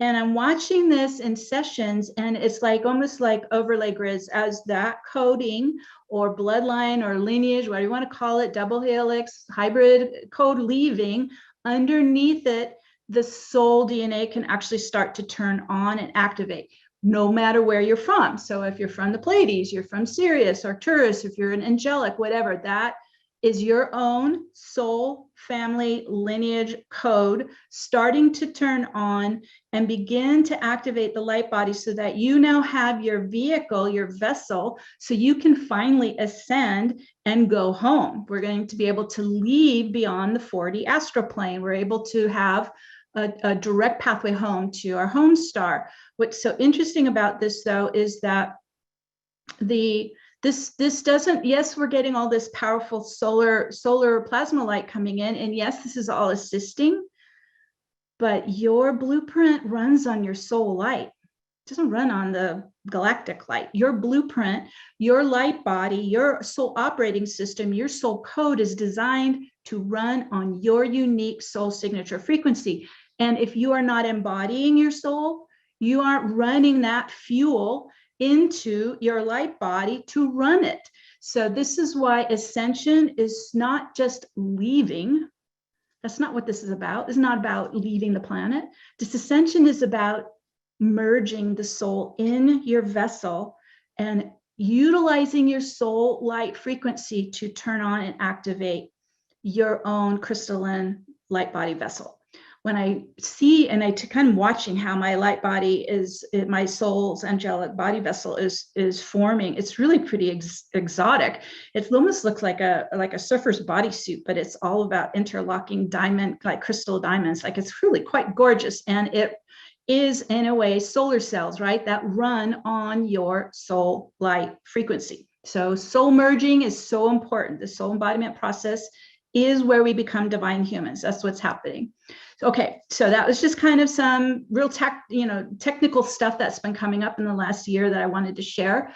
I do have a modality that I developed over the last 30 years with Metatron. It is utilizing Metatron's cube, sacred geometry, to activate the quantum vortex, which is an acceleration ascension tool, and to activate your Merkaba Torus. So it's all designed to take you through the process in a very accelerated manner. This used to take lifetimes where we try to do this, and now look at what we're doing. We're doing it in like months or years. I mean, it's pretty phenomenal. But we have the tools and the knowledge to do that.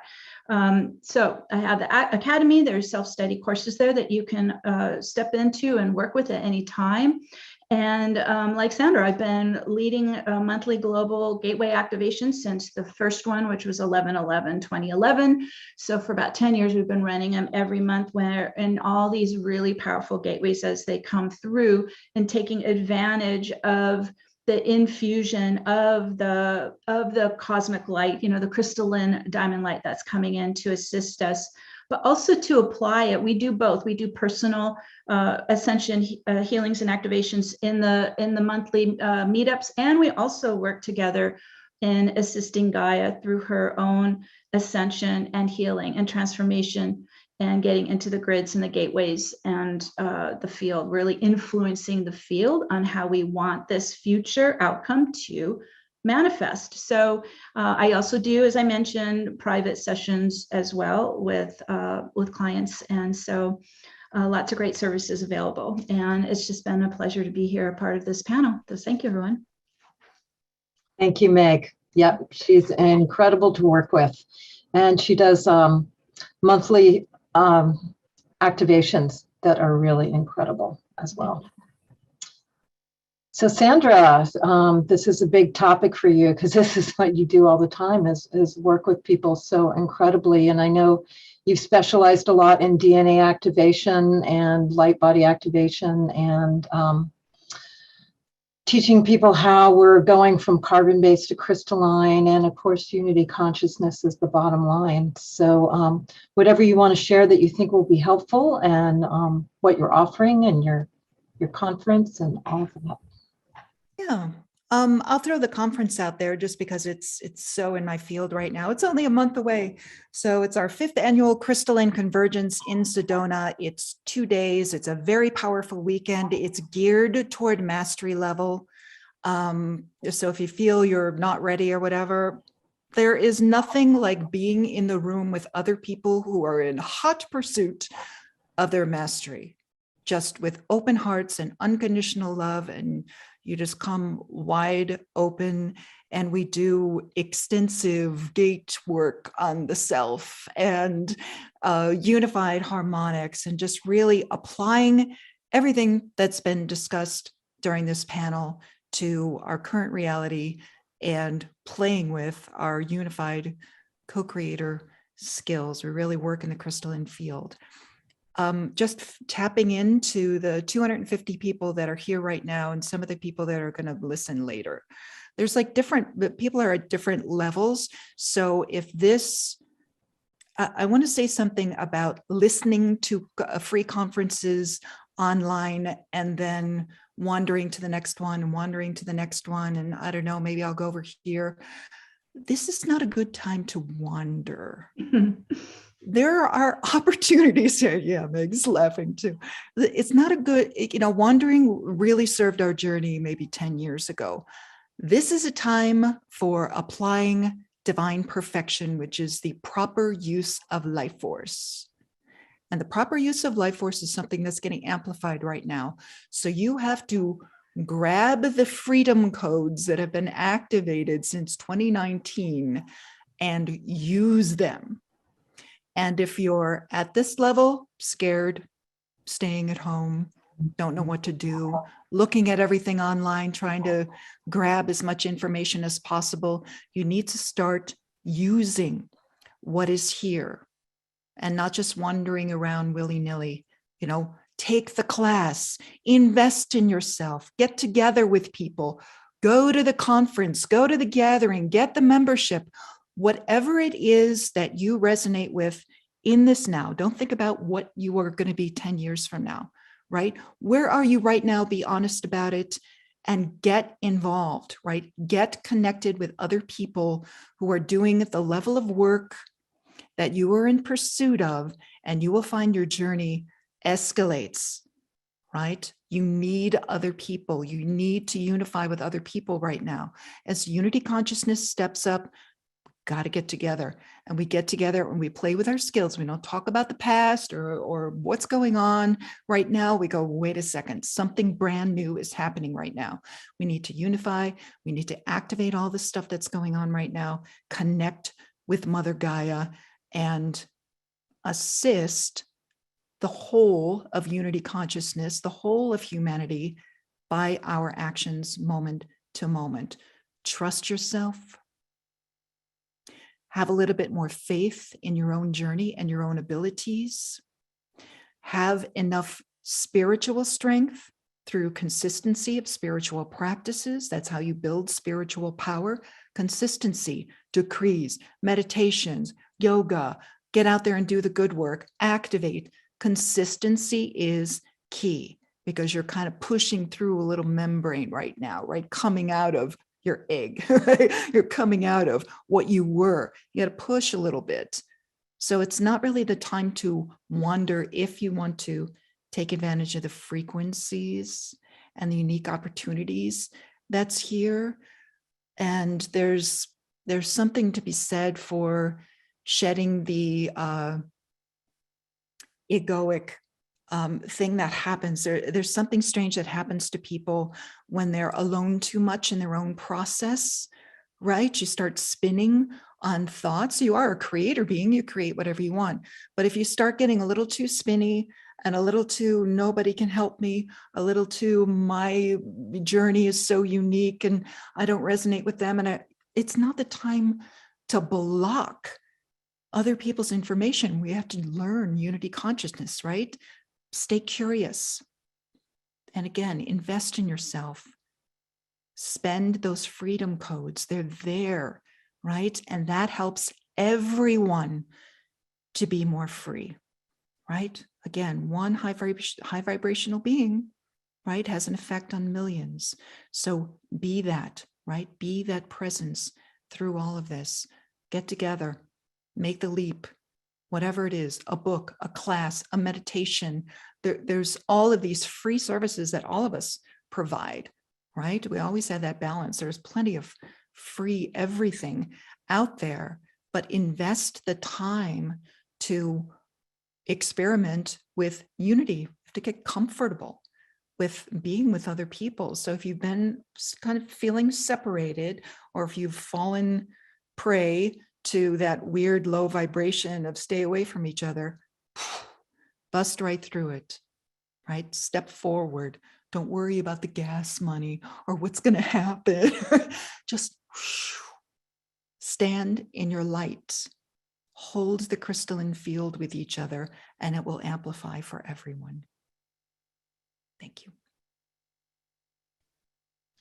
Thank you, Sandra. Beautiful. And I'm posting all her information in there. And yes, her work and her gatherings are incredible. She's got a whole body of work, as they all do. And Elizabeth, so you're up to incredible stuff, and you work with people so personally on what's going on in the moment. You're always on there addressing what's coming through, assisting people in their personal process and expanding everything. And you have a whole platform that you've developed to support people. And you've got your YouTube is like 150,000 people, I think, and you've got more on your platform. So it's amazing. What would you like to share as some of the most important things people can focus on, and then share how they can connect with you? Yeah, absolutely. So definitely, once again, seconding everything that everyone said in this panel. It's just been so incredible being here. I just feel so grateful to be in this community. So I want to kind of take it a little bit more tangible and a little bit more 3D, let's say. And, you know, this is a really ripe time to manifest, like right now. As a matter of fact, it's been a really ripe time to manifest for the past 2 years. And so, you know, like the way that I experience quantum physics or energy is I see it. I see everything visually. And what I started to notice in people's energy fields is like, if you could think about like a 2-year-old scribbling, like that was, you know, the rest of the world in their energy field, especially when 2020 hit. And I was like, what is this weird frequency that I'm seeing? And it came through as chaos frequency. And so when people are in chaos frequency, they're not actively creating their reality. So even for the people who are completely unaware that they even create their own reality, at least they want stuff. At least they're putting stuff out there. And it may not be the right stuff, but at least they're actively engaging in their reality. And what I started to find is that all of the distraction, all of the polarity, all of the shit that was going on around the planet took people away from their ability to hone into this manifestation realm, hone into the ability to create and recreate and uncreate their reality. And it put them into this chaos frequency, which is that spinning type of energy of, you know, you just kind of go around in this loop. So I really want to put an emphasis on manifestation. You know, we can cut through all of that chaos by getting back into 0-point neutrality. And it's been mentioned quite a few times here, but I am a firm believer that 0-point neutrality is where we need to be. And for some people, that might be a lot of words, and you might not actually understand what is 0-point neutrality. And you know, another word is equanimity. Another way to put it is objectively observing. If you're in an observer position of your reality and not necessarily playing the character of your identity, you start to realize that you're actually creating and manifesting every little piece of your life around you. And so the second part to the ripe time to manifest and cutting through the chaos frequency by going within, calming your mind, focusing on your breath, getting out in nature, whatever that is for you to get into that place of being the objective observer. The second step to that is really, really important right now is taking responsibility. All right. And, you know, I've been on the journey. I mean, I'm 29, but I've been on the journey for at least 10 years now.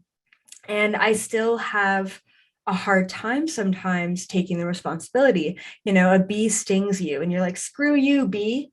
And they're like, actually, I manifested that. I created that. Like, I believe to the point where, you know, some kid behind you in traffic is texting and he ends up rear-ending you. It's like, cool, I created that. I manifested that. It's so easy to place the blame, especially when it feels like it's not up to you. That wasn't your choice. You were not the one texting. You were completely responsible in your driving. We create every facet of this experience.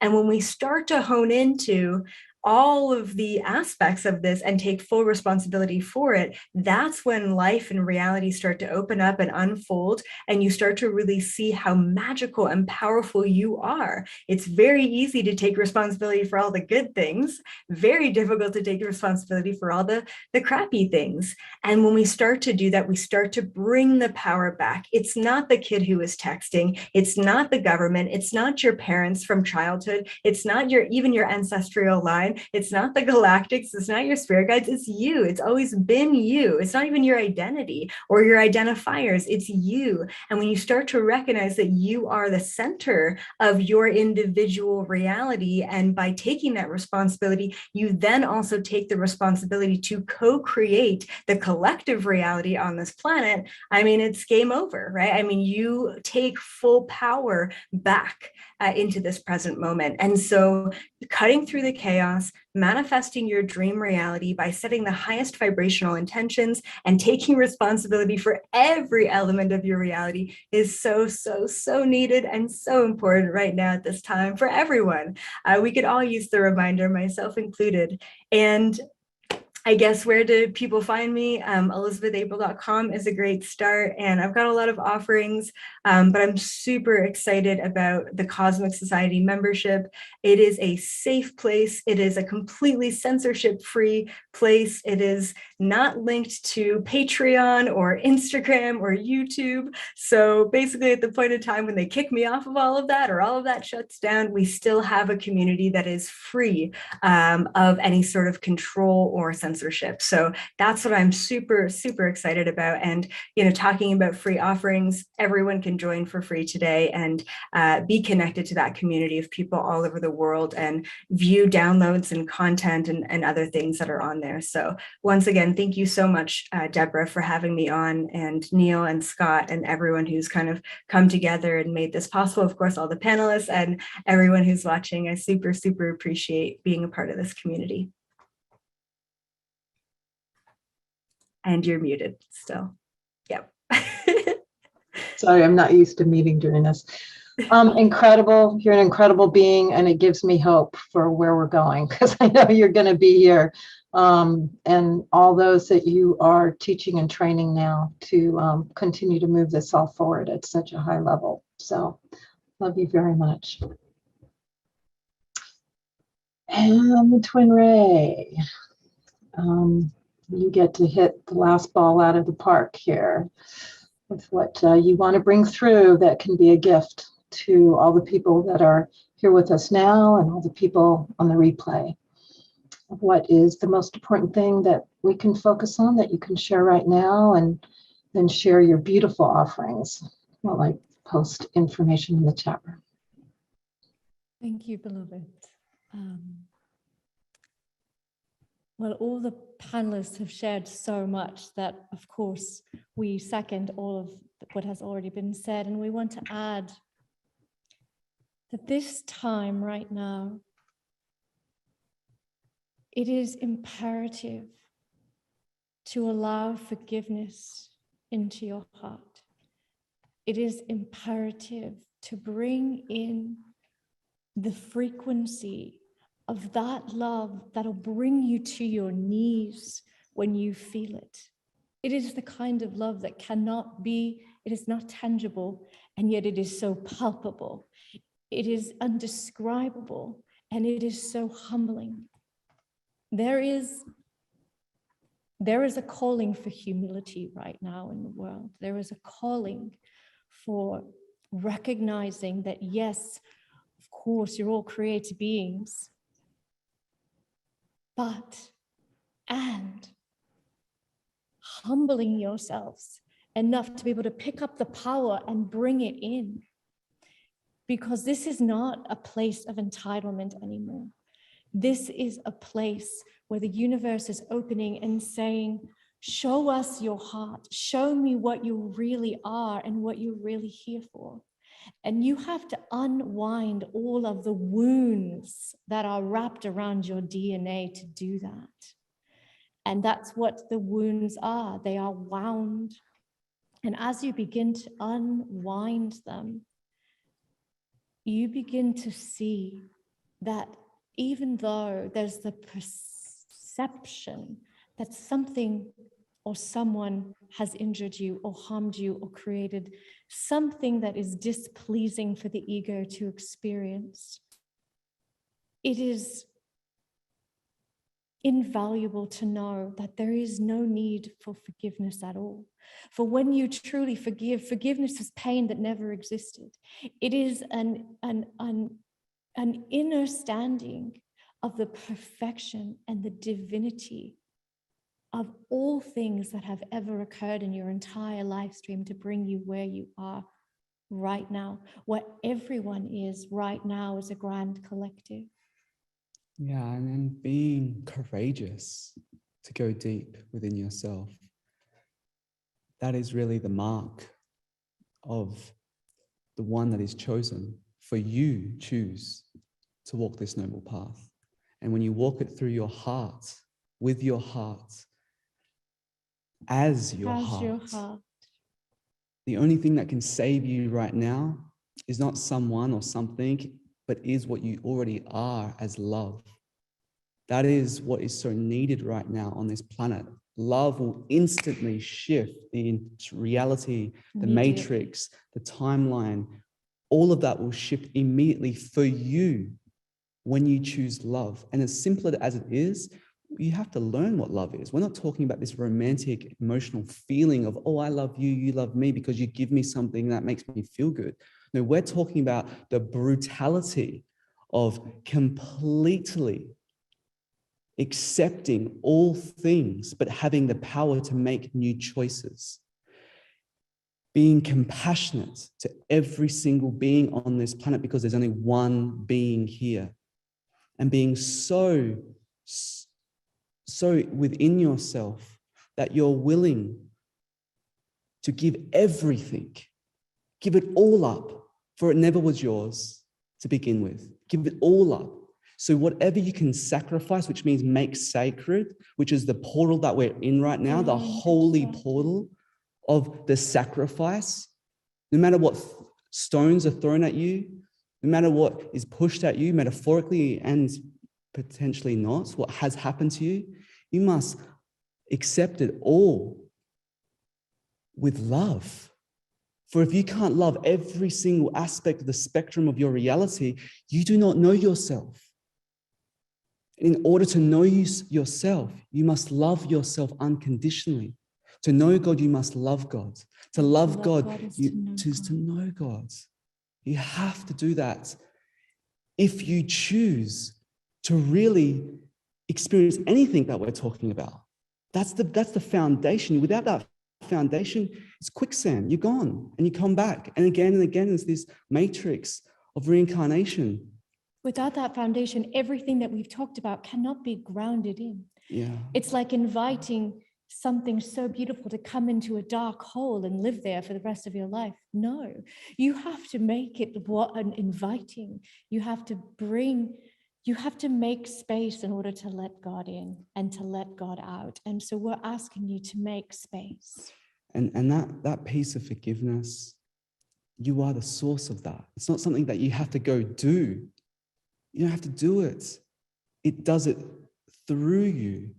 But it takes courage. And everyone on this panel is being courageous enough to really help everyone see that reflection inside themselves, they've been given the honor to be in service, because that's what it's all about. It's about what can you give, not what you can get. It's what can you give. Humble yourself. Be selfless in your giving. And when you do that, the greatest bounty awaits you. The greatest bounty awaits you.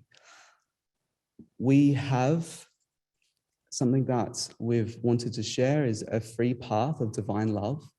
It's a fourfold path of divine love, teaching what love really is, remembering what you are as that. It's the contemplative journey. It's something that you just contemplate. You don't have to do anything. You just receive the transmission and you remember the truth that you already know.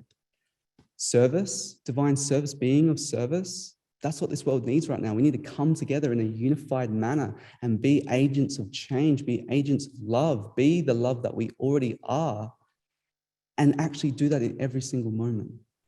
Then alchemy, the divine path of alchemy, which is the same as ascension, which is alchemizing this human vehicle, alchemizing this template, immortalizing it through the alchemy that's available through this powerful ascension portal right now. Learning the incredible technology that Gaia has, the stargates, the nodal points, the dimensional doors, all of that is accessible and it's all here to be accessed as well. And then divine wisdom, knowing truth, having discernment, knowing from the things that shift consistently, the temporal truth to the ultimate truth that's unchanging, being detached from your emotions, not manifesting through your emotional body, but being that divine witness as pure consciousness, pure awareness, as love itself. Being disciplined, consistently being that consistent expression of that the greatest self that you truly are, like the beloveds have shared. So this is it's a simple path, but it's not easy. And if you can tap into the intelligence, the supreme intelligence, the Christic intelligence of love itself within you and around you, that is the only thing that we can do. That is the only thing worth doing together, and is why we incarnated together to do this. And we say to you, this life is a temple. What is your offering? And you contemplate that. What is your offering? So thank you everyone for being here, for showing up for yourself. Thank you all the beautiful illuminated panelists. We love you all so very much. Thank you for shining your beautiful light and helping the world. And just thank you to the divine that is present in this moment and that is a part of every single fabric. It is the fabric of the truth. universe, of truth, and of all that ever was, all that ever could be, and all that ever will be. It never changes. It is eternal as you are. And all is given to those who give all. In asking, it is given. Beautiful. Again, thank you so much. Amazing. These panels just keep ripening and ripening. I want to let you know, Elizabeth and I want to make a few announcements. Elizabeth and I are going to be on the Awakening World in about a half an hour, an hour from now at 7:30 p.m. The Awakening World is hosting a Saturday Night Alive celebration. If you don't know, we've done 90 shows during the pandemics with all the prominent luminaries and speakers. It was amazing.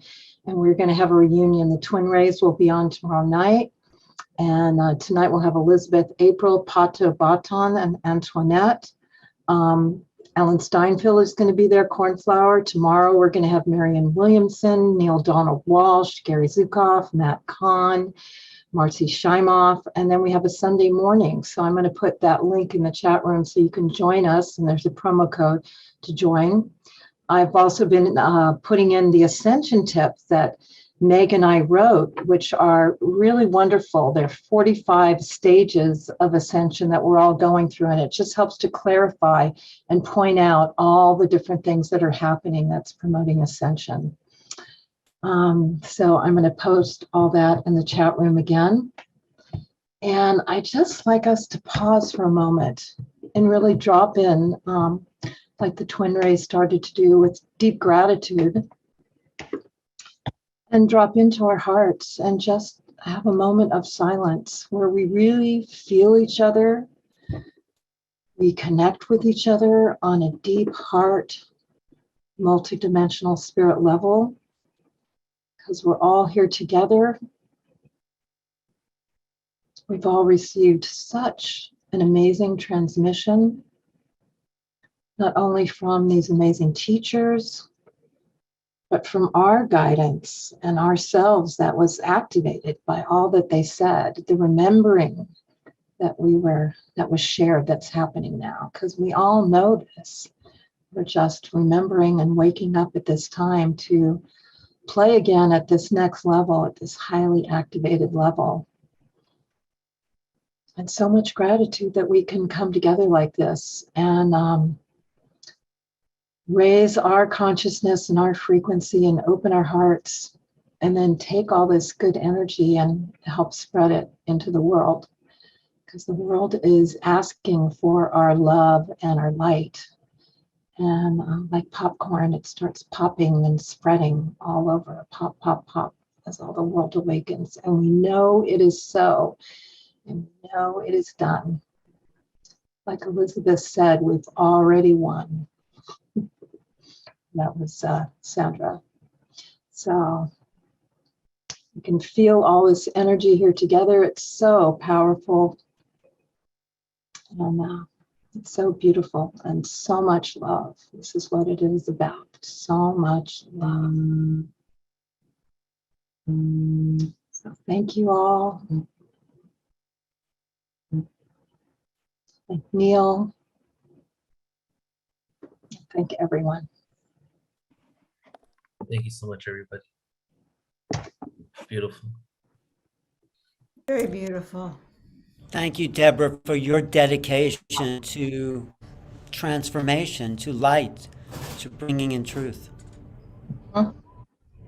Yeah, and really anchoring in the intention for this whole conference, you know, definitely ascension, but the theme for this specific one is unity consciousness.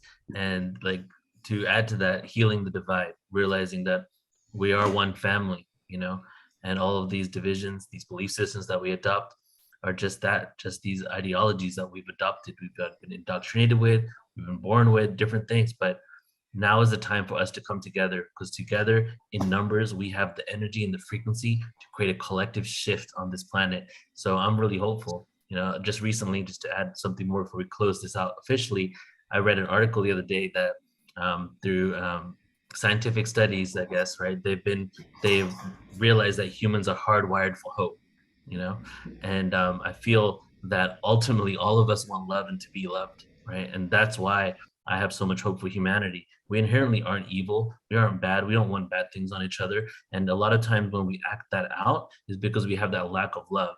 So it's up to us, like the Twin Ray had said so eloquently, to really emanate love to our other selves, even those that we may feel that we don't agree with. So just want to thank you all for just bringing this energy and just really like anchoring in what this is all about. Thank you. Beautiful. Joan, we want to hear you. Well, I had to quiet the house down so you can hear me. Yeah, so I just really want everyone to know that this was a very healing day. The consciousness just brought it all together for me. And there was something you ended up with, the last thing you said, Twin Rays, which was like, what is your offering? So I feel like we went through this whole day to get to what is my offering, you know, and what am I giving up to spirit? So Deborah, I love your panels. I love your people. I feel so honored and blessed to be here with you all. You know, I just want to mention one thing Sandra said, which is the earth itself is ascending. The frequency.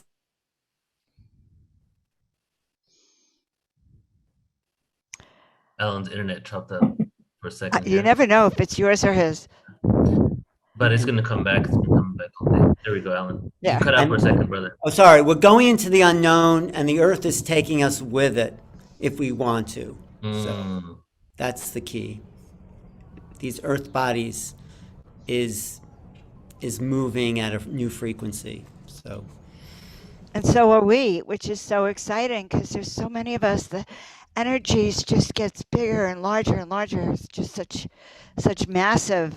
I think this is what's going to get us there now. This is our time. One more thing that I just thought of is that the earth is becoming a star with the vehicle of humans.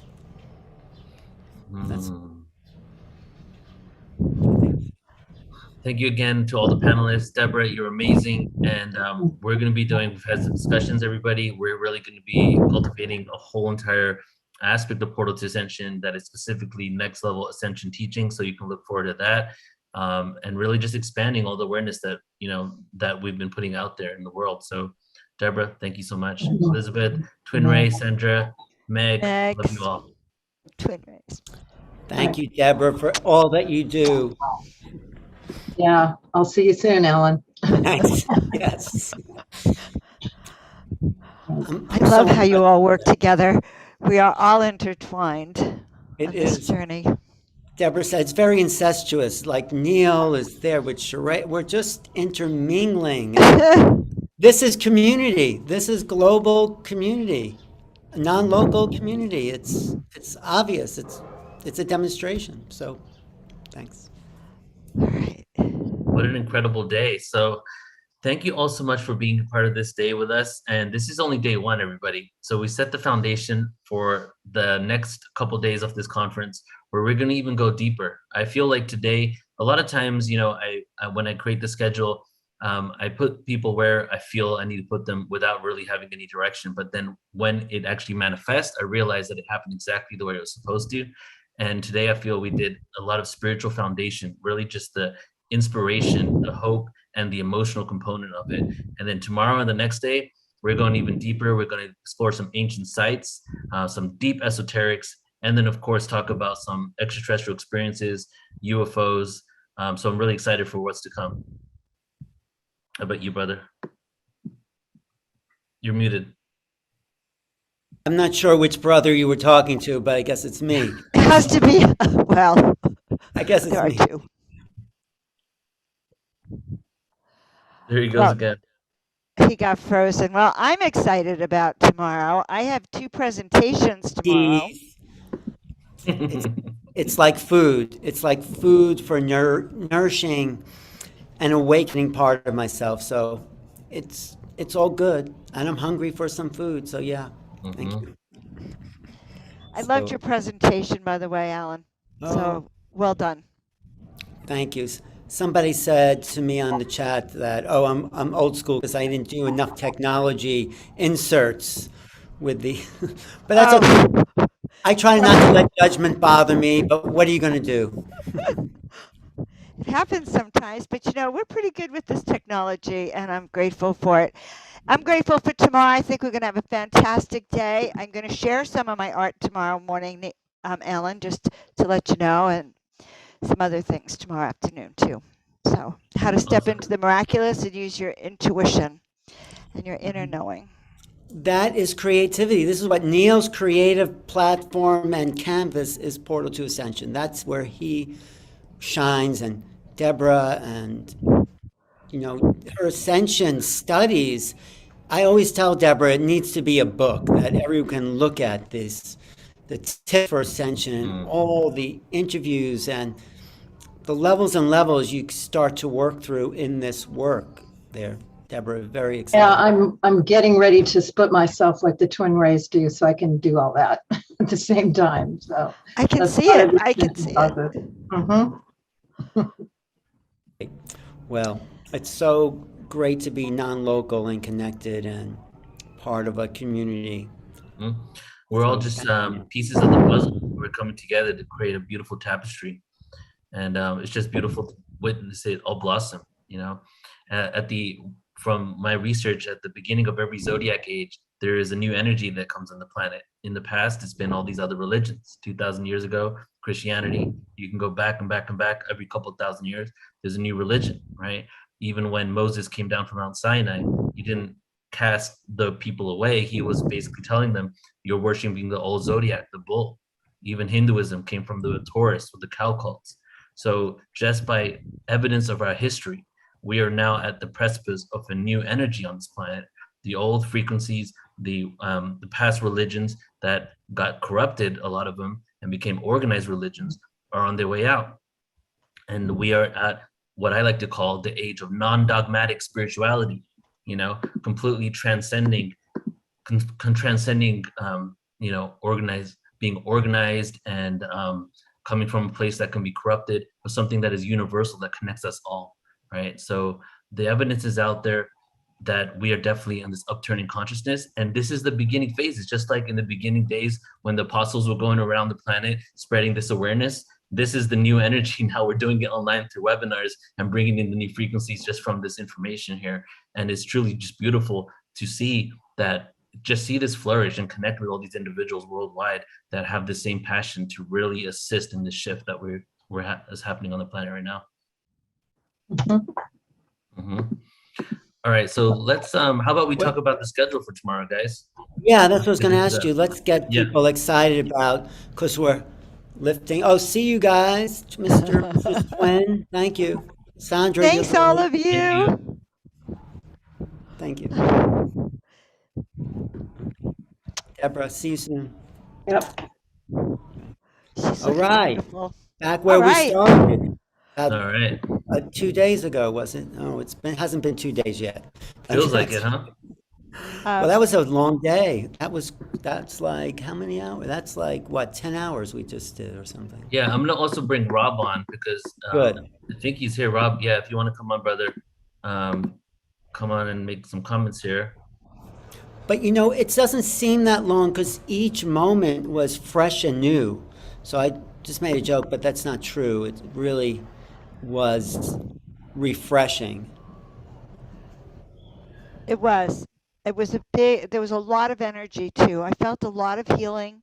I felt a lot of sort of diving deep and then breaking apart and then kind of healing it and going further.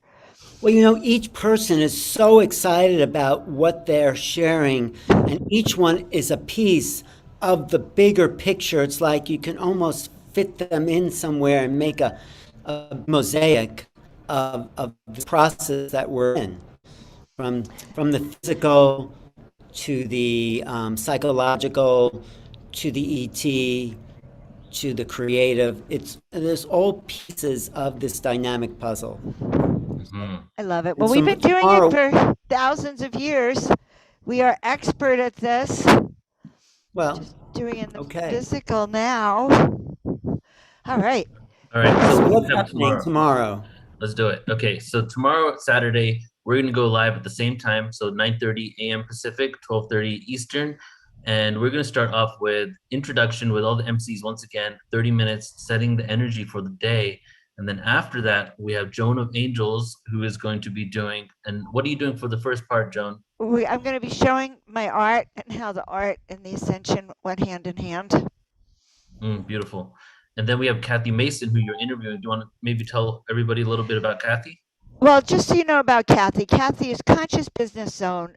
She applies a very high frequency to helping bring star seeds and authors out, and people like me and Alan and Neil. She does that, but her consciousness is so strong that she'll sit down with you and she could see in the future how you got to do the work you did. Like she would be sitting with Alan, say, and actually have laid out the plan Alan took to get there.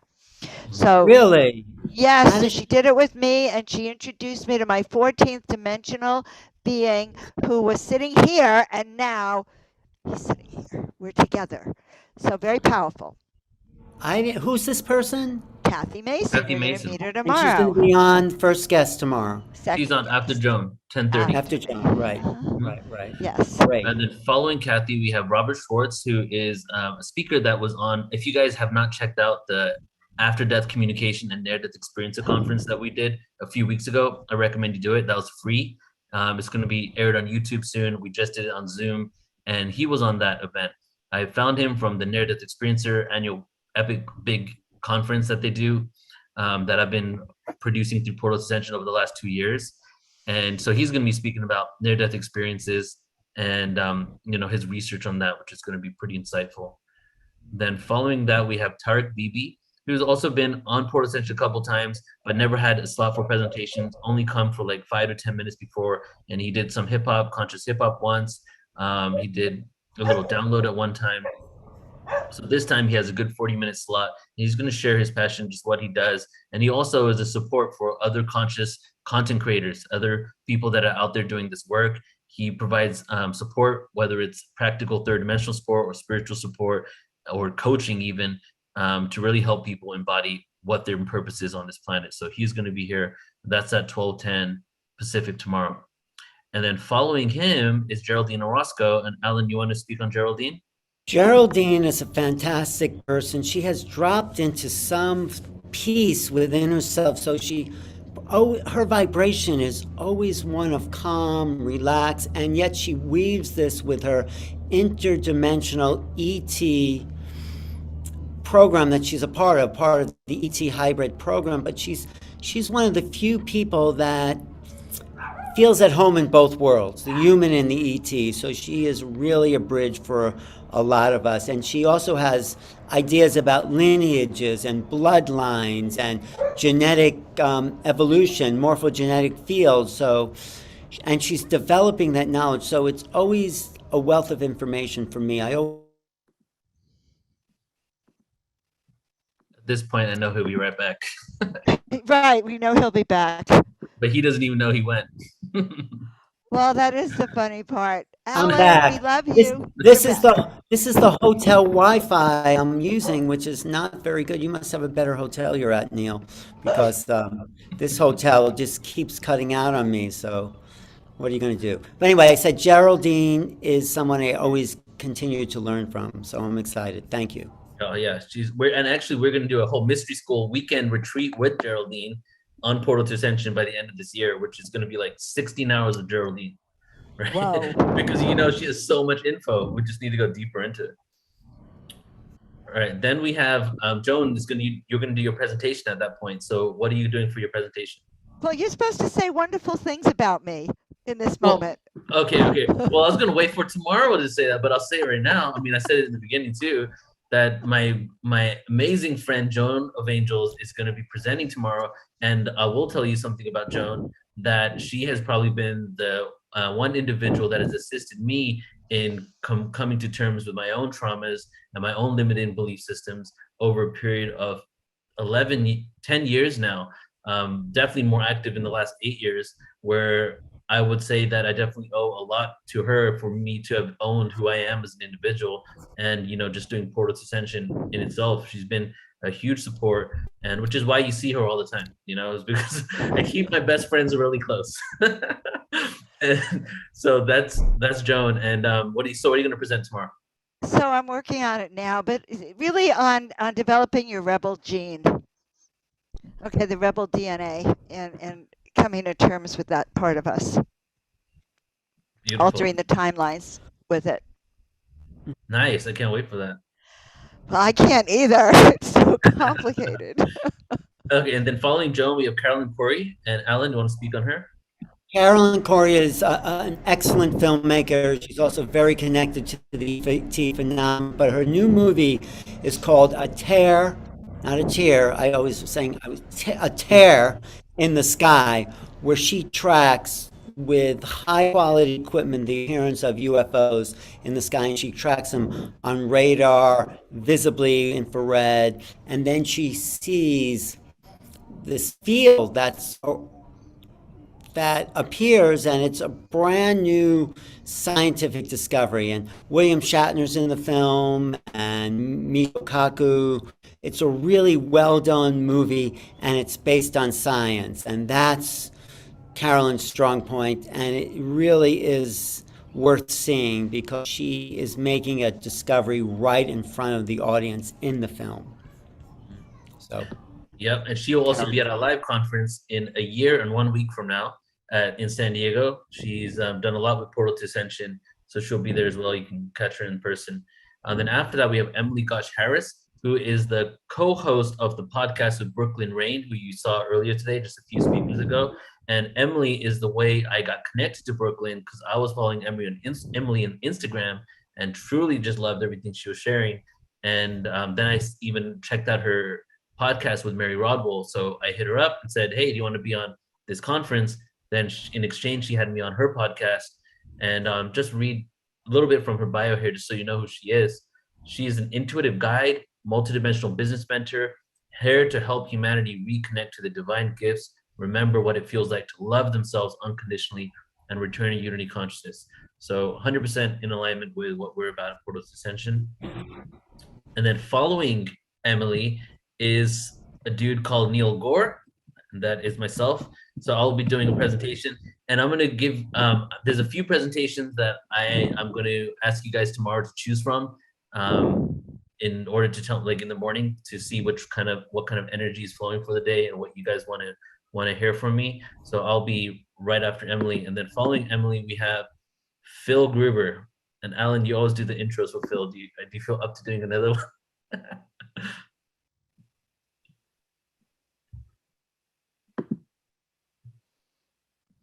We will wait 2 seconds for Alan to return.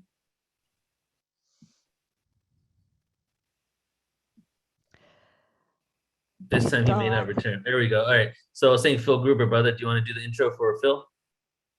Well, what can you say about someone I've known for? Well, you start with that. Did I freeze again? Yeah, but you're back now. What?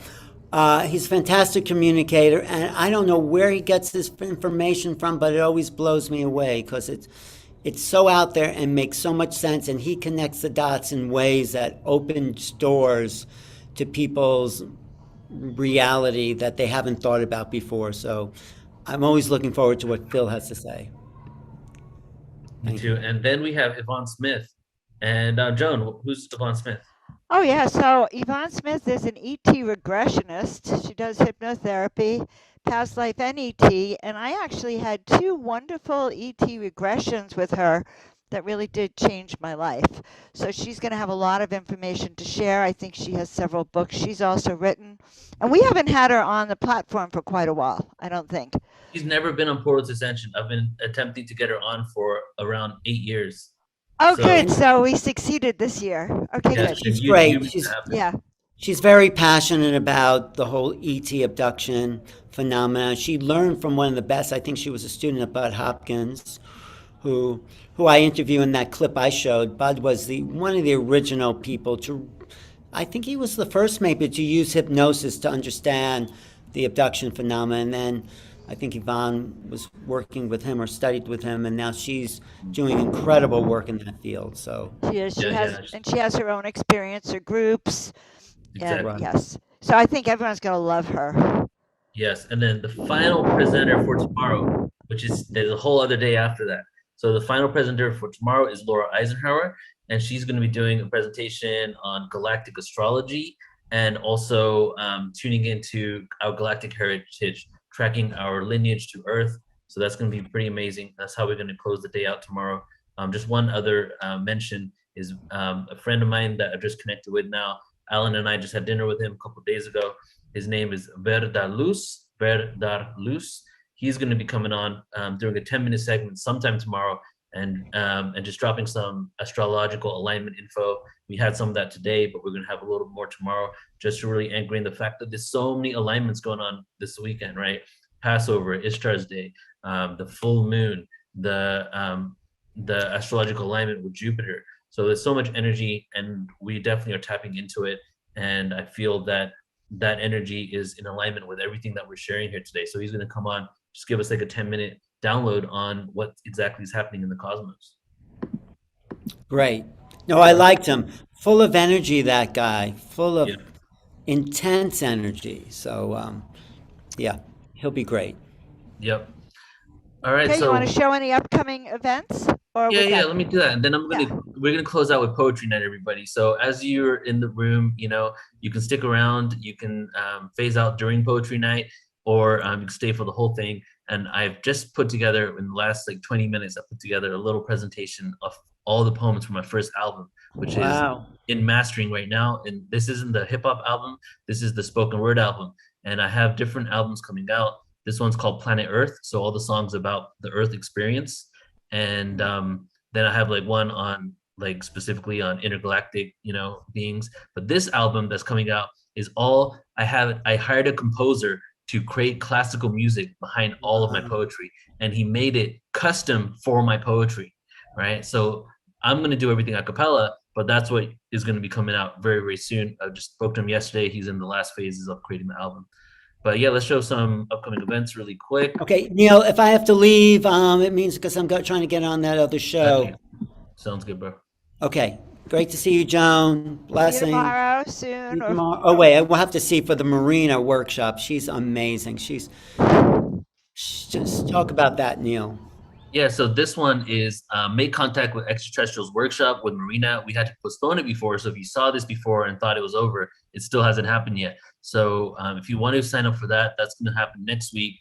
And she's going to give different contact modalities because she's in constant communication with ET beings. If you've seen any of her interviews, especially she's done more interviews on New Realities than probably anywhere else. And if you're on the YouTube of New Realities, I do encourage you to check it out, where she's going to be giving tools and techniques to make contact with ETs. You want to speak on that a little bit, Alan? Because since you've worked with us. She is a really original being, and she's 21 years old, and the wisdom and the connections to the galactics that come out of her mouth are just mind-blowing. So I'm always interested in what she has to say because she is a real gift to the planet, and she's going through some interesting situations where she is creating her own agenda, sort of breaking away from the hybrid agenda and creating new avenues of thought. So she's a very interesting speaker to have with us. Rewriting the contracts. Yeah, definitely. All right, and then we have the post-conference workshop. I'll mention once again that Joan is going to be facilitating on Monday. After 3 days of all this information, about 30 hours of constant downloads. If you want to join us for an integrative workshop with Joan, that's going to be how to use the intuitive gifts you were born with. And that's going to be on Monday. You can sign up at PortalToAscension.org under the online events. And over the weekend, you can mention it again and kind of tell people, Joan, what we're going to actually have in that event. Yeah. Then William Henry, he normally does this event live, right? So the first time he hit me up a few months ago and asked if we could do it online. So he's doing his Awakening the Pearl Halo 1.0 2-day retreat, which is about 6 hours a day that he's going to be doing on Portal to Ascension. That's coming up this month as well. And then this one, everybody, I just want everybody to know about this one because this is something I wanted to do for some time, but I didn't know how it would feel with the community. But I really wanted to go into some paranormal information here. So this one on May 7th is Paranormal Magic and Ancient Folklore Conference. And all of the speakers on this event are completely new to Portal Ascension, never presented before. It took me a year of research to find the right people for this event. Constant vetting out, and I feel like I've pulled together a really good crew here. So this one's going to be on May 7th. You can check that out as well. And then the last one, there's many events here, but I'll just say this last one because this one is a tri-production between Alan, Joan, and myself. So it was perfect to mention it, is the Kundalini Online Conference. And, I'll let Alan, you speak on it. I want to say, thanks, Neil. This is a conference I've been wanting to do for a long, long time because I kept meeting people who've had Kundalini awakenings. Some people may not know what that is, but it is the serpent power that arises from the base of the spine, and it goes up and creates a kind of an awakening field. And there's many levels of this, but I've met people with this. I've experienced some of my own. And it's so dramatic, and it's such an important part of our evolution that it's great to get all these people together. And Joan pulled it together, so thank you, Joan, for making it happen. It's a team effort, and I'm telling you, I had never met so many amazing. Your volume's a little low, Joan. Don't know what happened. What happened? Your volume went really low.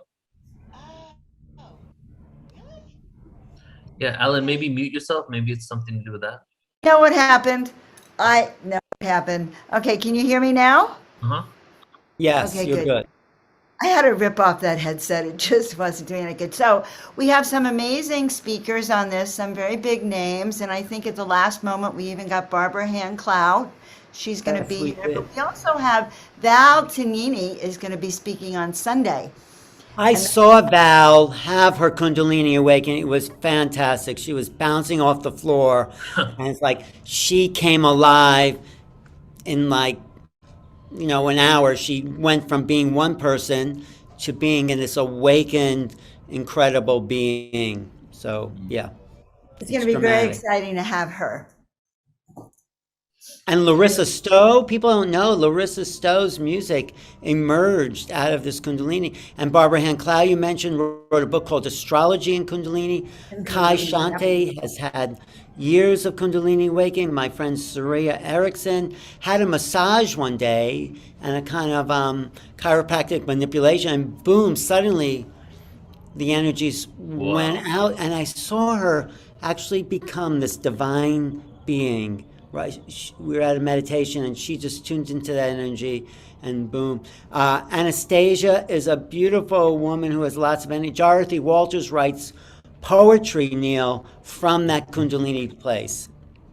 Amazing. So, Beautiful. She's 85 years old, and she had her Kundalini. She's so excited about Kundalini, and she says she came into Kundalini before it was an American pastime, before anyone knew about it. So yeah. I think we'll have some good insights there.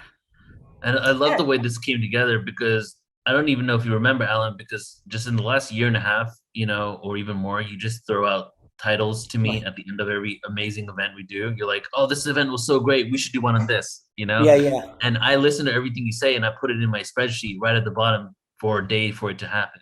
And that was this one right here. This was one of them, right? So, you know, you had the idea, then I asked Joan if she wants to come on and help us out with it. And then Joan helped get all the speakers with your assistance, and then I produced the event. It's really beautiful how like we work together to create this. It is great because I have lots of ideas, but then I need someone to like actually do it. I mean, that's like, you know, like the Crystal Skull event we're doing in the fall is another one that I've been thinking about for a long time, and Joan pulled that together too. I did. I'm the Wonder Woman. And I got to meet Carolyn Ford in Sedona, so that's going to be a great conference. But we'll talk about that after soon. Yeah, Carolyn Ford, just for people that know, has the largest one piece of crystal formed into a skull. And when you put your third eye up to it, you actually are communicated to. That's the power of some of these crystal skulls. It's a people think skulls represent death, but I think they represent pure consciousness because it's the skull that contains the bulk, you know, the frequencies of consciousness. Of course, it's all over the body, but skulls represent non-local communication to the galactic origins. I like that. So I can see how this is going to go. You get the download, you tell Neil, and then it's like, then we make it happen. Okay, guys, that's a good way of manifestation. Yeah. Well, it's happening, though. This is manifestation. You're right. Thank you, Neil. Thank you, Joan. Yeah, thank you guys. Thank you. Love all right, you so guys. I'm gonna get into some poetry then. Okay. All right. Okay, and if you have to head out, Brother Alan, thank you so much. Thanks, See Neil. you tomorrow, man. Great day. It's this. You know what's different about this conference is that you've dropped in deeper into yourself. That's just my take on it. So Yeah, I thank feel you. so, man. And I've told you like a million times already, but it's definitely because we hung out for a week and a half. I cannot take all the responsibility, though. I No, think man. you did the hard. I mean, yeah, for okay. sure. But I'll just take my some of it. presence at this event and my groundedness is really inspired by just having you as a friend and having to spend time with you. You know? So for sure. Thank you, my friend. Thank you. All right. All right, let's do this. Okay, everybody. So here we go. This is poetry night. Thank you all who stuck around. And I'm so happy that a lot of you stuck around for the whole entire event too. And please do come back tomorrow and on Sunday and be a part of all the information that's going to be shared. Share it out with your friends and family, because it'll be great to just, you know, we have all the people attending, but let's get more and more people into this for the rest of the weekend. And again, you do get unlimited replay access to everything here. So this is just me right here, and I go by MC Resonance, and what we're going to be listening to today is poetry that I created for my Planet Earth album. That again these are not all the tracks, because there's like 10 tracks on the album, and that would take a long time to go through. So what I'm going to do is I'm going to do some of these poems. I'm just going to do straight because they're pretty self-explanatory, but maybe a couple of them I will actually go slower and explain the meaning behind the words, right? So this is kind of like a poetry workshop. So Planet Earth. Meditate and levitate. Meditate and levitate. Waves of frequencies resonate higher. Connected with the provider. Source of cosmic energy. We're going to be one single entity. Expansion remedied. Oneness must breathe. Exhale and let free. Consciousness to be. Experiences of you and me. Souls of interdimensional beings to feel, hear, and see this third-dimensional planetary existence. All time can be found in one instance. In this realm of linearity, atoms in anarchy, quantum polarity, consciousness duality, the epitome of creation. Ether's imagination, facing our ego, requiring patience, waiting to let go of our nations and join the federation of souls that will take us to the fifth world. And join the federation of souls that will take us to the fifth world. Planet Earth Part 2. This one here is the story of, so the first one was just meditating and levitating, and then just getting to that place of center, that singularity, so that we can ascend into the fifth world, the fifth incarnation of this planetary existence. This next one, astral travel, is the journey of my soul from the black hole in the center of the galaxy, the central sun, to Earth. And this is the incarnational cycle. So what we're going to do is we're going to incarnate onto Earth, okay? And then we're going to have an experience on Earth. We're going to go through the mission. We're going to empower ourselves. We're going to transcend. We're going to rejoin the Federation. We are going to go through a journey from incarnating on Earth as the light workers that we are to expanding and evolving the consciousness of this planet. Astral travel, vibrating high at the center of the galaxy. We materialize etheric energy, dropping in density, increasing in complexity. To the ends of the spiral I shall go. Planets form all around. I see a water world in the system of soul. My soul speculate in this illusion, a spacesuit made of skin, into a polarized reality of duality, oneness, and sin. Carbon base will join the crystalline children. I slowly descend through the ozone. I will be born soon, so I enter a womb. Birth cycle almost ends. You see, I rode the unity wave into this dimension. An external reality, a fabricated fallacy. I forgot when. Time became linear. Masculine-based society suppressing her feminine energy to transform this planetary existence, creating stargates to raise the vibration and other etheric tools, a wormhole spinning around like a whirlpool, here to overrule the external in this earth school. From my eyes, I finally lifted the wool.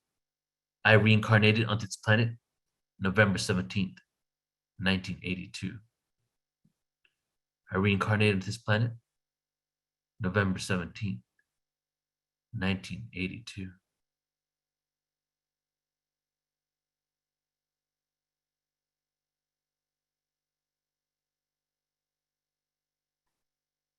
The mission. Live life to the fullest. Each day, seconds turn into minutes. Time passes by. Animals and leaves die. Browning by the seasons. Growing and planting seeds again is what all men and women are destined to do in order to continue to live the life that we choose. The sun shines light as we move through heaven's tunnels and tubes, wormholes, niches, and grooves, navigating existence so we can enter the womb. In gestation, I am elation, exhilaration, and patience creates balance in this wasteland of nuclear pollution. My observation of creation is that we're all heading for the same destination. Millennia of intergalactic wars can't stop the frequency that we're all in store for, so I spit from my core of my lost, fragmented soul, reclaiming pieces I left in this world, the carrot in front of me, the elusive pearl. I remember. I remember. I remember. I came here before. Just one MC, energetically emanating empathy connected to the fire within me, where I became pure energy, an allergy towards this world of anarchy, amnesia in this fallacy, anesthesia to numb out the insanity, overstimulation leading to apathy, speak out against the status quo, accusations of blasphemy. The gravity of this third dimensional reality eventually causes atrophy, physical and emotional bankruptcy, so I travel the galaxy to release the agony, rearrange the anatomy to avoid the catastrophe, achieve cosmic morality. Time to embrace the duality is the only analogy that supersedes all we need, just so we can let go and breathe. Just so we can let go and breathe. Just so we can let go and breathe. Just let go and breathe.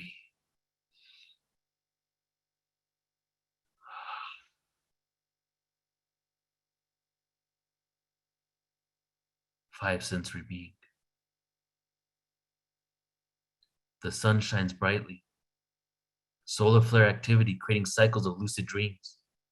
An etheric beam taking 8 seconds to arrive, asking God if I'm alive, pinch myself, water in my face. This has to be reality. My thoughts are encased in physicality, construct, limitation. I debunk conspiracies, agendas, and pain. The 5 senses limit my frame of reference, blessed with so much reverence for all I encounter. This is my own resurrection. When you look at the sky and see your own reflection, you know you're heading in the right direction. I fought my entire life just to be present. Now I'm here in the moment. What is the next step to take? Embrace the polar opposite and don't fake myself anymore. Real to the core, 100% intention, no doubt I'm heading back to source. No need to force your own evolution, etheric resolution. The destination has already been chosen. It's the journey that counts. With peace, I'm out. The destination has already been chosen. It's the journey that counts. With peace, I'm out. With peace, I'm out. With peace, I'm out. With peace. The moment draws near. For years, we've been purging all fears, letting go of the old energies, making room for the new frequencies. I know we all feel these on some level. Higher multidimensional entities embracing our galactic families, emissaries of unconditional love. The one vibration that fits all creation like a glove. I know sometimes this incarnation can seem tough, with masons, illuminating manipulations, facing, tasting, wasting our life away. We must remember the lessons that we're here to play. We chose to be here today. Nothing external to you, to your God self you pray. There's only one speck of light, experiencing itself in multiple forms within our sight, taking us to new heights. So go against the norm, no longer conform. When one transitions, there's no reason to mourn. No scorn, take out the thorn. The crystalline children are now being born. There is no devil waiting for you with horns. There is only love. The vibration showering us descended straight from densities above. We must stand up and say enough and take our power back. With peace and understanding, there is no reason to attack and energize fear, as they are reflections of us. Time to trust our brothers and sisters. This is all a self-imposed test. So you got the job. Put all your concerns to rest. Through the darkness, the light will firmly nest into the dimension that is next. The moment is now to resurrect the Christ consciousness. The moment is now to resurrect the Christ consciousness. The moment is now. The prophecy. The night has come upon us. Just one level to trust, the undercover rhyme. The one who preaches the find, archaeological design, ancient pyramids corrupted from inside, worlds ended, but I will exist in all forms of life. Life doesn't exist, existing is fried, unconditional mind, uncover the inner world to discover and find, travel through dimensions and bridges of space-time, radio waves and frequencies penetrate the fabric of my being. I hear you in planetary systems as far reaches of the universe. I set into motion the curse while I traverse third-dimensional reality, unrehearsed in this free will mentality, diversity of races incarnated to experience physicality. Disperse the energy, coerce the magnetic poles into shifting our reality into days of old, the oldest of souls. Here now to release control. Prophecies foretold will allow the scriptures to unfold. The vibration of gold will heal the corrosion and mold within humanity's soul. The vibration of gold will heal the corrosion and mold within humanity's soul. Within humanity's soul. Within humanity's soul. Gaia. Gaia. Gaia. I hear Gaia crying, only dying to be reborn again, realizing there is no separation. The Illuminati government is our own projection. So why are you tripping? Protesting and rejecting is only self-hating. We are the sons of men, goddess of Zen, sons of God. Call me Zeus. Here now to choose, linearity, ends of calendar let loose. Time is fluid, from the beginning of creation taught by the ancient druids, shamanistic, ritualistic, prolific, sickest lyricists. Atlantean crystal buried in the west. Lemurian tablets, Mount Shasta, light work of fanatics, delusional normality where we only believe what we see. Tap into the fifth dimensional frequency, existing in multiple dimensional realities, manifesting in planetary systems to teach a journey through the darkness, taking us to the peak of duality so we can once again see clearly, remember who we truly be. Multifaceted beings, soul freeing, the pyramids would start to spin, disintegrate the word sin, wrap my crystals with copper and tin, conduct electricity electromagnetically, traveling astrally through the macabre. Speed up my aura to 3/4, to the speed of light, to enter simultaneous time. Make the unconscious believe this. Glasses on my eyes to see the transit of Venus, solar flare, sun gaze. Decalcify my third eye and enter the maze. Vibrationally raised, there are many pathways to the same place. Source clears this illusionary haze. This is the end of days and the beginning of a new unconditional phase. This is the end of days and the beginning of a new unconditional phase. This is the beginning of a new unconditional phase.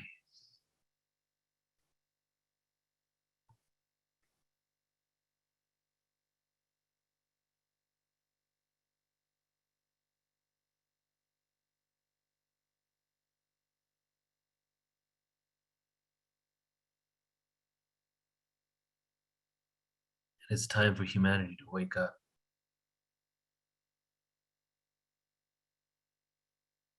It's time for us to be the sovereign beings we were always meant to be.